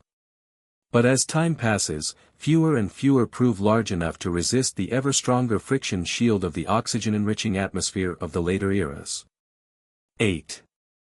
Crustal stabilization. The age of earthquakes. The world ocean and the first continent. 660.3, 57 minutes and 8.1 seconds. 1 billion years ago is the date of the actual beginning of Urantia history. The planet had attained approximately its present size. And about this time it was placed upon the physical registries of Nebadon and given its name, Urantia. 660.4, 57 minutes and 8.2 seconds. The atmosphere, together with incessant moisture precipitation, facilitated the cooling of the Earth's crust. Volcanic action early equalized internal heat pressure and crustal contraction, and as volcanoes rapidly decreased, earthquakes made their appearance as this epoch of crustal cooling and adjustment progressed. 660.5, 57:8. 3. The real geologic history of Urantia begins with the cooling of the Earth's crust sufficiently to cause the formation of the first ocean. Water vapor condensation on the cooling surface of the Earth, once begun, continued until it was virtually complete. By the end of this period the ocean was worldwide, covering the entire planet to an average depth of over 1 mile. The tides were then in play much as they are now observed, but this primitive ocean was not salty. It was practically a freshwater covering for the world. In those days, most of the chlorine was combined with various metals, but there was enough, in union with hydrogen, to render this water faintly acid. 660.6, 57:8. For at the opening of this faraway era, Urantia should be envisaged as a water-bound planet. Later on, deeper and hence denser lava flows came out upon the bottom of the present Pacific Ocean, and this part of the water-covered surface became considerably depressed. The first continental land mass emerged from the world ocean in compensatory adjustment of the equilibrium of the gradually thickening Earth's crust. 660.7, 57:8. 950 million years ago Urantia presents the picture of one great continent of land in one large body of water, the Pacific Ocean. Volcanoes are still widespread and earthquakes are both frequent and severe. Meteors continue to bombard the Earth, but they are diminishing in both frequency and size. The atmosphere is clearing up, but the amount of carbon dioxide continues large. The Earth's crust is gradually stabilizing. 660.8, 57:8. 6. It was at about this time that Urantia was assigned to the system of Satania for planetary administration and was placed on the life registry of Norlatiadec.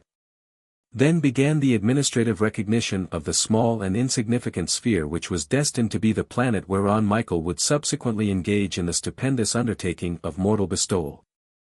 Would participate in those experiences which have since caused Urantia to become locally known as the World of the Cross. 661.1, 57 minutes and 8.7 seconds 900 million years ago witnessed the arrival on Urantia of the first Satania scouting party sent out from Jerusalem to examine the planet and make a report on its adaptation for a life experiment station. This commission consisted of 24 members, embracing life carriers, Lananandek's sons, Melchizedek's, seraphim, and other orders of celestial life having to do with the early days of planetary organization and administration. 661.2, 57:8. 8. After making a painstaking survey of the planet, this commission returned to Jerusalem and reported favorably to the system sovereign, recommending that Urantia be placed on the life experiment registry. Your world was accordingly registered on Jerusalem as a decimal planet, and the life carriers were notified that they would be granted permission to institute new patterns of mechanical, chemical, and electrical mobilization at the time of their subsequent arrival with life transplantation and implantation mandates. 661.3, 57 minutes and 8.9 seconds. In due course arrangements for the planetary occupation were completed by the Mixed Commission of 12 on Jerusalem and approved by the Planetary Commission of 70 on Urantia. These plans, proposed by the advisory councillors of the life carriers, were finally accepted on Solvington. Soon thereafter the Nebadon broadcasts carried the announcement that Urantia would become the stage whereon the life carriers would execute their 60th Satania experiment designed to amplify and improve the Satania type of the Nebadon life. Patterns. 661.4, 57 minutes and 8.10 seconds. Shortly after Urantia was first recognized on the universe broadcasts to all Nebadon, it was accorded full universe status. Soon thereafter it was registered in the records of the minor and the major sector headquarters planets of the superuniverse, and before this age was over, Urantia had found entry on the planetary life registry of Uversa. 661.5, 57:8. 11. This entire age was characterized by frequent and violent storms. The early crust of the Earth was in a state of continual flux. Surface cooling alternated with immense lava flows. Nowhere can there be found on the surface of the world anything of this original planetary crust. It has all been mixed up too many times with extruding lavas of deep origins and admixed with subsequent deposits of the early worldwide ocean. 661. 6. 57 minutes and 8.12 seconds. Nowhere on the surface of the world will there be found more of the modified remnants of these ancient pre-ocean rocks than in northeastern Canada around Hudson Bay. This extensive granite elevation is composed of stone belonging to the pre-oceanic ages. These rock layers have been heated, bent, twisted, up-crumpled, and again have they passed through these distorting metamorphic experiences. 661. 7. 57 minutes and 8.13 seconds. Throughout the oceanic ages, enormous layers of fossil-free stratified stone were deposited on this ancient ocean bottom. Limestone can form as a result of chemical precipitation. Not all of the older limestone was produced by marine life deposition. In none of these ancient rock formations will there be found evidences of life. They contain no fossils unless, by some chance, later deposits of the water ages have become mixed with these older pre-life layers. 662.1, 57 minutes and 8.14 seconds. The Earth's early crust was highly unstable, but mountains were not in process of formation. The planet contracted under gravity pressure as it formed. Mountains are not the result of the collapse of the cooling crust of a contracting sphere, they appear later on as a result of the action of rain, gravity, and erosion. 662.2, 57:8. 15. The continental land mass of this era increased until it covered almost 10% of the Earth's surface. Severe earthquakes did not begin until the continental mass of land emerged well above the water. When they once began, they increased in frequency and severity for ages. For millions upon millions of years earthquakes have diminished, but Urantia still has an average of 15 daily. 662.3, 57:8. 850 million years ago the first real epoch of the stabilization of the Earth's crust began. Most of the heavier metals had settled down toward the center of the globe. The cooling crust had ceased to cave in on such an extensive scale as in former ages. There was established a better balance between the land extrusion and the heavier ocean bed. The flow of the subcrustal lava bed became well-nigh worldwide, and this compensated and stabilized the fluctuations due to cooling, contracting, and superficial shifting. 662.4, 57:8. 17. Volcanic eruptions and earthquakes continued to diminish in frequency and severity. The atmosphere was clearing of volcanic gases and water vapor, but the percentage of carbon dioxide was still high. 662.5, 57:8. 18. Electric disturbances in the air and in the earth were also decreasing. The lava flows had brought to the surface a mixture of elements which diversified the crust and better insulated the planet from certain space energies. And all of this did much to facilitate the control of terrestrial energy and to regulate its flow, as is disclosed by the functioning of the magnetic poles. 662.6, 57:8. 800 million years ago witnessed the inauguration of the first great land epoch, the age of increased continental emergence. 662.7, 57:8. 20. Since the condensation of the Earth's hydrosphere, first into the world ocean and subsequently into the Pacific Ocean, this latter body of water should be visualized as then covering 9/10 of the Earth's surface. Meteors falling into the sea accumulated on the ocean bottom, and meteors are, generally speaking, composed of heavy materials. Those falling on the land were largely oxidized, subsequently worn down by erosion, and washed into the ocean basins. Thus the ocean bottom grew increasingly heavy, and added to this was the weight of a body of water at some places 10 miles deep. 662.8, 57 minutes and 8.21 seconds. The increasing downthrust of the Pacific Ocean operated further to upthrust the continental land mass. Europe and Africa began to rise out of the Pacific depths along with those masses now called Australia, North and South America, and the continent of Antarctica. While the bed of the Pacific Ocean engaged in a further compensatory sinking adjustment. By the end of this period almost 1/3 of the Earth's surface consisted of land, all in one continental body. 662.9, 57:8. 22. With this increase in land elevation the first climatic differences of the planet appeared.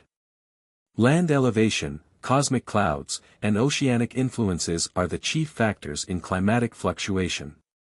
The backbone of the Asiatic land mass reached a height of almost 9 miles at the time of the maximum land emergence.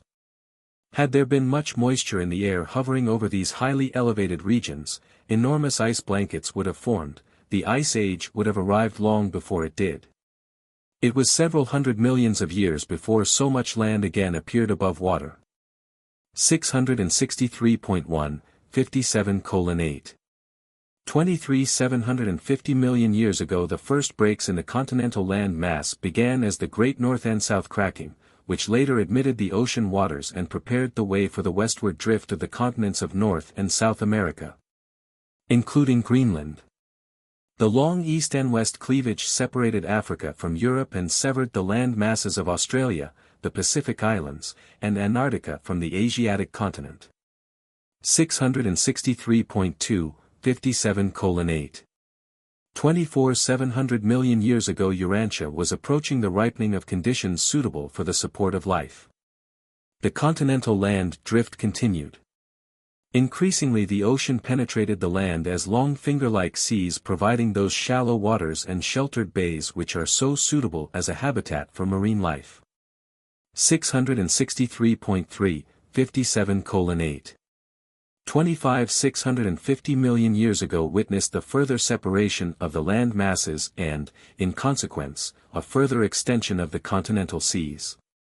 And these waters were rapidly attaining that degree of saltiness which was essential to Urantia life. 663.4, 57 minutes and 8.26 seconds. It was these seas and their successors that laid down the life records of Urantia, as subsequently discovered in well-preserved stone pages, volume upon volume, as era succeeded era and age grew upon age. These inland seas of olden times were truly the cradle of evolution. 663.5, 57 minutes and 8.27 seconds, presented by a life carrier, a member of the original Urantia core and now a resident observer. Paper 58. Life Establishment on Urantia. 664.1, 58 minutes and 0.1 second. In all Satania there are only 61 worlds similar to Urantia, life modification planets. The majority of inhabited worlds are peopled in accordance with established techniques. On such spheres the life carriers are afforded little leeway in their plans for life implantation. But about 1 world in 10 is designated as a decimal planet and assigned to the special registry of the life carriers. And on such planets we are permitted to undertake certain life experiments in an effort to modify or possibly improve the standard universe types of living beings. 1. Physical life prerequisites. 664.2, 58:1. 600 million years ago the Commission of Life Carriers sent out from Jerusalem arrived on Urantia and began the study of physical conditions preparatory to launching life on world number 606 of the Satania system. This was to be our 606th experience with the initiation of the Nebadon life patterns in Satania and our 60th opportunity to make changes and institute modifications in the basic and standard life designs of the local universe.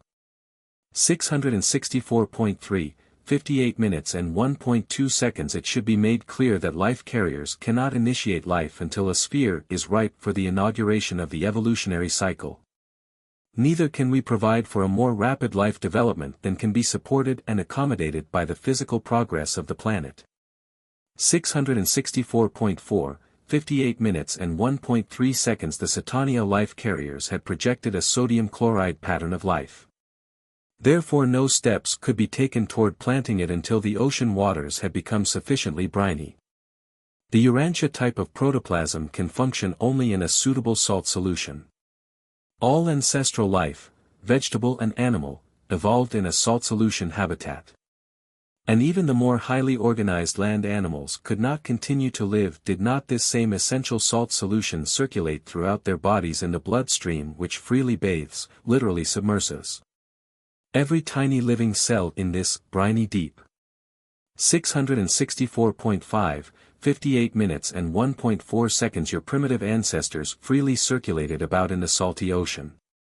Today, this same ocean-like salty solution freely circulates about in your bodies, bathing each individual cell with a chemical liquid in all essentials comparable to the salt water which stimulated the first protoplasmic reactions of the first living cells to function on the planet.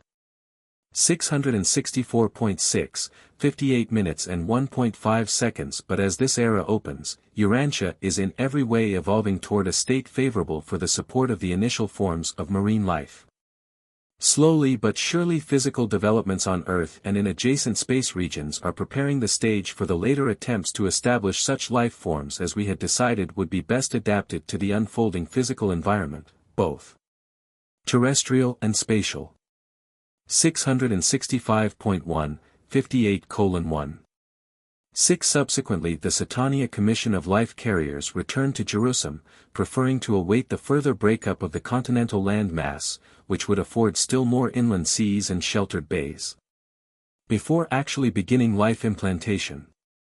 665.2, 58 minutes and 1.7 seconds. On a planet where life has a marine origin, the ideal conditions for life implantation are provided by a large number of inland seas, by an extensive shoreline of shallow waters and sheltered bays. And just such a distribution of the Earth's waters was rapidly developing.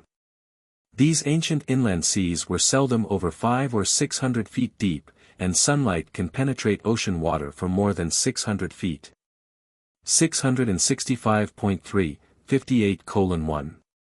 8. And it was from such seashores of the mild and equable climes of a later age that primitive plant life found its way onto the land. There the high degree of carbon in the atmosphere afforded the new land varieties of life opportunity for speedy and luxuriant growth. Though this atmosphere was then ideal for plant growth, it contained such a high degree of carbon dioxide that no animal, much less man, could have lived on the face of the earth. 2. The Urantia atmosphere. 665.4, 58:2. 1. The planetary atmosphere filters through to the Earth about 1/2 billionth of the Sun's total light emanation. If the light falling upon North America were paid for at the rate of 2 cents per kilowatt-hour, the annual light bill would be upward of $800 quadrillion. Chicago's bill for sunshine would amount to considerably over $100 million a day. And it should be remembered that you receive from the sun other forms of energy. Light is not the only solar contribution reaching your atmosphere. Vast solar energies pour in upon Urantia, embracing wave-lengths ranging both above and below the recognition range of human vision.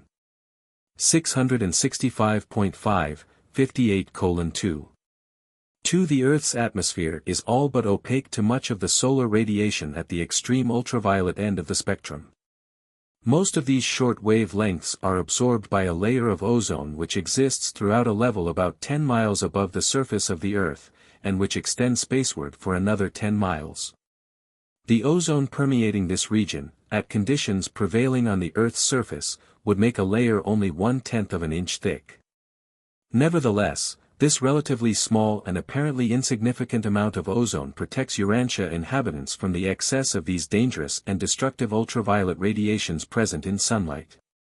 But were this ozone layer just a trifle thicker, you would be deprived of the highly important and health-giving ultraviolet rays which now reach the Earth's surface, and which are ancestral to one of the most essential of your vitamins. 665. 6, 58 minutes and 2.3 seconds. And yet some of the less imaginative of your mortal mechanists insist on viewing material creation and human evolution as an accident. The Urantia midwayers have assembled over 50,000 facts of physics and chemistry which they deem to be incompatible with the laws of accidental chance, and which they contend unmistakably demonstrate the presence of intelligent purpose in the material creation. And all of this takes no account of their catalogue of more than 100,000 findings outside the domain of physics and chemistry which they maintain prove the presence of mind in the planning, creation, and maintenance of the material cosmos. 666.1, 58:2. For your sun pours forth a veritable flood of death-dealing rays. And your pleasant life on Urantia is due to the fortuitous influence of more than 20 apparently accidental protective operations similar to the action of this unique ozone layer. 666.2, 58 minutes and 2.5 seconds. Were it not for the blanketing effect of the atmosphere at night, heat would be lost by radiation so rapidly that life would be impossible of maintenance except by artificial provision. 666.3, 58:2. 6. The lower 5 or 6 miles of the Earth's atmosphere is the troposphere. This is the region of winds and air currents which provide weather phenomena. Above this region is the inner ionosphere, and next above is the stratosphere. Ascending from the surface of the Earth, the temperature steadily falls for 6 or 8 miles, at which height it registers around 70 degrees below 0 F. This temperature range of from 65 to 70 degrees below 0 F is unchanged in the further ascent for 40 miles. This realm of constant temperature is the stratosphere. At a height of 45 or 50 miles, the temperature begins to rise, and this increase continues until, at the level of the auroral displays, a temperature of 1200 degrees Fahrenheit is attained, and it is this intense heat that ionizes the oxygen. But temperature in such a rarefied atmosphere is hardly comparable with heat reckoning at the surface of the Earth. Bear in mind that 1/2 of all your atmosphere is to be found in the first 3 miles. The height of the Earth's atmosphere is indicated by the highest auroral streamers, about 400 miles. 666.4, 58:2. 7 auroral phenomena are directly related to sunspots, those solar cyclones which whirl in opposite directions above and below the solar equator, even as do the terrestrial tropical hurricanes. Such atmospheric disturbances whirl in opposite directions when occurring above or below the equator.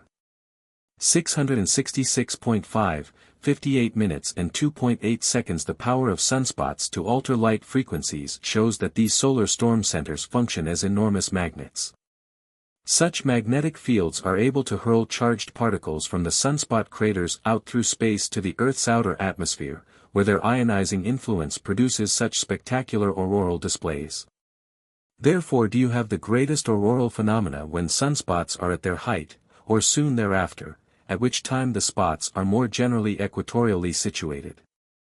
666.6, 58:2. 9. Even the compass needle is responsive to this solar influence, since it turns slightly to the east as the sun rises and slightly to the west as the sun nears setting.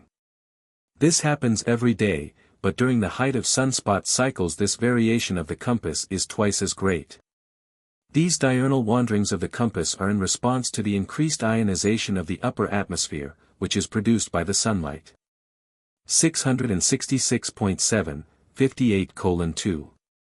10. It is the presence of 2 different levels of electrified conducting regions in the superstratosphere that accounts for the long-distance transmission of your long and short-wave radio broadcasts.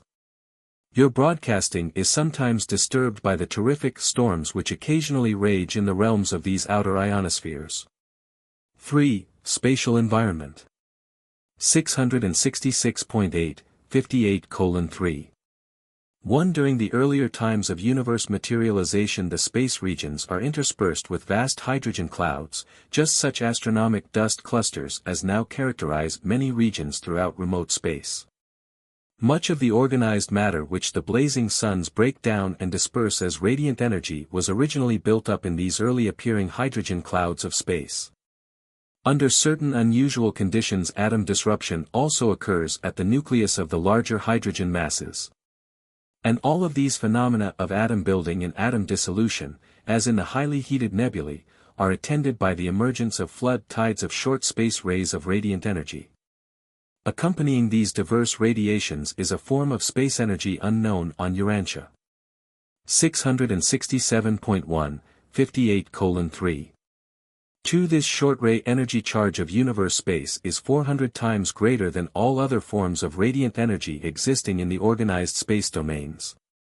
The output of short space rays, whether coming from the blazing nebulae, tense electric fields, outer space, or the vast hydrogen dust clouds, is modified qualitatively and quantitatively by fluctuations of, and sudden tension changes in temperature, gravity, and electronic pressures. 667.2, 58 minutes and 3.3 seconds. These eventualities in the origin of the space rays are determined by many cosmic occurrences as well as by the orbits of circulating matter, which vary from modified circles to extreme ellipses. Physical conditions may also be greatly altered because the electron spin is sometimes in the opposite direction from that of the grosser matter behavior, even in the same physical zone. 667.3, 58:3. For the vast hydrogen clouds are veritable cosmic chemical laboratories, harboring all phases of evolving energy and metamorphosing matter. Great energy actions also occur in the marginal gases of the great binary stars which so frequently overlap and hence extensively commingle. But none of these tremendous and far-flung energy activities of space exerts the least influence upon the phenomena of organized life, the germ plasm of living things and beings.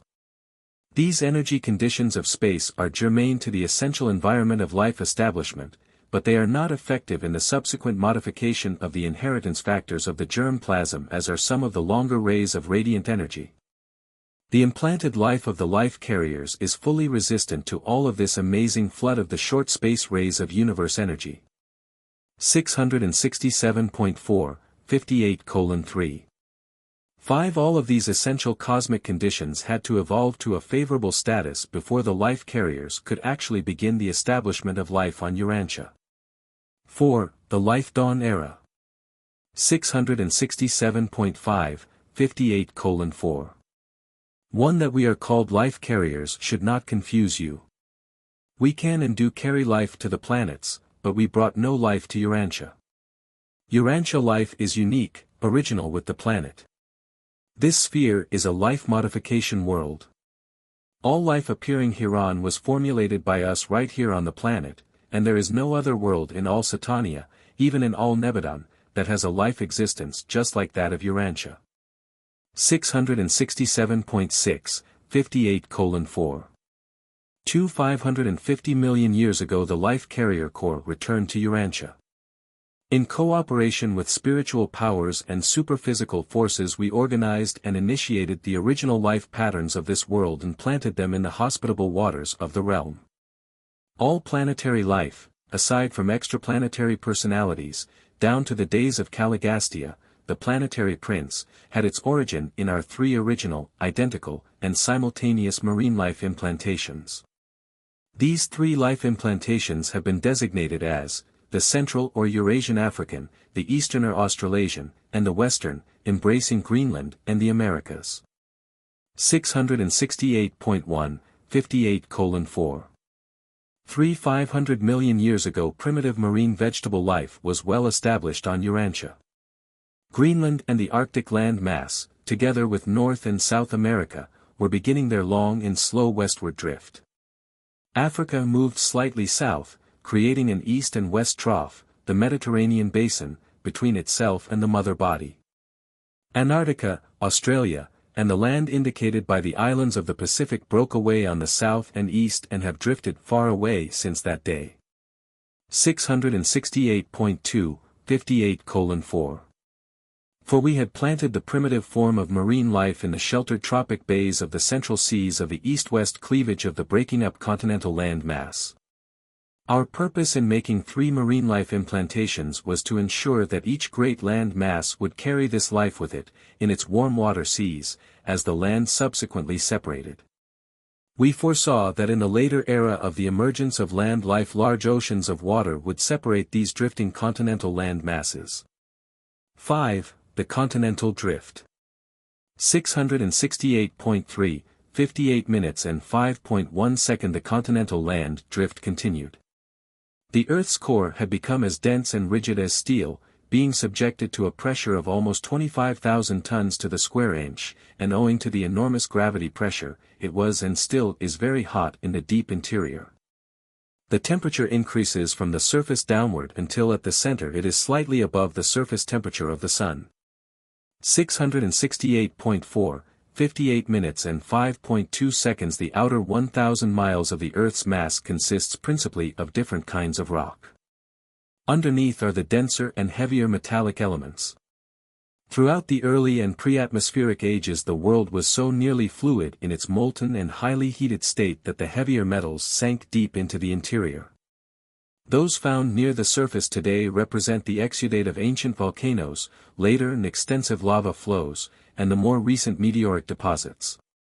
668.5, 58 minutes and 5.3 seconds. The outer crust was about 40 miles thick.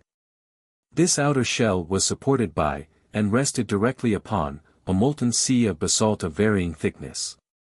A mobile layer of molten lava held under high pressure but always tending to flow hither and yon in equalization of shifting planetary pressures, thereby tending to stabilize the Earth's crust. 668.6, 58 minutes and 5.4 seconds. Even today the continents continue to float upon this non-crystallized cushiony sea of molten basalt. Were it not for this protective condition, the more severe earthquakes would literally shake the world to pieces. Earthquakes are caused by sliding and shifting of the solid outer crust and not by volcanoes. 668.7, 58 minutes and 5.5 seconds. The lava layers of the Earth's crust, when cooled, form granite. The average density of Urantia is a little more than 5½ times that of water. The density of granite is less than 3 times that of water. The Earth's core is 12 times as dense as water. 668.8, 58:5. 6. The sea bottoms are more dense than the land masses, and this is what keeps the continents above water. When the sea bottoms are extruded above the sea level, they are found to consist largely of basalt, a form of lava considerably heavier than the granite of the land masses. Again, if the continents were not lighter than the ocean beds, gravity would draw the edges of the oceans up onto the land, but such phenomena are not observable. 668.9, 58:5. 7. The weight of the oceans is also a factor in the increase of pressure on the sea beds. The lower but comparatively heavier ocean beds, plus the weight of the overlying water, approximate the weight of the higher but much lighter continents. But all continents tend to creep into the oceans. The continental pressure at ocean bottom levels is about 20,000 pounds to the square inch. That is, this would be the pressure of a continental mass standing 15,000 feet above the ocean floor. The ocean floor water pressure is only about 5,000 pounds to the square inch. These differential pressures tend to cause the continents to slide toward the ocean beds. 669.1, 58:5. 8. Depression of the ocean bottom during the pre-life ages had upthrust a solitary continental land mass to such a height that its lateral pressure tended to cause the eastern, western, and southern fringes to slide downhill over the underlying semi-viscous lava beds, into the waters of the surrounding Pacific Ocean. This so fully compensated the continental pressure that a wide break did not occur on the eastern shore of this ancient Asiatic continent, but ever since has that eastern coastline hovered over the precipice of its adjoining oceanic depths, threatening to slide into a watery grave. 6. The transition period. 669.2, 58 minutes and 6.1 seconds. 450 million years ago the transition from vegetable to animal life occurred. This metamorphosis took place in the shallow waters of the sheltered tropic bays and lagoons of the extensive shorelines of the separating continents. And this development, all of which was inherent in the original life patterns, came about gradually. There were many transitional stages between the early primitive vegetable forms of life and the later well-defined animal organisms. Even today the transition slime molds persist, and they can hardly be classified either as plants or as animals. 669.3, 58:6. 2. Although the evolution of vegetable life can be traced into animal life, and though there have been found graduated series of plants and animals which progressively lead up from the most simple to the most complex and advanced organisms, you will not be able to find such connecting links between the great divisions of the animal kingdom nor between the highest of the pre-human animal types and the dawn men of the human races. These so-called missing links will forever remain missing, for the simple reason that they never existed. 669.4, 58 minutes and 6.3 seconds. From era to era radically new species of animal life arise. They do not evolve as the result of the gradual accumulation of small variations, they appear as full-fledged and new orders of life, and they appear suddenly. 669.5, 58:6. For the sudden appearance of new species and diversified orders of living organisms is wholly biologic, strictly natural. There is nothing supernatural connected with these genetic mutations. 669.6, 58:6. 5. At the proper degree of saltiness in the ocean's animal life evolved, and it was comparatively simple to allow the briny waters to circulate through the animal bodies of marine life. But when the oceans were contracted and the percentage of salt was greatly increased, these same animals evolved the ability to reduce the saltiness of their body fluids, just as those organisms which learned to live in fresh water acquired the ability to maintain the proper degree of sodium chloride in their body fluids by ingenious techniques of salt conservation. 669.7, 58 minutes and 6.6 seconds study of the rock-embraced fossils of marine life reveals the early adjustment struggles of these primitive organisms. Plants and animals never cease to make these adjustment experiments. Ever the environment is changing, and always are living organisms striving to accommodate themselves to these never-ending fluctuations. 670.1, 58:6. 7. The physiologic equipment and the anatomic structure of all new orders of life are in response to the action of physical law, but the subsequent endowment of mind is a bestowal of the adjutant mind spirits in accordance with innate brain capacity. Mind, while not a physical evolution, is wholly dependent on the brain capacity afforded by purely physical and evolutionary developments. 670.2, 58:6. 8. Through almost endless cycles of gains and losses, adjustments and readjustments, all living organisms swing back and forth from age to age. Those that attain cosmic unity persist, while those that fall short of this goal cease to exist. 7. The Geologic History Book. 670.3, 58 minutes and 7.1 seconds. The vast group of rock systems which constituted the outer crust of the world during the life dawn or Proterozoic era does not now appear at many points on the Earth's surface. And when it does emerge from below all the accumulations of subsequent ages, there will be found only the fossil remains of vegetable and early primitive animal life. Some of these older water-deposited rocks are commingled with subsequent layers, and sometimes they yield fossil remains of some of the earlier forms of vegetable life. While on the topmost layers occasionally may be found some of the more primitive forms of the early marine animal organisms. In many places these oldest stratified rock layers, bearing the fossils of the early marine life, both animal and vegetable, may be found directly on top of the older undifferentiated stone. 670.4, 58:7. 2 fossils of this era yield algae, coral-like plants, primitive protozoa, and sponge-like transition organisms. But the absence of such fossils in the early rock layers does not necessarily prove that living things were not elsewhere in existence at the time of their deposition. Life was sparse throughout these early times and only slowly made its way over the face of the earth. 670.5, 58:7. 3. The rocks of this olden age are now at the Earth's surface, or very near the surface, over about 1/8 of the present land area. The average thickness of this transition stone, the oldest stratified rock layers, is about 1½ miles. At some points these ancient rock systems are as much as 4 miles thick, but many of the layers which have been ascribed to this era belong to later periods. 670.6, 58:7. For in North America this ancient and primitive fossil-bearing stone layer comes to the surface over the eastern, central, and northern regions of Canada. There is also an intermittent east-west ridge of this rock which extends from Pennsylvania and the ancient Adirondack Mountains on west through Michigan, Wisconsin, and Minnesota. Other ridges run from Newfoundland to Alabama and from Alaska to Mexico. 670.7, 58:7. 5. The rocks of this era are exposed here and there all over the world, but none are so easy of interpretation as those about Lake Superior and in the Grand Canyon of the Colorado River, where these primitive fossil-bearing rocks, existing in several layers, testify to the upheavals and surface fluctuations of those faraway times. 670.8, 58 minutes and 7.6 seconds. This stone layer, the oldest fossil-bearing stratum in the crust of the Earth, has been crumpled, folded, and grotesquely twisted as a result of the upheavals of earthquakes and the early volcanoes. The lava flows of this age brought much iron, copper, and lead up near the planetary surface.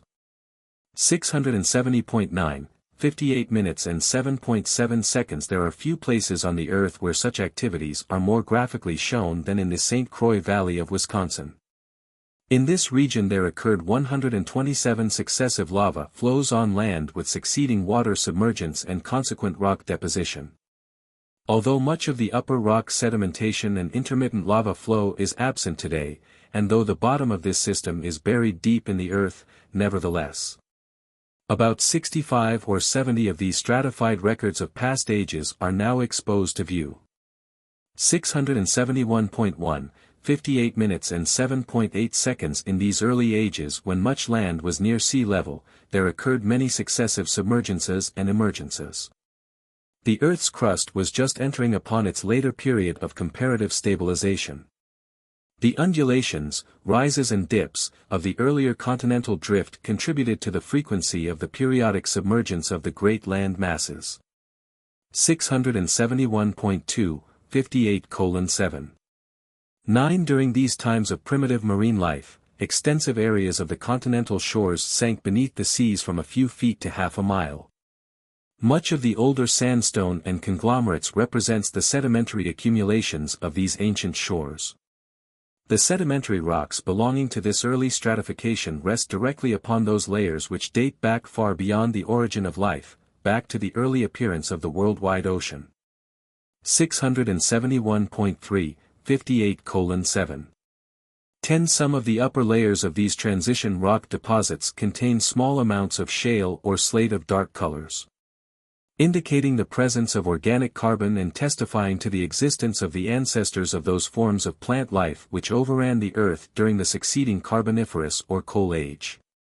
Much of the copper in these rock layers results from water deposition. Some is found in the cracks of the older rocks and is the concentrate of the sluggish swamp water of some ancient sheltered shoreline. The iron mines of North America and Europe are located in deposits and extrusions lying partly in the older unstratified rocks and partly in these later stratified rocks of the transition periods of life formation. 671.4, 58:7. 11. This era witnesses the spread of life throughout the waters of the world. Marine life has become well established on Urantia. The bottoms of the shallow and extensive inland seas are being gradually overrun by a profuse and luxuriant growth of vegetation, while the shoreline waters are swarming with the simple forms of animal life. 671.5, 58:7. 12. All of this story is graphically told within the fossil pages of the vast, stone book of world record. And the pages of this gigantic biogeologic record unfailingly tell the truth if you but acquire skill in their interpretation. Many of these ancient sea beds are now elevated high upon land, and their deposits of age upon age tell the story of the life struggles of those early days. It is literally true, as your poet has said, the dust we tread upon was once alive. 671. 6. 58 minutes and 7.13 seconds, presented by a member of the Urantia Life Carrier Corps now resident on the planet. Paper 59. The Marine Life Era on Urantia. 672.1, 59 minutes and 0.1 second. We reckon the history of Urantia as beginning about 1 billion years ago and extending through 5 major eras. 672.2, 59 minutes and 0.2 seconds. 1. The pre-life era extends over the initial 450 million years, from about the time the planet attained its present size to the time of life establishment. Your students have designated this period as the Archaeozoic. 672.3, 59:0. 3-2. The Life Dawn era extends over the next 150 million years. This epoch intervenes between the preceding pre-life or cataclysmic age and the following period of more highly developed marine life. This era is known to your researchers as the Proterozoic. 672.4, 59 minutes and 0.4 seconds. 3. The marine life era covers the next 250 million years and is best known to you as the Paleozoic. 672.5, 59 minutes and 0.5 seconds. 4. The early land-life era extends over the next 100 million years and is known as the Mesozoic. 672.6, 59 minutes and 0.6 seconds 5. The Mammalian era occupies the last 50 million years. This recent times era is known as the Cenozoic. 672.7, 59:0. 7. The marine life era thus covers about 1/4 of your planetary history. It may be subdivided into 6 long periods, each characterized by certain well-defined developments in both the geologic realms and the biologic domains. 672.8, 59:0. 8. As this era begins, the sea bottoms, the extensive continental shelves, and the numerous shallow nearshore basins are covered with prolific vegetation. The more simple and primitive forms of animal life have already developed from preceding vegetable organisms. And the early animal organisms have gradually made their way along the extensive coastlines of the various land masses until the many inland seas are teeming with primitive marine life. Since so few of these early organisms had shells, not many have been preserved as fossils. Nevertheless, the stage is set for the opening chapters of that great, stone book, of the life record preservation which was so methodically laid down during the succeeding ages. 672.9, 59:0. 9. The continent of North America is wonderfully rich in the fossil-bearing deposits of the entire marine life era.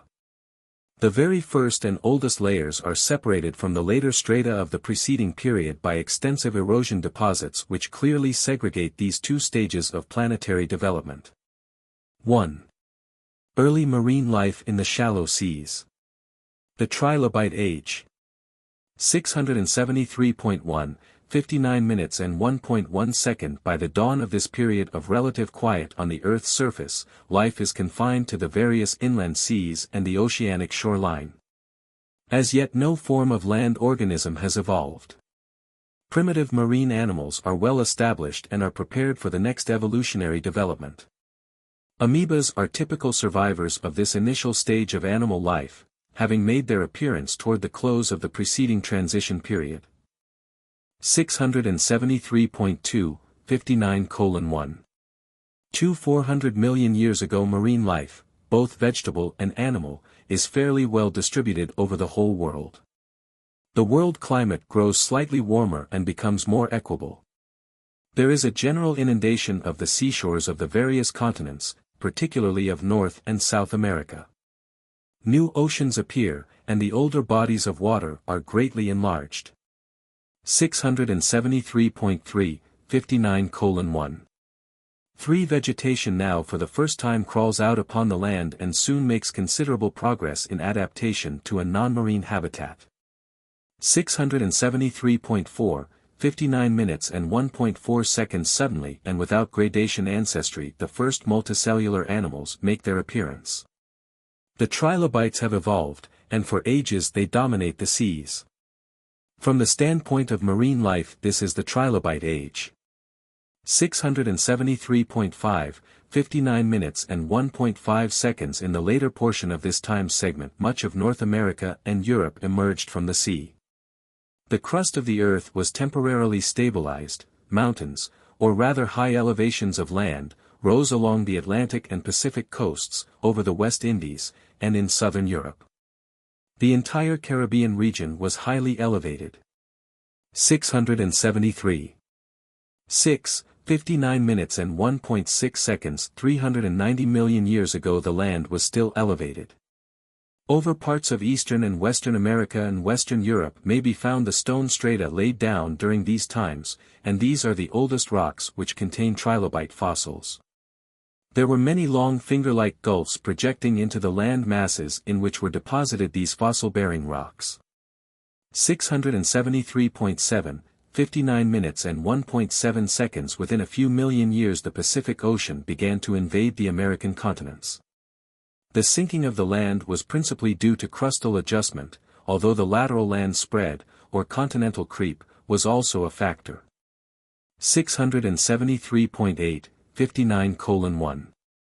380 million years ago Asia was subsiding, and all other continents were experiencing a short-lived emergence. But as this epoch progressed, the newly appearing Atlantic Ocean made extensive inroads on all adjacent coastlines. The northern Atlantic or Arctic seas were then connected with the southern Gulf waters. When this southern sea entered the Appalachian Trough, its waves broke upon the east against mountains as high as the Alps, but in general the continents were uninteresting lowlands, utterly devoid of scenic beauty. 673.9, 59:1. 9. The sedimentary deposits of these ages are of four sorts. 673.10, 59 minutes and 1.10 seconds. 1. Conglomerates, matter deposited near the shore lines. 673.11, 59 minutes and 1.11 seconds. 2. Sandstones, deposits made in shallow water but where the waves were sufficient to prevent mud settling. 673.12, 59 minutes and 1.12 seconds. 3. Shales, deposits made in the deeper and more quiet water. 673.13, 59 minutes and 1.13 seconds. 4. Limestone, including the deposits of trilobite shells in deep water. 673.14, 59 minutes and 1.14 seconds. The trilobite fossils of these times present certain basic uniformities coupled with certain well-marked variations. The early animals developing from the three original life implantations were characteristic. Those appearing in the Western Hemisphere were slightly different from those of the Eurasian group and from the Australasian or Australian Antarctic type. 674.1, 59 minutes and 1.15 seconds. 370 million years ago the great and almost total submergence of North and South America occurred, followed by the sinking of Africa and Australia. Only certain parts of North America remained above these shallow Cambrian seas. 5 million years later the seas were retreating before the rising land. And all of these phenomena of land sinking and land rising were undramatic, taking place slowly over millions of years. 674.2, 59:1. 16. The trilobite fossil-bearing strata of this epoch outcrop here and there throughout all the continents except in Central Asia. In many regions these rocks are horizontal, but in the mountains they are tilted and distorted because of pressure and folding. And such pressure has, in many places, changed the original character of these deposits. Sandstone has been turned into quartz, shale has been changed to slate, while limestone has been converted into marble. 674.3, 59 minutes and 1.17 seconds. 360 million years ago the land was still rising. North and South America were well up. Western Europe and the British Isles were emerging, except parts of Wales, which were deeply submerged. There were no great ice sheets during these ages. The supposed glacial deposits appearing in connection with these strata in Europe, Africa, China, and Australia are due to isolated mountain glaciers or to the displacement of glacial debris of later origin. The world climate was oceanic, not continental. The southern seas were warmer then than now, and they extended northward over North America up to the polar regions. The Gulf Stream coursed over the central portion of North America, being deflected eastward to bathe and warm the shores of Greenland, making that now ice-mantled continent a veritable tropic paradise. 674.4, 59:1. 18. The marine life was much alike the world over and consisted of the seaweeds, one-celled organisms, simple sponges, trilobites, and other crustaceans, shrimps, crabs, and lobsters. 3,000 varieties of brachiopods appeared at the close of this period, only 200 of which have survived. These animals represent a variety of early life which has come down to the present time practically unchanged. 674.5, 59:1. 19. But the trilobites were the dominant living creatures. They were sexed animals and existed in many forms. Being poor swimmers, they sluggishly floated in the water or crawled along the sea bottoms, curling up in self-protection when attacked by their later appearing enemies. They grew in length from 2 inches to 1 foot and developed into 4 distinct groups: carnivorous, herbivorous, omnivorous, and mud-eaters. The ability of the latter group largely to subsist on inorganic matter, being the last multicelled animal that could, explains their great increase and long survival. 674.6, 59:1.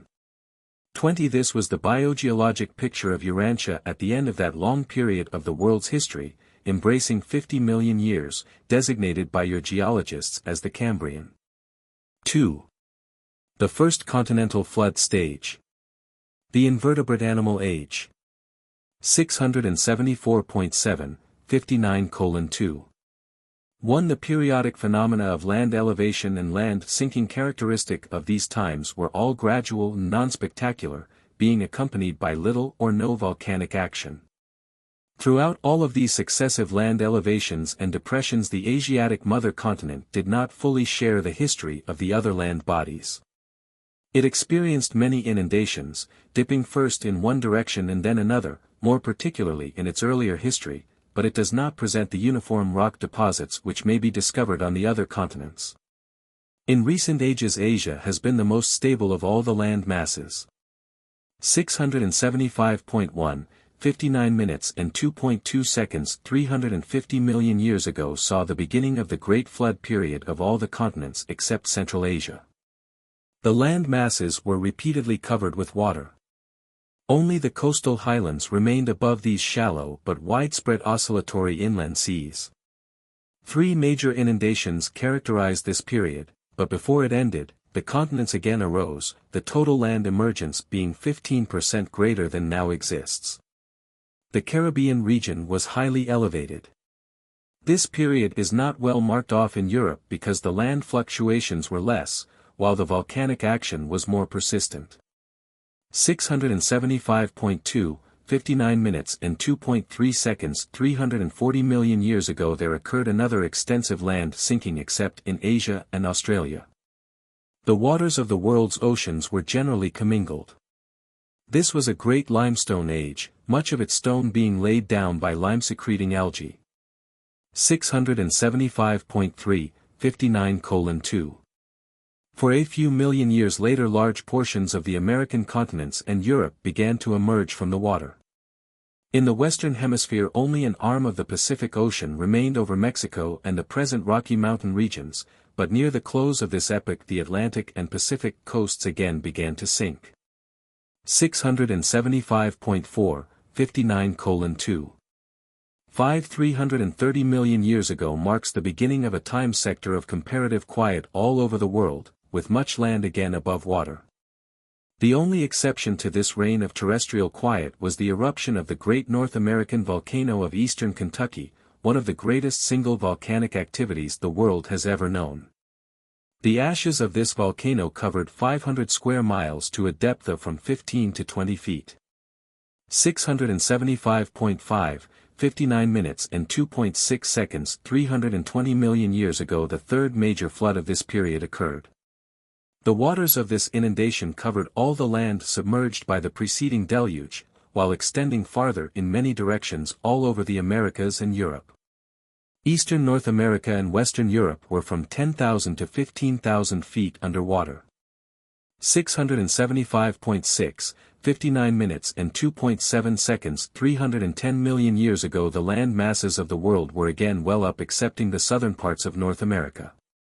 Mexico emerged, thus creating the Gulf Sea, which has ever since maintained its identity. 675.7, 59:2. 8. The life of this period continues to evolve.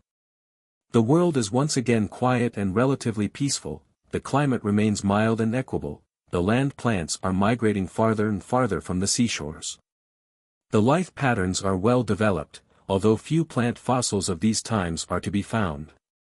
675.8, 59:2. 9. This was the great age of individual animal organismal evolution, though many of the basic changes, such as the transition from plant to animal, had previously occurred. The marine fauna developed to the point where every type of life below the vertebrate scale was represented in the fossils of those rocks which were laid down during these times. But all of these animals were marine organisms. No land animals had yet appeared except a few types of worms which burrowed along the seashores, nor had the land plants yet overspread the continents. There was still too much carbon dioxide in the air to permit of the existence of air breathers. Primarily, all animals except certain of the more primitive ones are directly or indirectly dependent on plant life for their existence. 676.1, 59 minutes and 2.10 seconds. The trilobites were still prominent. These little animals existed in tens of thousands of patterns and were the predecessors of modern crustaceans. Some of the trilobites had from 25 to 4,000 tiny islets, others had aborted eyes. As this period closed, the trilobites shared domination of the seas with several other forms of invertebrate life. But they utterly perished during the beginning of the next period. 676.2, 59 minutes and 2.11 seconds. Lime-secreting algae were widespread. There existed thousands of species of the early ancestors of the corals. Sea worms were abundant, and there were many varieties of jellyfish which have since become extinct. Corals and the later types of sponges evolved.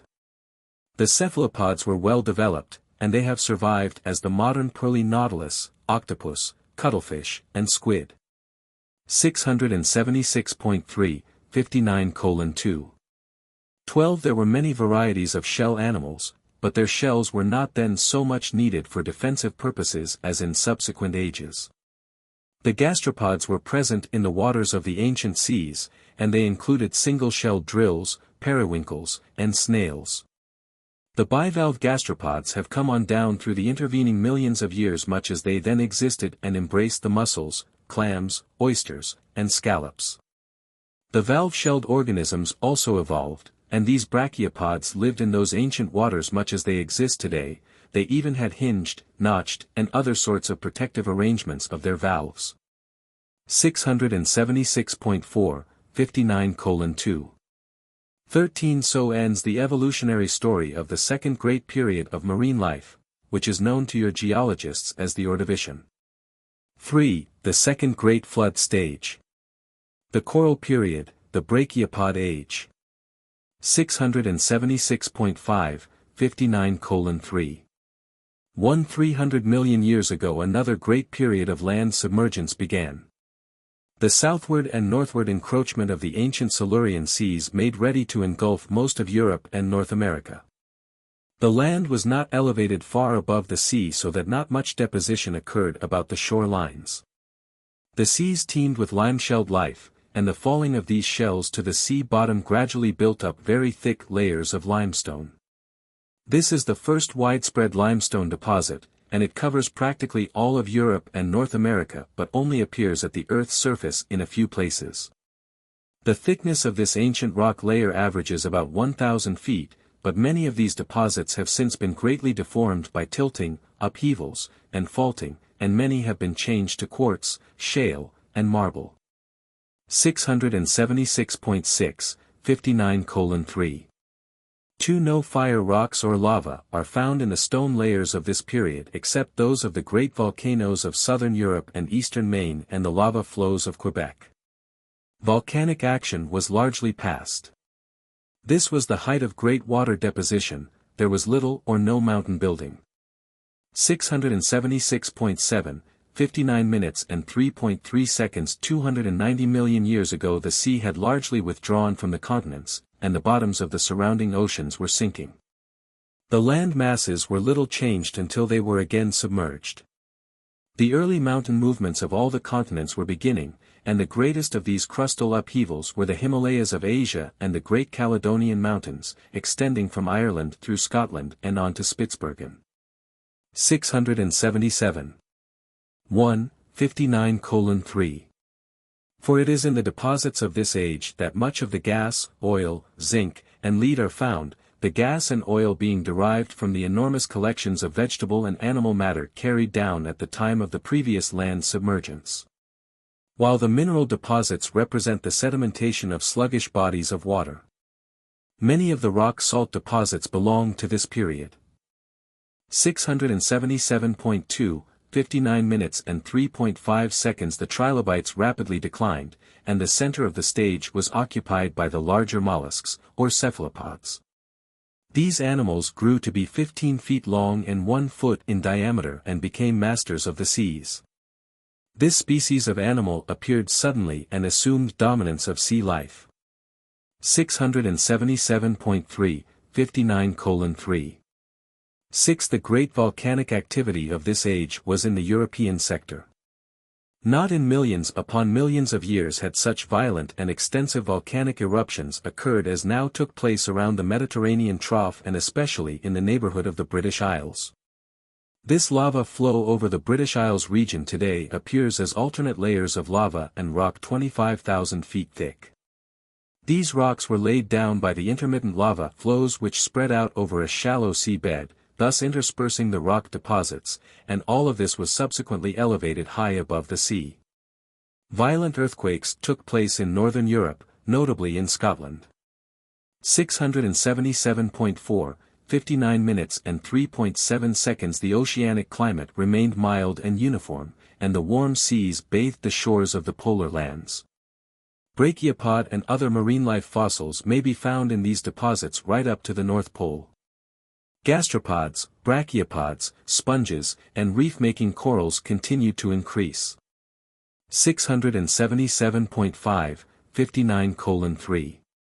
8. The close of this epoch witnesses the second advance of the Silurian seas with another commingling of the waters of the southern and northern oceans. The cephalopods dominate marine life, while associated forms of life progressively develop and differentiate. 677.6, 59 minutes and 3.9 seconds. 280 million years ago the continents had largely emerged from the second Silurian inundation.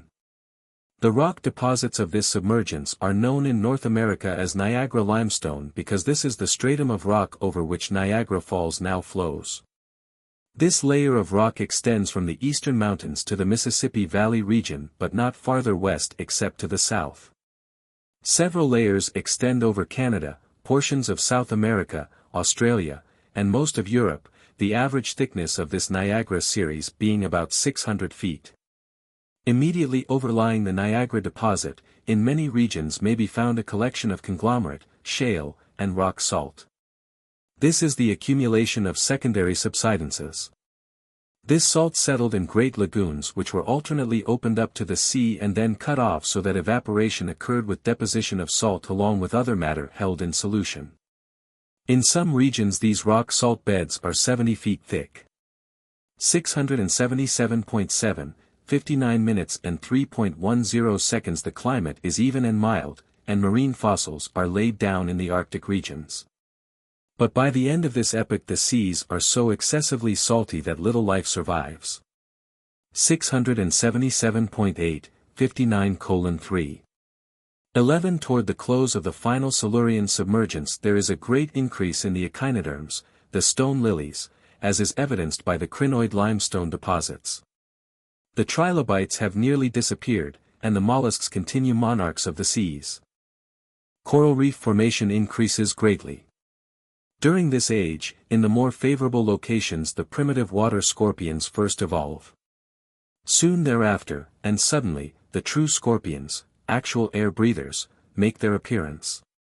678.1, 59:3.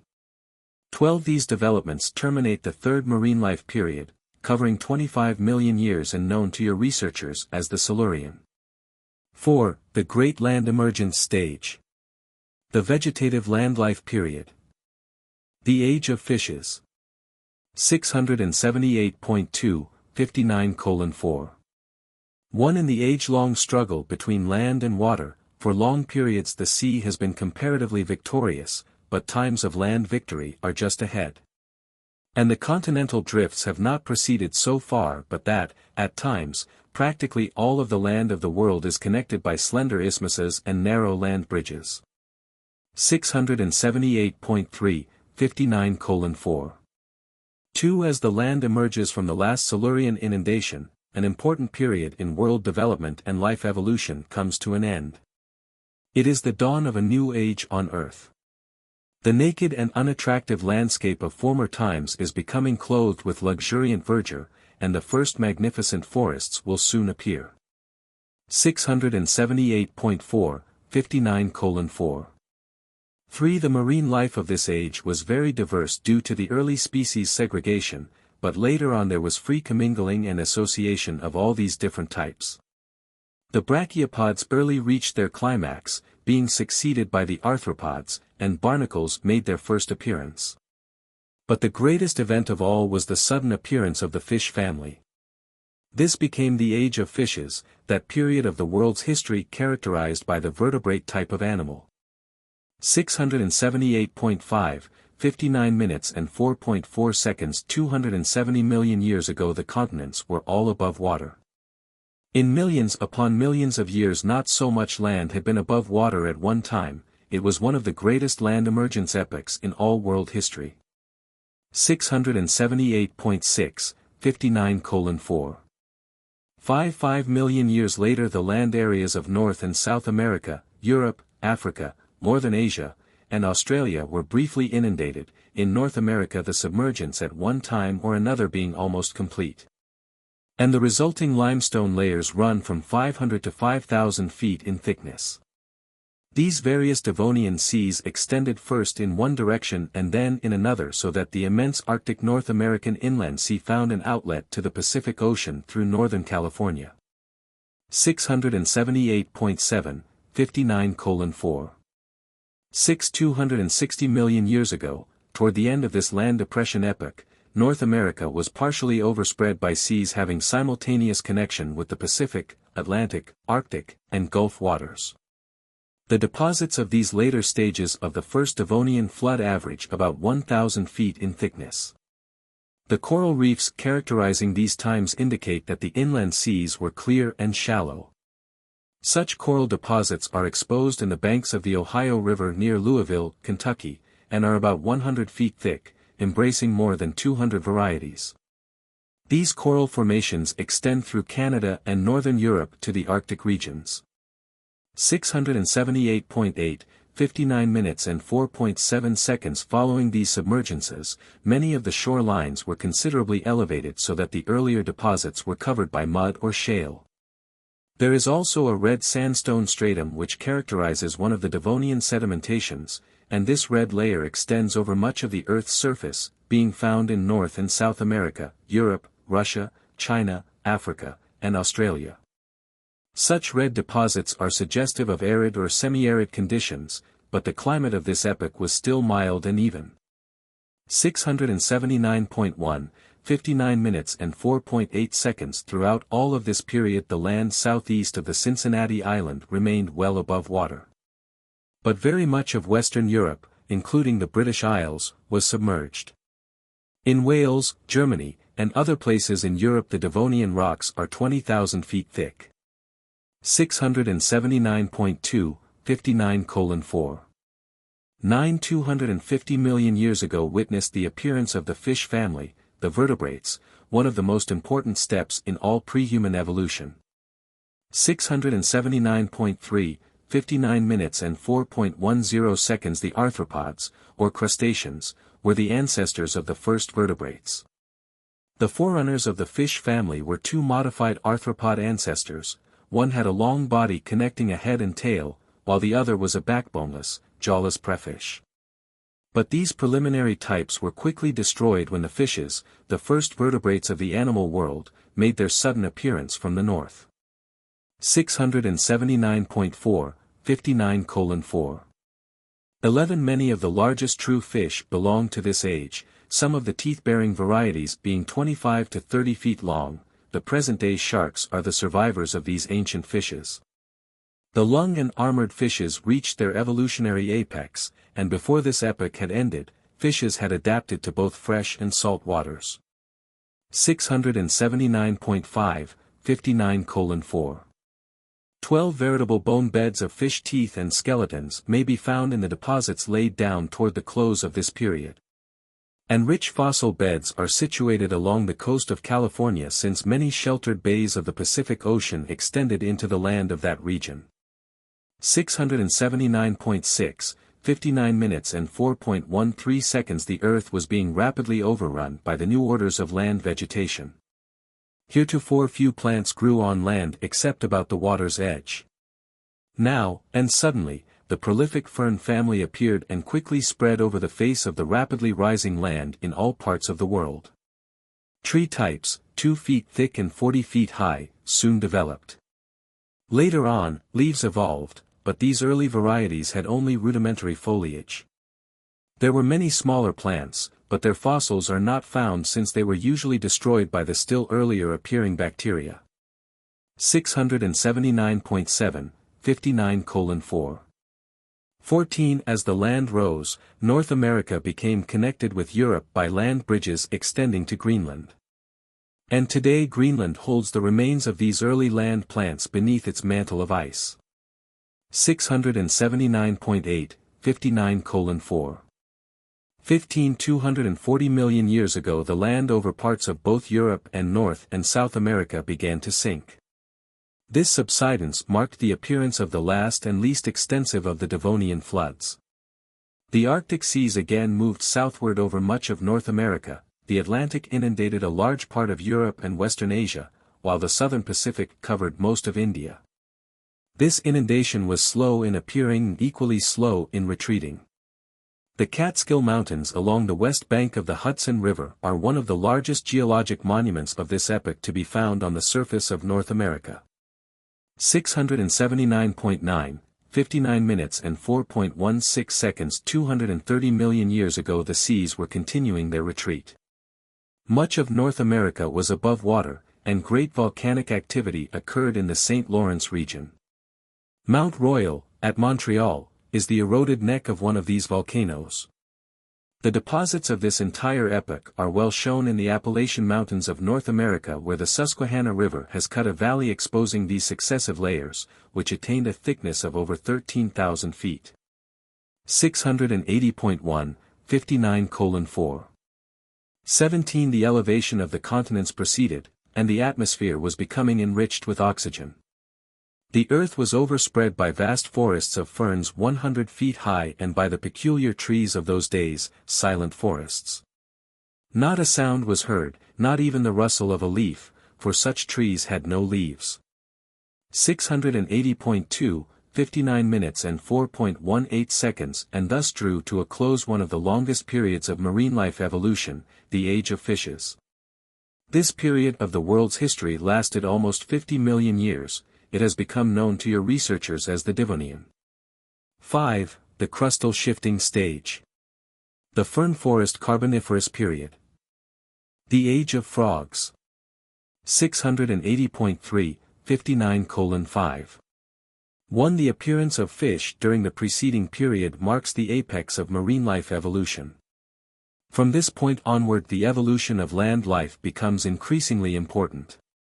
And this period opens with the stage almost ideally set for the appearance of the first land animals. 680.4, 59 minutes and 5.2 seconds 220 million years ago many of the continental land areas, including most of North America, were above water. The land was overrun by luxurious vegetation, this was indeed the age of ferns. Carbon dioxide was still present in the atmosphere but in lessening degree. 680.5, 59:5. 3. Shortly thereafter the central portion of North America was inundated, creating two great inland seas. Both the Atlantic and Pacific coastal highlands were situated just beyond the present shorelines. These two seas presently united, commingling their different forms of life, and the union of these marine fauna marked the beginning of the rapid and worldwide decline in marine life and the opening of the subsequent land life period. 680. 6, 59 minutes and 5.4 seconds 210 million years ago the warm water Arctic seas covered most of North America and Europe. The south polar waters inundated South America and Australia, while both Africa and Asia were highly elevated. 680.7, 59:5. 5. When the seas were at their height, a new evolutionary development suddenly occurred. Abruptly, the first of the land animals appeared. There were numerous species of these animals that were able to live on land or in water. These air-breathing amphibians developed from the arthropods, whose swim bladders had evolved into lungs. 680.8, 59 minutes and 5.6 seconds from the briny waters of the seas there crawled out upon the land snails, scorpions, and frogs. Today frogs still lay their eggs in water, and their young first exist as little fishes, tadpoles. This period could well be known as the Age of Frogs. 680.9, 59:5. 7 Very soon thereafter the insects first appeared and, together with spiders, scorpions, cockroaches, crickets, and locusts, soon overspread the continents of the world. Dragonflies measured 30 inches across. 1,000 species of cockroaches developed, and some grew to be 4 inches long. 680.10, 59 minutes and 5.8 seconds. 2 groups of echinoderms became especially well developed, and they are in reality the guide fossils of this epoch. The large shell-feeding sharks were also highly evolved, and for more than 5 million years they dominated the oceans. The climate was still mild and equable, the marine life was little changed. Freshwater fish were developing and the trilobites were nearing extinction. Corals were scarce, and much of the limestone was being made by the crinoids. The finer building limestones were laid down during this epoch. 681.1, 59:5. 9 The waters of many of the inland seas were so heavily charged with lime and other minerals as greatly to interfere with the progress and development of many marine species. Eventually the seas cleared up as the result of an extensive stone deposit, in some places containing zinc and lead. 681.2, 59:5. 10 The deposits of this early Carboniferous age are from 500 to 2,000 feet thick, consisting of sandstone, shale, and limestone. The oldest strata yield the fossils of both land and marine animals and plants, along with much gravel and basin sediments. Little workable coal is found in these older strata. These depositions throughout Europe are very similar to those laid down over North America. 681.3, 59 minutes and 5.11 seconds. Toward the close of this epoch the land of North America began to rise. There was a short interruption, and the sea returned to cover about half of its previous beds. This was a short inundation, and most of the land was soon well above water. South America was still connected with Europe by way of Africa. 681. 4, 59 minutes and 5.12 seconds. This epoch witnessed the beginning of the Vosges, Black Forest, and Ural Mountains. Stumps of other and older mountains are to be found all over Great Britain and Europe. 681.5, 59:5. 200 million years ago the really active stages of the Carboniferous period began. For 20 million years prior to this time the earlier coal deposits were being laid down, but now the more extensive coal formation activities were in process. The length of the actual coal deposition epoch was a little over 25 million years. 681.6, 59 minutes and 5.14 seconds. The land was periodically going up and down due to the shifting sea level occasioned by activities on the ocean bottoms.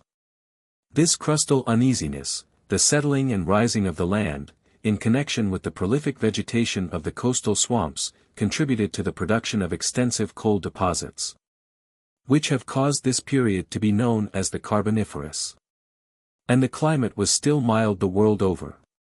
681.7, 59 minutes and 5.15 seconds. The coal layers alternate with shale, stone, and conglomerate. These coal beds over central and eastern United States vary in thickness from 40 to 50 feet. But many of these deposits were washed away during subsequent land elevations. In some parts of North America and Europe the coal-bearing strata are 18,000 feet in thickness. 681.8, 59:5. 16 The presence of roots of trees as they grew in the clay underlying the present coal beds demonstrates that coal was formed exactly where it is now found. Coal is the water-preserved and pressure-modified remains of the rank vegetation growing in the bogs and on the swamped shores of this faraway age. Coal layers often hold both gas and oil. Peat beds, the remains of past vegetable growth, would be converted into a type of coal if subjected to proper pressure and heat. Anthracite has been subjected to more pressure and heat than other coal. 681.9, 59:5. 17 In North America, the layers of coal in the various beds, which indicate the number of times the land fell and rose, vary from 10 in Illinois, 20 in Pennsylvania, 35 in Alabama, to 75 in Canada. Both fresh and saltwater fossils are found in the coal beds. 682.1, 59 minutes and 5.18 seconds. Throughout this epoch, the mountains of North and South America were active, both the Andes and the southern ancestral Rocky Mountains rising. The great Atlantic and Pacific high coastal regions began to sink, eventually becoming so eroded and submerged that the coastlines of both oceans withdrew to approximately their present positions. The deposits of this inundation average about 1,000 feet in thickness. 682.2, 59:5. 190 million years ago witnessed a westward extension of the North American Carboniferous Sea over the present Rocky Mountain region, with an outlet to the Pacific Ocean through northern California. Coal continued to be laid down throughout the Americas and Europe, layer upon layer, as the coastlands rose and fell during these ages of seashore oscillations. 682.3, 59:5. 2,180 million years ago brought the close of the Carboniferous period, during which coal had been formed all over the world, in Europe, India, China, North Africa, and the Americas.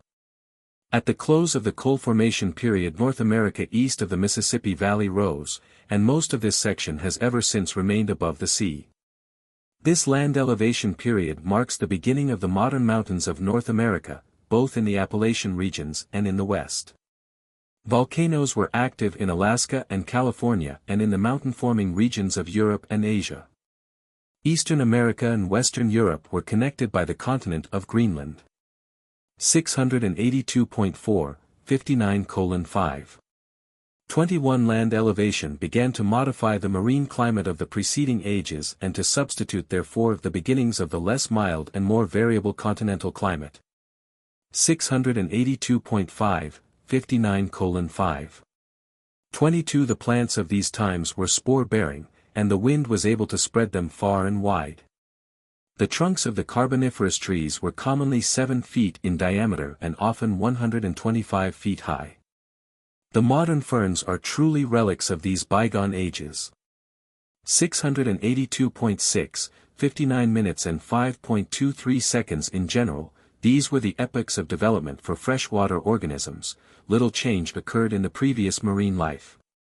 But the important characteristic of this period was the sudden appearance of the frogs and their many cousins.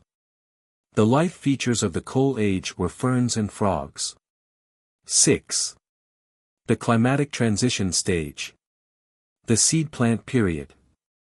The age of biologic tribulation. 682.7, 59:6. 1 This period marks the end of pivotal evolutionary development in marine life and the opening of the transition period leading to the subsequent ages of land animals.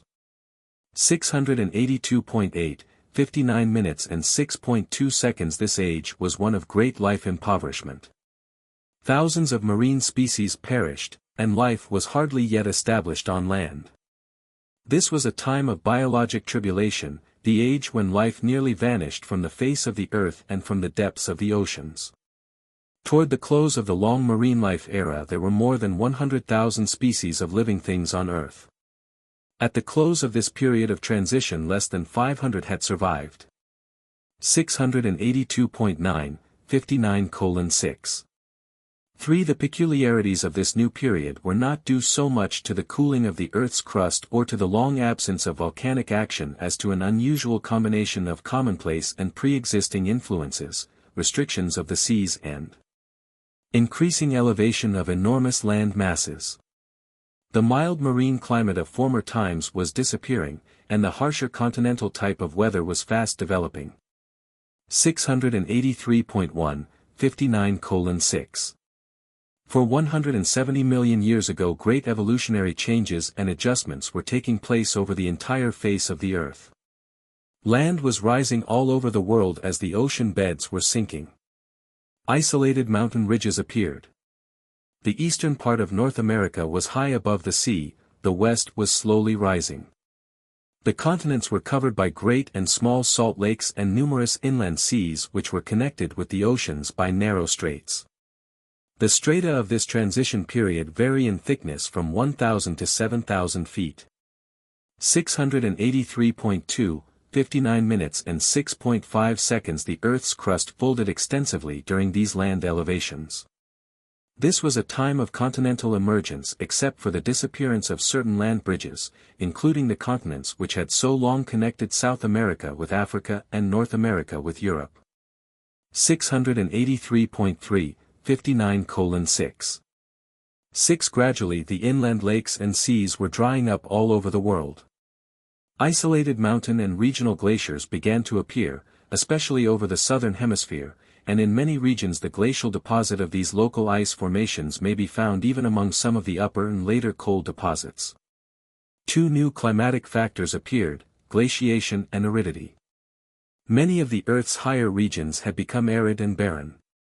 683.4, 59 minutes and 6.7 seconds. Throughout these times of climatic change, great variations also occurred in the land plants.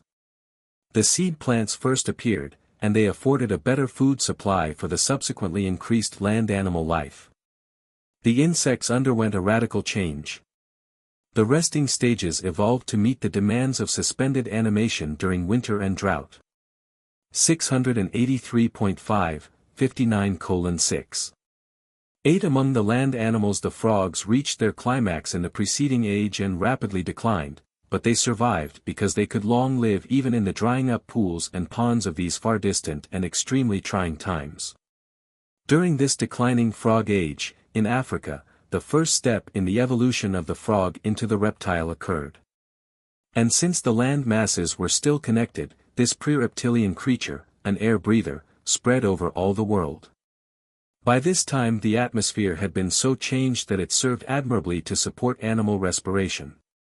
It was soon after the arrival of these pre-reptilian frogs that North America was temporarily isolated, cut off from Europe, Asia, and South America. 683.6, 59:6. 9. The gradual cooling of the ocean waters contributed much to the destruction of oceanic life. The marine animals of those ages took temporary refuge in 3 favorable retreats, the present Gulf of Mexico region, the Ganges Bay of India, and the Sicilian Bay of the Mediterranean basin. And it was from these 3 regions that the new marine species, born to adversity, later went forth to replenish the seas. 683.7, 59:6.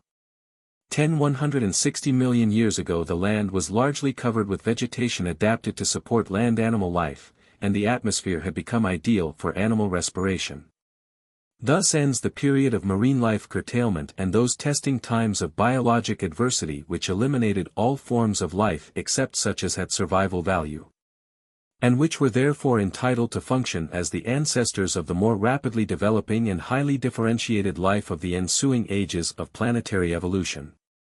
684.1, 59 minutes and 6.11 seconds. The ending of this period of biologic tribulation, known to your students as the Permian, also marks the end of the long Paleozoic era, which covers 1/4 of the planetary history, 250 million years. 684. 2, 59 minutes and 6.12 seconds. The vast oceanic nursery of life on Urantia has served its purpose. During the long ages when the land was unsuited to support life, before the atmosphere contained sufficient oxygen to sustain the higher land animals, the sea mothered and nurtured the early life of the realm. Now the biologic importance of the sea progressively diminishes as the second stage of evolution begins to unfold on the land. 684.3, 59 minutes and 6.13 seconds, presented by a life carrier of Nebadon, one of the original core assigned to Urantia. Paper 60. Urantia during the early land life era. 685.1, 60:0.1 The era of exclusive marine life has ended. Land elevation, cooling crust and cooling oceans, sea restriction and consequent deepening, together with a great increase of land in northern latitudes.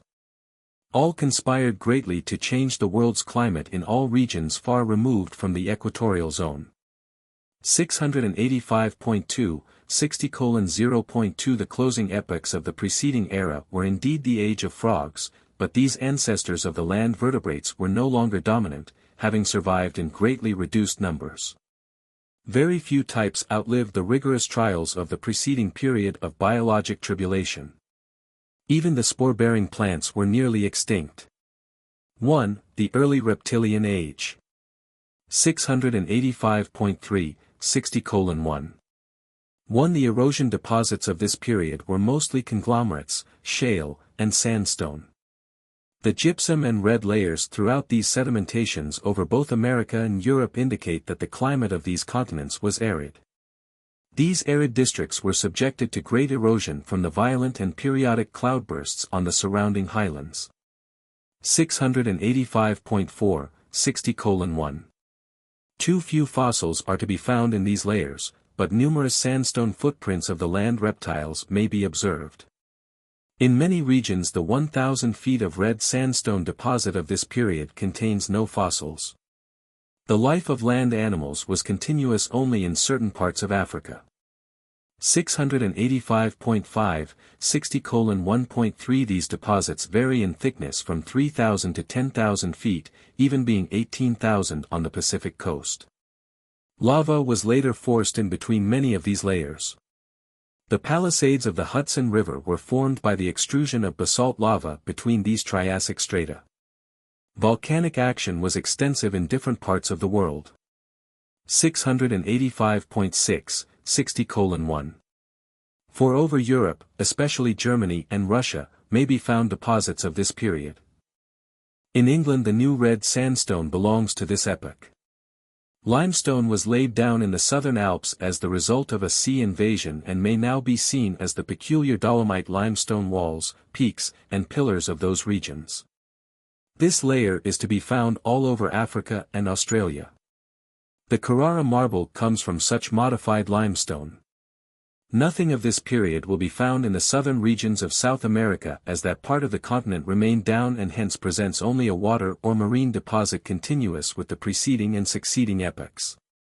686.1, 60:1. 150 million years ago the early land life periods of the world's history began.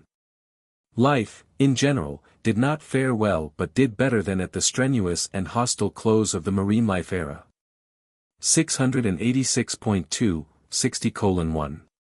6. As this era opens, the eastern and central parts of North America, the northern half of South America, most of Europe, and all of Asia, are well above water. North America for the first time is geographically isolated, but not for long as the Bering Strait land bridge soon again emerges, connecting the continent with Asia. 686.3, 60:1. 7 great troughs developed in North America, paralleling the Atlantic and Pacific coasts. The Great Eastern Connecticut Fault appeared, one side eventually sinking 2 miles. Many of these North American troughs were later filled with erosion deposits, as also were many of the basins of the fresh and saltwater lakes of the mountain regions. Later on, these filled land depressions were greatly elevated by lava flows which occurred underground. The petrified forests of many regions belong to this epoch. 686.4, 60:1. 8. The Pacific coast, usually above water during the continental submergences, went down excepting the southern part of California and a large island which then existed in what is now the Pacific Ocean. This ancient California Sea was rich in marine life and extended eastward to connect with the old sea basin of the Midwestern region. 686.5, 60:1. 9. 140 million years ago, suddenly, and with only the hint of the 2 pre-reptilian ancestors that developed in Africa during the preceding epoch, the reptiles appeared in full-fledged form. They developed rapidly, soon yielding crocodiles, scaled reptiles, and eventually both sea serpents and flying reptiles. Their transition ancestors speedily disappeared. 686.6, 60:1. 10. These rapidly evolving reptilian dinosaurs soon became the monarchs of this age. They were egg layers and are distinguished from all animals by their small brains, having brains weighing less than 1 pound to control bodies later weighing as much as 40 tons. But earlier reptiles were smaller, carnivorous, and walked kangaroo-like on their hind legs. They had hollow avian bones and subsequently developed only 3 toes on their hind feet, and many of their fossil footprints have been mistaken for those of giant birds. Later on, the herbivorous dinosaurs evolved. They walked on all fours, and one branch of this group developed a protective armor. 686.7, 60:1.11. Several million years later the first mammals appeared. They were non-placental and proved a speedy failure, none survived. This was an experimental effort to improve mammalian types, but it did not succeed on Urantia. 686.8, 60:1. 12. The marine life of this period was meager but improved rapidly with the new invasion of the sea, which again produced extensive coastlines of shallow waters. Since there was more shallow water around Europe and Asia, the richest fossil beds are to be found about these continents. Today, if you would study the life of this age, examine the Himalayan, Siberian, and Mediterranean regions, as well as India and the islands of the southern Pacific basin. A prominent feature of the marine life was the presence of hosts of the beautiful ammonites, whose fossil remains are found all over the world. 686.9, 60:1.13. 130 million years ago the seas had changed very little. Siberia and North America were connected by the Bering Strait land bridge. A rich and unique marine life appeared on the Californian Pacific coast, where over 1,000 species of ammonites developed from the higher types of cephalopods. The life changes of this period were indeed revolutionary, notwithstanding that they were transitional and gradual. 687.1, 60:1.14. This period extended over 25 million years and is known as the Triassic. 2. The later Reptilian Age. 687. 2. 60:2.1. 120 million years ago a new phase of the Reptilian Age began. The great event of this period was the evolution and decline of the dinosaurs. Land animal life reached its greatest development, in point of size, and had virtually perished from the face of the earth by the end of this age. The dinosaurs evolved in all sizes from a species less than 2 feet long up to the huge non-carnivorous dinosaurs, 75 feet long, that have never since been equaled in bulk by any living creature. 687.3, 60:2. 2. The largest of the dinosaurs originated in western North America. These monstrous reptiles are buried throughout the Rocky Mountain regions, along the whole of the Atlantic coast of North America, over Western Europe, South Africa, and India, but not in Australia. 687.4, 60:2. 3. These massive creatures became less active and strong as they grew larger and larger. But they required such an enormous amount of food and the land was so overrun by them that they literally starved to death and became extinct. They lacked the intelligence to cope with the situation. 687.5, 60:2. For by this time most of the eastern part of North America, which had long been elevated, had been leveled down and washed into the Atlantic Ocean so that the coast extended several hundred miles farther out than now. The western part of the continent was still up, but even these regions were later invaded by both the Northern Sea and the Pacific, which extended eastward to the Dakota Black Hills region.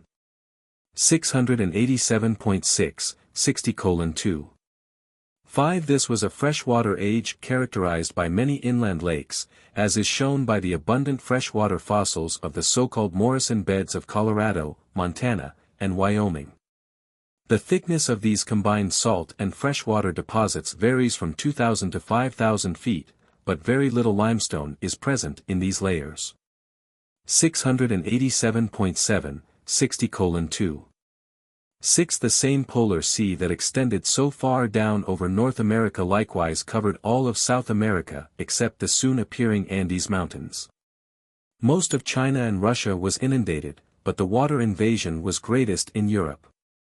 It was during this submergence that the beautiful lithographic stone of southern Germany was laid down, those strata in which fossils, such as the most delicate wings of olden insects, are preserved as of but yesterday. 687.8, 60:2. 7. The flora of this age was much like that of the preceding. Ferns persisted, while conifers and pines became more and more like the present-day varieties. Some coal was still being formed along the northern Mediterranean shores. 687.9, 60:2. 8. The return of the seas improved the weather. Corals spread to European waters, testifying that the climate was still mild and even, but they never again appeared in the slowly cooling polar seas. The marine life of these times improved and developed greatly, especially in European waters. Both corals and crinoids temporarily appeared in larger numbers than heretofore, but the ammonites dominated the invertebrate life of the oceans, their average size ranging from 3 to 4 inches. Though one species attained a diameter of 8 feet. Sponges were everywhere, and both cuttlefish and oysters continued to evolve. 688.1, 60:2.9. 110 million years ago the potentials of marine life were continuing to unfold. The sea urchin was one of the outstanding mutations of this epoch. Crabs, lobsters, and the modern types of crustaceans matured. Marked changes occurred in the fish family, a sturgeon type first appearing, but the ferocious sea serpents, descended from the land reptiles, still infested all the seas, and they threatened the destruction of the entire fish family. 688.2, 60:2. 10. This continued to be, preeminently, the age of the dinosaurs. They so overran the land that 2 species had taken to the water for sustenance during the preceding period of sea encroachment. These sea serpents represent a backward step in evolution. While some new species are progressing, certain strains remain stationary and others gravitate backward, reverting to a former state. And this is what happened when these 2 types of reptiles forsook the land. 688.3, 60:2. 11. As time passed, the sea serpents grew to such size that they became very sluggish and eventually perished because they did not have brains large enough to afford protection for their immense bodies. Their brains weighed less than 2 ounces, notwithstanding the fact that these huge ichthyosaurs sometimes grew to be 50 feet long, the majority being over 35 feet in length. The marine crocodilians were also a reversion from the land type of reptile, but unlike the sea serpents, these animals always returned to the land to lay their eggs. 688.4, 60:2. 12. Soon after 2 species of dinosaurs migrated to the water in a futile attempt at self-preservation, 2 other types were driven to the air by the bitter competition of life on land. But these flying pterosaurs were not the ancestors of the true birds of subsequent ages. They evolved from the hollow-boned leaping dinosaurs, and their wings were of bat-like formation with a spread of 20 to 25 feet. These ancient flying reptiles grew to be 10 feet long, and they had separable jaws much like those of modern snakes. For a time these flying reptiles appeared to be a success, but they failed to evolve along lines which would enable them to survive as air navigators. They represent the non-surviving strains of bird ancestry. 688.5, 60:2. 13. Turtles increased during this period, first appearing in North America. Their ancestors came over from Asia by way of the Northern Land Bridge. 688.6, 60:2.14. 100 million years ago the reptilian age was drawing to a close. The dinosaurs, for all their enormous mass, were all but brainless animals, lacking the intelligence to provide sufficient food to nourish such enormous bodies. And so did these sluggish land reptiles perish in ever-increasing numbers. Henceforth, evolution will follow the growth of brains, not physical bulk, and the development of brains will characterize each succeeding epoch of animal evolution and planetary progress. 688.7, 60:2. 15. This period, embracing the height and the beginning decline of the reptiles, extended nearly 25 million years and is known as the Jurassic. 3. The Cretaceous stage. The flowering plant period. The age of birds. 688.8, 60:3. 1. The Great Cretaceous period derives its name from the predominance of the prolific chalk-making foraminifers in the seas. This period brings Urantia to near the end of the long reptilian dominance and witnesses the appearance of flowering plants and bird life on land. These are also the times of the termination of the westward and southward drift of the continents, accompanied by tremendous crustal deformations and concomitant widespread lava flows and great volcanic activities. 689.1, 60:3. 2. Near the close of the preceding geologic period much of the continental land was up above water, although as yet there were no mountain peaks. But as the continental land drift continued, it met with the first great obstruction on the deep floor of the Pacific. This contention of geologic forces gave impetus to the formation of the whole vast North and South mountain range extending from Alaska down through Mexico to Cape Horn. 689.2, 60:3.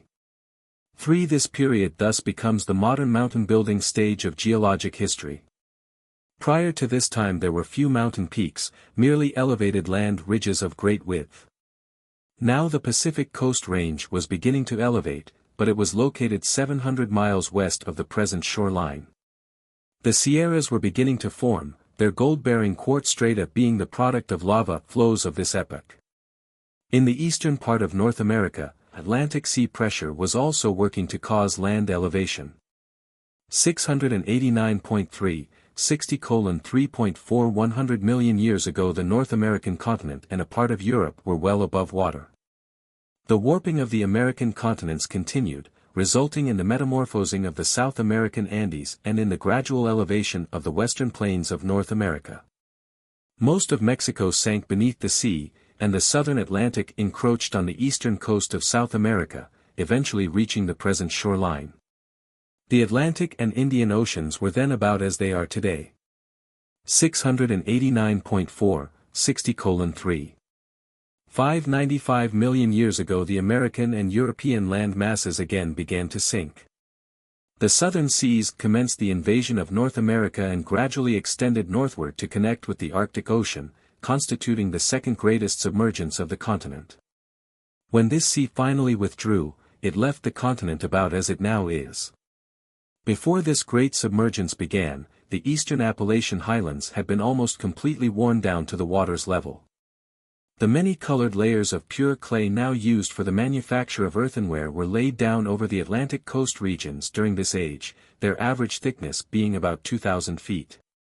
689.5, 60:3. 6 great volcanic actions occurred south of the Alps and along the line of the present California Coast Range mountains. The greatest crustal deformations in millions upon millions of years took place in Mexico. Great changes also occurred in Europe, Russia, Japan, and southern South America. The climate became increasingly diversified. 689.6, 60:3. 790 million years ago the angiosperms emerged from these early Cretaceous seas and soon overran the continents. These land plants suddenly appeared along with fig trees, magnolias, and tulip trees. Soon after this time fig trees, breadfruit trees, and palms overspread Europe and the western plains of North America. No new land animals appeared. 689.7, 60:3. 885 million years ago the Bering Strait closed, shutting off the cooling waters of the northern seas. Theretofore the marine life of the Atlantic Gulf waters and that of the Pacific Ocean had differed greatly, owing to the temperature variations of these two bodies of water, which now became uniform. 689.8, 60:3. 9. The deposits of chalk and greensand marl give name to this period. The sedimentations of these times are variegated, consisting of chalk, shale, sandstone, and small amounts of limestone, together with inferior coal or lignite, and in many regions they contain oil. These layers vary in thickness from 200 feet in some places to 10,000 feet in western North America and numerous European localities. Along the eastern borders of the Rocky Mountains these deposits may be observed in the uptilted foothills. 690. 1. 60:3.10 All over the world these strata are permeated with chalk, and these layers of porous semi-rock pick up water at upturned outcrops and convey it downward to furnish the water supply of much of the Earth's present arid regions. 690.2, 60:3. 1180 million years ago great disturbances occurred in the Earth's crust. The western advance of the continental drift was coming to a standstill. And the enormous energy of the sluggish momentum of the intercontinental mass upcrumpled the Pacific shoreline of both North and South America and initiated profound repercussional changes along the Pacific shores of Asia. This circum-Pacific land elevation, which culminated in present-day mountain ranges, is more than 25,000 miles long. And the upheavals attendant upon its birth were the greatest surface distortions to take place since life appeared on Urantia. The lava flows, both above and below ground, were extensive and widespread. 690.3, 60:3. 1275 million years ago marks the end of the continental drift. From Alaska to Cape Horn the long Pacific coast mountain ranges were completed, but there were as yet few peaks. 690.4, 60:3. 13 The backthrust of the halted continental drift continued the elevation of the western plains of North America, while in the east the worn-down Appalachian Mountains of the Atlantic coast region were projected straight up, with little or no tilting. 690.5, 60:3.14 70 million years ago the crustal distortions connected with the maximum elevation of the Rocky Mountain region took place. A large segment of rock was overthrust 15 miles at the surface in British Columbia. Here the Cambrian rocks are obliquely thrust out over the Cretaceous layers. On the eastern slope of the Rocky Mountains, near the Canadian border, there was another spectacular overthrust. Here may be found the pre-life stone layers shoved out over the then recent Cretaceous deposits. 690.6, 60:3.15 This was an age of volcanic activity all over the world, giving rise to numerous small isolated volcanic cones. Submarine volcanoes broke out in the submerged Himalayan region. Much of the rest of Asia, including Siberia, was also still underwater. 690.7, 60:3.16 65 million years ago there occurred one of the greatest lava flows of all time. The deposition layers of these and preceding lava flows are to be found all over the Americas, North and South Africa, Australia, and parts of Europe. 690.8, 60:3. 17 The land animals were little changed, but because of greater continental emergence, especially in North America, they rapidly multiplied. North America was the great field of the land animal evolution of these times, most of Europe being underwater. 690.9, 60:3.18 The climate was still warm and uniform. The Arctic regions were enjoying weather much like that of the present climate in Central and Southern North America. 690.10, 60:3.19 Great plant life evolution was taking place. Among the land plants the angiosperms predominated, and many present-day trees first appeared, including beech, birch, oak, walnut, sycamore, maple, and modern palms. Fruits, grasses, and cereals were abundant, and these seed-bearing grasses and trees were to the plant world what the ancestors of man were to the animal world. They were second in evolutionary importance only to the appearance of man himself. Suddenly and without previous gradation, the great family of flowering plants mutated. And this new flora soon overspread the entire world. 691.1, 60:3. 20-60 million years ago, though the land reptiles were on the decline, the dinosaurs continued as monarchs of the land.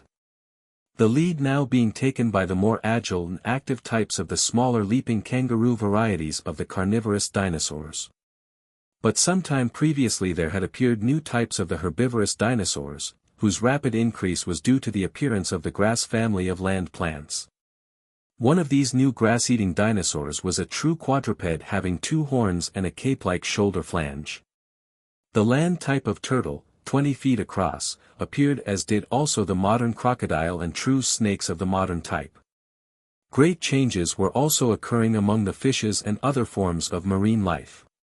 691.2, 60:3.21 The wading and swimming pre-birds of earlier ages had not been a success in the air, nor had the flying dinosaurs. They were a short-lived species, soon becoming extinct. They, too, were subject to the dinosaur doom, destruction, because of having too little brain substance in comparison with body size. This second attempt to produce animals that could navigate the atmosphere failed, as did the abortive attempt to produce mammals during this and a preceding age. 691.3, 60:3. 2255 million years ago the evolutionary march was marked by the sudden appearance of the first of the true birds, a small pigeon-like creature which was the ancestor of all bird life. This was the third type of flying creature to appear on Earth, and it sprang directly from the reptilian group, not from the contemporary flying dinosaurs nor from the earlier types of toothed land birds. And so this becomes known as the age of birds as well as the declining age of reptiles. 4. The end of the chalk period. 691.4, 60:4. 1. The Great Cretaceous period was drawing to a close, and its termination marks the end of the great sea invasions of the continents. Particularly is this true of North America, where there had been just 24 great inundations. And though there were subsequent minor submergences, none of these can be compared with the extensive and lengthy marine invasions of this and previous ages. These alternate periods of land and sea dominance have occurred in million-year cycles. There has been an age-long rhythm associated with this rise and fall of ocean floor and continental land levels. And these same rhythmical crustal movements will continue from this time on throughout the Earth's history but with diminishing frequency and extent. 691.5, 60:4. 2. This period also witnesses the end of the continental drift and the building of the modern mountains of Urantia. But the pressure of the continental masses and the thwarted momentum of their age-long drift are not the exclusive influences in mountain building. The chief and underlying factor in determining the location of a mountain range is the pre-existent lowland, or trough, which has become filled up with the comparatively lighter deposits of the land erosion and marine drifts of the preceding ages. These lighter areas of land are sometimes 15,000 to 20,000 feet thick. Therefore, when the crust is subjected to pressure from any cause, these lighter areas are the first to crumple up, fold, and rise upward to afford compensatory adjustment for the contending and conflicting forces and pressures at work in the Earth's crust or underneath the crust. Sometimes these upthrusts of land occur without folding. But in connection with the rise of the Rocky Mountains, great folding and tilting occurred, coupled with enormous overthrusts of the various layers, both underground and at the surface. 692. 1. 60:4.3 The oldest mountains of the world are located in Asia, Greenland, and Northern Europe among those of the older East-West systems. The Mid-Age Mountains are in the Circum-Pacific group and in the Second European East-West system, which was born at about the same time. This gigantic uprising is almost 10,000 miles long, extending from Europe over into the West Indies land elevations. The youngest mountains are in the Rocky Mountain system, where, for ages, land elevations had occurred only to be successively covered by the sea, though some of the higher lands remained as islands. Subsequent to the formation of the Mid-Age Mountains, a real mountain highland was elevated which was destined, subsequently, to be carved into the present Rocky Mountains by the combined artistry of nature's elements. 692.2, 60:4. For the present North American Rocky Mountain region is not the original elevation of land, that elevation had been long since leveled by erosion and then re-elevated. The present Front Range of mountains is what is left of the remains of the original range which was re-elevated. Pikes Peak and Long's Peak are outstanding examples of this mountain activity, extending over 2 or more generations of mountain lives. These two peaks held their heads above water during several of the preceding inundations. 692.3, 60:4.5 Biologically as well as geologically this was an eventful and active age on land and underwater. Sea urchins increased while corals and crinoids decreased. The ammonites, of preponderant influence during a previous age, also rapidly declined. On land the fern forests were largely replaced by pine and other modern trees, including the gigantic redwoods. By the end of this period, while the placental mammal has not yet evolved, the biologic stage is fully set for the appearance, in a subsequent age, of the early ancestors of the future mammalian types. 692.4, 60:4. 6 And thus ends a long era of world evolution, extending from the early appearance of land life down to the more recent times of the immediate ancestors of the human species and its collateral branches. This, the Cretaceous Age, covers 50 million years and brings to a close the pre-mammalian era of land life, which extends over a period of 100 million years and is known as the Mesozoic. 692.5, 60:4. 7. Presented by a life carrier of Nebadon assigned to Satania and now functioning on Urantia. Paper 61. The Mammalian Era on Urantia. 693.1, 61:0.1 The era of mammals extends from the times of the origin of placental mammals to the end of the Ice Age, covering a little less than 50 million years. 693.2, 61:0. 2 During this Cenozoic age the world's landscape presented an attractive appearance, rolling hills, broad valleys, wide rivers, and great forests. Twice during this sector of time the Panama Isthmus went up and down. 3 times the Bering Strait land bridge did the same. The animal types were both many and varied. The trees swarmed with birds, and the whole world was an animal paradise, notwithstanding the incessant struggle of the evolving animal species for supremacy. 693.3, 61:0.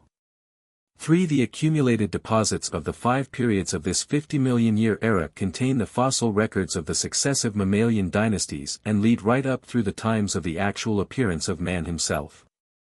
1. The New Continental Land Stage. The Age of Early Mammals. 693.4, 61:1. 50 million years ago the land areas of the world were very generally above water or only slightly submerged. The formations and deposits of this period are both land and marine, but chiefly land. For a considerable time the land gradually rose but was simultaneously washed down to the lower levels and toward the seas. 693.5, 61:1. Too early in this period and in North America the placental type of mammals suddenly appeared, and they constituted the most important evolutionary development up to this time. Previous orders of non-placental mammals had existed, but this new type sprang directly and suddenly from the pre-existent reptilian ancestor whose descendants had persisted on down through the times of dinosaur decline. The father of the placental mammals was a small, highly active, carnivorous, springing type of dinosaur. 693.6, 61:1.3 Basic mammalian instincts began to be manifested in these primitive mammalian types. Mammals possess an immense survival advantage over all other forms of animal life in that they can. 693.7, 61:1.41. Bring forth relatively mature and well-developed offspring. 693.8, 61:1.52. Nourish, nurture, and protect their offspring with affectionate regard. 693.9, 61:1.63. Employ their superior brain power in self-perpetuation. 693.10, 61:1.74. Utilize increased agility in escaping from enemies. 693.11, 61:1.85. Apply superior intelligence to environmental adjustment and adaptation. 694.1, 61:1.9 45 million years ago the continental backbones were elevated in association with a very general sinking of the coastlines. Mammalian life was evolving rapidly. A small reptilian, egg-laying type of mammal flourished, and the ancestors of the later kangaroos roamed Australia. Soon there were small horses, fleet-footed rhinoceroses, tapirs with proboscises, primitive pigs, squirrels, lemurs, possums, and several tribes of monkey-like animals. They were all small, primitive, and best suited to living among the forests of the mountain regions. A large ostrich-like land bird developed to a height of 10 feet and laid an egg 9 by 13 inches. These were the ancestors of the later gigantic passenger birds that were so highly intelligent, and that one time transported human beings through the air. 694.2, 61:1. 10. The mammals of the early Cenozoic lived on land, under the water, in the air, and among the treetops. They had from 1 to 11 pairs of mammary glands, and all were covered with considerable hair. In common with the later appearing orders, they developed 2 successive sets of teeth and possessed large brains in comparison to body size. But among them all no modern forms existed. 694.3, 61:1. 1140 million years ago the land areas of the northern hemisphere began to elevate, and this was followed by new extensive land deposits and other terrestrial activities, including lava flows, warping, lake formation, and erosion. 694.4, 61:1. 12. During the latter part of this epoch most of Europe was submerged. Following a slight land rise the continent was covered by lakes and bays. The Arctic Ocean, through the Ural Depression, ran south to connect with the Mediterranean Sea as it was then expanded northward, the highlands of the Alps, Carpathians, Apennines, and Pyrenees being up above the water as islands of the sea. The Isthmus of Panama was up, the Atlantic and Pacific Oceans were separated. North America was connected with Asia by the Bering Strait land bridge and with Europe by way of Greenland and Iceland. The Earth's circuit of land in northern latitudes was broken only by the Ural Straits, which connected the Arctic seas with the enlarged Mediterranean. 694.5, 61:1.13 Considerable foraminiferal limestone was deposited in European waters. Today this same stone is elevated to a height of 10,000 feet in the Alps, 16,000 feet in the Himalayas, and 20,000 feet in Tibet. The chalk deposits of this period are found along the coasts of Africa and Australia, on the west coast of South America, and about the West Indies. 694.6, 61:1.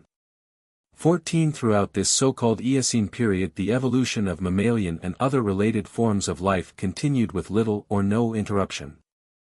North America was then connected by land with every continent except Australia, and the world was gradually overrun by primitive mammalian fauna of various types.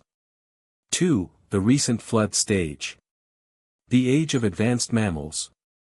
694.7, 61:2. 1. This period was characterized by the further and rapid evolution of placental mammals, the more progressive forms of mammalian life developing during these times.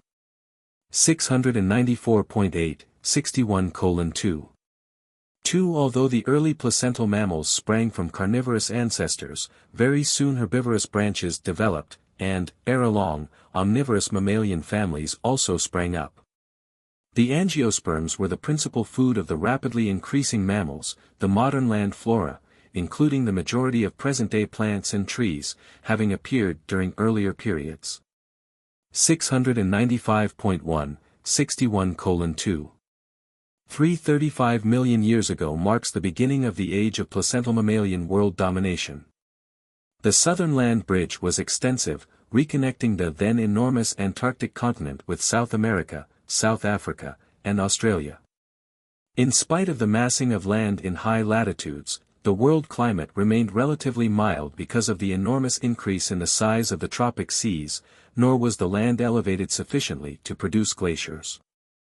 Extensive lava flows occurred in Greenland and Iceland, some coal being deposited between these layers.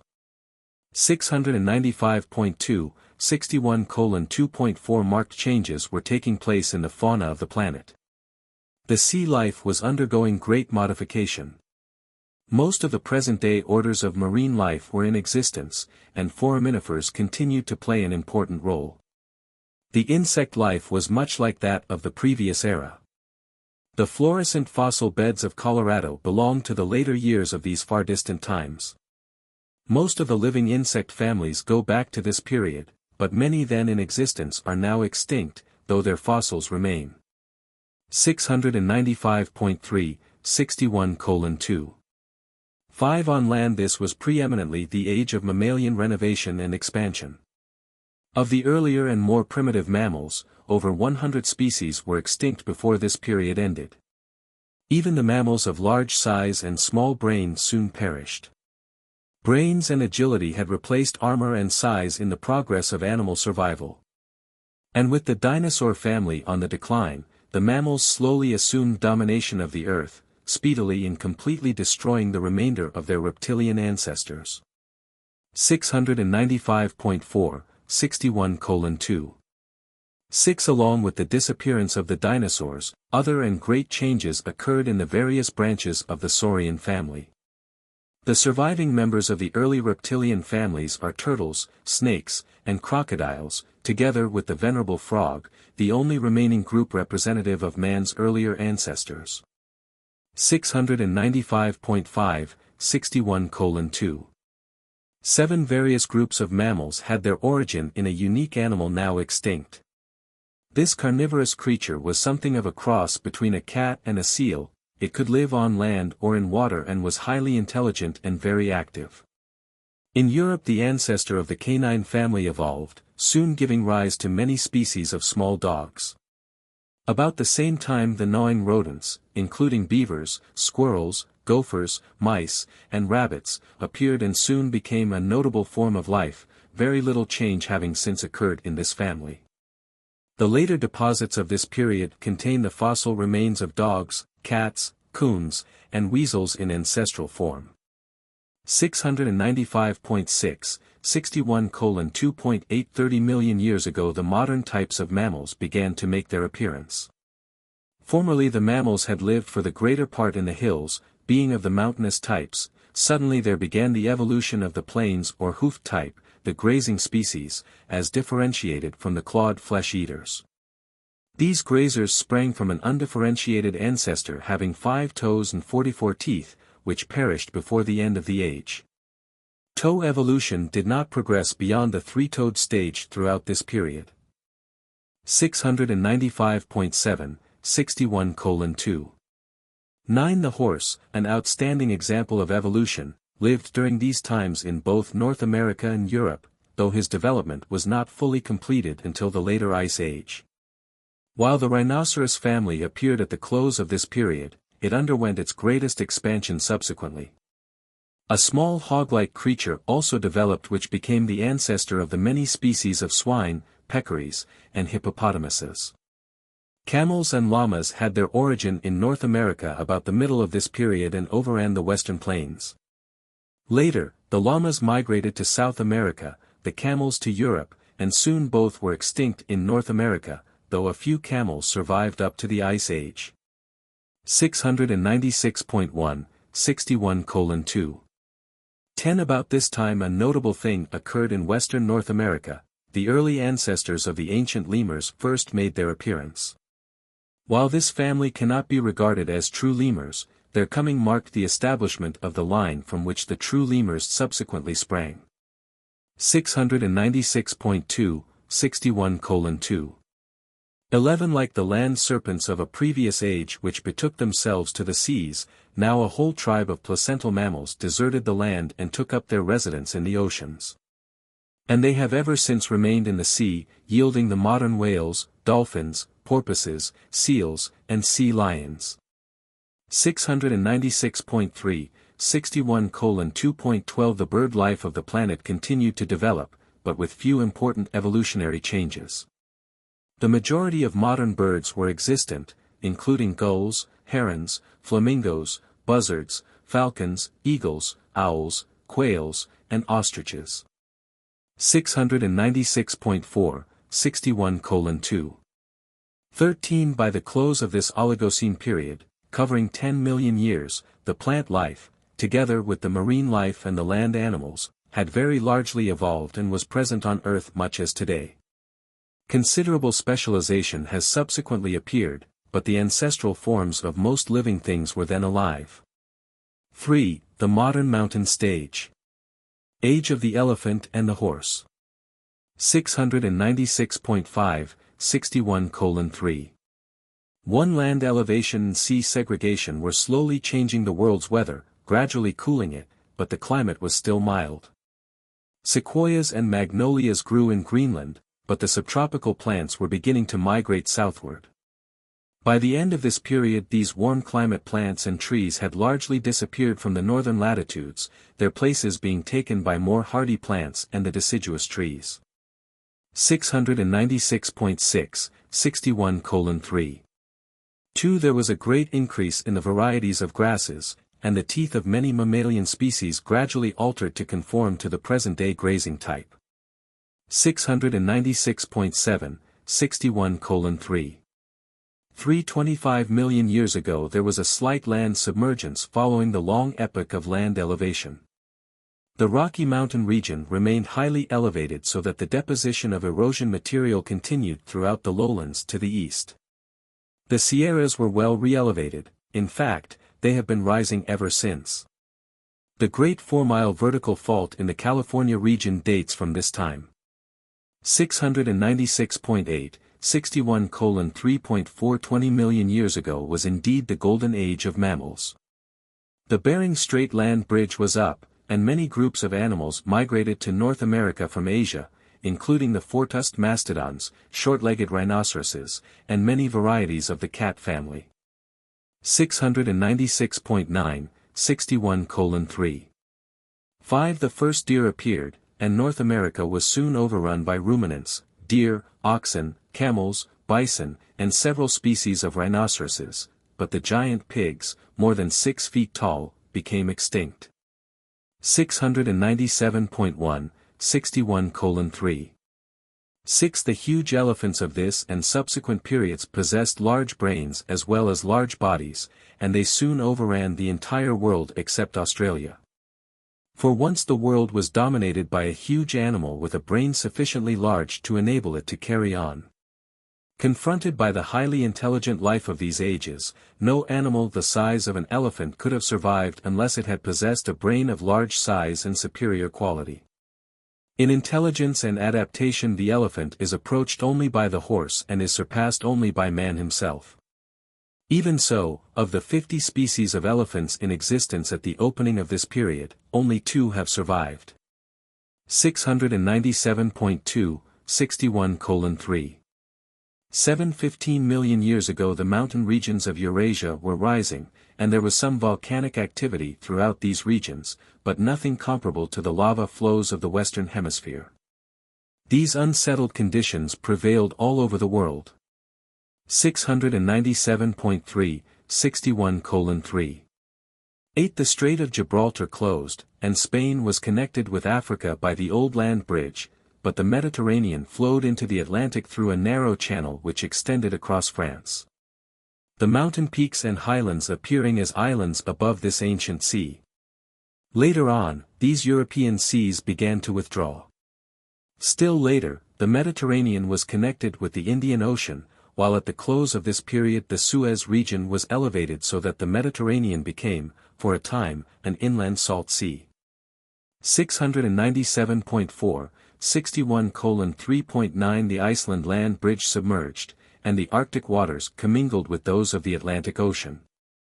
The Atlantic coast of North America rapidly cooled, but the Pacific coast remained warmer than at present. The great ocean currents were in function and affected climate much as they do today. 697.5, 61:3.10. Mammalian life continued to evolve. Enormous herds of horses joined the camels on the western plains of North America. This was truly the age of horses as well as of elephants. The horse's brain is next in animal quality to that of the elephant, but in one respect it is decidedly inferior, for the horse never fully overcame the deep-seated propensity to flee when frightened. The horse lacks the emotional control of the elephant, while the elephant is greatly handicapped by size and lack of agility. During this period an animal evolved which was somewhat like both the elephant and the horse, but it was soon destroyed by the rapidly increasing cat family. 697.6, 61:3. 11. As Urantia is entering the so-called horseless age, you should pause and ponder what this animal meant to your ancestors. Men first used horses for food, then for travel, and later in agriculture and war. The horse has long served mankind and has played an important part in the development of human civilization. 697.7, 61:3. 12. The biologic developments of this period contributed much toward the setting of the stage for the subsequent appearance of man. In Central Asia, the true types of both the primitive monkey and the gorilla evolved, having a common ancestor, now extinct. But neither of these species is concerned in the line of living beings which were, later on, to become the ancestors of the human race. 697.8, 61:3.13. The dog family was represented by several groups, notably wolves and foxes. The cat tribe, by panthers and large saber-toothed tigers, the latter first evolving in North America. The modern cat and dog families increased in numbers all over the world. Weasels, martens, otters, and raccoons thrived and developed throughout the northern latitudes. 698.1, 61:3.14. Birds continued to evolve, though few marked changes occurred. Reptiles were similar to modern types, snakes, crocodiles, and turtles. 698.2, 61:3.15. Thus drew to a close a very eventful and interesting period of the world's history. This age of the elephant and the horse is known as the Miocene. 4. The recent continental elevation stage. The last great mammalian migration. 698.3, 61:4.1. This is the period of preglacial land elevation in North America, Europe, and Asia. The land was greatly altered in topography. Mountain ranges were born, streams changed their courses, and isolated volcanoes broke out all over the world. 698.4, 61:4. 10 million years ago began an age of widespread local land deposits on the lowlands of the continents, but most of these sedimentations were later removed. Much of Europe, at this time, was still under water, including parts of England, Belgium, and France, and the Mediterranean Sea covered much of northern Africa. In North America extensive depositions were made at the mountain bases, in lakes, and in the great land basins. These deposits average only about 200 feet, are more or less colored, and fossils are rare. Two great freshwater lakes existed in western North America. The Sierras were elevating, Shasta, Hood, and Rainier were beginning their mountain careers. But it was not until the subsequent Ice Age that North America began its creep toward the Atlantic Depression. 698.5, 61:4. 3. For a short time all the land of the world was again joined excepting Australia, and the last great worldwide animal migration took place. North America was connected with both South America and Asia, and there was a free exchange of animal life. Asiatic sloths, armadillos, antelopes, and bears entered North America, while North American camels went to China. Rhinoceroses migrated over the whole world except Australia and South America, but they were extinct in the Western Hemisphere by the close of this period. 698.6, 61:4.4. In general, the life of the preceding period continued to evolve and spread. The cat family dominated the animal life, and marine life was almost at a standstill. Many of the horses were still three-toed, but the modern types were arriving. Llamas and giraffe-like camels mingled with the horses on the grazing plains. The giraffe appeared in Africa, having just as long a neck then as now. In South America sloths, armadillos, anteaters, and the South American type of primitive monkeys evolved. Before the continents were finally isolated, those massive animals, the mastodons, migrated everywhere except to Australia. 698.7, 61:4.55 million years ago the horse evolved as it now is and from North America migrated to all the world. But the horse had become extinct on the continent of its origin long before the red man arrived. 698.8, 61:4.6 The climate was gradually getting cooler, the land plants were slowly moving southward. At first it was the increasing cold in the north that stopped animal migrations over the northern isthmuses, subsequently these North American land bridges went down. Soon afterwards the land connection between Africa and South America finally submerged, and the Western Hemisphere was isolated much as it is today. From this time forward distinct types of life began to develop in the Eastern and Western Hemispheres.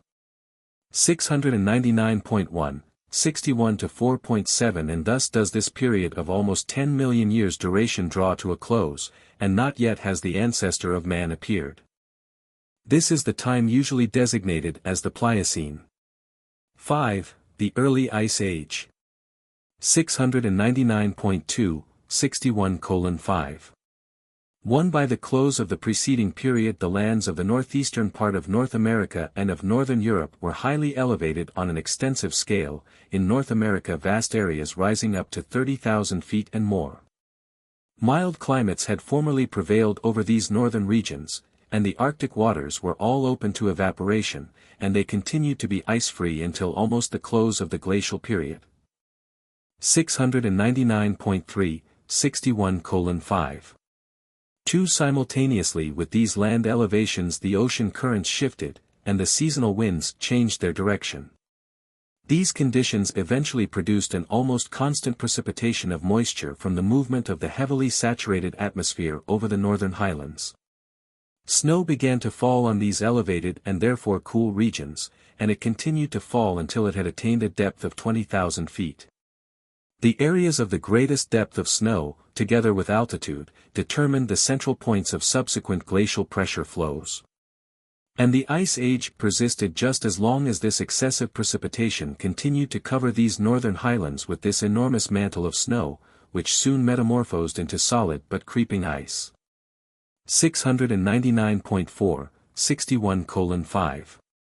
3. The great ice sheets of this period were all located on elevated highlands, not in mountainous regions where they are found today. 1/2 of the glacial ice was in North America, 1/4 in Eurasia, and 1/4 elsewhere, chiefly in Antarctica.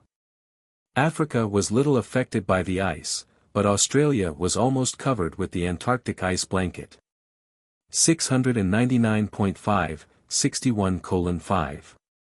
For the northern regions of this world have experienced 6 separate and distinct ice invasions, although there were scores of advances and recessions associated with the activity of each individual ice sheet. The ice in North America collected in 2 and, later, 3 centers. Greenland was covered, and Iceland was completely buried beneath the ice floe. In Europe the ice at various times covered the British Isles excepting the coast of southern England, and it overspread Western Europe down to France.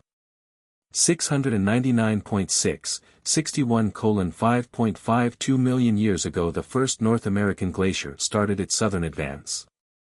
The Ice Age was now in the making, and this glacier consumed nearly 1 million years in its advance from, and retreat back toward, the northern pressure centers. The central ice sheet extended south as far as Kansas. The eastern and western ice centers were not then so extensive. 699.7, 61:5.6 1,500,000 years ago the first great glacier was retreating northward. In the meantime, enormous quantities of snow had been falling on Greenland and on the northeastern part of North America, and air along this eastern ice mass began to flow southward. This was the second invasion of the ice. 699.8, 61:5. 7. These first 2 ice invasions were not extensive in Eurasia. During these early epochs of the Ice Age North America was overrun with mastodons, woolly mammoths, horses, camels, deer, musk oxen, bison, ground sloths, giant beavers, saber-toothed tigers, sloths as large as elephants, and many groups of the cat and dog families. But from this time forward they were rapidly reduced in numbers by the increasing cold of the glacial period. Toward the close of the Ice Age the majority of these animal species were extinct in North America. 700.1, 61:5. Away from the ice, the land and water life of the world was little changed. Between the ice invasions the climate was about as mild as at present, perhaps a little warmer. The glaciers were, after all, local phenomena, though they spread out to cover enormous areas. The coastwise climate varied greatly between the times of glacial inaction and those times when enormous icebergs were sliding off the coast of Maine into the Atlantic, slipping out through Puget Sound into the Pacific, and thundering down Norwegian fjords into the North Sea. 6. Primitive man in the Ice Age. 700.2, 61:6.1 The great event of this glacial period was the evolution of primitive man. Slightly to the west of India, on land now under water and among the offspring of Asiatic migrants of the older North American lemur types, the dawn mammals suddenly appeared. These small animals walked mostly on their hind legs, and they possessed large brains in proportion to their size and in comparison with the brains of other animals. In the 70th generation of this order of life a new and higher group of animals suddenly differentiated. These new mid-mammals, almost twice the size and height of their ancestors and possessing proportionately increased brain power, had only well established themselves when the primates, the third vital mutation, suddenly appeared. At this same time, a retrograde development within the mid-mammal stock gave origin to the simian ancestry. And from that day to this the human branch has gone forward by progressive evolution, while the simian tribes have remained stationary or have actually retrogressed. 700.3, 61:6.21 million years ago Urantia was registered as an inhabited world. A mutation within the stock of the progressing primates suddenly produced two primitive human beings, the actual ancestors of mankind. 700.4, 61:6.3 This event occurred at about the time of the beginning of the third glacial advance. Thus it may be seen that your early ancestors were born and bred in a stimulating, invigorating, and difficult environment. And the sole survivors of these Urantia aborigines, the Eskimos, even now prefer to dwell in frigid northern climes. 700. 5. 61:6.4 Human beings were not present in the Western Hemisphere until near the close of the Ice Age. But during the interglacial epochs they passed westward around the Mediterranean and soon overran the continent of Europe. In the caves of Western Europe may be found human bones mingled with the remains of both tropic and Arctic animals, testifying that man lived in these regions throughout the later epochs of the advancing and retreating glaciers. 7. The continuing Ice Age. 700.6, 61:7.1 Throughout the glacial period other activities were in progress, but the action of the ice overshadows all other phenomena in the northern latitudes. No other terrestrial activity leaves such characteristic evidence on the topography. The distinctive boulders and surface cleavages, such as potholes, lakes, displaced stone, and rock flour, are to be found in connection with no other phenomenon in nature. The ice is also responsible for those gentle swells, or surface undulations, known as drumlins. And the glacier, as it advances, displaces rivers and changes the whole face of the earth. Glaciers alone leave behind them those telltale drifts, the ground, lateral, and terminal moraines. These drifts, particularly the ground moraines, extend from the eastern seaboard north and westward in North America and are found in Europe and Siberia. 701.1, 61:7. 750,000 years ago the fourth ice sheet, a union of the North American central and eastern ice fields, was well on its way south. At its height it reached to southern Illinois, displacing the Mississippi River 50 miles to the west, and in the east it extended as far south as the Ohio River in central Pennsylvania. 701.2, 61:7. 3. In Asia the Siberian ice sheet made its southernmost invasion, while in Europe the advancing ice stopped just short of the mountain barrier of the Alps. 701.3, 61:7. For 500,000 years ago, during the fifth advance of the ice, a new development accelerated the course of human evolution. Suddenly and in one generation the six-colored races mutated from the aboriginal human stock. This is a doubly important date since it also marks the arrival of the planetary prince. 701.4, 61:7.5 In North America, the advancing fifth glacier consisted of a combined invasion by all three ice centers. The eastern lobe, however, extended only a short distance below the St. Lawrence Valley, and the western ice sheet made little southern advance. But the central lobe reached south to cover most of the state of Iowa. In Europe, this invasion of the ice was not so extensive as the preceding one. 701.5, 61:7.6 250,000 years ago the sixth and last glaciation began. And despite the fact that the northern highlands had begun to sink slightly, this was the period of greatest snow deposition on the northern ice fields. 701.6, 61:7. 7 In this invasion the three great ice sheets coalesced into one vast ice mass, and all of the western mountains participated in this glacial activity. This was the largest of all ice invasions in North America. The ice moved south over 1,500 miles from its pressure centers, and North America experienced its lowest temperatures. 701.7, 61:7.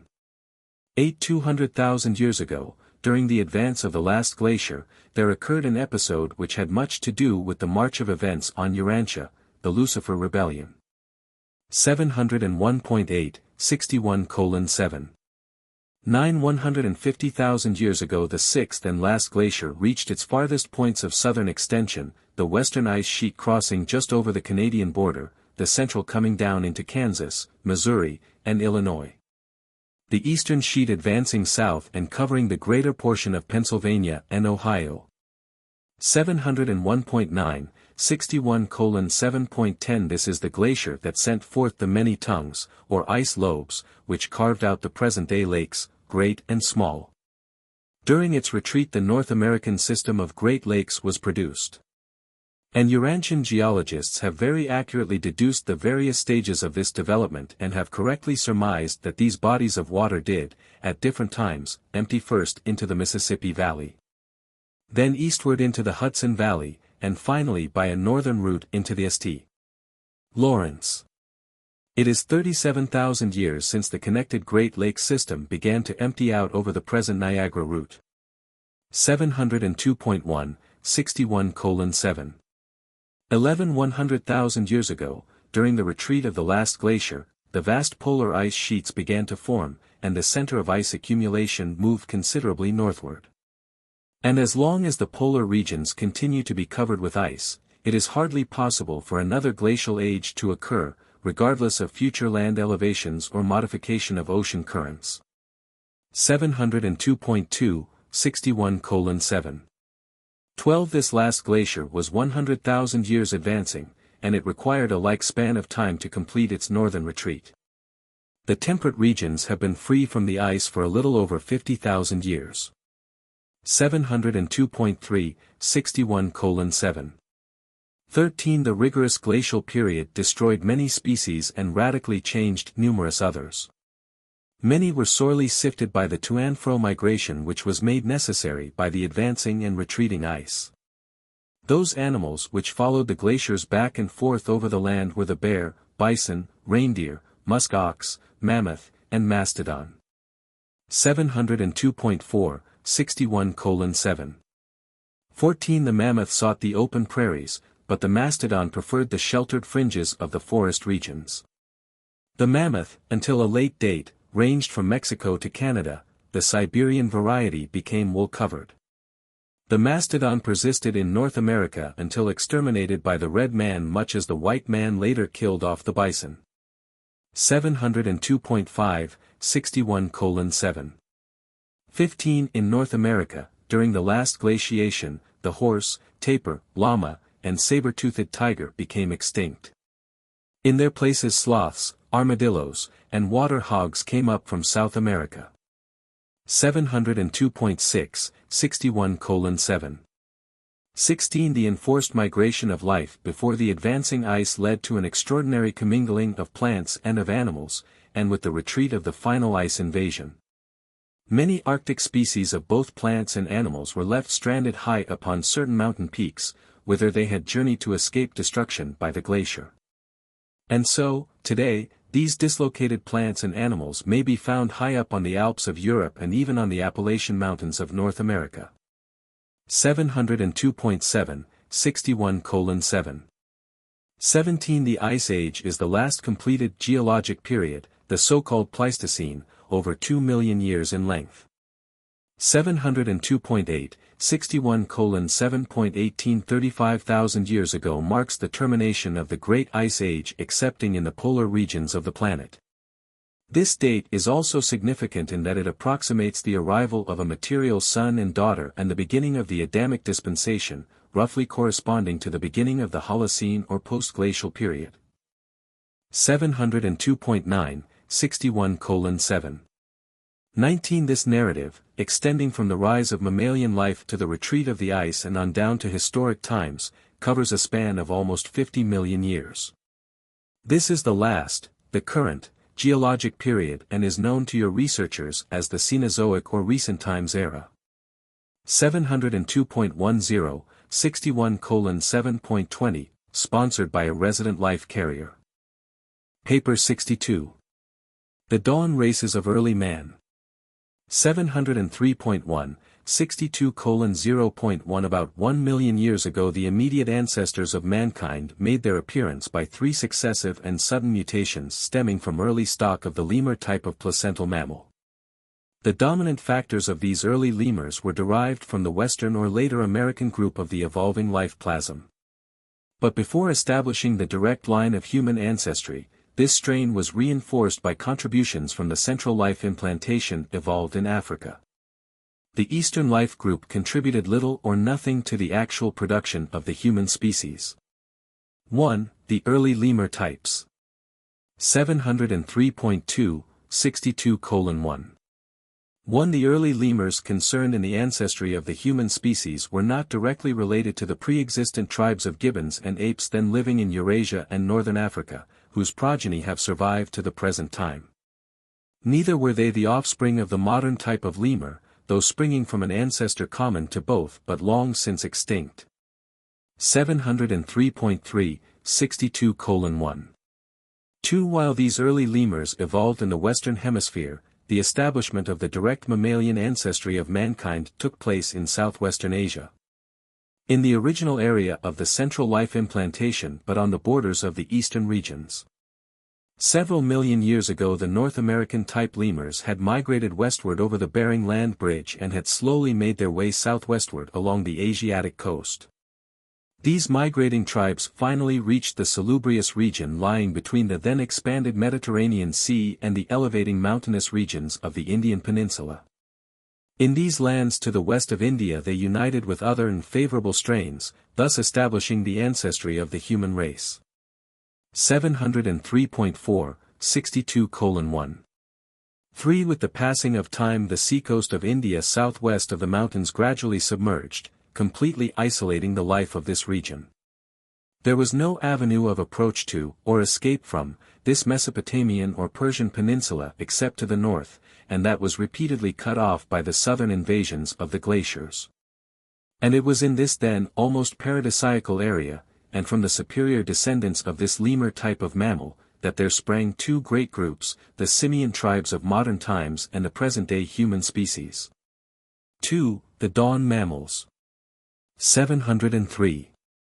5, 62:2.1. A little more than 1 million years ago the Mesopotamian dawn mammals, the direct descendants of the North American lemur type of placental mammal, suddenly appeared.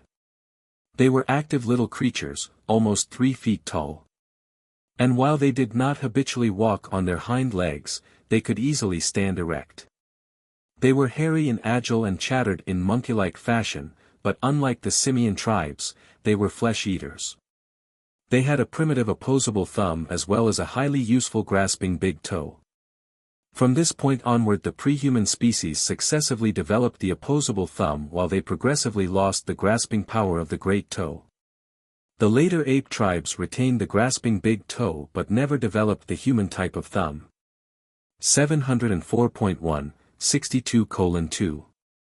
2. These dawn mammals attained full growth when 3 or 4 years of age, having a potential lifespan, on the average, of about 20 years. As a rule, offspring were born singly, although twins were occasional. 704.2, 62:2. 3. The members of this new species had the largest brains for their size of any animal that had theretofore existed on Earth. They experienced many of the emotions and shared numerous instincts which later characterized primitive man, being highly curious and exhibiting considerable elation when successful at any undertaking. Food hunger and sex craving were well developed, and a definite sex selection was manifested in a crude form of courtship and choice of mates. They would fight fiercely in defense of their kindred and were quite tender in family associations, possessing a sense of self-abasement bordering on shame and remorse.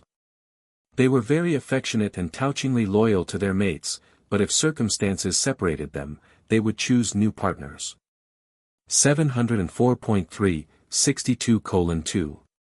For being small of stature and having keen minds to realize the dangers of their forest habitat, they developed an extraordinary fear which led to those wise precautionary measures that so enormously contributed to survival. Such as their construction of crude shelters in the high treetops which eliminated many of the perils of ground life. The beginning of the fear tendencies of mankind more specifically dates from these days. 704.4, 62:2.5. These dawn mammals developed more of a tribal spirit than had ever been previously exhibited. They were, indeed, highly gregarious but nevertheless exceedingly pugnacious when in any way disturbed in the ordinary pursuit of their routine life, and they displayed fiery tempers when their anger was fully aroused.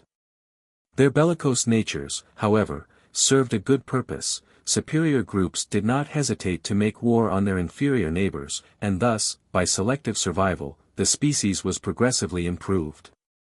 They very soon dominated the life of the smaller creatures of this region, and very few of the older non-carnivorous monkey-like tribes survived. 704.5, 62:2. 6. These aggressive little animals multiplied and spread over the Mesopotamian peninsula for more than 1,000 years, constantly improving in physical type and general intelligence. And it was just 70 generations after this new tribe had taken origin from the highest type of lemur ancestor that the next epoch-making development occurred, the sudden differentiation of the ancestors of the next vital step in the evolution of human beings on Urantia. 3. The mid-mammals. 704.6, 62:3.1. Early in the career of the dawn mammals, in the treetop abode of a superior pair of these agile creatures, twins were born, one male and one female. Compared with their ancestors, they were really handsome little creatures. They had little hair on their bodies, but this was no disability as they lived in a warm and equable climate. 705.1, 62:3. 2. These children grew to be a little over 4 feet in height. They were in every way larger than their parents, having longer legs and shorter arms. They had almost perfectly opposable thumbs, just about as well adapted for diversified work as the present human thumb. They walked upright, having feet almost as well suited for walking as those of the later human races. 705.2, 62:3. 3. Their brains were inferior to, and smaller than, those of human beings but very superior to, and comparatively much larger than, those of their ancestors. The twins early displayed superior intelligence and were soon recognized as the heads of the whole tribe of dawn mammals, really instituting a primitive form of social organization and a crude economic division of labor. This brother and sister mated and soon enjoyed the society of 21 children much like themselves, all more than 4 feet tall and in every way superior to the ancestral species. This new group formed the nucleus of the mid-mammals. 705. 3. 62:3.4. When the numbers of this new and superior group grew, great war, relentless war, broke out, and when the terrible struggle was over, not a single individual of the pre-existent and ancestral race of dawn mammals remained alive. The less numerous but more powerful and intelligent offshoot of the species had survived at the expense of their ancestors. 705.4, 62:3. 5. And now, for almost 15,000 years, 600 generations, this creature became the terror of this part of the world. All of the great and vicious animals of former times had perished. The large beasts native to these regions were not carnivorous, and the larger species of the cat family, lions and tigers, had not yet invaded this peculiarly sheltered nook of the earth's surface. Therefore did these mid-mammals wax valiant and subdue the whole of their corner of creation. 705.5, 62:3.6 Compared with the ancestral species, the mid-mammals were an improvement in every way.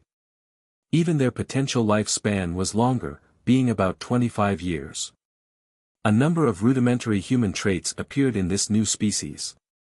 In addition to the innate propensities exhibited by their ancestors, these mid-mammals were capable of showing disgust in certain repulsive situations.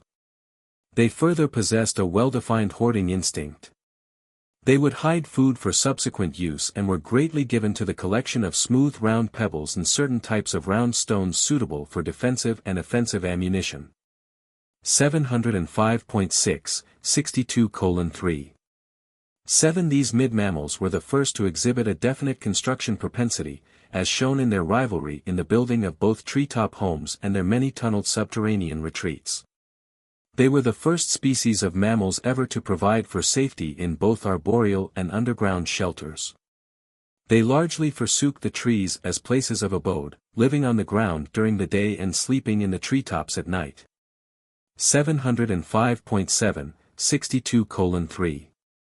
8 As time passed, the natural increase in numbers eventually resulted in serious food competition and sex rivalry, all of which culminated in a series of internecine battles that nearly destroyed the entire species. These struggles continued until only one group of less than 100 individuals was left alive. But peace once more prevailed, and this lone surviving tribe built anew its treetop bedrooms and once again resumed a normal and semi-peaceful existence. 705.8, 62:3. 9 You can hardly realize by what narrow margins your pre-human ancestors missed extinction from time to time. Had the ancestral frog of all humanity jumped 2 inches less on a certain occasion, the whole course of evolution would have been markedly changed.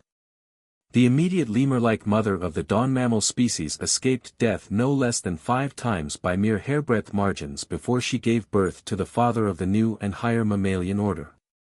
But the closest call of all was when lightning struck the tree in which the prospective mother of the primates' twins was sleeping. Both of these mid-mammal parents were severely shocked and badly burned. 3 of their 7 children were killed by this bolt from the skies. These evolving animals were almost superstitious.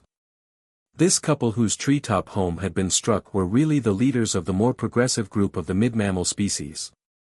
And following their example, more than half the tribe, embracing the more intelligent families, moved about 2 miles away from this locality and began the construction of new treetop abodes and new ground shelters, their transient retreats in time of sudden danger. 706.1, 62:3.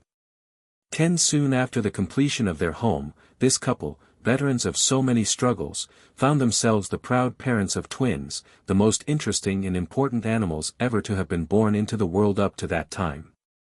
For they were the first of the new species of primates constituting the next vital step in pre-human evolution. 706.2, 62:3.11 Contemporaneously with the birth of these primates twins, another couple, a peculiarly retarded male and female of the mid-mammal tribe, a couple that were both mentally and physically inferior, also gave birth to twins. These twins, one male and one female, were indifferent to conquest, they were concerned only with obtaining food and, since they would not eat flesh, soon lost all interest in seeking prey. These retarded twins became the founders of the modern simian tribes. Their descendants sought the warmer southern regions with their mild climates and an abundance of tropical fruits, where they have continued much as of that day except for those branches which mated with the earlier types of gibbons and apes and have greatly deteriorated in consequence. 706.3, 62:3. 12 And so it may be readily seen that man and the ape are related only in that they sprang from the mid-mammals. A tribe in which there occurred the contemporaneous birth and subsequent segregation of 2 pairs of twins, the inferior pair destined to produce the modern types of monkey, baboon, chimpanzee, and gorilla. The superior pair destined to continue the line of ascent which evolved into man himself.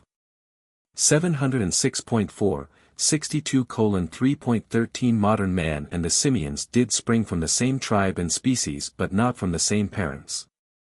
Man's ancestors are descended from the superior strains of the selected remnant of this mid-mammal tribe, whereas the modern simians, excepting certain pre-existent types of lemurs, gibbons, apes, and other monkey-like creatures, are the descendants of the most inferior couple of this mid-mammal group. A couple who only survived by hiding themselves in a subterranean food storage retreat for more than 2 weeks during the last fierce battle of their tribe, emerging only after the hostilities were well over. 4. The primates. 706.5, 62:4.1 Going back to the birth of the superior twins, one male and one female, to the two leading members of the mid-mammal tribe, these animal babies were of an unusual order. They had still less hair on their bodies than their parents and, when very young, insisted on walking upright. Their ancestors had always learned to walk on their hind legs, but these primates twins stood erect from the beginning. They attained a height of over 5 feet, and their heads grew larger in comparison with others among the tribe. While early learning to communicate with each other by means of signs and sounds, they were never able to make their people understand these new symbols. 707.1, 62:4. 2. When about 14 years of age, they fled from the tribe, going west to raise their family and establish the new species of primates. And these new creatures are very properly denominated primates since they were the direct and immediate animal ancestors of the human family itself. 707.2, 62:4. 3. Thus it was that the primates came to occupy a region on the west coast of the Mesopotamian peninsula as it then projected into the southern sea. While the less intelligent and closely related tribes lived around the peninsula point and up the eastern shoreline. 707.3, 62:4.4 The primates were more human and less animal than their mid-mammal predecessors. The skeletal proportions of this new species were very similar to those of the primitive human races. The human type of hand and foot had fully developed, and these creatures could walk and even run as well as any of their later-day human descendants. They largely abandoned tree life, though continuing to resort to the treetops as a safety measure at night, for like their earlier ancestors, they were greatly subject to fear. The increased use of their hands did much to develop inherent brain power, but they did not yet possess minds that could really be called human. 707.4, 62:4. 5. Although in emotional nature the primates differed little from their forebears, they exhibited more of a human trend in all of their propensities. They were, indeed, splendid and superior animals, reaching maturity at about 10 years of age and having a natural lifespan of about 40 years. That is, they might have lived that long had they died natural deaths, but in those early days very few animals ever died a natural death. The struggle for existence was altogether too intense. 707.5, 62:4. 6. And now, after almost 900 generations of development, covering about 21,000 years from the origin of the dawn mammals, the primates suddenly gave birth to two remarkable creatures, the first true human beings. 707.6, 62:4. 7. Thus it was that the dawn mammals, springing from the North American lemur type, gave origin to the mid-mammals, and these mid-mammals in turn produced the superior primates, who became the immediate ancestors of the primitive human race. The primates' tribes were the last vital link in the evolution of man, but in less than 5,000 years not a single individual of these extraordinary tribes was left. 5. The first human beings. 707.7, 62:5.1 From the year AD 1934 back to the birth of the first two human beings is just 993,419 years. 707.8, 62:5.2 These two remarkable creatures were true human beings. They possessed perfect human thumbs, as had many of their ancestors, while they had just as perfect feet as the present-day human races. They were walkers and runners, not climbers. The grasping function of the big toe was absent, completely absent. When danger drove them to the treetops, they climbed just like the humans of today would. They would climb up the trunk of a tree like a bear and not as would a chimpanzee or a gorilla, swinging up by the branches. 708.1, 62:5. 3. These first human beings, and their descendants, reached full maturity at 12 years of age and possessed a potential lifespan of about 75 years. 708.2, 62:5.4. Many new emotions early appeared in these human twins. They experienced admiration for both objects and other beings and exhibited considerable vanity. But the most remarkable advance in emotional development was the sudden appearance of a new group of really human feelings, the worshipful group, embracing awe, reverence, humility, and even a primitive form of gratitude. Fear, joined with ignorance of natural phenomena, is about to give birth to primitive religion. 708.3, 62:5.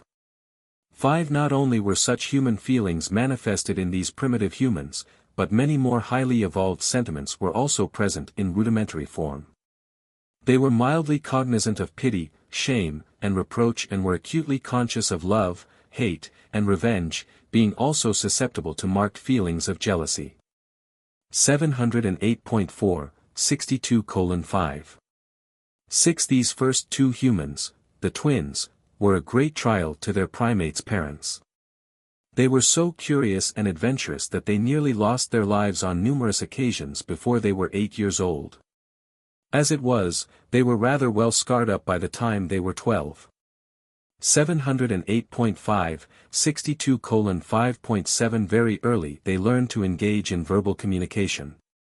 By the age of 10 they had worked out an improved sign and word language of almost 100 ideas and had greatly improved and expanded the crude communicative technique of their ancestors. But try as hard as they might, they were able to teach only a few of their new signs and symbols to their parents.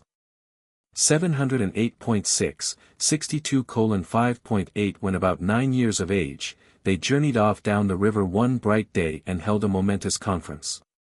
Every celestial intelligence stationed on Urantia, including myself, was present as an observer of the transactions of this noontide tryst. On this eventful day they arrived at an understanding to live with and for each other.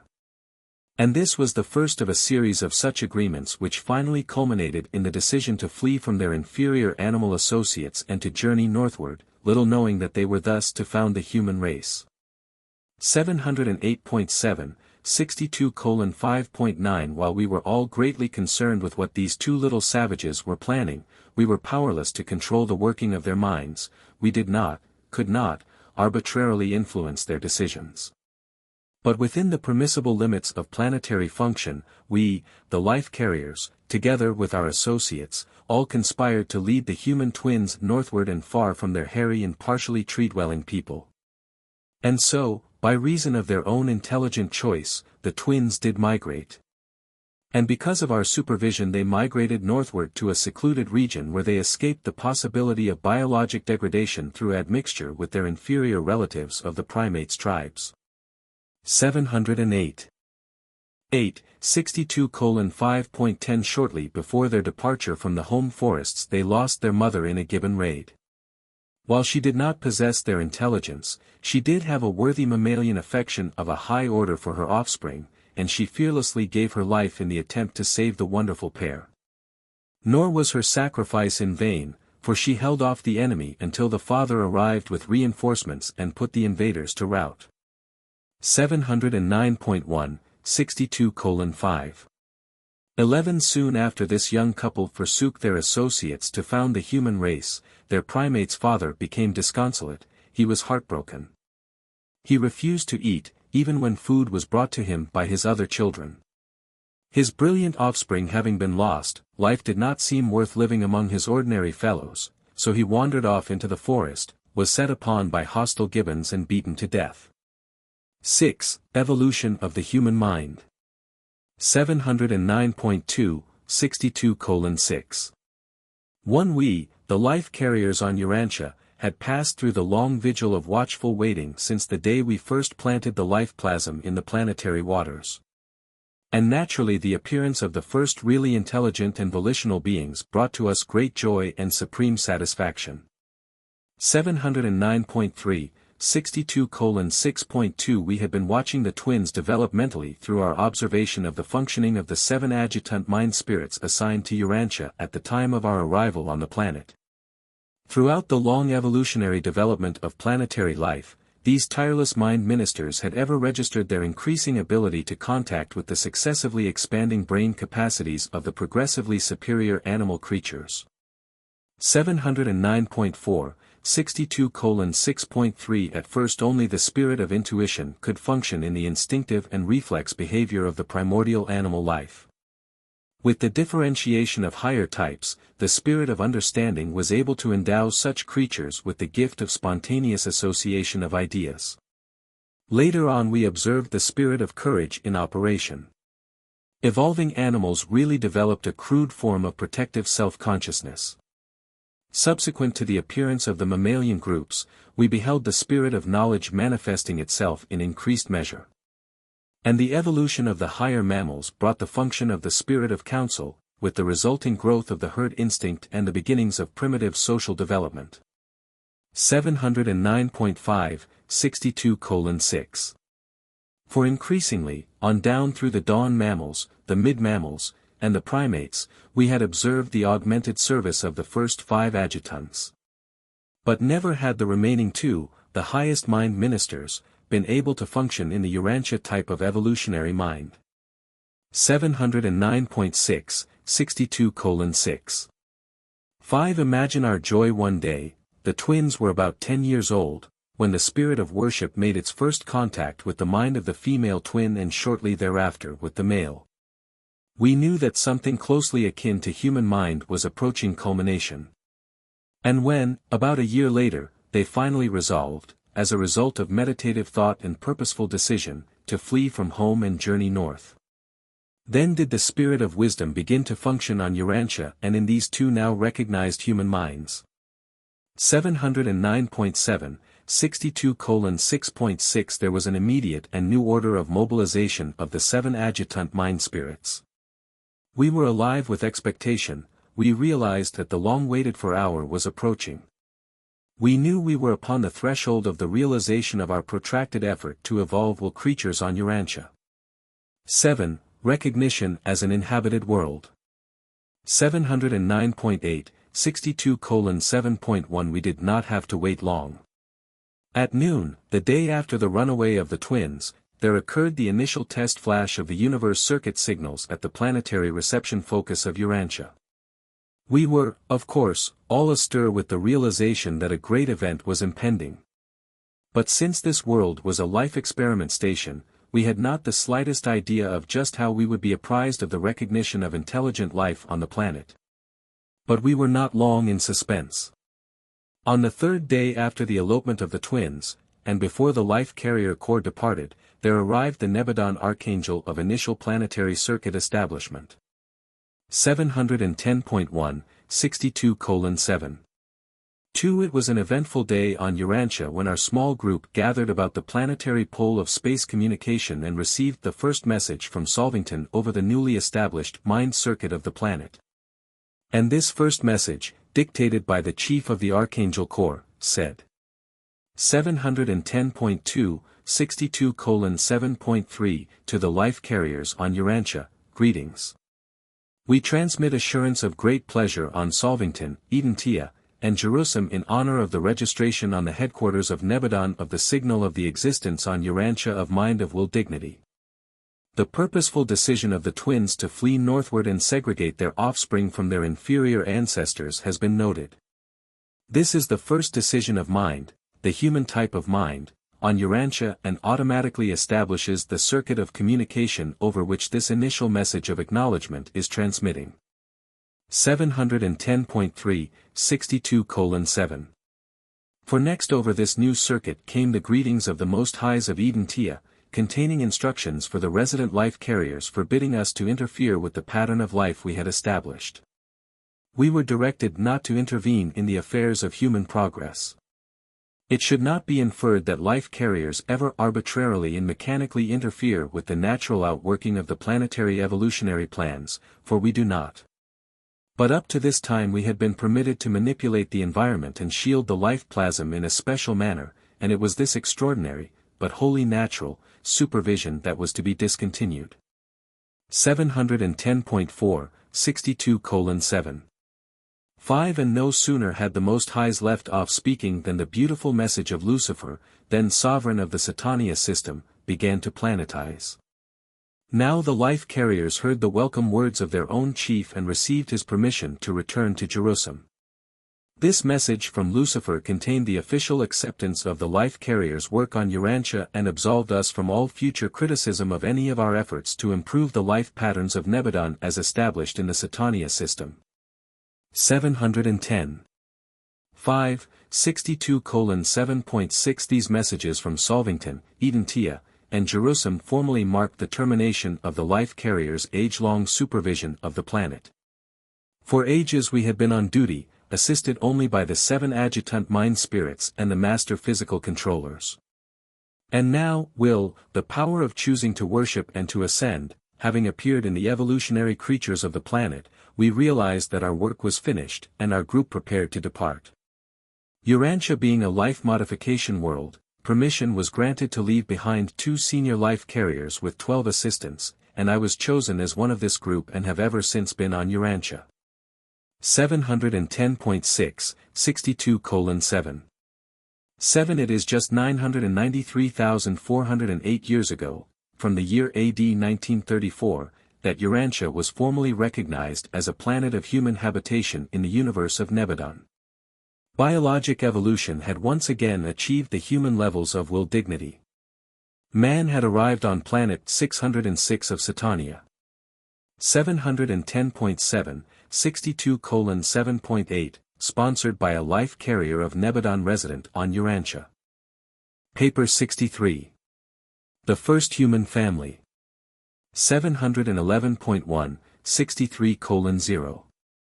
1 Urantia was registered as an inhabited world when the first 2 human beings, the twins, were 11 years old, and before they had become the parents of the firstborn of the second generation of actual human beings.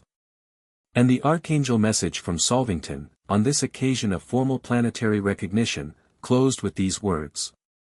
711.2, 63:0.2 Man-mind has appeared on 606 of Satania, and these parents of the new race shall be called Andon and Fanta. And all archangels pray that these creatures may speedily be endowed with the personal indwelling of the gift of the Spirit of the Universal Father. 711.3, 63:0. 3 Andon is the Nebadon name which signifies the first father-like creature to exhibit human perfection hunger. Fanta signifies the first sun-like creature to exhibit human perfection hunger. Andon and Fanta never knew these names until they were bestowed upon them at the time of fusion with their thought adjusters. Throughout their mortal sojourn on Urantia they called each other Santaan and Santaan, Santaan meaning, loved by mother, Santaan signifying, loved by father. They gave themselves these names, and the meanings are significant of their mutual regard and affection. 1. Andon and Fanta. 711.4, 63:1. 1 In many respects, Andon and Fanta were the most remarkable pair of human beings that have ever lived on the face of the earth. This wonderful pair, the actual parents of all mankind, were in every way superior to many of their immediate descendants, and they were radically different from all of their ancestors, both immediate and remote. 711.5, 63:1. 2 The parents of this first human couple were apparently little different from the average of their tribe, though they were among its more intelligent members, that group which first learned to throw stones and to use clubs in fighting. They also made use of sharp spicules of stone, flint, and bone. 711.6, 63:1. 3 While still living with his parents, Andon had fastened a sharp piece of flint on the end of a club, using animal tendons for this purpose. And on no less than a dozen occasions he made good use of such a weapon in saving both his own life and that of his equally adventurous and inquisitive sister, who unfailingly accompanied him on all of his tours of exploration. 711.7, 63:1. For the decision of Andon and Fonta to flee from the primates' tribes implies a quality of mind far above the baser intelligence which characterized so many of their later descendants who stooped to mate with their retarded cousins of the simian tribes. But their vague feeling of being something more than mere animals was due to the possession of personality and was augmented by the indwelling presence of the thought adjusters. 2. The flight of the twins. 712.1, 63:2.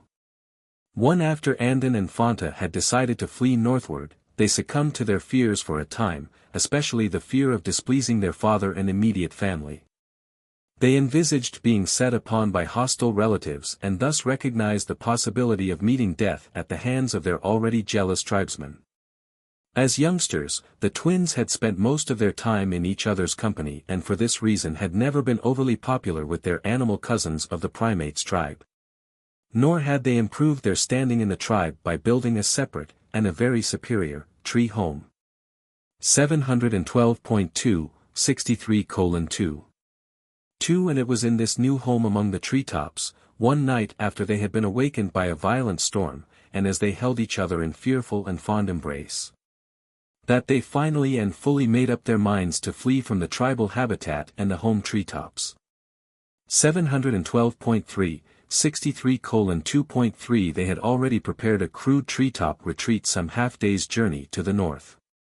This was their secret and safe hiding place for the first day away from the home forests. Notwithstanding that the twins shared the primates' deathly fear of being on the ground at nighttime, they sallied forth shortly before nightfall on their northern trek. While it required unusual courage for them to undertake this night journey, even with a full moon, they correctly concluded that they were less likely to be missed and pursued by their tribesmen and relatives.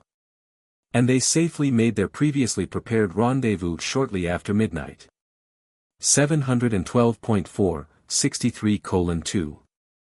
For on their northward journey they discovered an exposed flint deposit and, finding many stones suitably shaped for various uses, gathered up a supply for the future.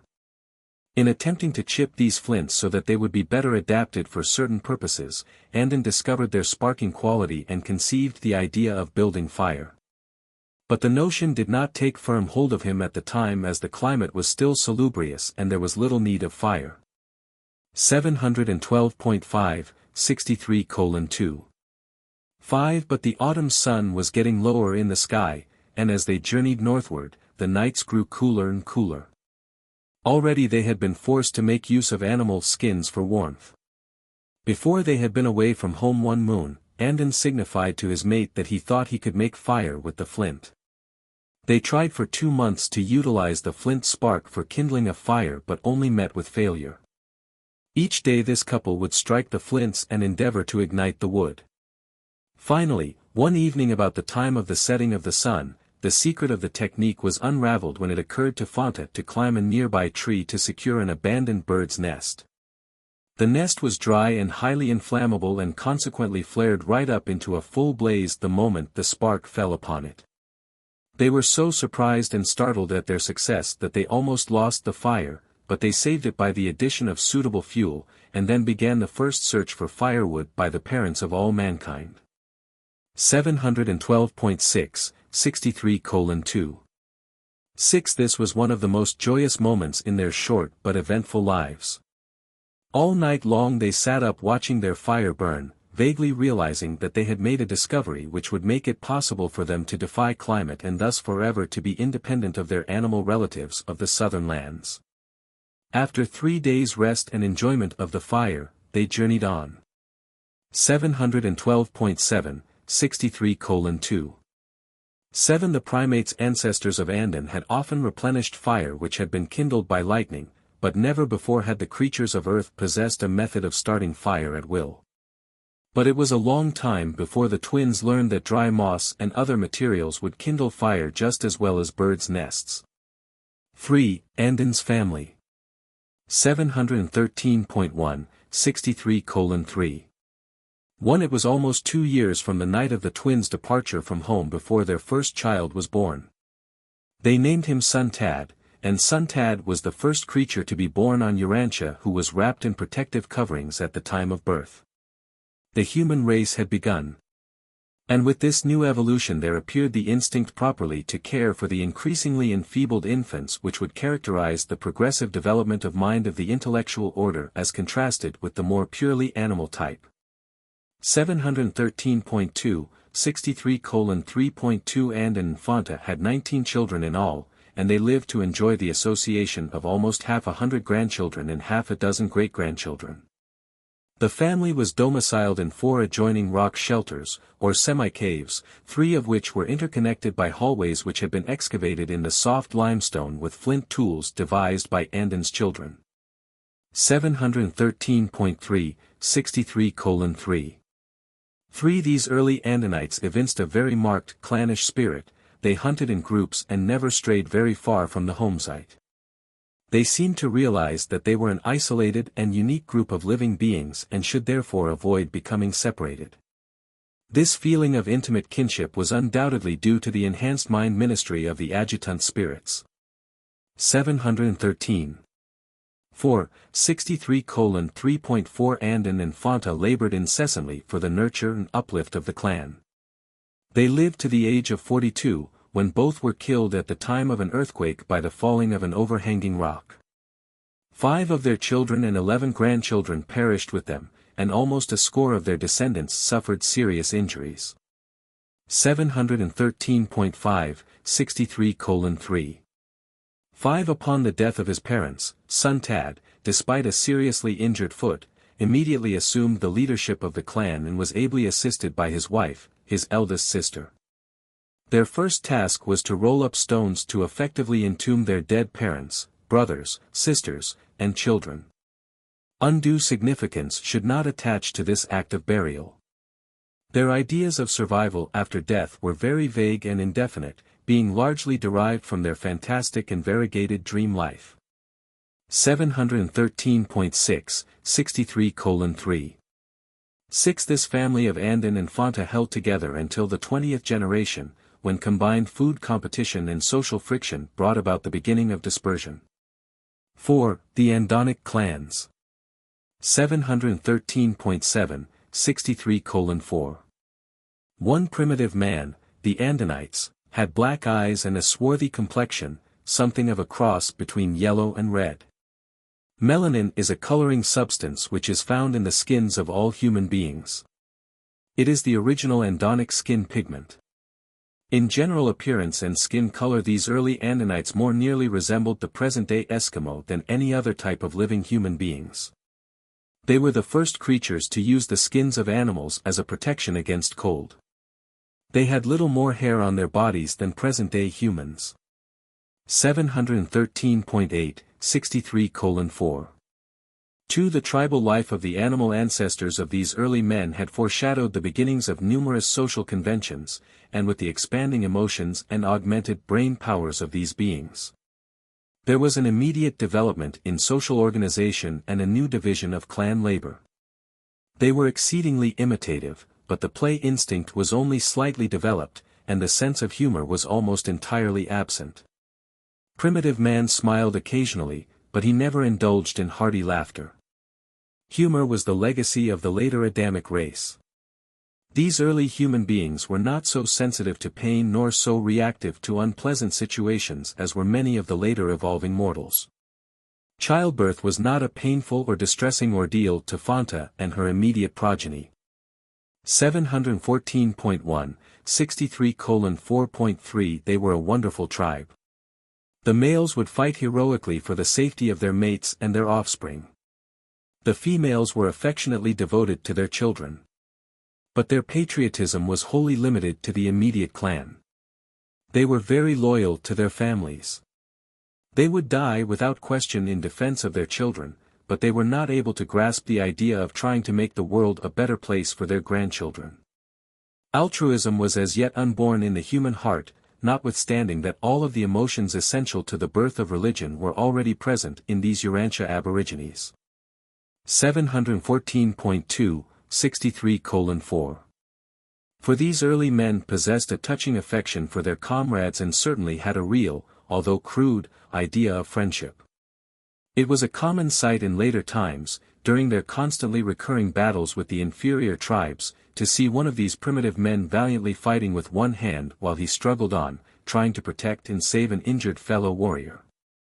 Many of the most noble and highly human traits of subsequent evolutionary development were couchingly foreshadowed in these primitive peoples. 714.3, 63:4. 5. The original Andonic clan maintained an unbroken line of leadership until the 27th generation, when, no male offspring appearing among Sontad's direct descendants, two rival would-be rulers of the clan fell to fighting for supremacy. 714.4, 63:4.6. Before the extensive dispersion of the Andonic clans, a well-developed language had evolved from their early efforts to intercommunicate. This language continued to grow, and almost daily additions were made to it because of the new inventions and adaptations to environment which were developed by these active, restless, and curious people. And this language became the word of Urantia, the tongue of the early human family, until the later appearance of the colored races. 714.5, 63:4. 7. As time passed, the Andonic clans grew in number, and the contact of the expanding families developed friction and misunderstandings. Only two things came to occupy the minds of these peoples: hunting to obtain food and fighting to avenge themselves against some real or supposed injustice or insult at the hands of the neighboring tribes. 714.6, 63:4. 8. Family feuds increased, tribal wars broke out, and serious losses were sustained among the very best elements of the more able and advanced groups. Some of these losses were irreparable. Some of the most valuable strains of ability and intelligence were forever lost to the world. This early race and its primitive civilization were threatened with extinction by this incessant warfare of the clans. 714.7, 63:4. 9. It is impossible to induce such primitive beings long to live together in peace.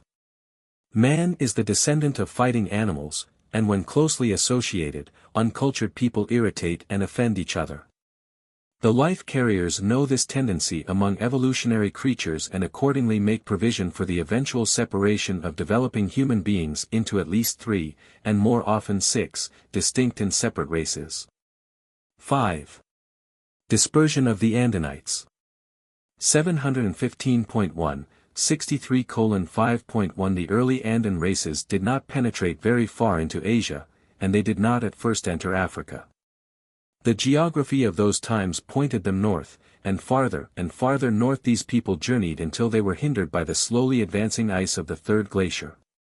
715.2, 63:5. 2. Before this extensive ice sheet reached France and the British Isles, the descendants of Andon and Fonta had pushed on westward over Europe and had established more than 1,000 separate settlements along the great rivers leading to the then warm waters of the North Sea. 715.3, 63:5.3. These Andonic tribes were the early river dwellers of France. They lived along the river Somme for tens of thousands of years. The Somme is the one river unchanged by the glaciers, running down to the sea in those days much as it does today. And that explains why so much evidence of the Andonic descendants is found along the course of this river valley. 715.4, 63:5. For these aborigines of Urantia were not tree dwellers, though in emergencies they still betook themselves to the treetops. They regularly dwelt under the shelter of overhanging cliffs along the rivers and in hillside grottos which afforded a good view of the approaches and sheltered them from the elements. They could thus enjoy the comfort of their fires without being too much inconvenienced by the smoke. They were not really cave dwellers either, though in subsequent times the later ice sheets came farther south and drove their descendants to the caves. They preferred to camp near the edge of a forest and beside a stream. 715.5, 63:5. 5. They very early became remarkably clever in disguising their partially sheltered abodes and showed great skill in constructing stone sleeping chambers, dome-shaped stone huts, into which they crawled at night. The entrance to such a hut was closed by rolling a stone in front of it, a large stone which had been placed inside for this purpose before the roof stones were finally put in place. 715.6, 63:5. 6. The Andinites were fearless and successful hunters and, with the exception of wild berries and certain fruits of the trees, lived exclusively on flesh. As Andin had invented the stone axe, so his descendants early discovered and made effective use of the throwing stick and the harpoon. At last a tool-creating mind was functioning in conjunction with an implement-using hand, and these early humans became highly skillful in the fashioning of flint tools. They traveled far and wide in search of flint, much as present-day humans journey to the ends of the earth in quest of gold, platinum, and diamonds. 715.7, 63:5. 7. And in many other ways these Andin tribes manifested a degree of intelligence which their retrogressing descendants did not attain in 500,000 years, though they did again and again rediscover various methods of kindling fire. 6. Onagar, the first truth teacher. 715.8, 63:6.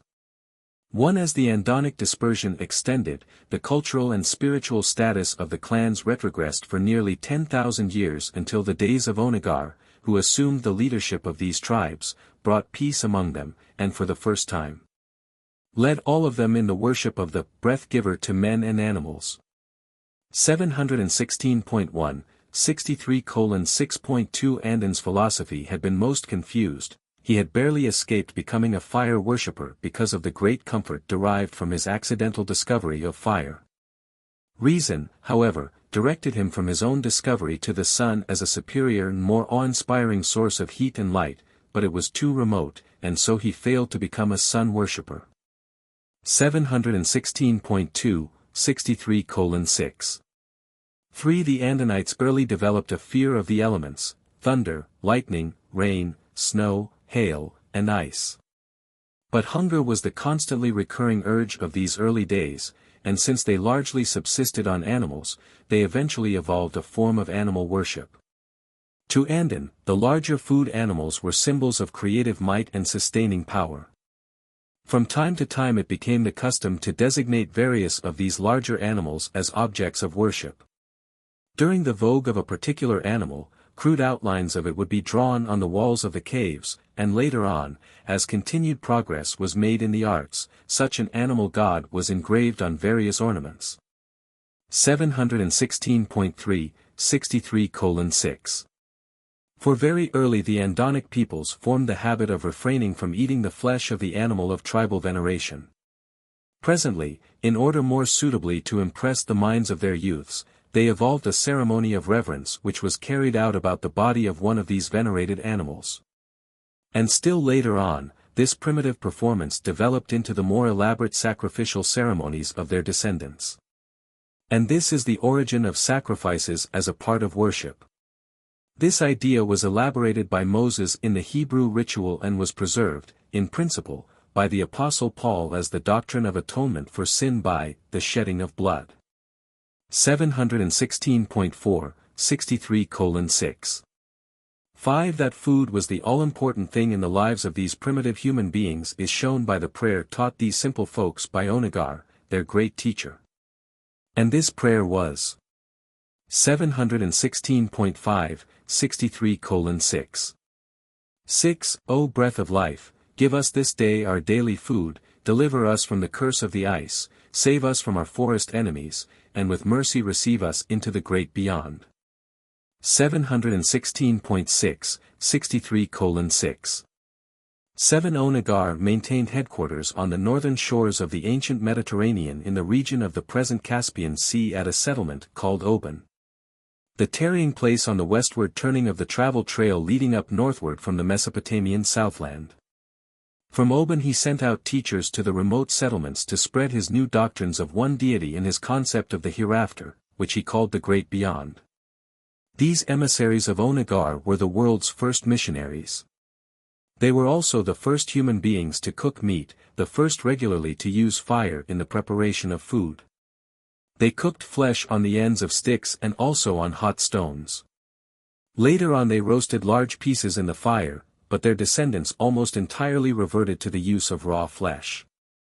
716.7, 63:6. 8 Onagar was born 983,323 years ago, from AD 1934, and he lived to be 69 years of age. The record of the achievements of this mastermind and spiritual leader of the pre-planetary prince days is a thrilling recital of the organization of these primitive peoples into a real society. He instituted an efficient tribal government, the like of which was not attained by succeeding generations in many millenniums. Never again, until the arrival of the planetary prince, was there such a high spiritual civilization on Earth. These simple people had a real though primitive religion, but it was subsequently lost to their deteriorating descendants. 717.1, 63:6.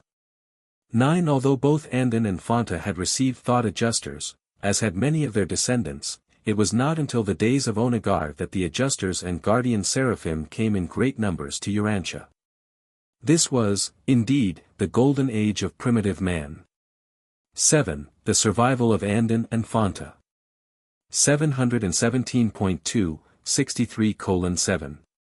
1 Andon and Fonta, the splendid founders of the human race, received recognition at the time of the adjudication of Urantia upon the arrival of the planetary prince. And in due time they emerged from the regime of the mansion worlds with citizenship status on Jerusalem. Although they have never been permitted to return to Urantia, they are cognizant of the history of the race they founded. They grieved over the Caligastia betrayal, sorrowed because of the Adamic failure, but rejoiced exceedingly when announcement was received that Michael had selected their world as the theater for his final bestowal. 717.3, 63:7. 2 On Jerusalem both Andon and Fonta were fused with their thought adjusters, as also were several of their children, including son Tad, but the majority of even their immediate descendants only achieved spirit fusion. 717.4, 63:7. 3 Andon and Fonta, shortly after their arrival on Jerusalem, received permission from the system sovereign to return to the first mansion world to serve with the Morontia personalities who welcome the pilgrims of time from Urantia to the heavenly spheres. And they have been assigned indefinitely to this service. They sought to send greetings to Urantia in connection with these revelations, but this request was wisely denied them. 717.5, 63:7. 4 And this is the recital of the most heroic and fascinating chapter in all the history of Urantia, the story of the evolution, life struggles, death, and eternal survival of the unique parents of all mankind. 717.6, 63:7. 5 Presented by a life carrier resident on Urantia.